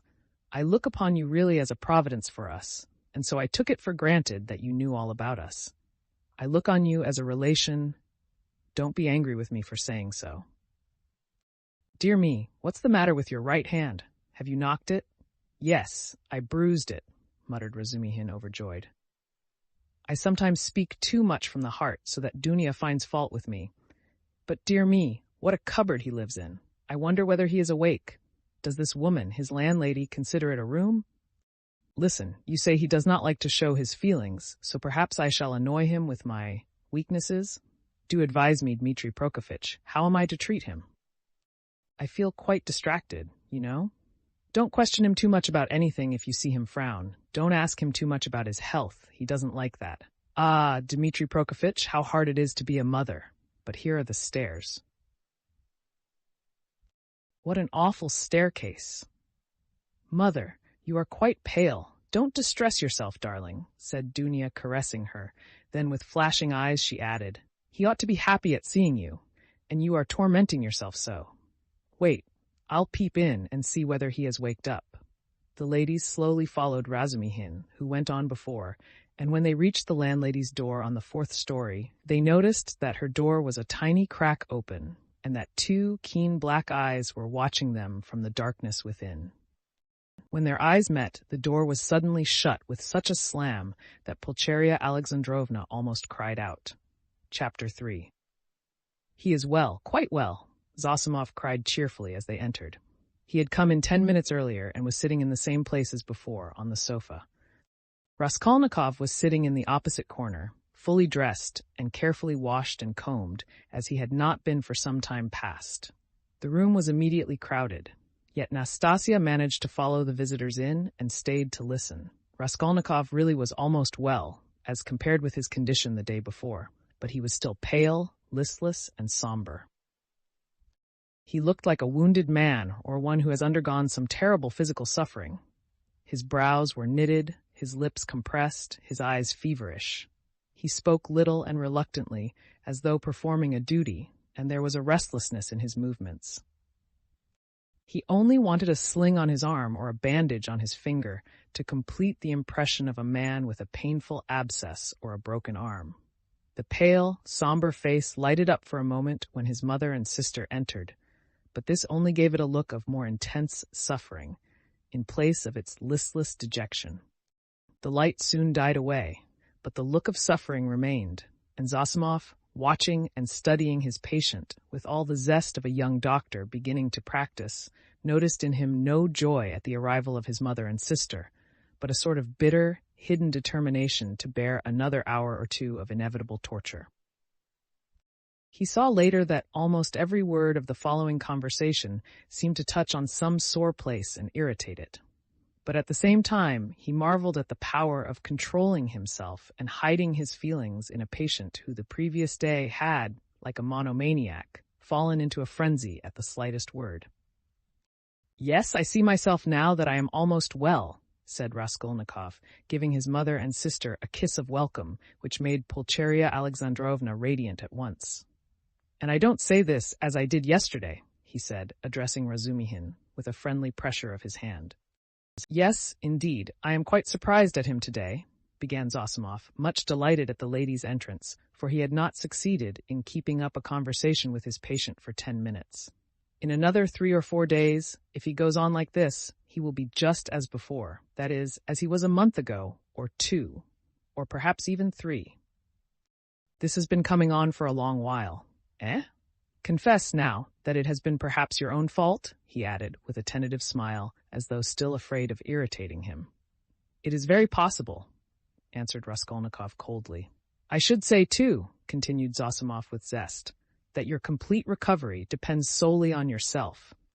Now that one can talk to you, I should like to impress upon you that it is essential to avoid the elementary, so to speak, fundamental causes tending to produce your morbid condition. In that case you will be cured. If not, it will go from bad to worse. These fundamental causes I don't know, but they must be known to you. You are an intelligent man, and must have observed yourself, of course. I fancy the first stage of your derangement coincides with your leaving the university. You must not be left without occupation, and so work and a definite aim set before you might, I fancy, be very beneficial. Yes, you are perfectly right. I will make haste and return to the university, and then everything will go smoothly."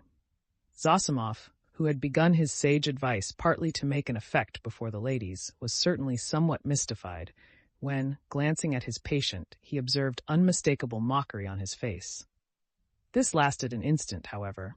Pulcheria Alexandrovna began at once thanking Zossimov, especially for his visit to their lodging the previous night. "What? He saw you last night?"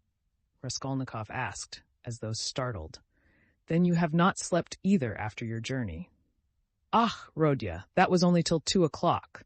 Dunya and I never go to bed before 2 at home. I don't know how to thank him either," Raskolnikov went on, suddenly frowning and looking down. Setting aside the question of payment, forgive me for referring to it, he turned to Zossimov. "I really don't know what I have done to deserve such special attention from you. I simply don't understand it, and it weighs upon me indeed, because I don't understand it. I tell you so candidly." "Don't be irritated." Zossimov forced himself to laugh. "Assume that you are my first patient. Well, we fellows just beginning to practice love our first patients as if they were our children, and some almost fall in love with them. And, of course, I am not rich in patience. I say nothing about him," added Raskolnikov, pointing to Razumihin, "though he has had nothing from me either but insult and trouble." "What nonsense he is talking!" "Why, you are in a sentimental mood today, are you?" shouted Razumihin. If he had had more penetration, he would have seen that there was no trace of sentimentality in him, but something indeed quite the opposite. But Avdotia Romanovna noticed it. She was intently and uneasily watching her brother. "As for you, mother, I don't dare to speak," he went on, as though repeating a lesson learned by heart. "It is only today that I have been able to realize a little how distressed you must have been here yesterday, waiting for me to come back." When he had said this, he suddenly held out his hand to his sister, smiling without a word. But in this smile there was a flash of real unfeigned feeling. Dunia caught it at once and warmly pressed his hand, overjoyed and thankful. It was the first time he had addressed her since their dispute the previous day. The mother's face lighted up with ecstatic happiness at the sight of this conclusive, unspoken reconciliation. "Yes, that is what I love him for," Razumihin, exaggerating it all, muttered to himself, with a vigorous turn in his chair. "He has these movements. And how well he does it all," the mother was thinking to herself. "What generous impulses he has, and how simply, how delicately he put an end to all the misunderstanding with his sister, simply by holding out his hand at the right minute and looking at her like that. And what fine eyes he has, and how fine his whole face is. He is even better looking than Dunia. But good heavens, what a suit! How terribly he's dressed!" "Vasya, the messenger boy in Afanasy Ivanitch's shop, is better dressed. I could rush at him and hug him, weep over him. But I am afraid. Oh dear, he's so strange. He's talking kindly, but I'm afraid. Why, what am I afraid of?"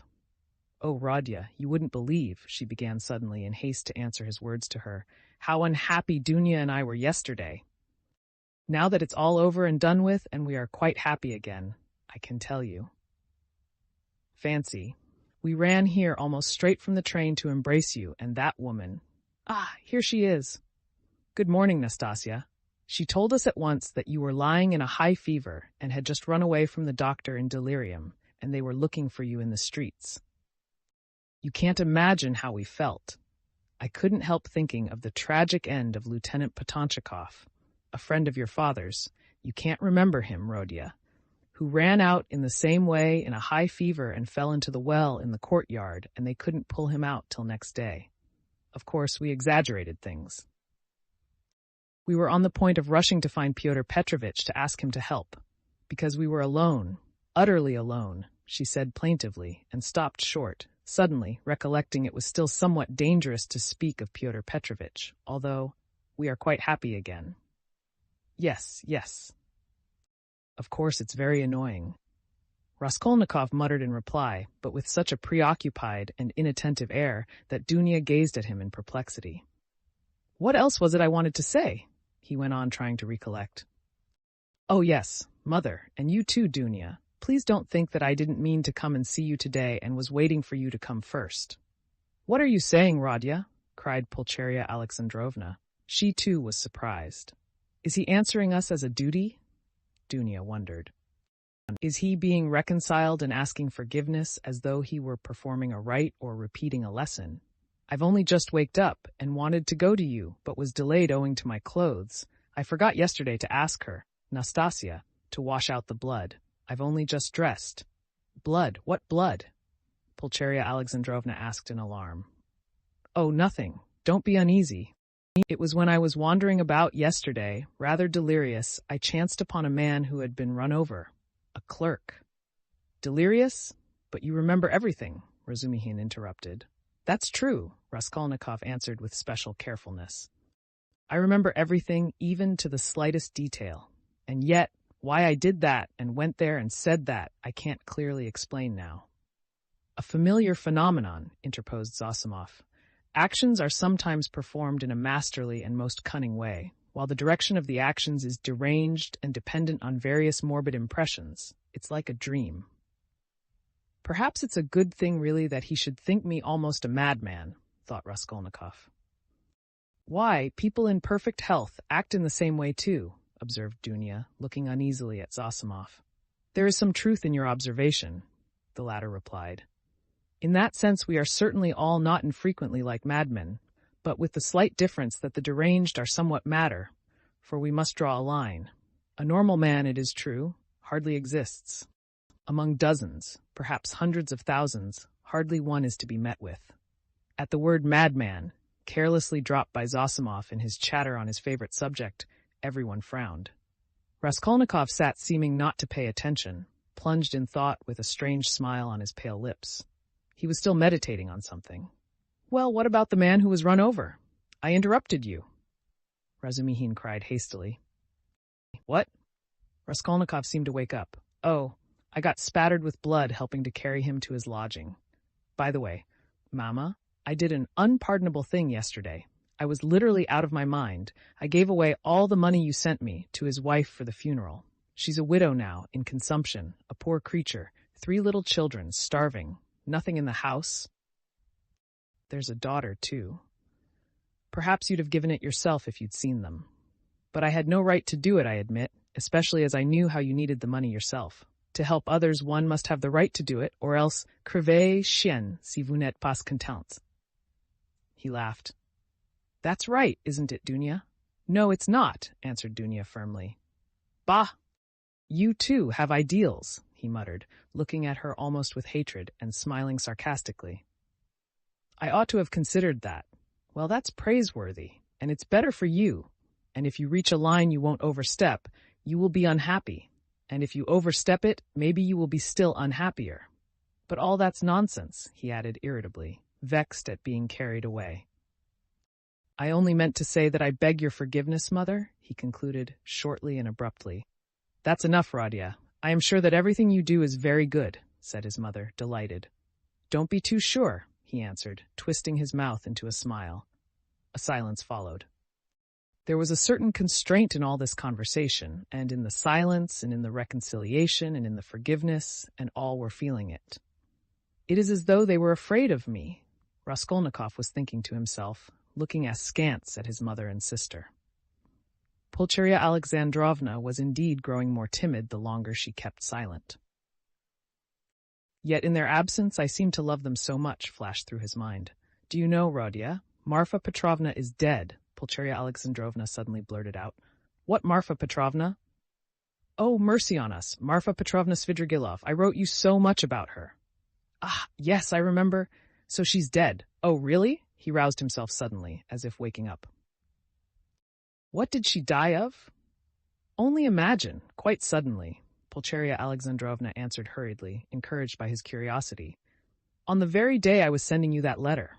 Would you believe it? That awful man seems to have been the cause of her death. They say he beat her dreadfully." "Why, were they on such bad terms?" he asked, addressing his sister. "Not at all. Quite the contrary indeed.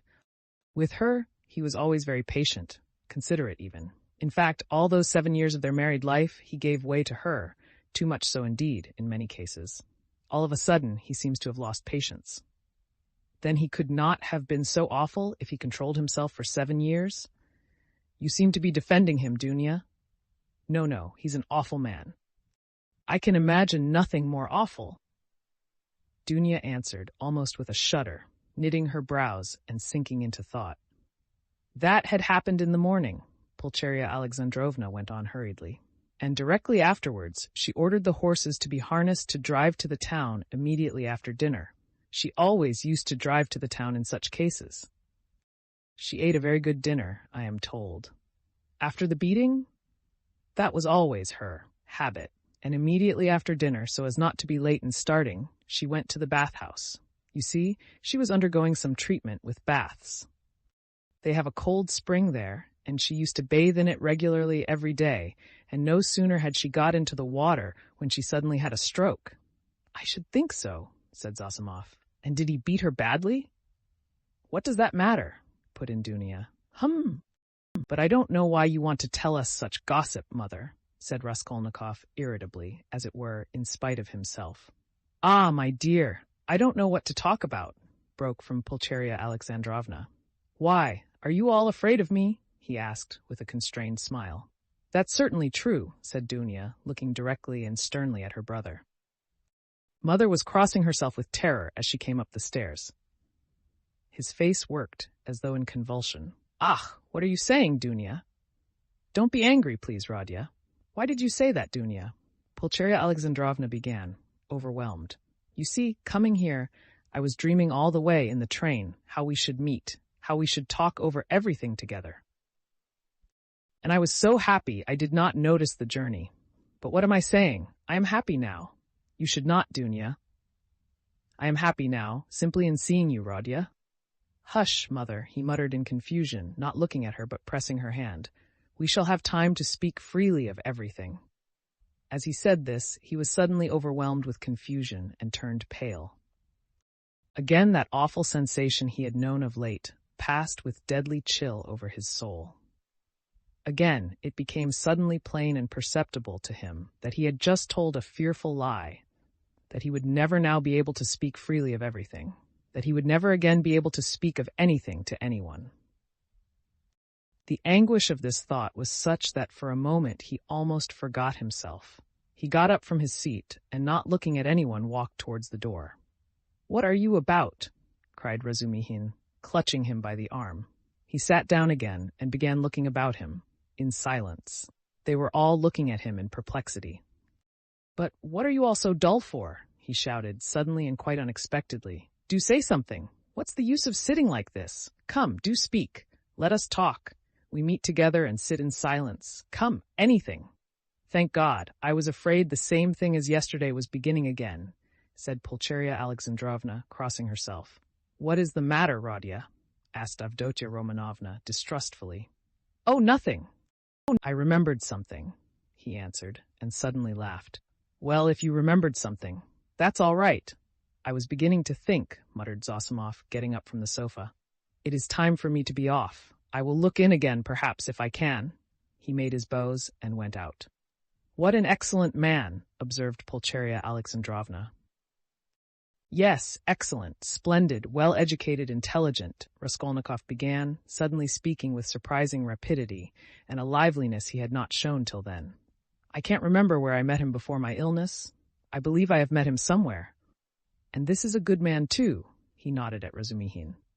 "Do you like him, Dunya?" he asked her, and suddenly, for some unknown reason, laughed. "Very much," answered Dunya. "Phoo, what a pig you are!" Razumihin protested, blushing in terrible confusion, and he got up from his chair. Pulcheria Alexandrovna smiled faintly, but Raskolnikov laughed aloud. "Where are you off to?" "I must go." "You need not at all. Stay. Zossimov has gone, so you must. Don't go. What's the time? Is it 12 o'clock? What a pretty watch you have got, Dunya. But why are you all silent again?" "I do all the talking." "It was a present from Marfa Petrovna," answered Dunya. "And a very expensive one," added Pulcheria Alexandrovna. "Ah, what a big one, hardly like a lady's." "I like that sort," said Dunya.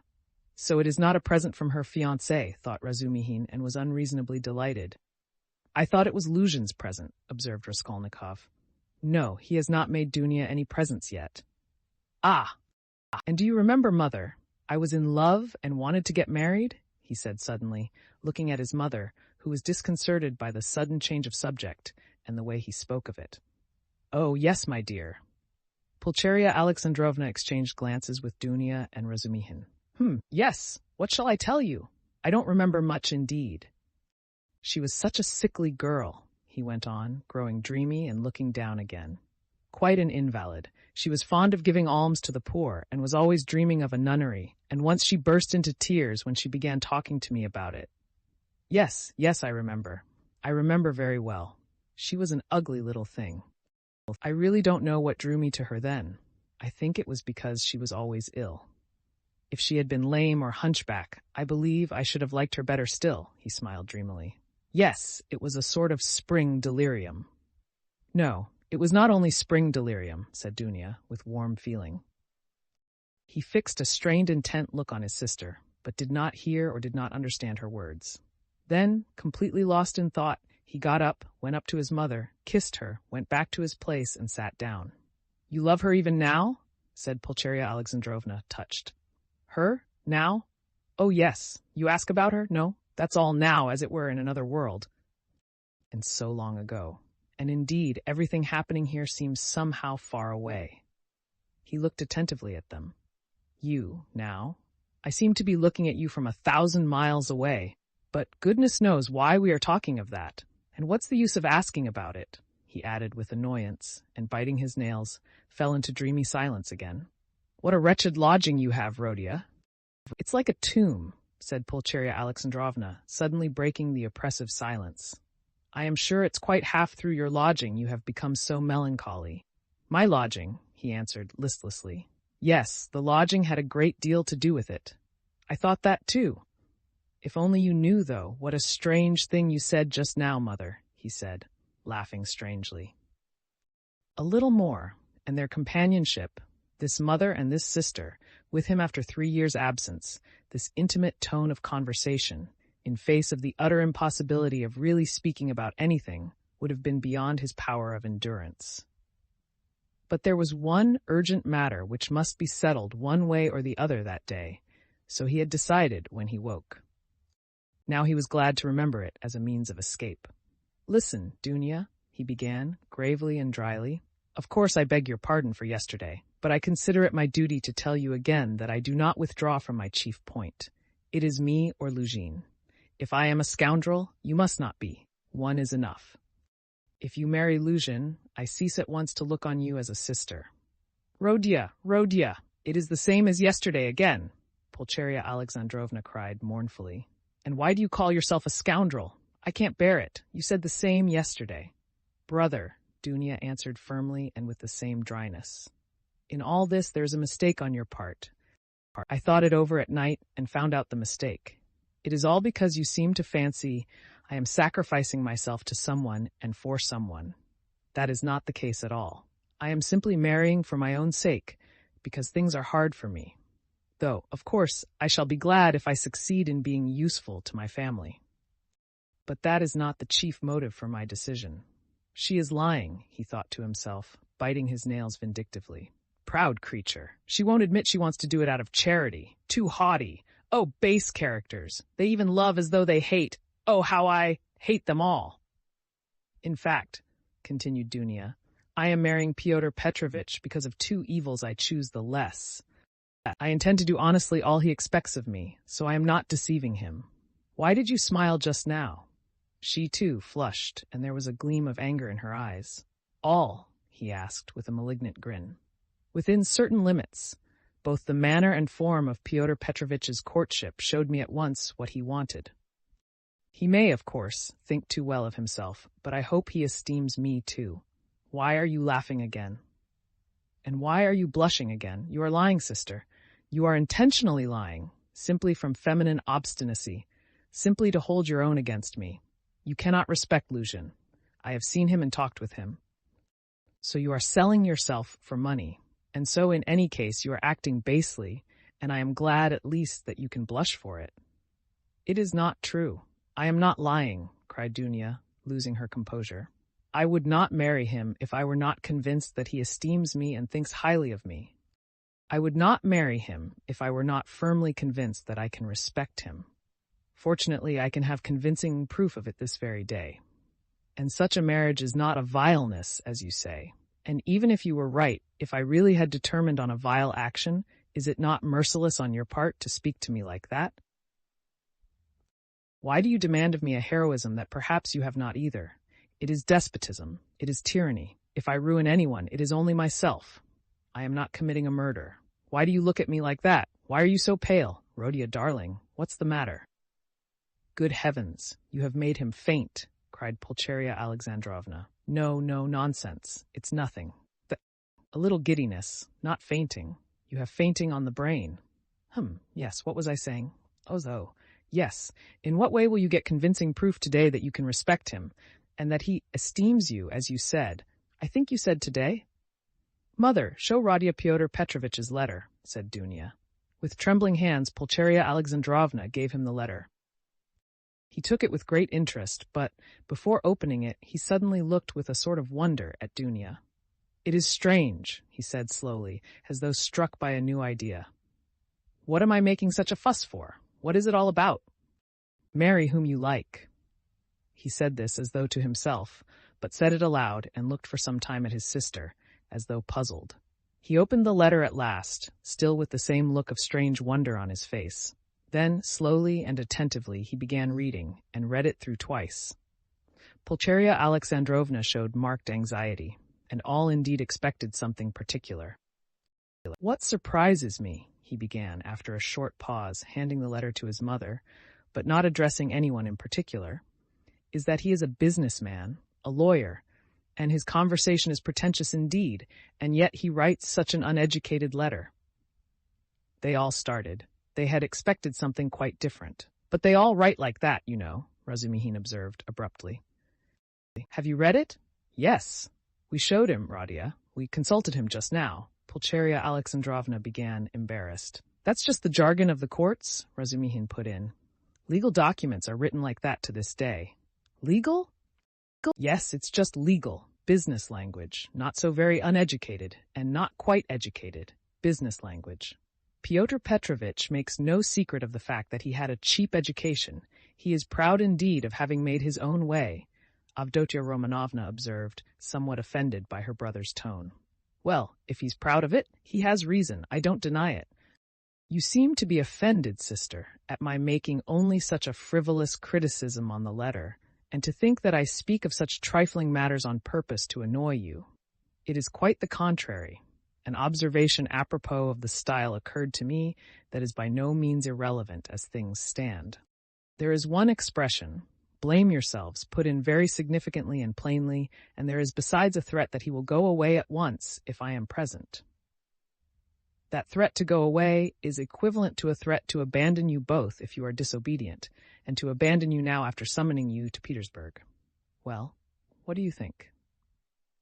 Can one resent such an expression from Luzhin, as we should if he pointed to Razumihin, had written it, or Zosimov, or one of us? And no, answered Dunya with more animation. I saw clearly that it was too naively expressed, and that perhaps he simply has no skill in writing. That is a true criticism, brother. I did not expect, indeed. It is expressed in legal style and sounds coarser than perhaps he intended, but I must disillusion you a little. There is one expression in the letter, one slander about me, and rather a contemptible one. I gave the money last night to the widow, a woman in consumption, crushed with trouble, and not on the pretext of the funeral, but simply to pay for the funeral, and not to the daughter, a young woman, as he writes, of notorious behavior, whom I saw last night for the first time in my life, but to the widow. In all this, I see a too hasty desire to slander me and to raise dissension between us. It is expressed again in legal jargon, that is to say, with a too obvious display of the aim and with a very naive eagerness. He is a man of intelligence, but to act sensibly, intelligence is not enough. It all shows the man, and I don't think he has a great esteem for you. I tell you this simply to warn you, because I sincerely wish for your good. Dunya did not reply. Her resolution had been taken. She was only awaiting the evening. Then what is your decision, Radia? Asked Pulcheria Alexandrovna, who was more uneasy than ever at the sudden, new businesslike tone of his talk. What decision? You see, Pyotr Petrovitch writes that you are not to be with us this evening, and that he will go away if you come. So will you come? That, of course, is not for me to decide, but for you first, if you are not offended by such a request, and secondly, by Dunya, if she too is not offended. I will do what you think best, he added dryly. Dunya has already decided, and I fully agree with her, Pulcheria Alexandrovna hastened to declare. I decided to ask you, Radia, to urge you not to fail to be with us at this interview, said Dunya. Will you come? Yes. I will ask you, too, to be with us at 8 o'clock, she said, addressing Razumihin. Mother, I am inviting him, too. Quite right, Dunya. Well, since you have decided, added Pulcheria Alexandrovna, so be it. I shall feel easier myself. I do not like concealment and deception. Better let us have the whole truth. Pyotr Petrovitch may be angry or not now. Chapter 4. At that moment the door was softly opened, and a young girl walked into the room, looking timidly about her. Everyone turned towards her with surprise and curiosity. At first sight, Raskolnikov did not recognize her. It was Sofya Semyonovna Marmeladov. He had seen her yesterday for the first time, but at such a moment, in such surroundings and in such a dress, that his memory retained a very different image of her. Now she was a modestly and poorly dressed young girl, very young indeed, almost like a child, with a modest and refined manner, with a candid but somewhat frightened-looking face. She was wearing a very plain indoor dress and had on a shabby old-fashioned hat, but she still carried a parasol. Unexpectedly finding the room full of people, she was not so much embarrassed as completely overwhelmed with shyness, like a little child. She was even about to retreat. "Oh, it's you," said Raskolnikov, extremely astonished, and he too was confused. He at once recollected that his mother and sister knew through Lucian's letter of some young woman of notorious behavior. He had only just been protesting against Lucian's calumny and declaring that he had seen the girl last night for the first time, and suddenly she had walked in. He remembered, too, that he had not protested against the expression of notorious behavior. All this passed vaguely and fleetingly through his brain, but looking at her more intently, he saw that the humiliated creature was so humiliated that he felt suddenly sorry for her. When she made a movement to retreat in terror, it sent a pang to his heart. "I did not expect you," he said hurriedly, with a look that made her stop. "Please sit down. You come, no doubt, from Katerina Ivanovna. Allow me, not there. Sit here."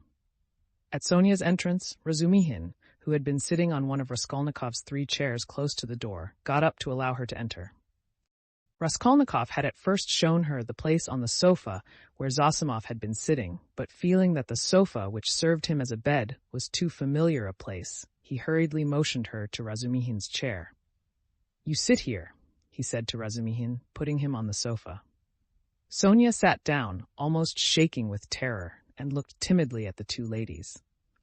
It was evidently almost inconceivable to herself that she could sit down beside them. At the thought of it, she was so frightened that she hurriedly got up again and in utter confusion addressed Raskolnikov. I have come for 1 minute. Forgive me for disturbing you," she began falteringly. "I come from Katerina Ivanovna, and she had no one to send. Katerina Ivanovna told me to beg you to be at the service in the morning at Mitrofanevsky, and then to her, to do her the honor. She told me to beg you." Sonia stammered and ceased speaking. "I will try, certainly, most certainly," answered Raskolnikov. He, too, stood up, and he, too, faltered and could not finish his sentence. "Please sit down," he said suddenly. "I want to talk to you. You are perhaps in a hurry, but please, be so kind, spare me 2 minutes." And he drew up a chair for her. Sonia sat down again, and again timidly she took a hurried, frightened look at the 2 ladies, and dropped her eyes. Raskolnikov's pale face flushed. A shudder passed over him. His eyes glowed. "Mother," he said, firmly and insistently, "this is Sofya Semyonovna Marmeladov, the daughter of that unfortunate Mr. Marmeladov, who was run over yesterday before my eyes, and of whom I was just telling you." Pulcheria Alexandrovna glanced at Sonia, and slightly screwed up her eyes. In spite of her embarrassment before Rodia's urgent and challenging look, she could not deny herself that satisfaction.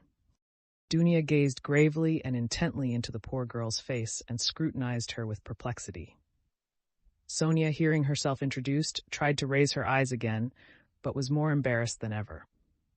"I wanted to ask you," said Raskolnikov hastily, "how things were arranged yesterday. You were not worried by the police, for instance." "No, that was all right. It was too evident, the cause of death." "They did not worry us. Only the lodgers are angry." "Why?" "At the body's remaining so long. You see it is hot now, so that today they will carry it to the cemetery, into the chapel, until tomorrow." At first, Katerina Ivanovna was unwilling, but now she sees herself that it's necessary. "Today, then?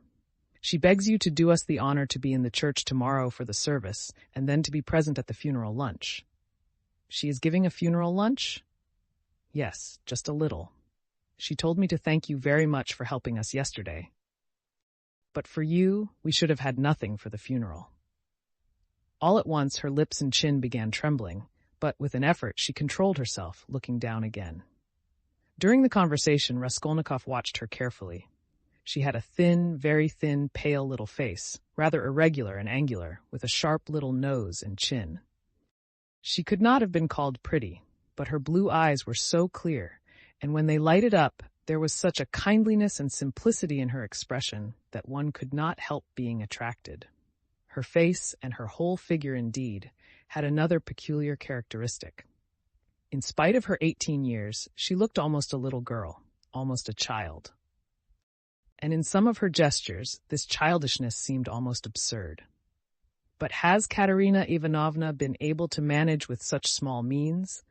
Does she even mean to have a funeral lunch? Raskolnikov asked, persistently keeping up the conversation.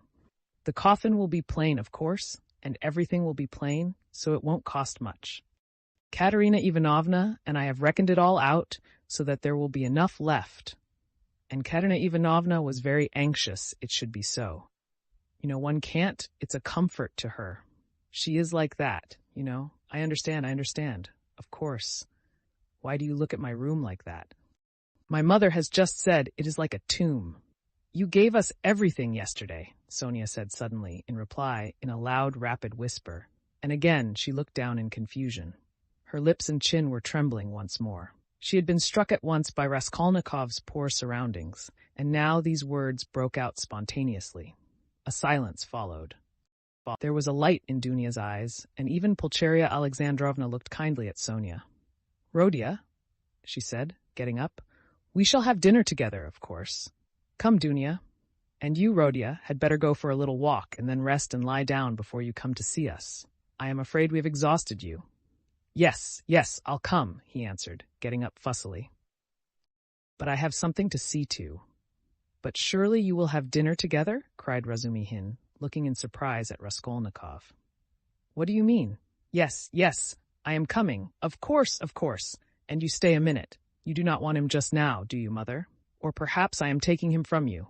"Oh, no. And will you, Dmitri Prokofitch, do us the favor of dining with us?" "Please do," added Dunia. Razumihin bowed, positively radiant. For one moment, they were all strangely embarrassed. "Goodbye, Rodia. That is till we meet. I do not like saying goodbye. Goodbye, Nastasia." "Ah, I have said goodbye again." Pulcheria Alexandrovna meant to greet Sonia too, but it somehow failed to come off, and she went in a flutter out of the room. But Avdotia Romanovna seemed to await her turn, and following her mother out, gave Sonia an attentive, courteous bow. Sonia, in confusion, gave a hurried, frightened curtsy. There was a look of poignant discomfort in her face, as though Avdotia Romanovna's courtesy and attention were oppressive and painful to her. "Dunia, goodbye," called Raskolnikov in the passage. "Give me your hand." "Why, I did give it to you. Have you forgotten?" said Dunia, turning warmly and awkwardly to him. "Never mind, give it to me again," and he squeezed her fingers warmly. Dunia smiled, flushed, pulled her hand away, and went off quite happy. "Come, that's capital," he said to Sonia, going back and looking brightly at her. "God give peace to the dead, the living have still to live. That is right, isn't it?" Sonia looked surprised at the sudden brightness of his face. He looked at her for some moments in silence. The whole history of the dead father floated before his memory in those moments. "Heavens, Dunia," Pulcheria Alexandrovna began as soon as they were in the street, "I really feel relieved myself at coming away, more at ease. How little did I think yesterday in the train that I could ever be glad of that. I tell you again, mother, he is still very ill. Don't you see it? Perhaps worrying about us upset him. We must be patient, and much can be forgiven." "Well, you were not very patient." Pulcheria Alexandrovna caught her up, hotly and jealously. "Do you know, Dunia, I was looking at you two. You are the very portrait of him, and not so much in face as in soul. You are both melancholy, both morose and hot-tempered, both haughty and both generous. Surely he can't be an egoist, Dunia, eh? When I think of what is in store for us this evening, my heart sinks. Don't be uneasy, mother. What must be, will be. Dunia, only think what a position we are in. What if Fyodor Petrovitch breaks it off?" Poor Pulcheria Alexandrovna blurted out incautiously. "He won't be worth much if he does," answered Dunia, sharply and contemptuously. "We did well to come away," Pulcheria Alexandrovna hurriedly broke in. "He was in a hurry about some business or other. If he gets out and has a breath of air, it is fearfully close in his room. But where is one to get a breath of air here? The very streets here feel like shut-up rooms. Good heavens, what a town! Stay, this side. They will crush you, carrying something. Why, it is a piano they have got, I declare, how they push. I am very much afraid of that young woman, too." "What young woman, mother?" "Why, that Sofya Semyonovna, who was there just now." "Why?" "I have a presentiment, Dunia." "Well, you may believe it or not, but as soon as she came in, that very minute, I felt that she was the chief cause of the trouble. Nothing of the sort, cried Dunya, in vexation. What nonsense, with your presentiments, mother. He only made her acquaintance the evening before, and he did not know her when she came in. Well, you will see. She worries me, but you will see, you will see. I was so frightened. She was gazing at me with those eyes. I could scarcely sit still in my chair when he began introducing her. Do you remember? It seems so strange, but Fyodor Petrovitch writes like that about her, and he introduces her to us, to you. So he must think a great deal of her. People will write anything. We were talked about and written about too. Have you forgotten? I am sure that she is a good girl and that it is all nonsense. God grant it may be. And Fyodor Petrovitch is a contemptible slanderer, Dunya snapped out suddenly. Pulcheria Alexandrovna was crushed. The conversation was not resumed. I will tell you what I want with you, said Raskolnikov, drawing Razumihin to the window. Then I will tell Katerina Ivanovna that you are coming, Sonia said hurriedly, preparing to depart. 1 minute, Sofia Semyonovna. We have no secrets. You are not in our way. I want to have another word or two with you. Listen. He turned suddenly to Razumihin again. You know that. What's his name? Porfiry Petrovitch? I should think so. He is a relation. Why? Added the latter with interest. Is not he managing that case, you know, about that murder? You were speaking about it yesterday. Yes, well? Razumihin's eyes opened wide. He was inquiring for people who had pawned things, and I have some pledges there, too. Trifles. A ring my sister gave me as a keepsake when I left home, and my father's silver watch. They are only worth 5 or 6 rubles altogether. But I value them. So what am I to do now? I do not want to lose the things, especially the watch. I was quaking just now, for fear Mother would ask to look at it, when we spoke of Dunya's watch. It is the only thing of Father's left us. She would be ill if it were lost. You know what women are, so tell me what to do. I know I ought to have given notice at the police station, but would it not be better to go straight to Porfiry? What do you think? The matter might be settled more quickly. You see, Mother may ask for it before dinner. Certainly not to the police station. Certainly to Porfiry, Razumihin shouted in extraordinary excitement. Well, how glad I am. Let us go at once. It is a couple of steps. We shall be sure to find him. Very well, let us go. And he will be very, very glad to make your acquaintance. I have often talked to him of you at different times. I was speaking of you yesterday. Let us go. So you knew the old woman? So that's it. It is all turning out splendidly.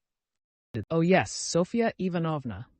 Sofia Semyonovna, corrected Raskolnikov. Sofia Semyonovna, this is my friend Razumihin, and he is a good man. If you have to go now, Sonia was beginning, not looking at Razumihin at all, and still more embarrassed. Let us go, decided Raskolnikov. I will come to you today, Sofia Semyonovna. Only tell me where you live.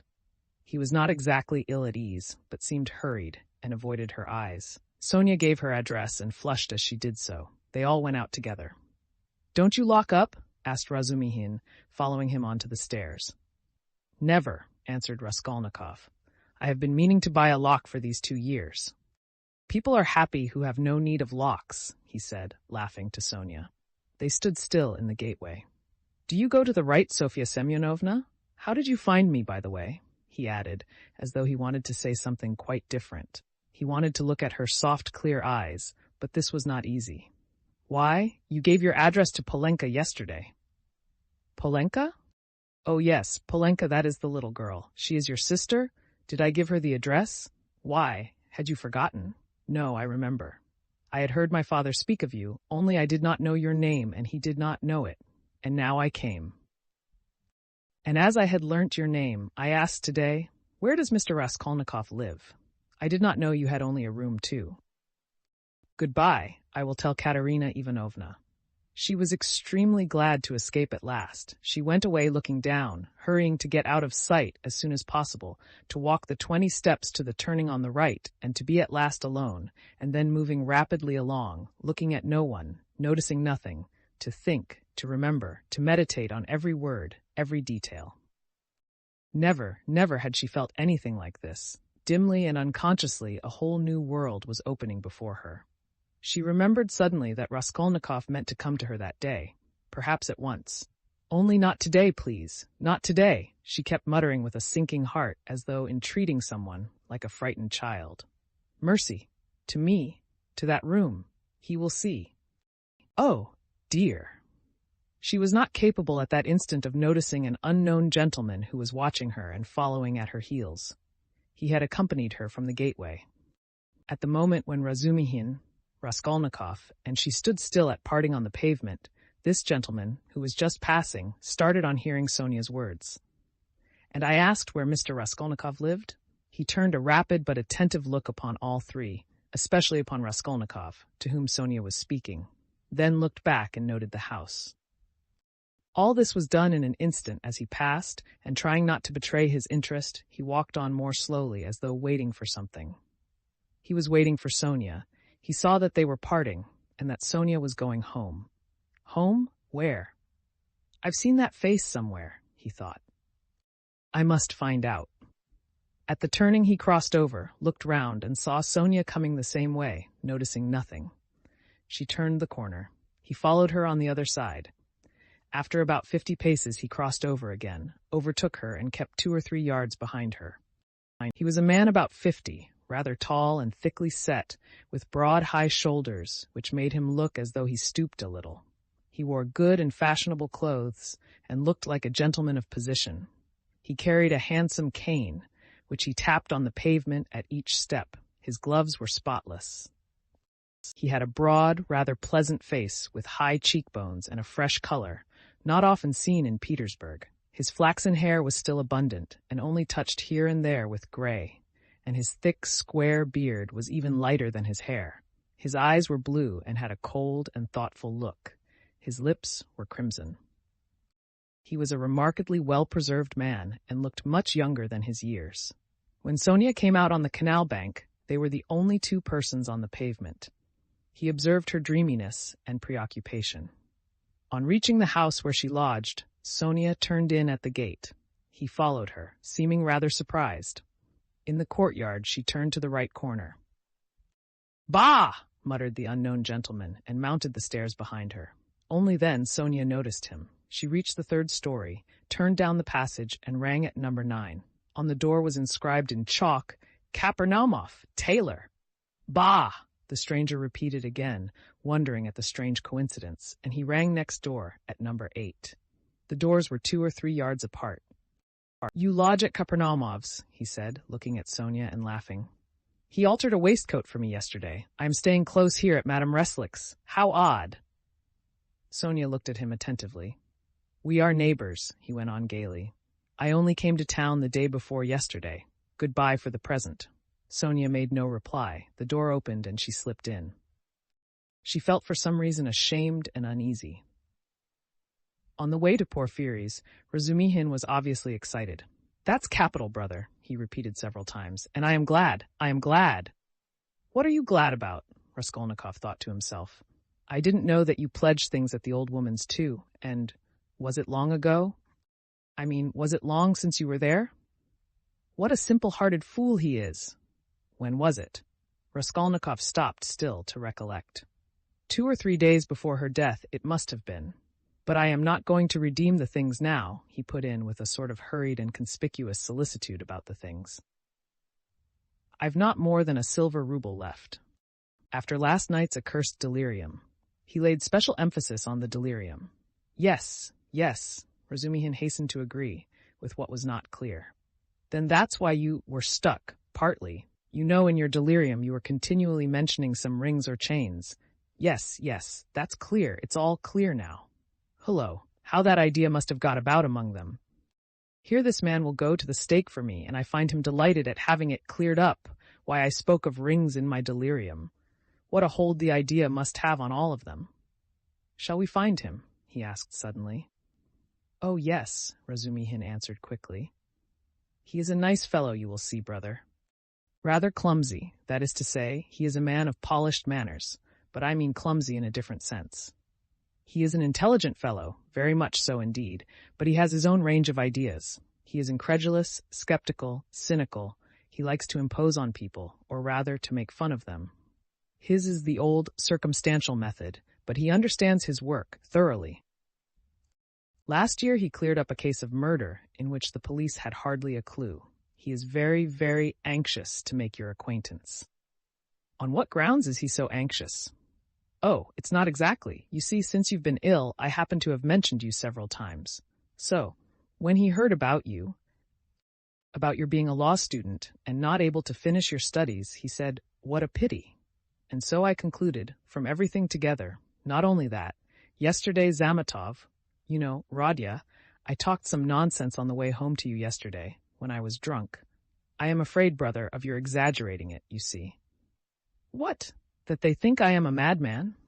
Maybe they are right, he said with a constrained smile. Yes, that is pooh, no. But all that I said, and there was something else too, it was all nonsense, drunken nonsense. But why are you apologizing? I am so sick of it all. Raskolnikov cried with exaggerated irritability. It was partly assumed, however. I know, I understand. Believe me, I understand. One's ashamed to speak of it. If you are ashamed, then don't speak of it. Both were silent. Razumihin was more than ecstatic, and Raskolnikov perceived it with repulsion. He was alarmed, too, by what Razumihin had just said about Porfiry. I shall have to pull a long face with him, too, he thought, with a beating heart, and he turned white, and do it naturally, too. But the most natural thing would be to do nothing at all, carefully do nothing at all. No, carefully would not be natural again. Oh, well, we shall see how it turns out. We shall see, directly. Is it a good thing to go or not? The butterfly flies to the light. My heart is beating, that's what's bad. In this grey house, said Razumihin. The most important thing, does Porfiry know that I was at the old hag's flat yesterday and asked about the blood?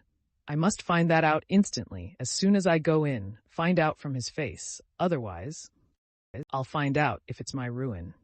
I say, brother, he said suddenly, addressing Razumihin with a sly smile, I have been noticing all day that you seem to be curiously excited.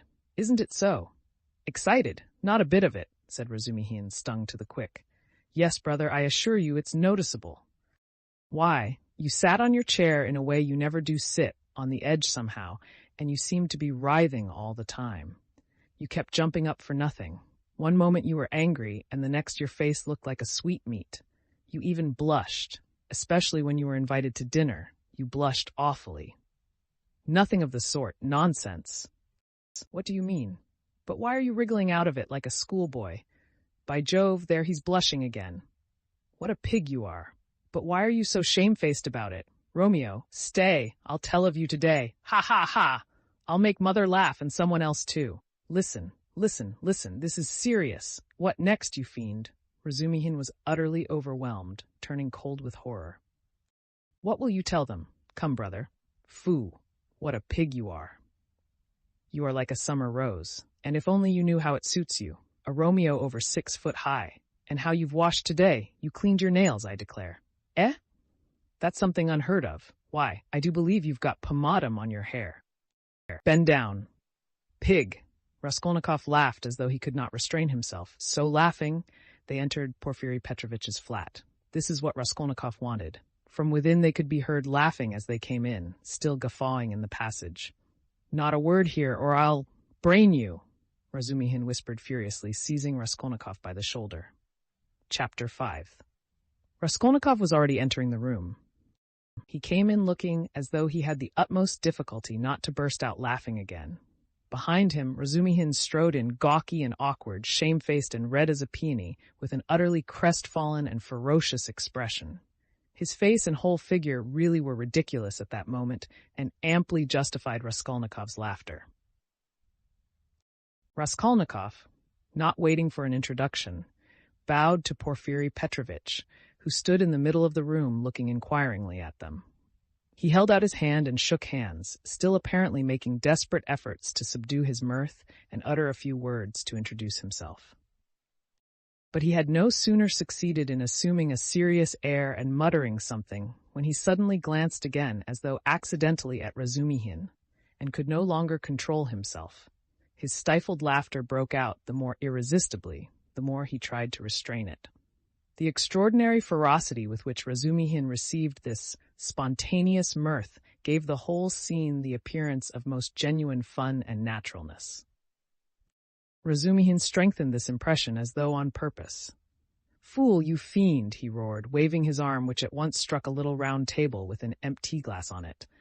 Everything was sent flying and crashing. "But why break chairs, gentlemen? You know it's a loss to the crown," Porfiri Petrovitch quoted gaily. Raskolnikov was still laughing, with his hand in Porfiri Petrovitch's, but anxious not to overdo it, awaited the right moment to put a natural end to it. Razumihin, completely put to confusion by upsetting the table and smashing the glass, gazed gloomily at the fragments, cursed and turned sharply to the window, where he stood looking out with his back to the company with a fiercely scowling countenance, seeing nothing. Porfiri Petrovitch laughed and was ready to go on laughing, but obviously looked for explanations. Zametov had been sitting in the corner, but he rose at the visitor's entrance and was standing in expectation with a smile on his lips, though he looked with surprise, and even it seemed incredulity at the whole scene, and at Raskolnikov with a certain embarrassment. Zametov's unexpected presence struck Raskolnikov unpleasantly. "I've got to think of that," he thought. "Excuse me, please," he began, affecting extreme embarrassment. "Raskolnikov." "Not at all. Very pleasant to see you. And how pleasantly you've come in. Why, won't he even say good morning?" Porfiri Petrovitch nodded at Razumihin. "Upon my honor, I don't know why he is in such a rage with me. I only told him as we came along that he was like Romeo. And proved it. And that was all, I think." "Pig!" ejaculated Razumihin without turning round. "There must have been very grave grounds for it, if he is so furious at the word," Porfiri laughed. "Oh, you sharp lawyer! Damn you all!" snapped Razumihin, and suddenly bursting out laughing himself, he went up to Porfiri with a more cheerful face as though nothing had happened. "That'll do. We are all fools. To come to business. This is my friend Rodion Romanovitch Raskolnikov. In the first place, he has heard of you and wants to make your acquaintance. And secondly, he has a little matter of business with you. Bah! Zametov, what brought you here? Have you met before? Have you known each other long?" "What does this mean?" thought Raskolnikov uneasily. Zametov seemed taken aback, but not very much so. "Why, it was at your rooms we met yesterday," he said easily. "Then I have been spared the trouble. All last week he was begging me to introduce him to you. Porfiri and you have sniffed each other out without me. Where is your tobacco?" Porfiri Petrovitch was wearing a dressing gown, very clean linen, and trodden-down slippers. He was a man of about 35, short, stout, even to corpulence, and clean-shaven. He wore his hair cut short and had a large round head, particularly prominent at the back. His soft, round, rather snub-nosed face was of a sickly yellowish color, but had a vigorous and rather ironical expression. It would have been good-natured, except for a look in the eyes, which shone with a watery, mawkish light under almost white, blinking eyelashes. The expression of those eyes was strangely out of keeping with his somewhat womanish figure, and gave it something far more serious than could be guessed at first sight. As soon as Porfiri Petrovitch heard that his visitor had a little matter of business with him, he begged him to sit down on the sofa, and sat down himself on the other end, waiting for him to explain his business, with that careful and over-serious attention which is at once oppressive and embarrassing, especially to a stranger, and especially if what you are discussing is in your opinion of far too little importance for such exceptional solemnity. But in brief and coherent phrases, Raskolnikov explained his business clearly and exactly, and was so well satisfied with himself that he even succeeded in taking a good look at Porfiri. Porfiri Petrovitch did not once take his eyes off him. Razumihin, sitting opposite at the same table, listened warmly and impatiently, looking from one to the other every moment with rather excessive interest. "Fool," Raskolnikov swore to himself. "You have to give information to the police," Porfiri replied, with a most businesslike air, "that having learnt of this incident, that is of the murder, you beg to inform the lawyer in charge of the case that such and such things belong to you and that you desire to redeem them, but they will write to you. That's just the point, that at the present moment," Raskolnikov tried his utmost to feign embarrassment, "I am not quite in funds, and even this trifling sum is beyond me. I only wanted, you see, for the present to declare that the things are mine, and that when I have money, that's no matter, answered Porfiry Petrovitch, receiving his explanation of his pecuniary position coldly. But you can, if you prefer, write straight to me to say that having been informed of the matter and claiming such and such as your property, you beg. On an ordinary sheet of paper? Raskolnikov interrupted eagerly, again interested in the financial side of the question. Oh, the most ordinary. And suddenly Porfiry Petrovitch looked with obvious irony at him, screwing up his eyes and, as it were, winking at him. But perhaps it was Raskolnikov's fancy, for it all lasted but a moment. There was certainly something of the sort. Raskolnikov could have sworn he winked at him, goodness knows why. He knows, flashed through his mind like lightning. Forgive my troubling you about such trifles, he went on, a little disconcerted. The things are only worth 5 rubles, but I prize them particularly for the sake of those from whom they came to me, and I must confess that I was alarmed when I heard. That's why you were so much struck when I mentioned to Zosimov that Porfiry was inquiring for everyone who had pledges, Razumihin put in with obvious intention. This was really unbearable. Raskolnikov could not help glancing at him with a flash of vindictive anger in his black eyes, but immediately recollected himself. You seem to be jeering at me, brother, he said to him, with a well-feigned irritability. I dare say I do seem to you absurdly anxious about such trash, but you mustn't think me selfish or grasping for that, and these 2 things may be anything but trash in my eyes. I told you just now that the silver watch, though it's not worth a cent, is the only thing left us of my father's. You may laugh at me, but my mother is here, he turned suddenly to Porfiry, and if she knew, he turned again hurriedly to Razumihin, carefully making his voice tremble, that the watch was lost, she would be in despair. You know what women are. Not a bit of it. I didn't mean that at all. Quite the contrary, shouted Razumihin, distressed. Was it right? Was it natural? Did I overdo it? Raskolnikov asked himself in a tremor. Why did I say that about women? Oh, your mother is with you? Porfiry Petrovitch inquired. Yes. When did she come? Last night. Porfiry paused as though reflecting. Your things would not in any case be lost, he went on calmly and coldly. I have been expecting you here for some time, and as though that was a matter of no importance, he carefully offered the ashtray to Razumihin, who was ruthlessly scattering cigarette ash over the carpet. Raskolnikov shuddered, but Porfiry did not seem to be looking at him, and was still concerned with Razumihin's cigarette. What? Expecting him? Why, did you know that he had pledges there? Cried Razumihin. Porfiry Petrovitch addressed himself to Raskolnikov. Your things, the ring and the watch, were wrapped up together, and on the paper your name was legibly written in pencil, together with the date on which you left them with her. How observant you are! Raskolnikov smiled awkwardly, doing his very utmost to look him straight in the face, but he failed, and suddenly added, I say that because I suppose there were a great many pledges, that it must be difficult to remember them all, but you remember them all so clearly and stupid, feeble, he thought. Why did I add that? But we know all who had pledges, and you are the only one who hasn't come forward, Porfiry answered with hardly perceptible irony. I haven't been quite well. I heard that too. I heard indeed that you were in great distress about something. You look pale still. I am not pale at all. No, I am quite well, Raskolnikov snapped out rudely and angrily, completely changing his tone. His anger was mounting. He could not repress it. And in my anger I shall betray myself, flashed through his mind again. Why are they torturing me? Not quite well. Razumihin caught him up. What next? He was unconscious and delirious all yesterday.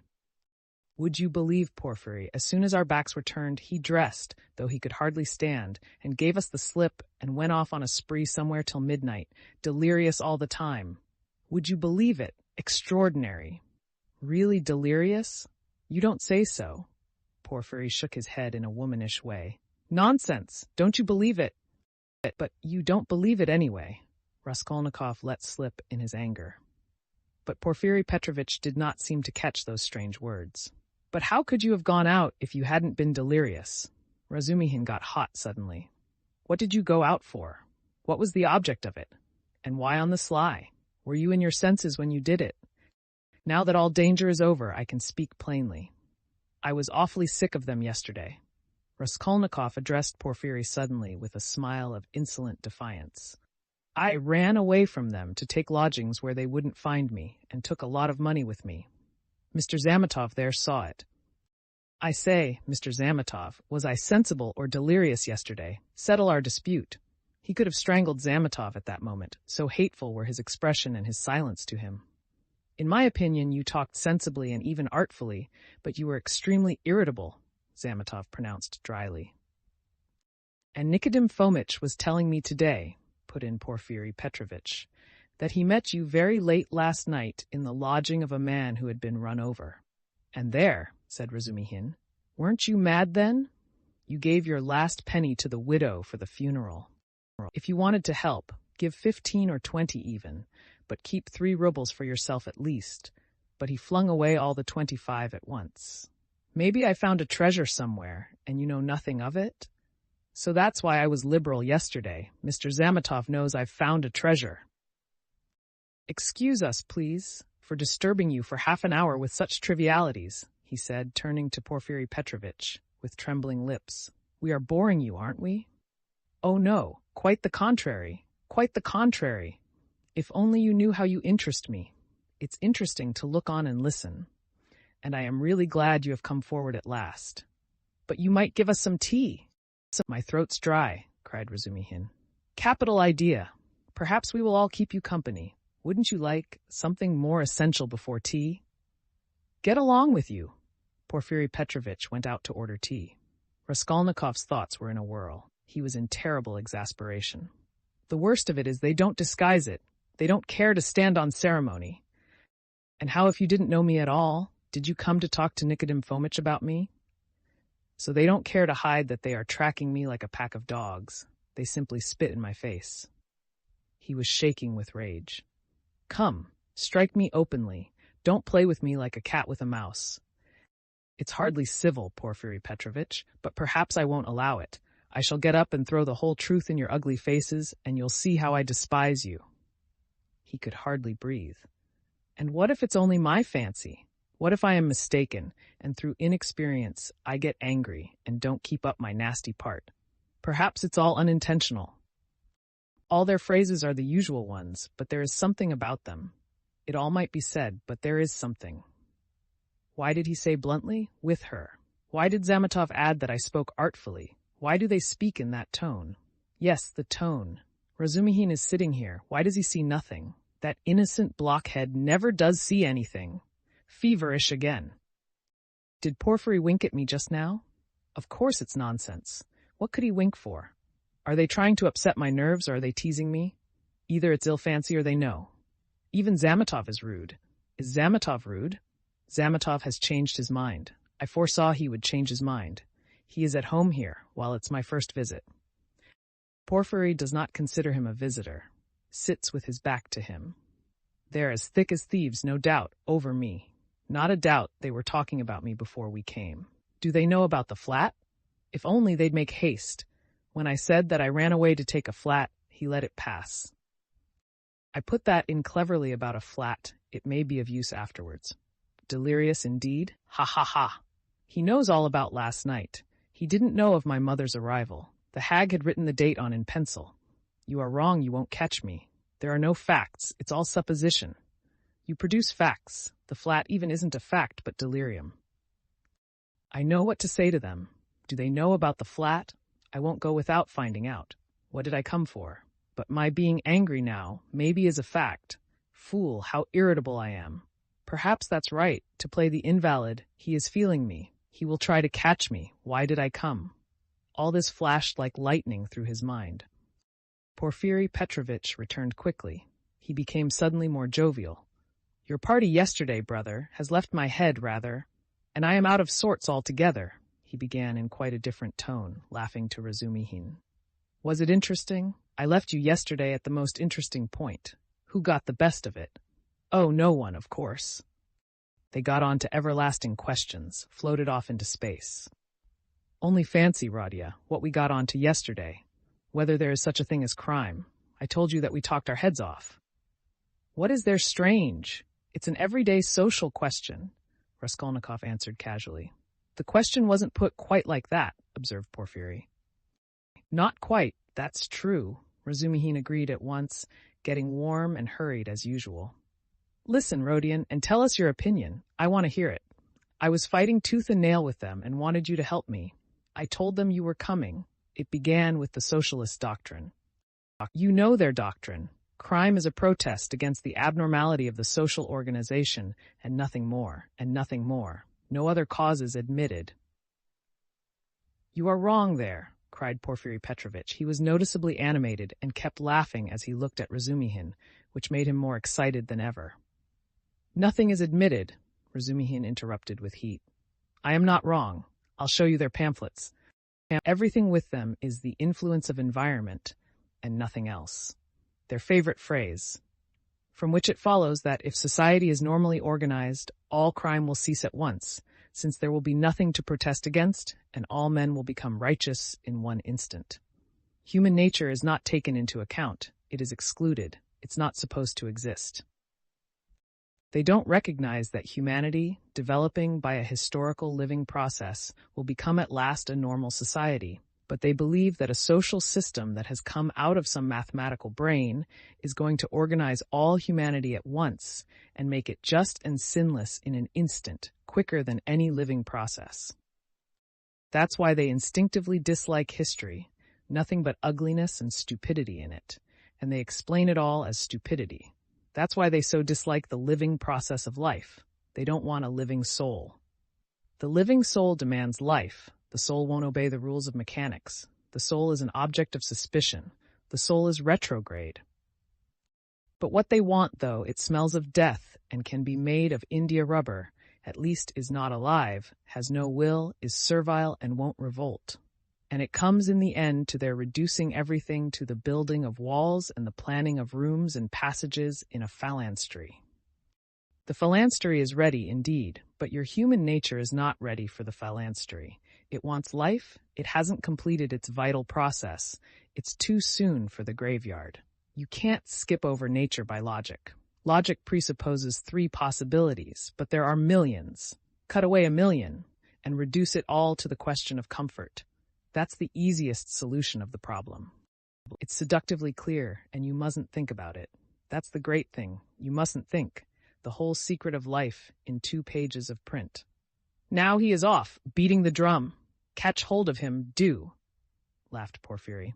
Can you imagine, he turned to Raskolnikov, 6 people holding forth like that last night in one room with punch as a preliminary? No, brother, you are wrong. Environment accounts for a great deal in crime. I can assure you of that. Oh, I know it does, but just tell me, a man of 40 violates a child of 10. Was it environment drove him to it? Well, strictly speaking, it did, Porfiry observed with noteworthy gravity. A crime of that nature may be very well ascribed to the influence of environment. Razumihin was almost in a frenzy. Oh, if you like, he roared. I'll prove to you that your white eyelashes may very well be ascribed to the church of Ivan the Great's being 250 feet high, and I will prove it clearly, exactly, progressively, and even with a liberal tendency. I undertake to. Will you bet on it? Done. Let's hear, please, how he will prove it. He is always humbugging. Confound him, cried Razumihin, jumping up and gesticulating. What's the use of talking to you? He does all that on purpose. You don't know him, Rodion. He took their side yesterday simply to make fools of them, and the things he said yesterday, and they were delighted. He can keep it up for a fortnight together. Last year he persuaded us that he was going into a monastery. He stuck to it for 2 months. Not long ago he took it into his head to declare he was going to get married, that he had everything ready for the wedding. He ordered new clothes, indeed. We all began to congratulate him. There was no bride, nothing, all pure fantasy. Ah, you are wrong. I got the clothes before. It was the new clothes, in fact, that made me think of taking you in. Are you such a good dissembler? Raskolnikov asked carelessly. You wouldn't have supposed it, eh? Wait a bit, I shall take you in too. Ha ha ha! No, I'll tell you the truth. All these questions about crime, environment, children, recall to my mind an article of yours which interested me at the time. On crime, or something of the sort, I forget the title. I read it with pleasure 2 months ago in the Periodical Review. My article? In the Periodical Review? Raskolnikov asked in astonishment. I certainly did write an article upon a book 6 months ago when I left the university, but I sent it to the Weekly Review. But it came out in the periodical, and the Weekly Review ceased to exist, so that's why it wasn't printed at the time. That's true, but when it ceased to exist, the Weekly Review was amalgamated with the periodical, and so your article appeared 2 months ago in the latter. Didn't you know? Raskolnikov had not known. Why, you might get some money out of them for the article. What a strange person you are. You lead such a solitary life that you know nothing of matters that concern you directly. It's a fact, I assure you. Bravo, Rodya. I knew nothing about it either, cried Razumihin. I'll run today to the reading room and ask for the number. 2 months ago? What was the date? It doesn't matter, though. I will find it. Think of not telling us. How did you find out that the article was mine? It's only signed with an initial. I only learnt it by chance the other day, through the editor. I know him. I was very much interested. I analyzed, if I remember, the psychology of a criminal before and after the crime. Yes, and you maintained that the perpetration of a crime is always accompanied by illness. Very, very original, but it was not that part of your article that interested me so much, but an idea at the end of the article which I regret to say you merely suggested without working it out clearly. There is, if you recollect, a suggestion that there are certain persons who can, that is, not precisely are able to, but have a perfect right to commit breaches of morality and crimes, and that the law is not for them. Raskolnikov smiled at the exaggerated and intentional distortion of his idea. What? What do you mean? A right to crime, but not because of the influence of environment? Razumihin inquired with some alarm even. No, not exactly because of it, answered Porfiry. In his article, all men are divided into ordinary and extraordinary. Ordinary men have to live in submission, have no right to transgress the law, because, don't you see, they are ordinary.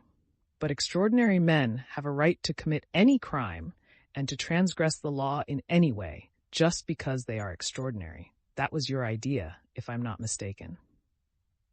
What do you mean? That can't be right. Razumihin muttered in bewilderment. Raskolnikov smiled again. He saw the point at once and knew where they wanted to drive him. He decided to take up the challenge. That wasn't quite my contention, he began simply and modestly. Yet I admit that you have stated it almost correctly.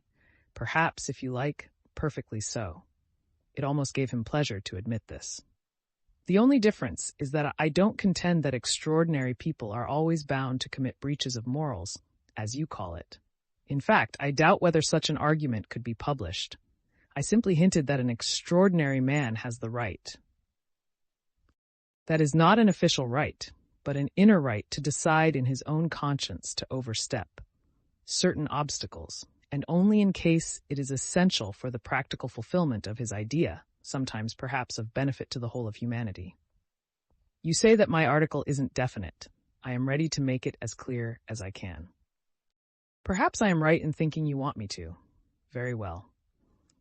I maintain that if the discoveries of Kepler and Newton could not have been made known except by sacrificing the lives of 1, a dozen, 100, or more men, Newton would have had the right, would indeed have been in duty bound, to eliminate the dozen or the 100 men for the sake of making his discoveries known to the whole of humanity. But it does not follow from that Newton had a right to murder people right and left, and to steal every day in the market.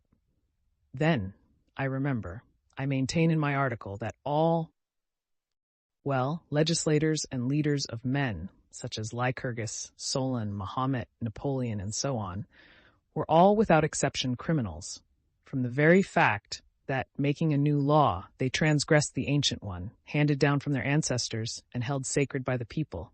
And they did not stop short at bloodshed either, if that bloodshed, often of innocent persons fighting bravely in defense of ancient law, were of use to their cause.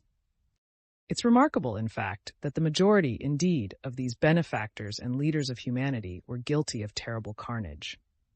In short, I maintain that all great men, or even men a little out of the common, that is to say, capable of giving some new word, must from their very nature be criminals, more or less, of course. Otherwise, it's hard for them to get out of the common rut.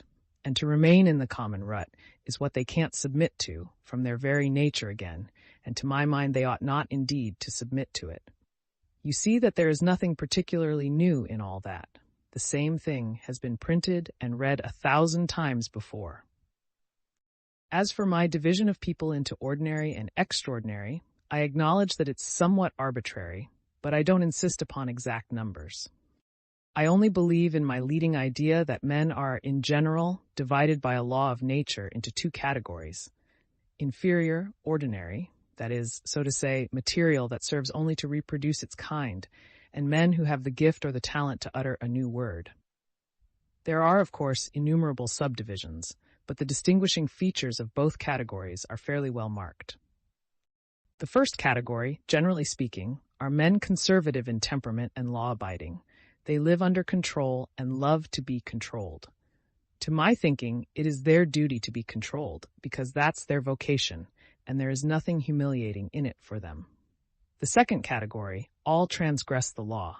They are destroyers or disposed to destruction according to their capacities. The crimes of these men are, of course, relative and varied. For the most part, they seek in very varied ways the destruction of the present for the sake of the better. But if such a one is forced for the sake of his idea to step over a corpse or wade through blood, he can, I maintain, find within himself, in his conscience, a sanction for wading through blood. That depends on the idea and its dimensions. Note that. It's only in that sense I speak of their right to crime in my article. You remember it began with the legal question. There's no need for such anxiety, however. The masses will scarcely ever admit this right. They punish them or hang them, more or less, and in doing so fulfill quite justly their conservative vocation. But the same masses set these criminals on a pedestal in the next generation and worship them, more or less. The first category is always the man of the present, the second the man of the future. The first preserve the world and people it, the second move the world and lead it to its goal.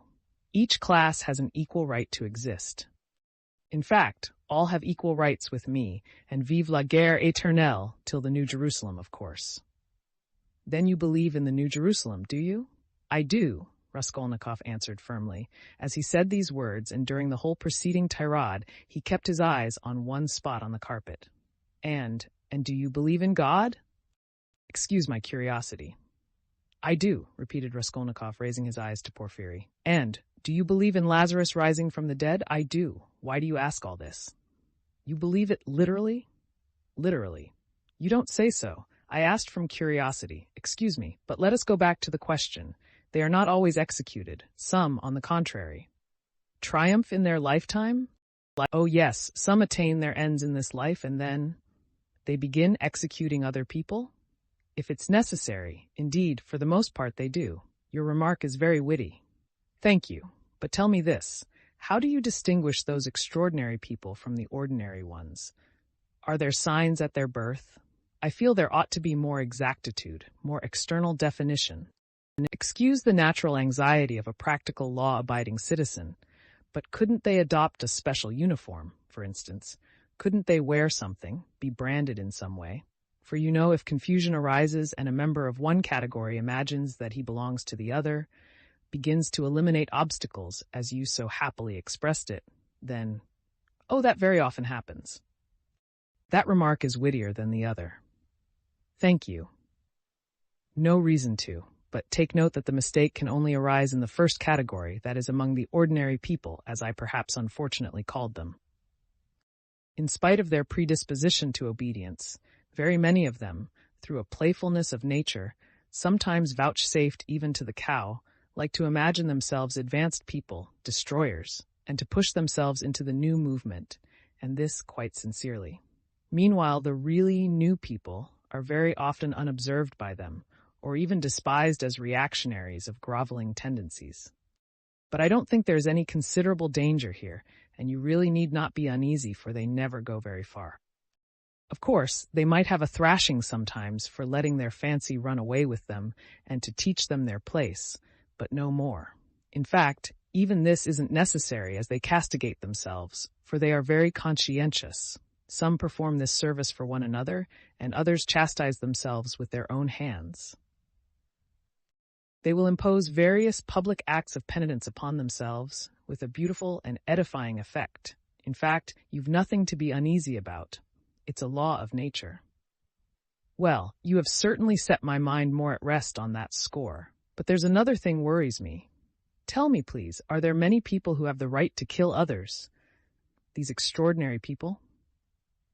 I am ready to bow down to them, of course, but you must admit it's alarming if there are a great many of them, eh?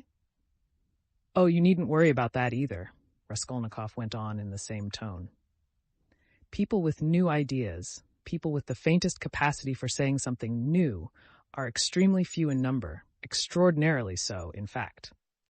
One thing only is clear, that the appearance of all these grades and subdivisions of men must follow with unfailing regularity some law of nature. That law, of course, is unknown at present, but I am convinced that it exists, and one day may become known. The vast mass of mankind is mere material, and only exists in order by some great effort, by some mysterious process, by means of some crossing of races and stocks, to bring into the world at last perhaps 1 man out of 1,000 with a spark of independence. 1 in 10,000 perhaps, I speak roughly, approximately, is born with some independence, and with still greater independence 1 in 100,000. The man of genius is one of millions, and the great geniuses, the crown of humanity, appear on earth perhaps 1 in many thousand millions. In fact, I have not peeped into the retort in which all this takes place. But there certainly is and must be a definite law. It cannot be a matter of chance. Why are you both joking? Razumihin cried at last. There you sit, making fun of one another. Are you serious, Rodya? Raskolnikov raised his pale and almost mournful face and made no reply, and the unconcealed, persistent, nervous, and discourteous sarcasm of Porfiry seemed strange to Razumihin beside that quiet and mournful face. Well, brother, if you are really serious, you are right, of course, in saying that it's not new, that it's like what we've read and heard 1,000 times already. But what is really original in all this, and is exclusively your own, to my horror, is that you sanction bloodshed in the name of conscience, and excuse my saying so with such fanaticism. That, I take it, is the point of your article. But that sanction of bloodshed by conscience is, to my mind, more terrible than the official legal sanction of bloodshed. You are quite right, it is more terrible, Porfiry agreed. Yes, you must have exaggerated. There is some mistake. I shall read it. You can't think that. I shall read it. All that is not in the article, there's only a hint of it, said Raskolnikov. Yes, yes. Porfiry couldn't sit still. Your attitude to crime is pretty clear to me now, but excuse me for my impertinence. I am really ashamed to be worrying you like this. You see, you've removed my anxiety as to the 2 grades getting mixed. But there are various practical possibilities that make me uneasy. What if some man or youth imagines that he is a Lycurgus or Mahomet, a future one, of course, and suppose he begins to remove all obstacles. He has some great enterprise before him and needs money for it, and tries to get it. Do you see? Zametov gave a sudden guffaw in his corner. Raskolnikov did not even raise his eyes to him. I must admit, he went on calmly, that such cases certainly must arise. The vain and foolish are particularly apt to fall into that snare, young people especially. Yes, you see? Well then. What then? Raskolnikov smiled in reply. That's not my fault. So it is, and so it always will be. He said just now, he nodded at Razumihin, that I sanction bloodshed. Society is too well protected by prisons, banishment, criminal investigators, penal servitude. There's no need to be uneasy. You have but to catch the thief. And what if we do catch him? Then he gets what he deserves. You are certainly logical. But what of his conscience? Why do you care about that? Simply from humanity. If he has a conscience, he will suffer for his mistake. That will be his punishment, as well as the prison. But the real geniuses, asked Razumihin frowning, those who have the right to murder, oughtn't they to suffer at all even for the blood they've shed? Why the word ought? It's not a matter of permission or prohibition. He will suffer if he is sorry for his victim. Pain and suffering are always inevitable for a large intelligence and a deep heart. The really great men must, I think, have great sadness on earth, he added dreamily, not in the tone of the conversation. He raised his eyes, looked earnestly at them all, smiled, and took his cap. He was too quiet by comparison with his manner at his entrance, and he felt this. Everyone got up. "Well, you may abuse me, be angry with me if you like," Porfiri Petrovitch began again, "but I can't resist. Allow me one little question. I know I am troubling you. There is just one little notion I want to express, simply that I may not forget it." "Very good. Tell me your little notion." Raskolnikov stood waiting, pale and grave before him. "Well, you see, I really don't know how to express it properly. It's a playful, psychological idea. When you were writing your article, surely you couldn't have helped, fancying yourself just a little, an extraordinary man, uttering a new word in your sense. That's so, isn't it?" "Quite possibly," Raskolnikov answered contemptuously. Razumihin made a movement. "And, if so, could you bring yourself in case of worldly difficulties and hardship, or for some service to humanity, to overstep obstacles? For instance, to rob and murder?" And again he winked with his left eye and laughed noiselessly, just as before. "If I did, I certainly should not tell you," Raskolnikov answered with defiant and haughty contempt. "No, I was only interested on account of your article from a literary point of view."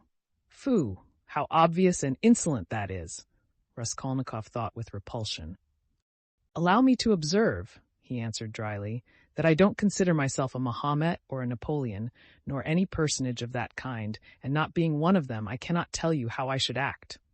"Oh, come, don't we all think ourselves Napoleons now in Russia?" Porfiri Petrovitch said with alarming familiarity. Something peculiar betrayed itself in the very intonation of his voice. "Perhaps it was one of these future Napoleons who did for Alyona Ivanovna last week?" Zametov blurted out from the corner. Raskolnikov did not speak, but looked firmly and intently at Porfiri. Razumihin was scowling gloomily. He seemed before this to be noticing something. He looked angrily around. There was a minute of gloomy silence. Raskolnikov turned to go. "Are you going already?" Porfiri said amiably, holding out his hand with excessive politeness. "Very, very glad of your acquaintance. As for your request, have no uneasiness. Write just as I told you, or better still, come to me there yourself in a day or two. Tomorrow, indeed. I shall be there at 11 o'clock for certain. We'll arrange it all. We'll have a talk. As one of the last to be there, you might perhaps be able to tell us something," he added with a most good-natured expression. "You want to cross-examine me officially in due form?" Raskolnikov asked sharply. "Oh, why? That's not necessary for the present. You misunderstand me. I lose no opportunity, you see, and I've talked with all who had pledges. I obtained evidence from some of them, and you are the last. Yes, by the way," he cried, seemingly suddenly delighted. "I just remember, what was I thinking of?" He turned to Razumihin. "You were talking my ears off about that Nikolai. Of course, I know very well," he turned to Raskolnikov, "that the fellow is innocent. But what is one to do? We had to trouble Dmitri too. This is the point. This is all. When you went up the stairs, it was past 7, wasn't it?" "Yes," answered Raskolnikov, with an unpleasant sensation at the very moment he spoke that he need not have said it. "Then when you went upstairs between 7 and 8, didn't you see in a flat that stood open on a second story, do you remember? 2 workmen, or at least one of them. They were painting there. Didn't you notice them? It's very, very important for them." "Painters? No, I didn't see them," Raskolnikov answered slowly, as though ransacking his memory, while at the same instant he was racking every nerve, almost swooning with anxiety to conjecture as quickly as possible where the trap lay and not to overlook anything. "No, I didn't see them, and I don't think I noticed a flat like that open, but on the 4th story." He had mastered the trap now and was triumphant. "I remember now that someone was moving out of the flat opposite Alyona Ivanovna's. I remember it clearly. Some porters were carrying out a sofa, and they squeezed me against the wall. But painters? No, I don't remember that there were any painters, and I don't think that there was a flat open anywhere. No, there wasn't." "What do you mean?" Razumihin shouted suddenly, as though he had reflected and realized. "Why, it was on the day of the murder the painters were at work, and he was there 3 days before. What are you asking?" "Phoo, I have muddled it. Porfiry slapped himself on the forehead. Deuce take it! This business is turning my brain, he addressed Raskolnikov somewhat apologetically. It would be such a great thing for us to find out whether anyone had seen them between 7 and 8 at the flat, so I fancied you could perhaps have told us something. I quite muddled it. Then you should be more careful, Razumihin observed grimly. The last words were uttered in the passage. Porfiry Petrovitch saw them to the door with excessive politeness. They went out into the street gloomy and sullen, and for some steps they did not say a word. Raskolnikov drew a deep breath. Chapter 6. I don't believe it. I can't believe it, repeated Razumihin, trying in perplexity to refute Raskolnikov's arguments. They were by now approaching Bakaleyev's lodgings, where Pulcheria Alexandrovna and Dunya had been expecting them a long while. Razumihin kept stopping on the way in the heat of discussion, confused and excited by the very fact that they were for the first time speaking openly about it. Don't believe it, then, answered Raskolnikov, with a cold, careless smile. You were noticing nothing as usual, but I was weighing every word. You are suspicious. That is why you weighed their words. Certainly, I agree. Porfiry's tone was rather strange, and still more that wretch Zametov. You are right, there was something about him, but why? Why? He has changed his mind since last night. Quite the contrary. If they had that brainless idea, they would do their utmost to hide it and conceal their cards, so as to catch you afterwards. But it was all impudent and careless. If they had had facts, real facts, or at least grounds for suspicion, then they would certainly have tried to hide their game, in the hope of getting more. They would have made a search long ago besides. But they have no facts, not one. It is all mirage, all ambiguous, simply a floating idea. So they try to throw me out by impudence, and perhaps he was irritated at having no facts, and blurted it out in his vexation, or perhaps he has some plan. He seems an intelligent man. Perhaps he wanted to frighten me by pretending to know. They have a psychology of their own, brother. But it is loathsome explaining it all. Stop! And it's insulting. I understand you. But since we have spoken openly now, and it is an excellent thing that we have at last, I am glad. I will own now frankly that I noticed it in them long ago, this idea. Of course the merest hint only, an insinuation. But why an insinuation even? How dare they? What foundation have they? If only you knew how furious I have been. Think only. Simply because a poor student, unhinged by poverty and hypochondria, on the eve of a severe delirious illness, note that, suspicious, vain, proud, who has not seen a soul to speak to for 6 months, in rags and in boots without soles, has to face some wretched policeman and put up with their insolence, and the unexpected debt thrust under his nose, the IOU. Presented by Chebarov, the new paint, 30 degrees Réaumur, and a stifling atmosphere, a crowd of people, the talk about the murder of a person where he had been just before, and all that on an empty stomach, he might well have a fainting fit. And that is what they found it all on. Damn them. I understand how annoying it is, but in your place, Rodya, I would laugh at them, or better still, spit in their ugly faces and spit a dozen times in all directions. I'd hit out in all directions, neatly too, and so I'd put an end to it. Damn them, don't be downhearted, it's a shame. He really has put it well, though, Raskolnikov thought.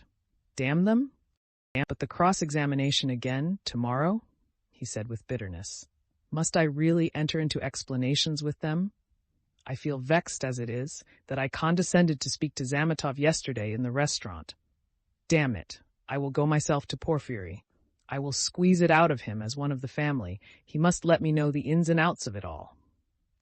And as for Zametov, at last he sees through Raskolnikov. Stay, cried Razumihin, seizing him by the shoulder again. Stay, you were wrong. I have thought it out. You are wrong. How was that a trap? You say that the question about the workmen was a trap. But if you had done that, could you have said you had seen them painting the flat and the workmen? On the contrary, you would have seen nothing, even if you had seen it. Who would own it against himself?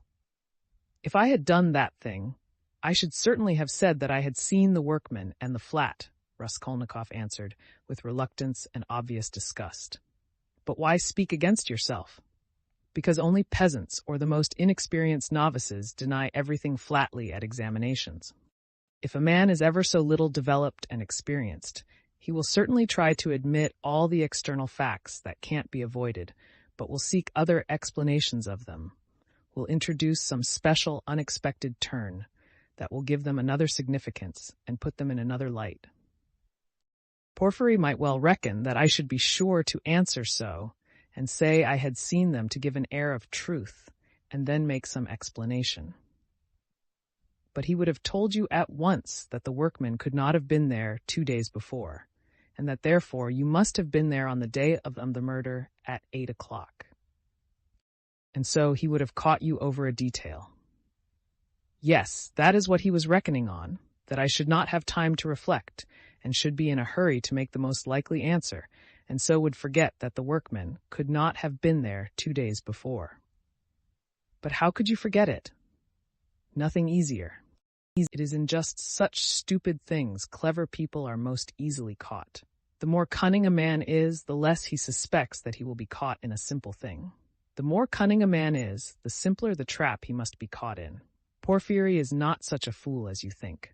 He is a knave, then, if that is so. Raskolnikov could not help laughing.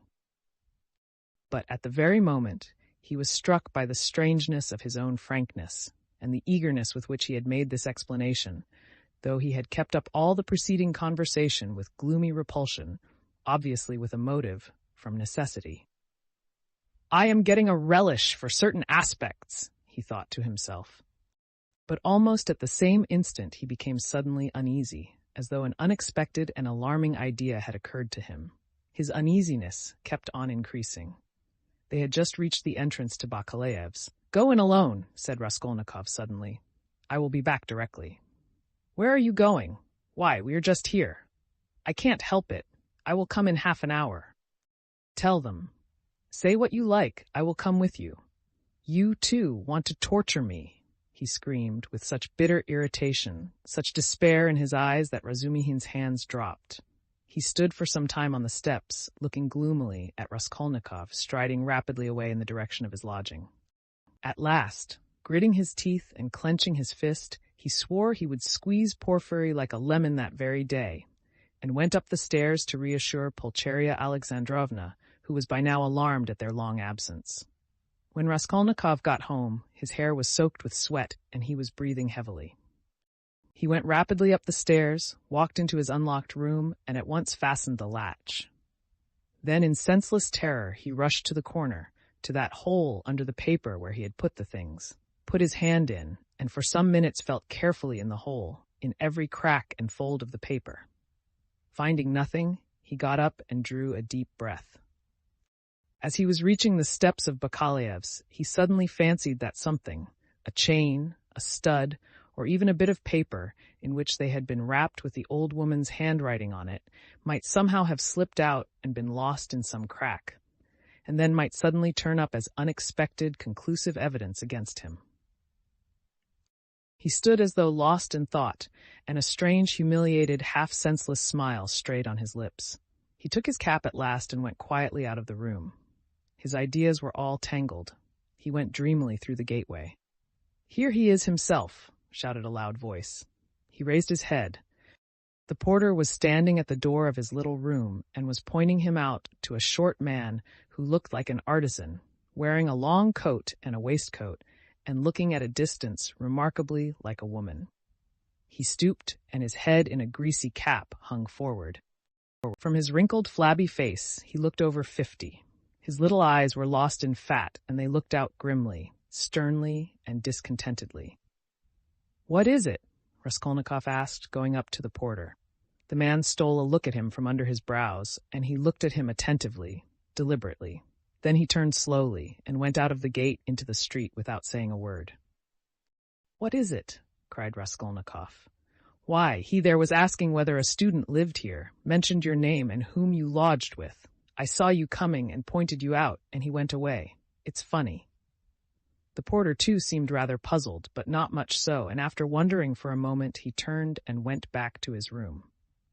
Raskolnikov ran after the stranger, and at once caught sight of him walking along the other side of the street with the same even, deliberate step, with his eyes fixed on the ground, as though in meditation. He soon overtook him, but for some time walked behind him. At last, moving on to a level with him, he looked at his face.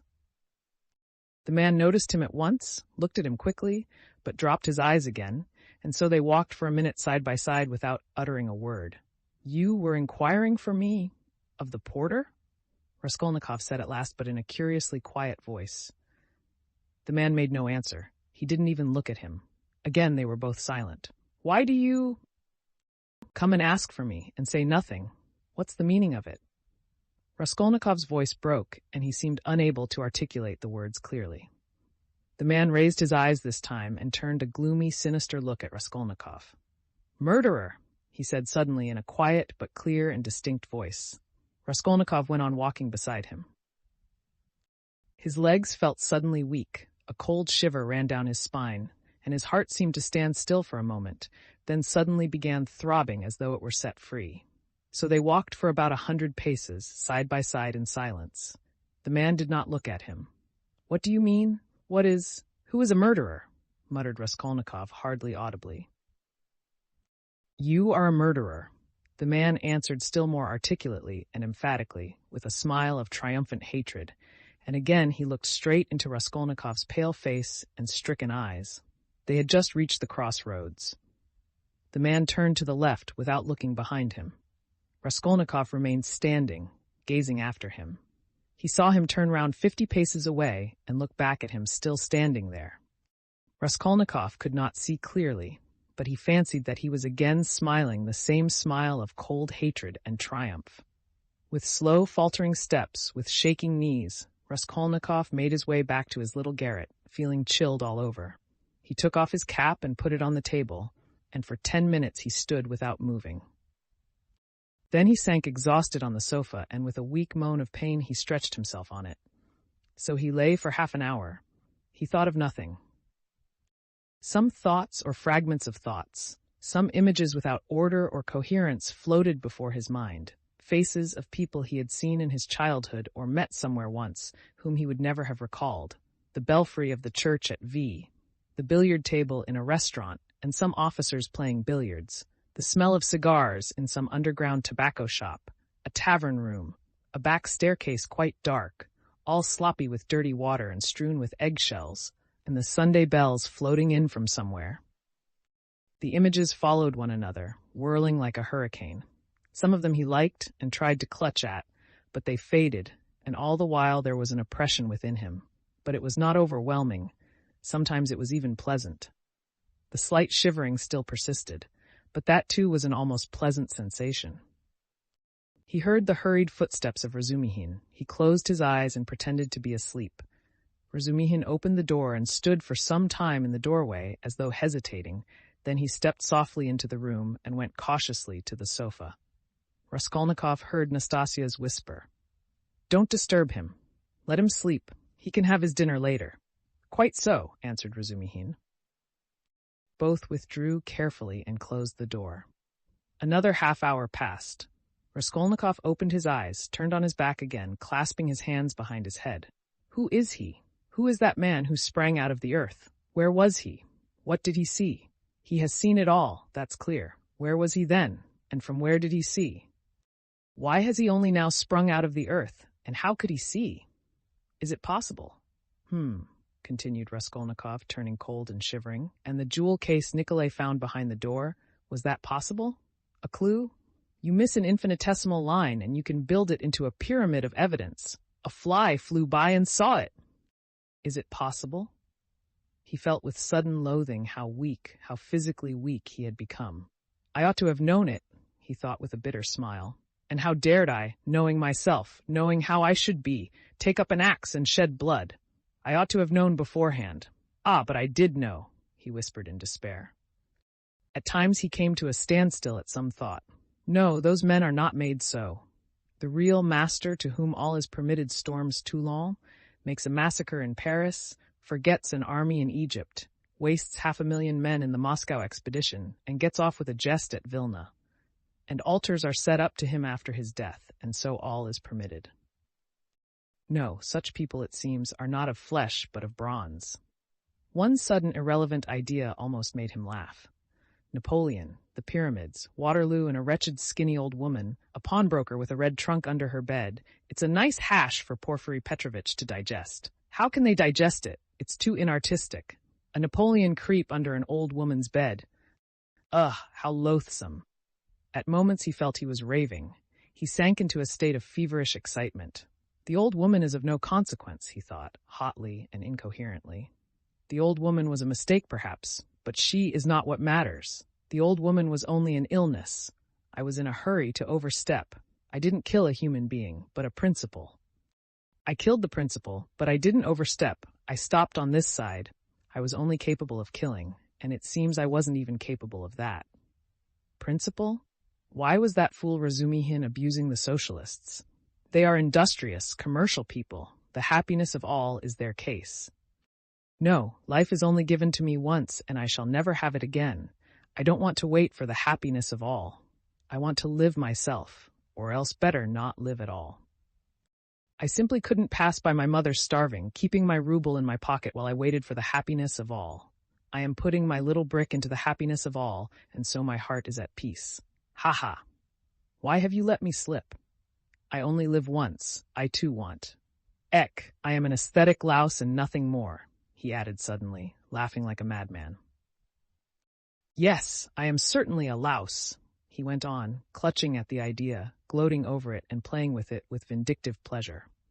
In the first place, because I can reason that I am one, and secondly, because for a month past I have been troubling benevolent Providence, calling it to witness that not for my own fleshly lusts did I undertake it, but with a grand and noble object. Ha ha! Thirdly, because I aimed at carrying it out as justly as possible, weighing, measuring, and calculating.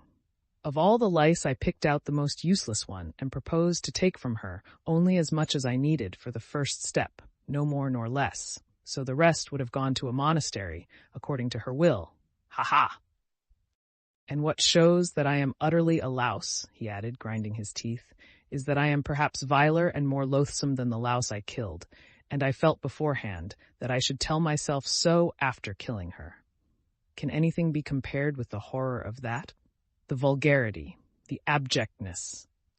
I understand the prophet with his saber on his steed. Allah commands, and trembling creation must obey. The prophet is right. He is right when he sets a battery across the street and blows up the innocent and the guilty without deigning to explain.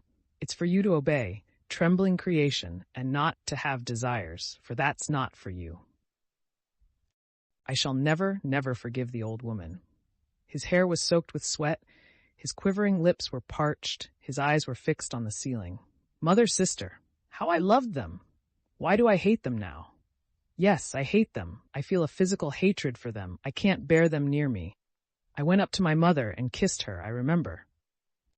To embrace her and think if she only knew, shall I tell her then? That's just what I might do. She must be the same as I am, he added, straining himself to think, as it were, struggling with delirium. Ah, how I hate the old woman now. I feel I should kill her again if she came to life. Poor Lizaveta. Why did she come in? It's strange, though. Why is it I scarcely ever think of her, as though I hadn't killed her? Lizaveta. Sonia. Poor gentle things, with gentle eyes. Dear women, why don't they weep? Why don't they moan? They give up everything. Their eyes are soft and gentle. Sonia, Sonia! Gentle Sonia. He lost consciousness. It seemed strange to him that he didn't remember how he got into the street. It was late evening. The twilight had fallen, and the full moon was shining more and more brightly, but there was a peculiar breathlessness in the air. There were crowds of people in the street. Workmen and business people were making their way home. Other people had come out for a walk. There was a smell of mortar, dust, and stagnant water. Raskolnikov walked along, mournful and anxious. He was distinctly aware of having come out with a purpose, of having to do something in a hurry, but what it was he had forgotten. Suddenly he stood still and saw a man standing on the other side of the street, beckoning to him. He crossed over to him, but at once the man turned and walked away with his head hanging, as though he had made no sign to him. Stay, did he really beckon? Raskolnikov wondered, but he tried to overtake him. When he was within 10 paces, he recognized him and was frightened. It was the same man with stooping shoulders and the long coat. Raskolnikov followed him at a distance. His heart was beating. They went down a turning. The man still did not look round. "Does he know I am following him?" thought Raskolnikov. The man went into the gateway of a big house. Raskolnikov hastened to the gate and looked in to see whether he would look round and sign to him. In the courtyard, the man did turn round and again seemed to beckon him. Raskolnikov at once followed him into the yard, but the man was gone. He must have gone up the first staircase. Raskolnikov rushed after him. He heard slow measured steps 2 flights above. The staircase seemed strangely familiar. He reached the window on the first floor. The moon shone through the panes with a melancholy and mysterious light. Then he reached the second floor. Bah! This is the flat where the painters were at work. But how was it he did not recognize it at once? The steps of the man above had died away. So he must have stopped or hidden somewhere. He reached the 3rd story. Should he go on? There was a stillness that was dreadful. But he went on. The sound of his own footsteps scared and frightened him. How dark it was. The man must be hiding in some corner here. Ah, the flat was standing wide open. He hesitated and went in. It was very dark and empty in the passage, as though everything had been removed. He crept on tiptoe into the parlor, which was flooded with moonlight. Everything there was as before, the chairs, the looking-glass, the yellow sofa, and the pictures in the frames. A huge, round, copper-red moon looked in at the windows. It's the moon that makes it so still, weaving some mystery, thought Raskolnikov. He stood and waited a long while, and the more silent the moonlight, the more violently his heart beat, till it was painful. And still the same hush. Suddenly he heard a momentary sharp crack like the snapping of a splinter, and all was still again. A fly flew up suddenly and struck the window pane with a plaintive buzz. At that moment he noticed in the corner between the window and the little cupboard something like a cloak hanging on the wall. Why is that cloak here? He thought. It wasn't there before. He went up to it quietly and felt that there was someone hiding behind it. He cautiously moved the cloak and saw, sitting on a chair in the corner, the old woman bent double so that he couldn't see her face, but it was she. He stood over her. She is afraid, he thought. He stealthily took the axe from the noose and struck her one blow, then another on the skull. But strange to say, she did not stir, as though she were made of wood. He was frightened, bent down nearer, and tried to look at her, but she, too, bent her head lower. He bent right down to the ground and peeped up into her face from below. He peeped and turned cold with horror. The old woman was sitting and laughing, shaking with noiseless laughter, doing her utmost that he should not hear it. Suddenly he fancied that the door from the bedroom was opened a little, and that there was laughter and whispering within. He was overcome with frenzy, and he began hitting the old woman on the head with all his force. But at every blow of the axe, the laughter and whispering from the bedroom grew louder, and the old woman was simply shaking with mirth. He was rushing away, but the passage was full of people.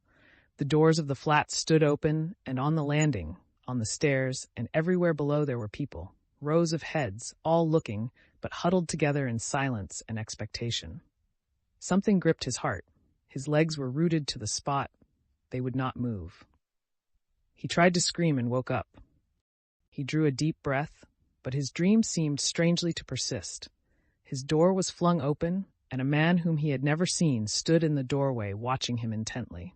Raskolnikov had hardly opened his eyes, and he instantly closed them again. He lay on his back without stirring. Is it still a dream? He wondered, and again raised his eyelids hardly perceptibly.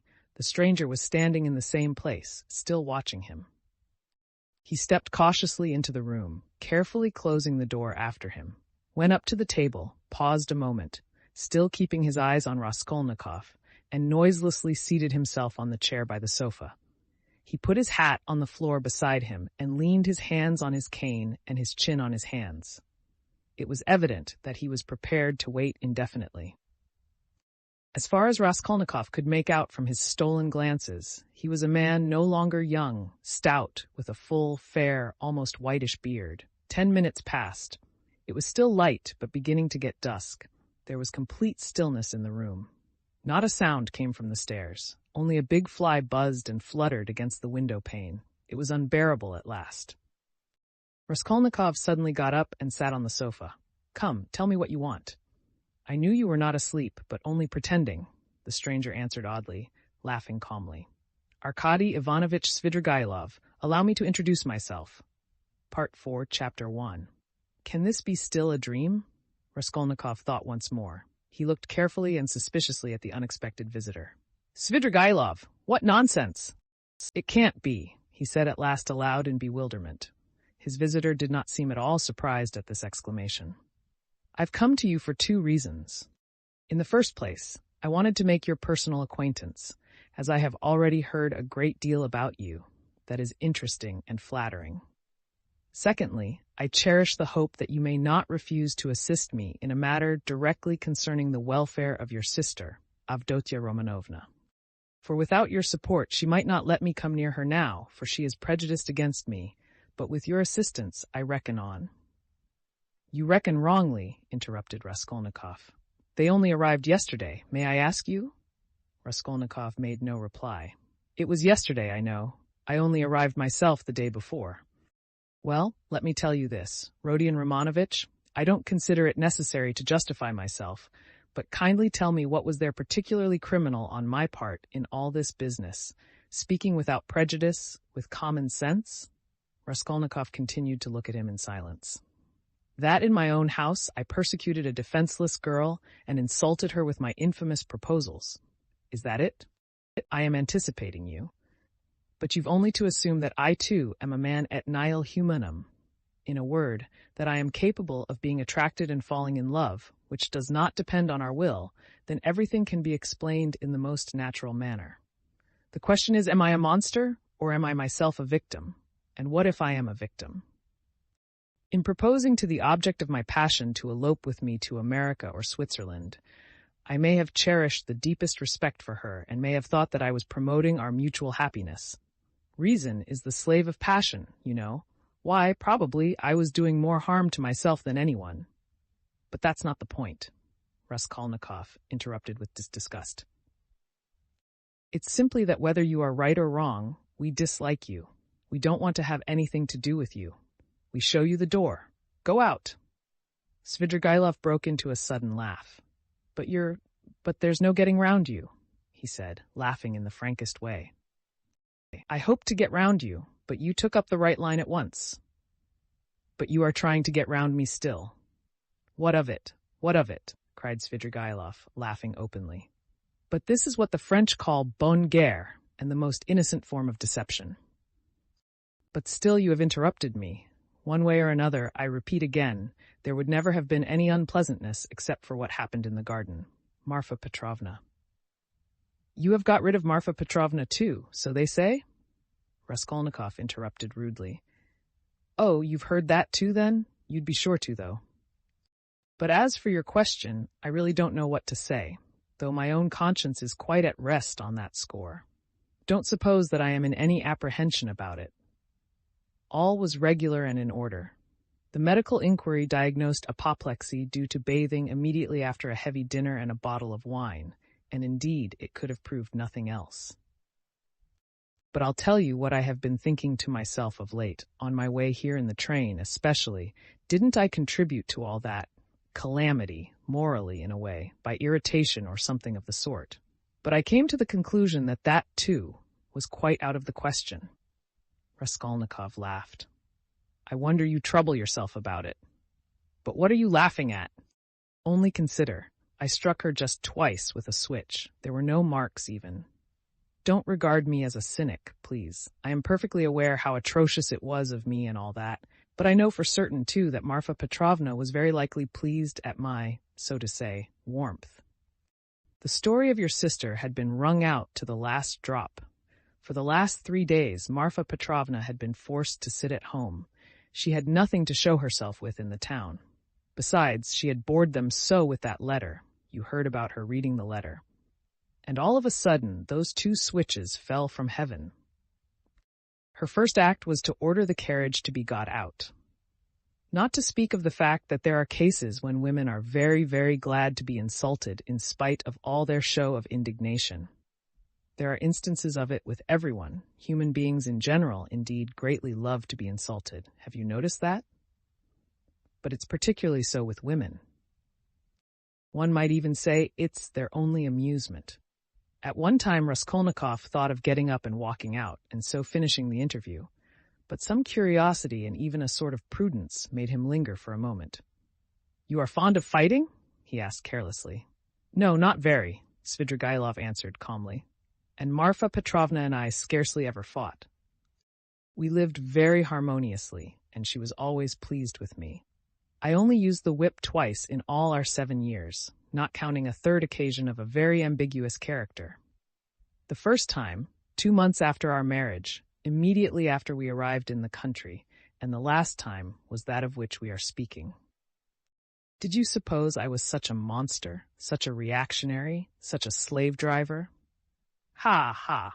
By the way, do you remember Rodion Romanovich, how a few years ago, in those days of beneficent publicity, a nobleman, I've forgotten his name, was put to shame everywhere in all the papers for having thrashed a German woman in the railway train? You remember?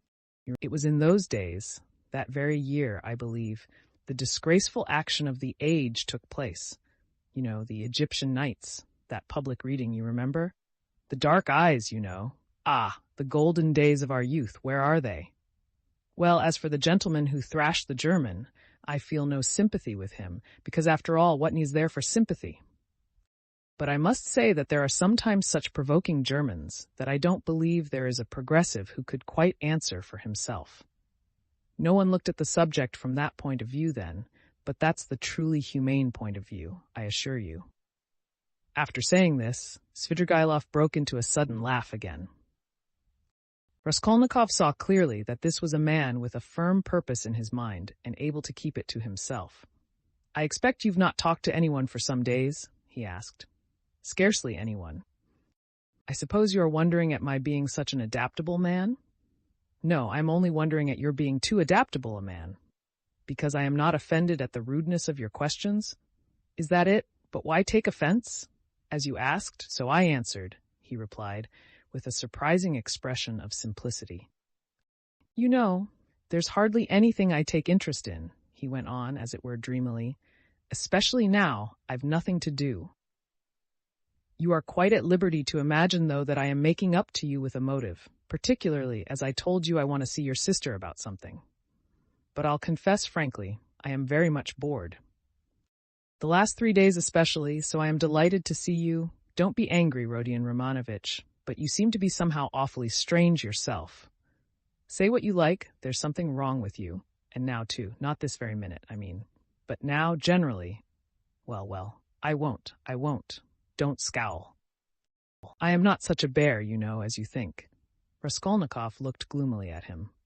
"You are not a bear, perhaps, at all," he said.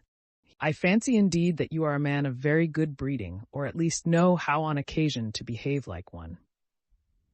"I am not particularly interested in anyone's opinion," Svidrigailov answered, dryly and even with a shade of haughtiness. "And therefore why not be vulgar at times when vulgarity is such a convenient cloak for our climate? And especially if one has a natural propensity that way," he added, laughing again. "But I've heard you have many friends here. You are, as they say, not without connections. What can you want with me, then, unless you've some special object?" "That's true that I have friends here," Svidrigailov admitted, not replying to the chief point. "I've met some already. I've been lounging about for the last 3 days, and I've seen them, or they've seen me. That's a matter of course. I am well dressed and reckoned not a poor man. The emancipation of the serfs hasn't affected me. My property consists chiefly of forests and water meadows. The revenue has not fallen off, but I am not going to see them. I was sick of them long ago. I've been here 3 days and have called on no one. What a town it is! How has it come into existence among us? Tell me that. A town of officials and students of all sorts. Yes, there's a great deal I didn't notice when I was here 8 years ago, kicking up my heels. My only hope now is in anatomy. By Jove, it is. Anatomy? But as for these clubs, Dusos, parades, or progress indeed, maybe, well, all that can go on without me, he went on, again without noticing the question. Besides, who wants to be a card sharper? Why, have you been a card sharper then? How could I help being? There was a regular set of us, men of the best society, 8 years ago. We had a fine time. And all men of breeding, poets, men of property. And indeed, as a rule in our Russian society, the best manners are found among those who've been thrashed. Have you noticed that? I've deteriorated in the country. But I did get into prison for debt through a low Greek who came from Nezhin. Then Marfa Petrovna turned up. She bargained with him and bought me off for 30,000 silver pieces. I owed 70,000. We were united in lawful wedlock, and she bore me off into the country like a treasure. She was 5 years older than I. She was very fond of me. For 7 years, I never left the country. And take note that all my life she held a document over me, the IOU, for 30,000 rubles. So if I were to elect to be restive about anything, I should be trapped at once. And she would have done it. Women find nothing incompatible in that. If it hadn't been for that, would you have given her the slip? I don't know what to say. It was scarcely the document restrained me. I didn't want to go anywhere else. Marfa Petrovna herself invited me to go abroad, seeing I was bored, but I've been abroad before, and always felt sick there. For no reason but the sunrise, the Bay of Naples, the sea, you look at them and it makes you sad. What's most revolting is that one is really sad. No, it's better at home. Here at least one blames others for everything and excuses oneself. I should have gone perhaps on an expedition to the North Pole, because et le vin mauvais and hate drinking, and there's nothing left but wine. I have tried it. But I say I've been told Berg is going up in a great balloon next Sunday from the Yusupov garden and will take up passengers at a fee. Is it true? Why would you go up? No, oh no, muttered Svidrigailov, really seeming to be deep in thought. What does he mean? Is he in earnest? Raskolnikov wondered. No, the document didn't restrain me, Svidrigailov went on, meditatively. It was my own doing not leaving the country, and nearly a year ago, Marfa Petrovna gave me back the document on my name day and made me a present of a considerable sum of money, too. She had a fortune, You see how I trust you, Arkady Ivanovitch. That was actually her expression. You don't believe she used it? But do you know I managed the estate quite decently? They know me in the neighborhood. I ordered books, too. Marfa Petrovna at first approved, but afterwards she was afraid of my overstudying. You seem to be missing Marfa Petrovna very much. Missing her? Perhaps. Really, perhaps I am. And by the way, do you believe in ghosts? What ghosts? Why, ordinary ghosts. Do you believe in them? Perhaps not, pour vous plaire? I wouldn't say no exactly. Do you see them then? Svidrigailov looked at him rather oddly. Marfa Petrovna is pleased to visit me, he said, twisting his mouth into a strange smile. How do you mean she is pleased to visit you? She has been 3 times. I saw her first on the very day of the funeral, an hour after she was buried. It was the day before I left to come here. The second time was the day before yesterday, at daybreak, on the journey at the station of Malaya Vishera, and the third time was 2 hours ago in the room where I am staying. I was alone. Were you awake? Quite awake. I was wide awake every time. She comes, speaks to me for a minute, and goes out at the door, always at the door. I can almost hear her. What made me think that something of the sort must be happening to you? Raskolnikov said suddenly. At the same moment, he was surprised at having said it. He was much excited. What? Did you think so? Svidrigailov asked in astonishment. Did you really? Didn't I say that there was something in common between us, eh? You never said so, Raskolnikov cried sharply and with heat. Didn't I? No, I thought I did. When I came in and saw you lying with your eyes shut, pretending, I said to myself at once, here's the man. What do you mean by the man? What are you talking about? Cried Raskolnikov. What do I mean? I really don't know. Svidrigailov muttered ingenuously, as though he too were puzzled. For a minute they were silent. They stared in each other's faces. That's all nonsense, Raskolnikov shouted with vexation. What does she say when she comes to you? She? Would you believe it? She talks of the silliest trifles, and man is a strange creature. It makes me angry. The first time she came in, I was tired, you know. The funeral service, the funeral ceremony, the lunch afterwards. At last, I was left alone in my study. I lighted a cigar and began to think. She came in at the door. "You've been so busy today, Arkady Ivanovitch. You have forgotten to wind the dining room clock," she said. All those 7 years, I've wound that clock every week, and if I forgot it, she would always remind me. The next day, I set off on my way here. I got out at the station at daybreak. I'd been asleep, tired out, with my eyes half open. I was drinking some coffee. I looked up, and there was suddenly Marfa Petrovna sitting beside me with a pack of cards in her hands. "Shall I tell your fortune for the journey, Arkady Ivanovitch?" She was a great hand at telling fortunes. I shall never forgive myself for not asking her to. I ran away in a fright, and besides, the bell rang. I was sitting today, feeling very heavy after a miserable dinner from a cookshop. I was sitting smoking, all of a sudden, Marfa Petrovna again. She came in very smart in a new green silk dress with a long train. "Good day, Arkady Ivanovitch. How do you like my dress?" "Aniska can't make like this." Aniska was a dressmaker in the country, one of our former serf girls who had been trained in Moscow, a pretty wench. She stood turning round before me. I looked at the dress, and then I looked carefully, very carefully, at her face. "I wonder you trouble to come to me about such trifles, Marfa Petrovna. Good gracious, you won't let one disturb you about anything." To tease her, I said, "I want to get married, Marfa Petrovna." "That's just like you, Arkady Ivanovitch. It does you very little credit to come looking for a bride when you've hardly buried your wife. And if you could make a good choice at least, but I know it won't be for your happiness or hers, you will only be a laughingstock to all good people." Then she went out and her train seemed to rustle. "Isn't it nonsense, eh?" "But perhaps you are telling lies?" Raskolnikov put in. "I rarely lie," answered Svidrigailov thoughtfully, apparently not noticing the rudeness of the question. "And in the past, have you ever seen ghosts before?" "Yes, I have seen them, but only once in my life, 6 years ago. I had a serf, Filka. Just after his burial, I called out for getting Filka my pipe. He came in and went to the cupboard where my pipes were. I sat still and thought, he is doing it out of revenge, because we had a violent quarrel just before his death. 'How dare you come in with a hole in your elbow?' I said. 'Go away, you scamp!' He turned and went out and never came again. I didn't tell Marfa Petrovna at the time. I wanted to have a service sung for him, but I was ashamed. You should go to a doctor. I know I am not well without your telling me, though I don't know what's wrong. I believe I am 5 times as strong as you are. I didn't ask you whether you believe that ghosts are seen, but whether you believe that they exist. No, I won't believe it, Raskolnikov cried with positive anger. What do people generally say? Muttered Svidrigailov, as though speaking to himself, looking aside and bowing his head.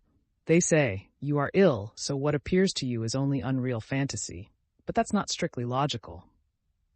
I agree that ghosts only appear to the sick, but that only proves that they are unable to appear except to the sick, not that they don't exist. Nothing of the sort, Raskolnikov insisted irritably. No? You don't think so? Svidrigailov went on, looking at him deliberately. But what do you say to this argument? Help me with it. Ghosts are, as it were, shreds and fragments of other worlds, the beginning of them. A man in health has, of course, no reason to see them, because he is above all a man of this earth, and is bound for the sake of completeness and order to live only in this life.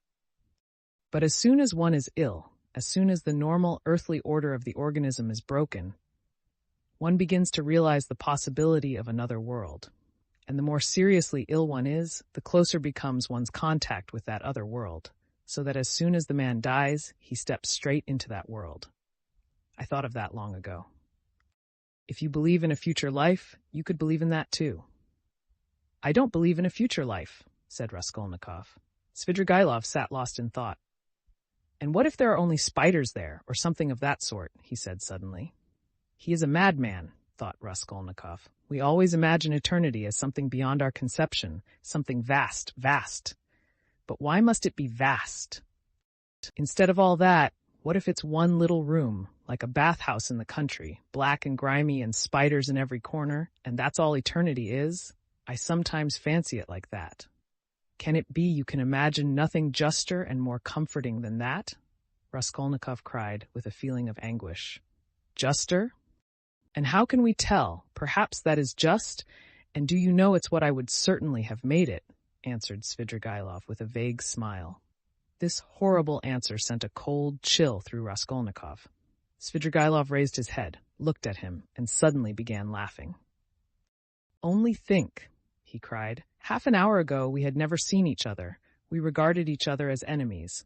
There is a matter unsettled between us. We've thrown it aside, and away we've gone into the abstract. Wasn't I right in saying that we were birds of a feather? Kindly allow me, Raskolnikov went on irritably, to ask you to explain why you have honored me with your visit. And I am in a hurry. I have no time to waste. I want to go out. By all means, by all means.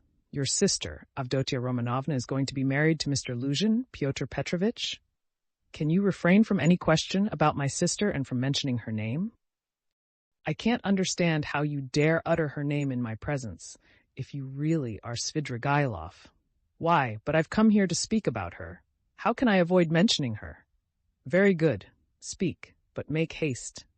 I am sure that you must have formed your own opinion of this Mr. Luzhin, who is a connection of mine through my wife, if you have only seen him for half an hour, or heard any facts about him. He is no match for Avdotia Romanovna. I believe Avdotia Romanovna is sacrificing herself generously and imprudently for the sake of her family. I fancied from all I had heard of you that you would be very glad if the match could be broken off without the sacrifice of worldly advantages. Now I know you personally. I am convinced of it. All this is very naive. Excuse me, I should have said impudent on your part, said Raskolnikov. You mean to say that I am seeking my own ends. Don't be uneasy, Rodion Romanovitch. If I were working for my own advantage, I would not have spoken out so directly. I am not quite a fool. I will confess something psychologically curious about that. Just now, defending my love for Avdotia Romanovna, I said I was myself the victim.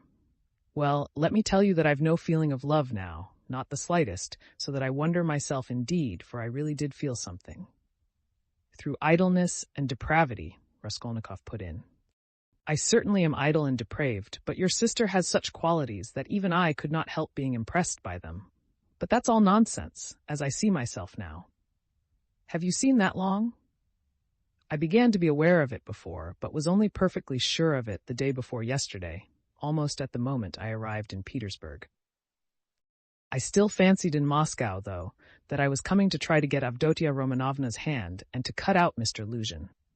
Excuse me for interrupting you. Kindly be brief and come to the object of your visit. I am in a hurry. I want to go out.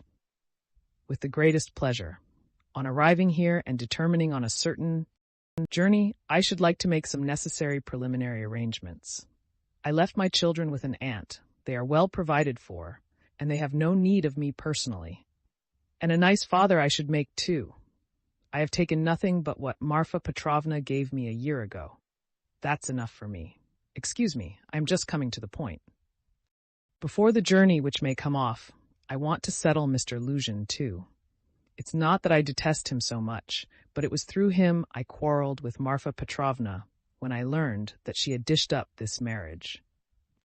I want now to see Avdotia Romanovna through your mediation, and if you like in your presence, to explain to her that in the first place she will never gain anything but harm from Mr. Luzhin. Then, begging her pardon for all past unpleasantness, to make her a present of 10,000 rubles, and so assist the rupture with Mr. Luzhin, a rupture to which I believe she is herself not disinclined, if she could see the way to it. You are certainly mad, cried Raskolnikov, not so much angered as astonished. How dare you talk like that? I knew you would scream at me, but in the first place, though I am not rich, this 10,000 rubles is perfectly free. I have absolutely no need for it. If Avdotia Romanovna does not accept it, I shall waste it in some more foolish way. That's the first thing. Secondly, my conscience is perfectly easy. I make the offer with no ulterior motive. You may not believe it, but in the end, Avdotia Romanovna and you will know. The point is that I did actually cause your sister, whom I greatly respect, some trouble and unpleasantness, and so, sincerely regretting it, I want, not to compensate, not to repay her for the unpleasantness, but simply to do something to her advantage, to show that I am not, after all, privileged to do nothing but harm. If there were a millionth fraction of self-interest in my offer, I should not have made it so openly, and I should not have offered her 10,000 only, when 5 weeks ago I offered her more. Besides, I may, perhaps, very soon marry a young lady, and that alone ought to prevent suspicion of any design on Avdotia Romanovna. In conclusion, let me say that in marrying Mr. Luzhin, she is taking money just the same, only from another man. Don't be angry, Rodion Romanovich, think it over coolly and quietly. Svidrigailov himself was exceedingly cool and quiet as he was saying this. I beg you to say no more, said Raskolnikov. In any case, this is unpardonable impertinence. Not in the least. Then a man may do nothing but harm to his neighbor in this world, and is prevented from doing the tiniest bit of good by trivial conventional formalities. That's absurd. If I died, for instance, and left that sum to your sister in my will, surely she wouldn't refuse it? Very likely she would. Oh no, indeed. However, if you refuse it, so be it, though 10,000 rubles is a capital thing to have on occasion. In any case, I beg you to repeat what I have said to Avdotia Romanovna. No, I won't. In that case, Rodion Romanovich, I shall be obliged to try and see her myself and worry her by doing so. And if I do tell her, will you not try to see her? I don't know really what to say. I should like very much to see her once more. Don't hope for it. I'm sorry, but you don't know me. Perhaps we may become better friends. You think we may become friends? And why not? Svidrigailov said, smiling. He stood up and took his hat. I didn't quite intend to disturb you, and I came here without reckoning on it, though I was very much struck by your face this morning. Where did you see me this morning? Raskolnikov asked uneasily. I saw you by chance. I kept fancying there is something about you like me. But don't be uneasy. I am not intrusive. I used to get on all right with card-sharpers, and I never bored Prince Sverby, a great personage who is a distant relation of mine, and I could write about Raphael's Madonna in Madame Prilukov's album, and I never left Marfa Petrovna's side for 7 years. And I used to stay the night at Vyazemsky's house in the Haymarket in the old days, and I may go up in a balloon with Berg, perhaps. Oh, all right. Are you starting soon on your travels, may I ask? What travels? Why, on that journey. You spoke of it yourself. A journey? Oh, yes, I did speak of a journey. Well, that's a wide subject. If only you knew what you are asking, he added, and gave a sudden, loud, short laugh. Perhaps I'll get married instead of the journey. They're making a match for me. Here? Yes. How have you had time for that? But I am very anxious to see Avdotia Romanovna once. I earnestly beg it. Well, goodbye for the present. Oh yes, I have forgotten something. Tell your sister, Rodion Romanovich, that Marfa Petrovna remembered her in her will and left her 3,000 rubles. That's absolutely certain. Marfa Petrovna arranged it a week before her death, and it was done in my presence. Avdotia Romanovna will be able to receive the money in 2 or 3 weeks. Are you telling the truth? Yes, tell her. Well, your servant. I am staying very near you. As he went out, Svidrigailov ran up against Razumihin in the doorway. Chapter 2. It was nearly 8 o'clock. The 2 young men hurried to Bakalaev's to arrive before Luzhin. Why, who was that? Asked Razumihin as soon as they were in the street. It was Svidrigailov, that landowner in whose house my sister was insulted when she was their governess. Through his persecuting her with his attentions, she was turned out by his wife, Marfa Petrovna. This Marfa Petrovna begged Dunia's forgiveness afterwards, and she's just died suddenly. It was of her we were talking this morning. I don't know why I'm afraid of that man. He came here at once after his wife's funeral. He is very strange, and is determined on doing something. We must guard Dunia from him. That's what I wanted to tell you. Do you hear? Guard her. What can he do to harm Avdotia Romanovna? Thank you, Radia, for speaking to me like that. We will guard her. Where does he live? I don't know. Why didn't you ask? What a pity. I'll find out, though. Did you see him? Asked Raskolnikov after a pause. Yes, I noticed him. I noticed him well. You did really see him? You saw him clearly? Raskolnikov insisted. Yes, I remember him perfectly. I should know him in 1,000. I have a good memory for faces. They were silent again. That's all right, muttered Raskolnikov. Do you know, I keep thinking that it may have been an hallucination. What do you mean? I don't understand you. Well, you all say, Raskolnikov went on, twisting his mouth into a smile, that I am mad. I thought just now that perhaps I really am mad and have only seen a phantom. What do you mean? Why, who can tell? Perhaps I am really mad, and perhaps everything that happened all these days may be only imagination. Ah, Rodya, you have been upset again. But what did he say? What did he come for? Raskolnikov did not answer. Razumihin thought a minute. Now let me tell you my story, he began. I came to you, you were asleep. Then we had dinner, and then I went to Porfiry's. Zametov was still with him. I tried to begin, but it was no use. I couldn't speak in the right way. They don't seem to understand and can't understand, but are not a bit ashamed. I drew Porfiry to the window and began talking to him, but it was still no use. He looked away, and I looked away. At last I shook my fist in his ugly face and told him as a cousin I'd brain him. He merely looked at me. I cursed and came away. That was all. It was very stupid. To Zametov I didn't say a word. But, you see, I thought I'd made a mess of it, but as I went downstairs, a brilliant idea struck me. Why should we trouble? Of course, if you were in any danger or anything. But why need you care? You needn't care a hang for them. We shall have a laugh at them afterwards, and if I were in your place, I'd mystify them more than ever. How ashamed they'll be afterwards. Hang them. We can thrash them afterwards, but let's laugh at them now. To be sure, answered Raskolnikov. But what will you say tomorrow? He thought to himself. Strange to say, till that moment it had never occurred to him to wonder what Razumihin would think when he knew. As he thought it, Raskolnikov looked at him. Razumihin's account of his visit to Porfiry had very little interest for him. So much had come and gone since then. In the corridor they came upon Lushin. He had arrived punctually at 8 and was looking for the number, so that all three went in together without greeting or looking at one another. The young men walked in first, while Pyotr Petrovitch, for good manners, lingered a little in the passage, taking off his coat. Pulcheria Alexandrovna came forward at once to greet him in the doorway. Dunya was welcoming her brother. Pyotr Petrovitch walked in and quite amiably, though with redoubled dignity, bowed to the ladies. He looked, however, as though he were a little put out and could not yet recover himself. Pulcheria Alexandrovna, who seemed also a little embarrassed, hastened to make them all sit down at the round table where a samovar was boiling. Dunya and Lushin were facing one another on opposite sides of the table. Razumihin and Raskolnikov were facing Pulcheria Alexandrovna. Razumihin was next to Lushin, and Raskolnikov was beside his sister. A moment's silence followed. Pyotr Petrovitch deliberately drew out a cambric handkerchief reeking of scent and blew his nose with an air of a benevolent man who felt himself slighted and was firmly resolved to insist on an explanation. In the passage, the idea had occurred to him to keep on his overcoat and walk away, and so give the two ladies a sharp and emphatic lesson and make them feel the gravity of the position. But he could not bring himself to do this.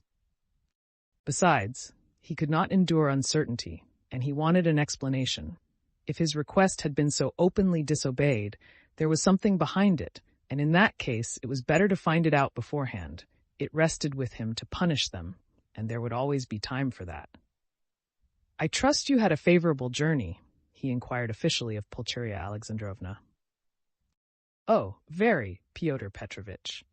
I am gratified to hear it, and Avdotia Romanovna is not over-fatigued either? I am young and strong, I don't get tired, but it was a great strain for Mother, answered Dunya. That's unavoidable. Our national railways are of terrible length. Mother Russia, as they say, is a vast country. In spite of all my desire to do so, I was unable to meet you yesterday. But I trust all passed off without inconvenience.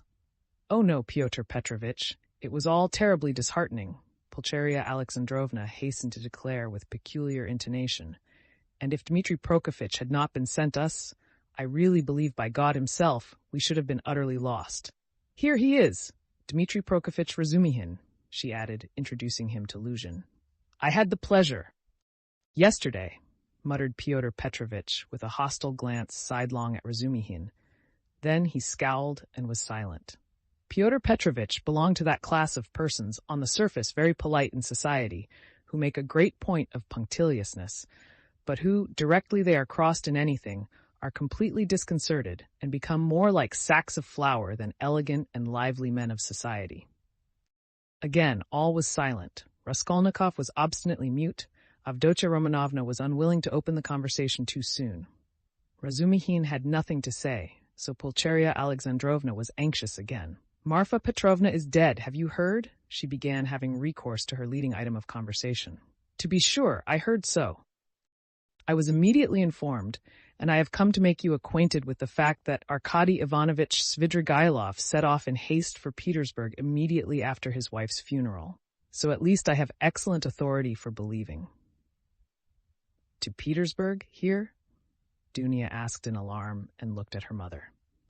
Yes, indeed, and doubtless not without some design, having in view the rapidity of his departure and all the circumstances preceding it. Good heavens, won't he leave Dunya in peace even here? Cried Pulcheria Alexandrovna. I imagine that neither you nor Avdotya Romanovna have any grounds for uneasiness, unless, of course, you are yourselves desirous of getting into communication with him. For my part, I am on my guard, and am now discovering where he is lodging. Oh, Pyotr Petrovitch, you would not believe what a fright you have given me, Pulcheria Alexandrovna went on. I've only seen him twice, but I thought him terrible, terrible. I am convinced that he was the cause of Marfa Petrovna's death. It's impossible to be certain about that. I have precise information. I do not dispute that he may have contributed to accelerate the course of events by the moral influence, so to say, of the affront. But as to the general conduct and moral characteristics of that personage, I am in agreement with you. I do not know whether he is well off now, and precisely what Marfa Petrovna left him. This will be known to me within a very short period. But no doubt here in Petersburg, if he has any pecuniary resources, he will relapse at once into his old ways. He is the most depraved and abjectly vicious specimen of that class of men. I have considerable reason to believe that Marfa Petrovna, who was so unfortunate as to fall in love with him and to pay his debts 8 years ago, was of service to him also in another way. Solely by her exertions and sacrifices, a criminal charge involving an element of fantastic and homicidal brutality for which he might well have been sentenced to Siberia, was hushed up. That's the sort of man he is, if you care to know. Good heavens, cried Pulcheria Alexandrovna. Raskolnikov listened attentively. Are you speaking the truth when you say that you have good evidence of this? Dunya asked sternly and emphatically. I only repeat what I was told in secret by Marfa Petrovna. I must observe that from the legal point of view the case was far from clear. There was, and I believe still is, living here a woman called Reslich, a foreigner, who lent small sums of money at interest and did other commissions, and with this woman Svidrigailov had for a long while close and mysterious relations. She had a relation, a niece I believe, living with her, a deaf and dumb girl of 15, or perhaps not more than 14. Reslich hated this girl and grudged her every crust. She used to beat her mercilessly. One day the girl was found hanging in the garret. At the inquest, the verdict was suicide. After the usual proceedings, the matter ended, but later on, information was given that the child had been cruelly outraged by Svidrigailov. It is true, this was not clearly established. The information was given by another German woman of loose character, whose word could not be trusted. No statement was actually made to the police. Thanks to Marfa Petrovna's money and exertions, it did not get beyond gossip. And yet the story is a very significant one. You heard, no doubt, Avdotya Romanovna, when you were with them, the story of the servant Philip, who died of ill treatment he received 6 years ago, before the abolition of serfdom. I heard, on the contrary, that this Philip hanged himself. Quite so, but what drove him, or rather perhaps disposed him to suicide, was the systematic persecution and severity of Mr. Svidrigailov. I don't know that, answered Dunya dryly. I only heard a queer story that Philip was a sort of hypochondriac, a sort of domestic philosopher, The servants used to say he read himself silly, and that he hanged himself partly on account of Mr. Svidrigailov's mockery of him and not his blows. When I was there, he behaved well to the servants, and they were actually fond of him, though they certainly did blame him for Philip's death. I perceive, Avdotia Romanovna, that you seem disposed to undertake his defense all of a sudden, Luzhin observed, twisting his lips into an ambiguous smile. There's no doubt that he is an astute man, and insinuating where ladies are concerned, of which Marfa Petrovna, who has died so strangely, is a terrible instance. My only desire has been to be of service to you and your mother with my advice, in view of the renewed efforts which may certainly be anticipated from him. For my part, it's my firm conviction that he will end in a debtor's prison again. Marfa Petrovna had not the slightest intention of settling anything substantial on him, having regard for his children's interests, and, if she left him anything, it would only be the merest sufficiency, something insignificant and ephemeral, which would not last a year for a man of his habits. Pyotr Petrovitch, I beg you, said Dunya, say no more of Mr. Svidrigailov. It makes me miserable. He has just been to see me, said Raskolnikov, breaking his silence for the first time. There were exclamations from all, and they all turned to him. Even Pyotr Petrovitch was roused. An hour and a half ago, he came in when I was asleep, waked me, and introduced himself, Raskolnikov continued. He was fairly cheerful and at ease, and quite hopes that we shall become friends. He is particularly anxious, by the way, Dunya, for an interview with you, at which he asked me to assist. He has a proposition to make to you, and he told me about it. He told me, too, that a week before her death, Marfa Petrovna left you 3,000 rubles in her will, Dunya, and that you can receive the money very shortly. Thank God, cried Pulcheria Alexandrovna, crossing herself. Pray for her soul, Dunya. It's a fact, broke from Luzhin. Tell us, what more? Dunya urged Raskolnikov.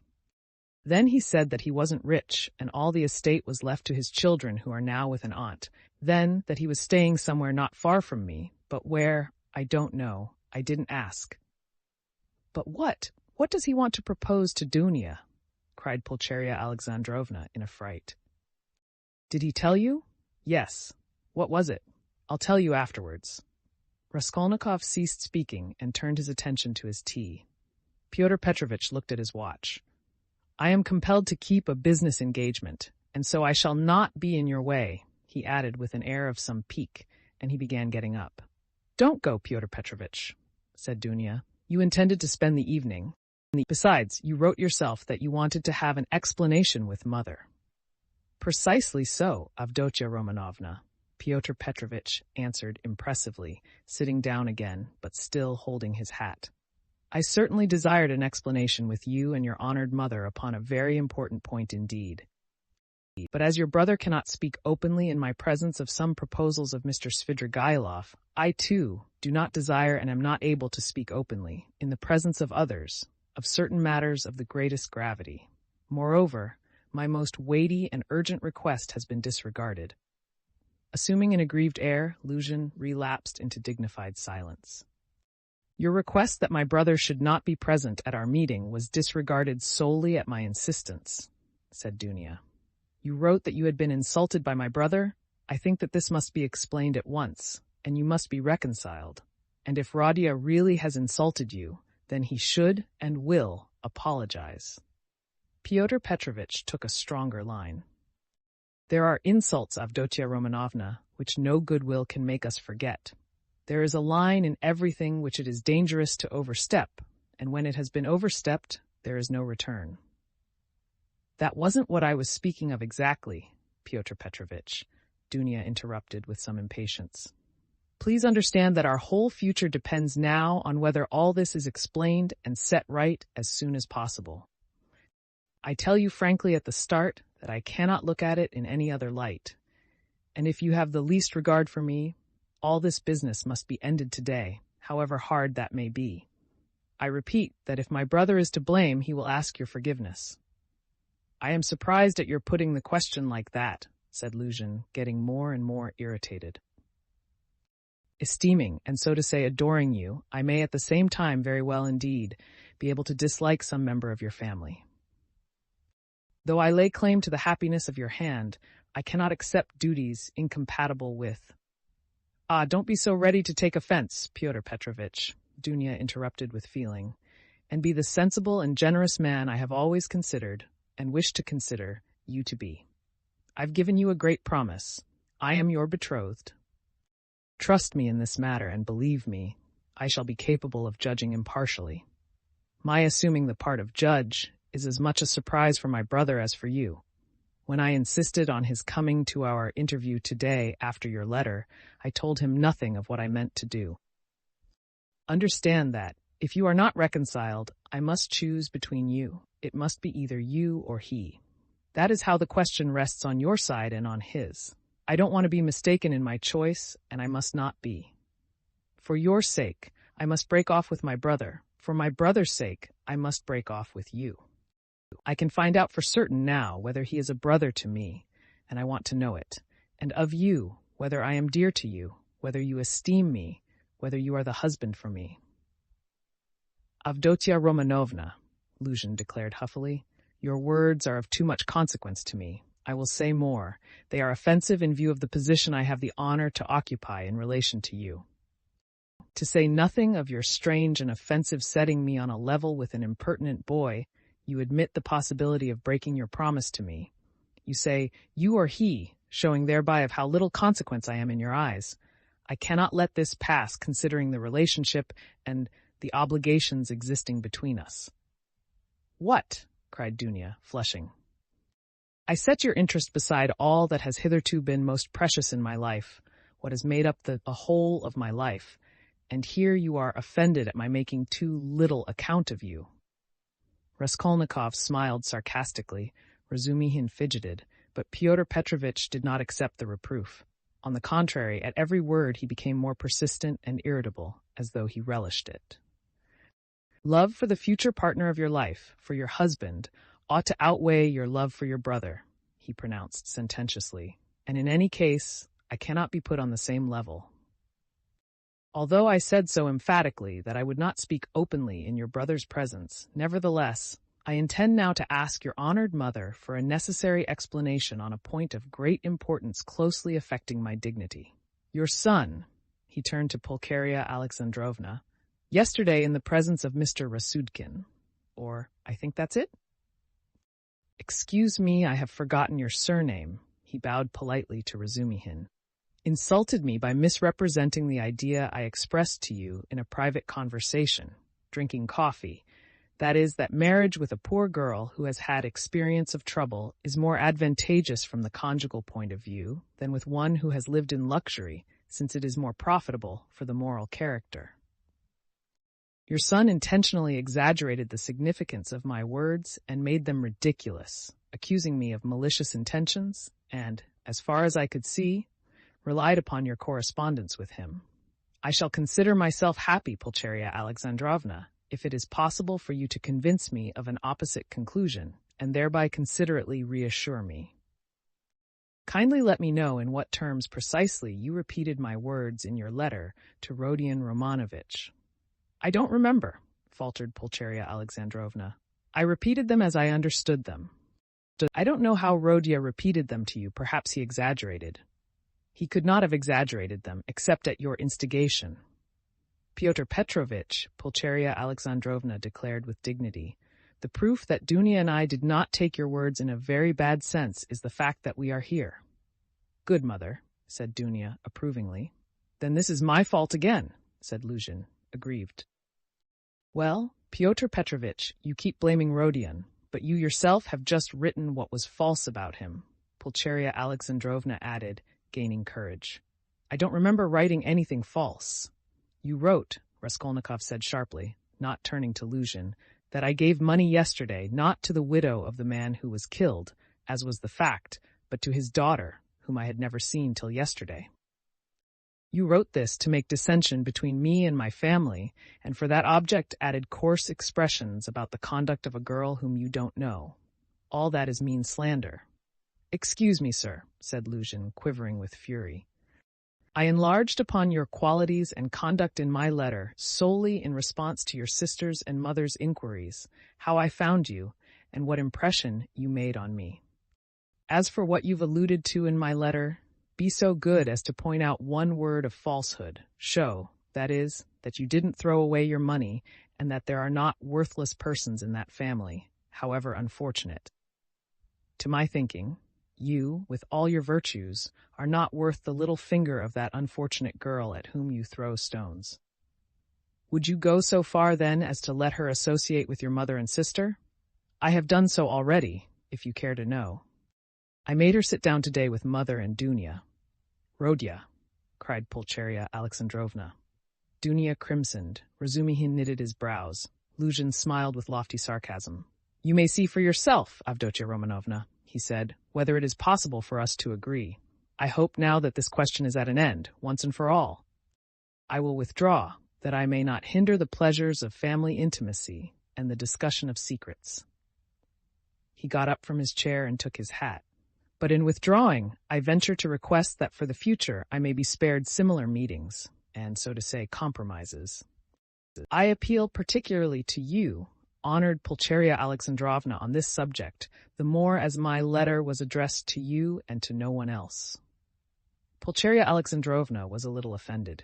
You seem to think we are completely under your authority, Fyodor Petrovitch. Dunya has told you the reason your desire was disregarded. She had the best intentions. And indeed, you write as though you were laying commands upon me. Are we to consider every desire of yours as a command? Let me tell you, on the contrary, that you ought to show particular delicacy and consideration for us now, because we have thrown up everything and have come here relying on you, and so we are in any case, in a sense, in your hands. That is not quite true, Pulcheria Alexandrovna, especially at the present moment, when the news has come of Marfa Petrovna's legacy, which seems indeed very apropos, judging from the new tone you take to me, he added sarcastically.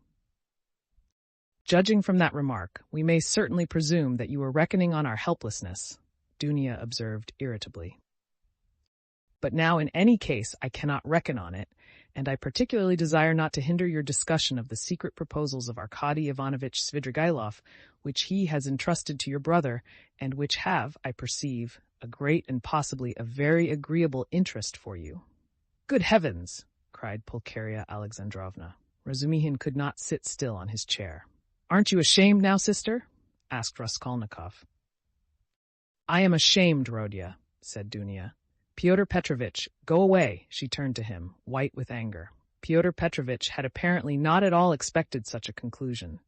He had too much confidence in himself, in his power, and in the helplessness of his victims. He could not believe it even now. He turned pale and his lips quivered.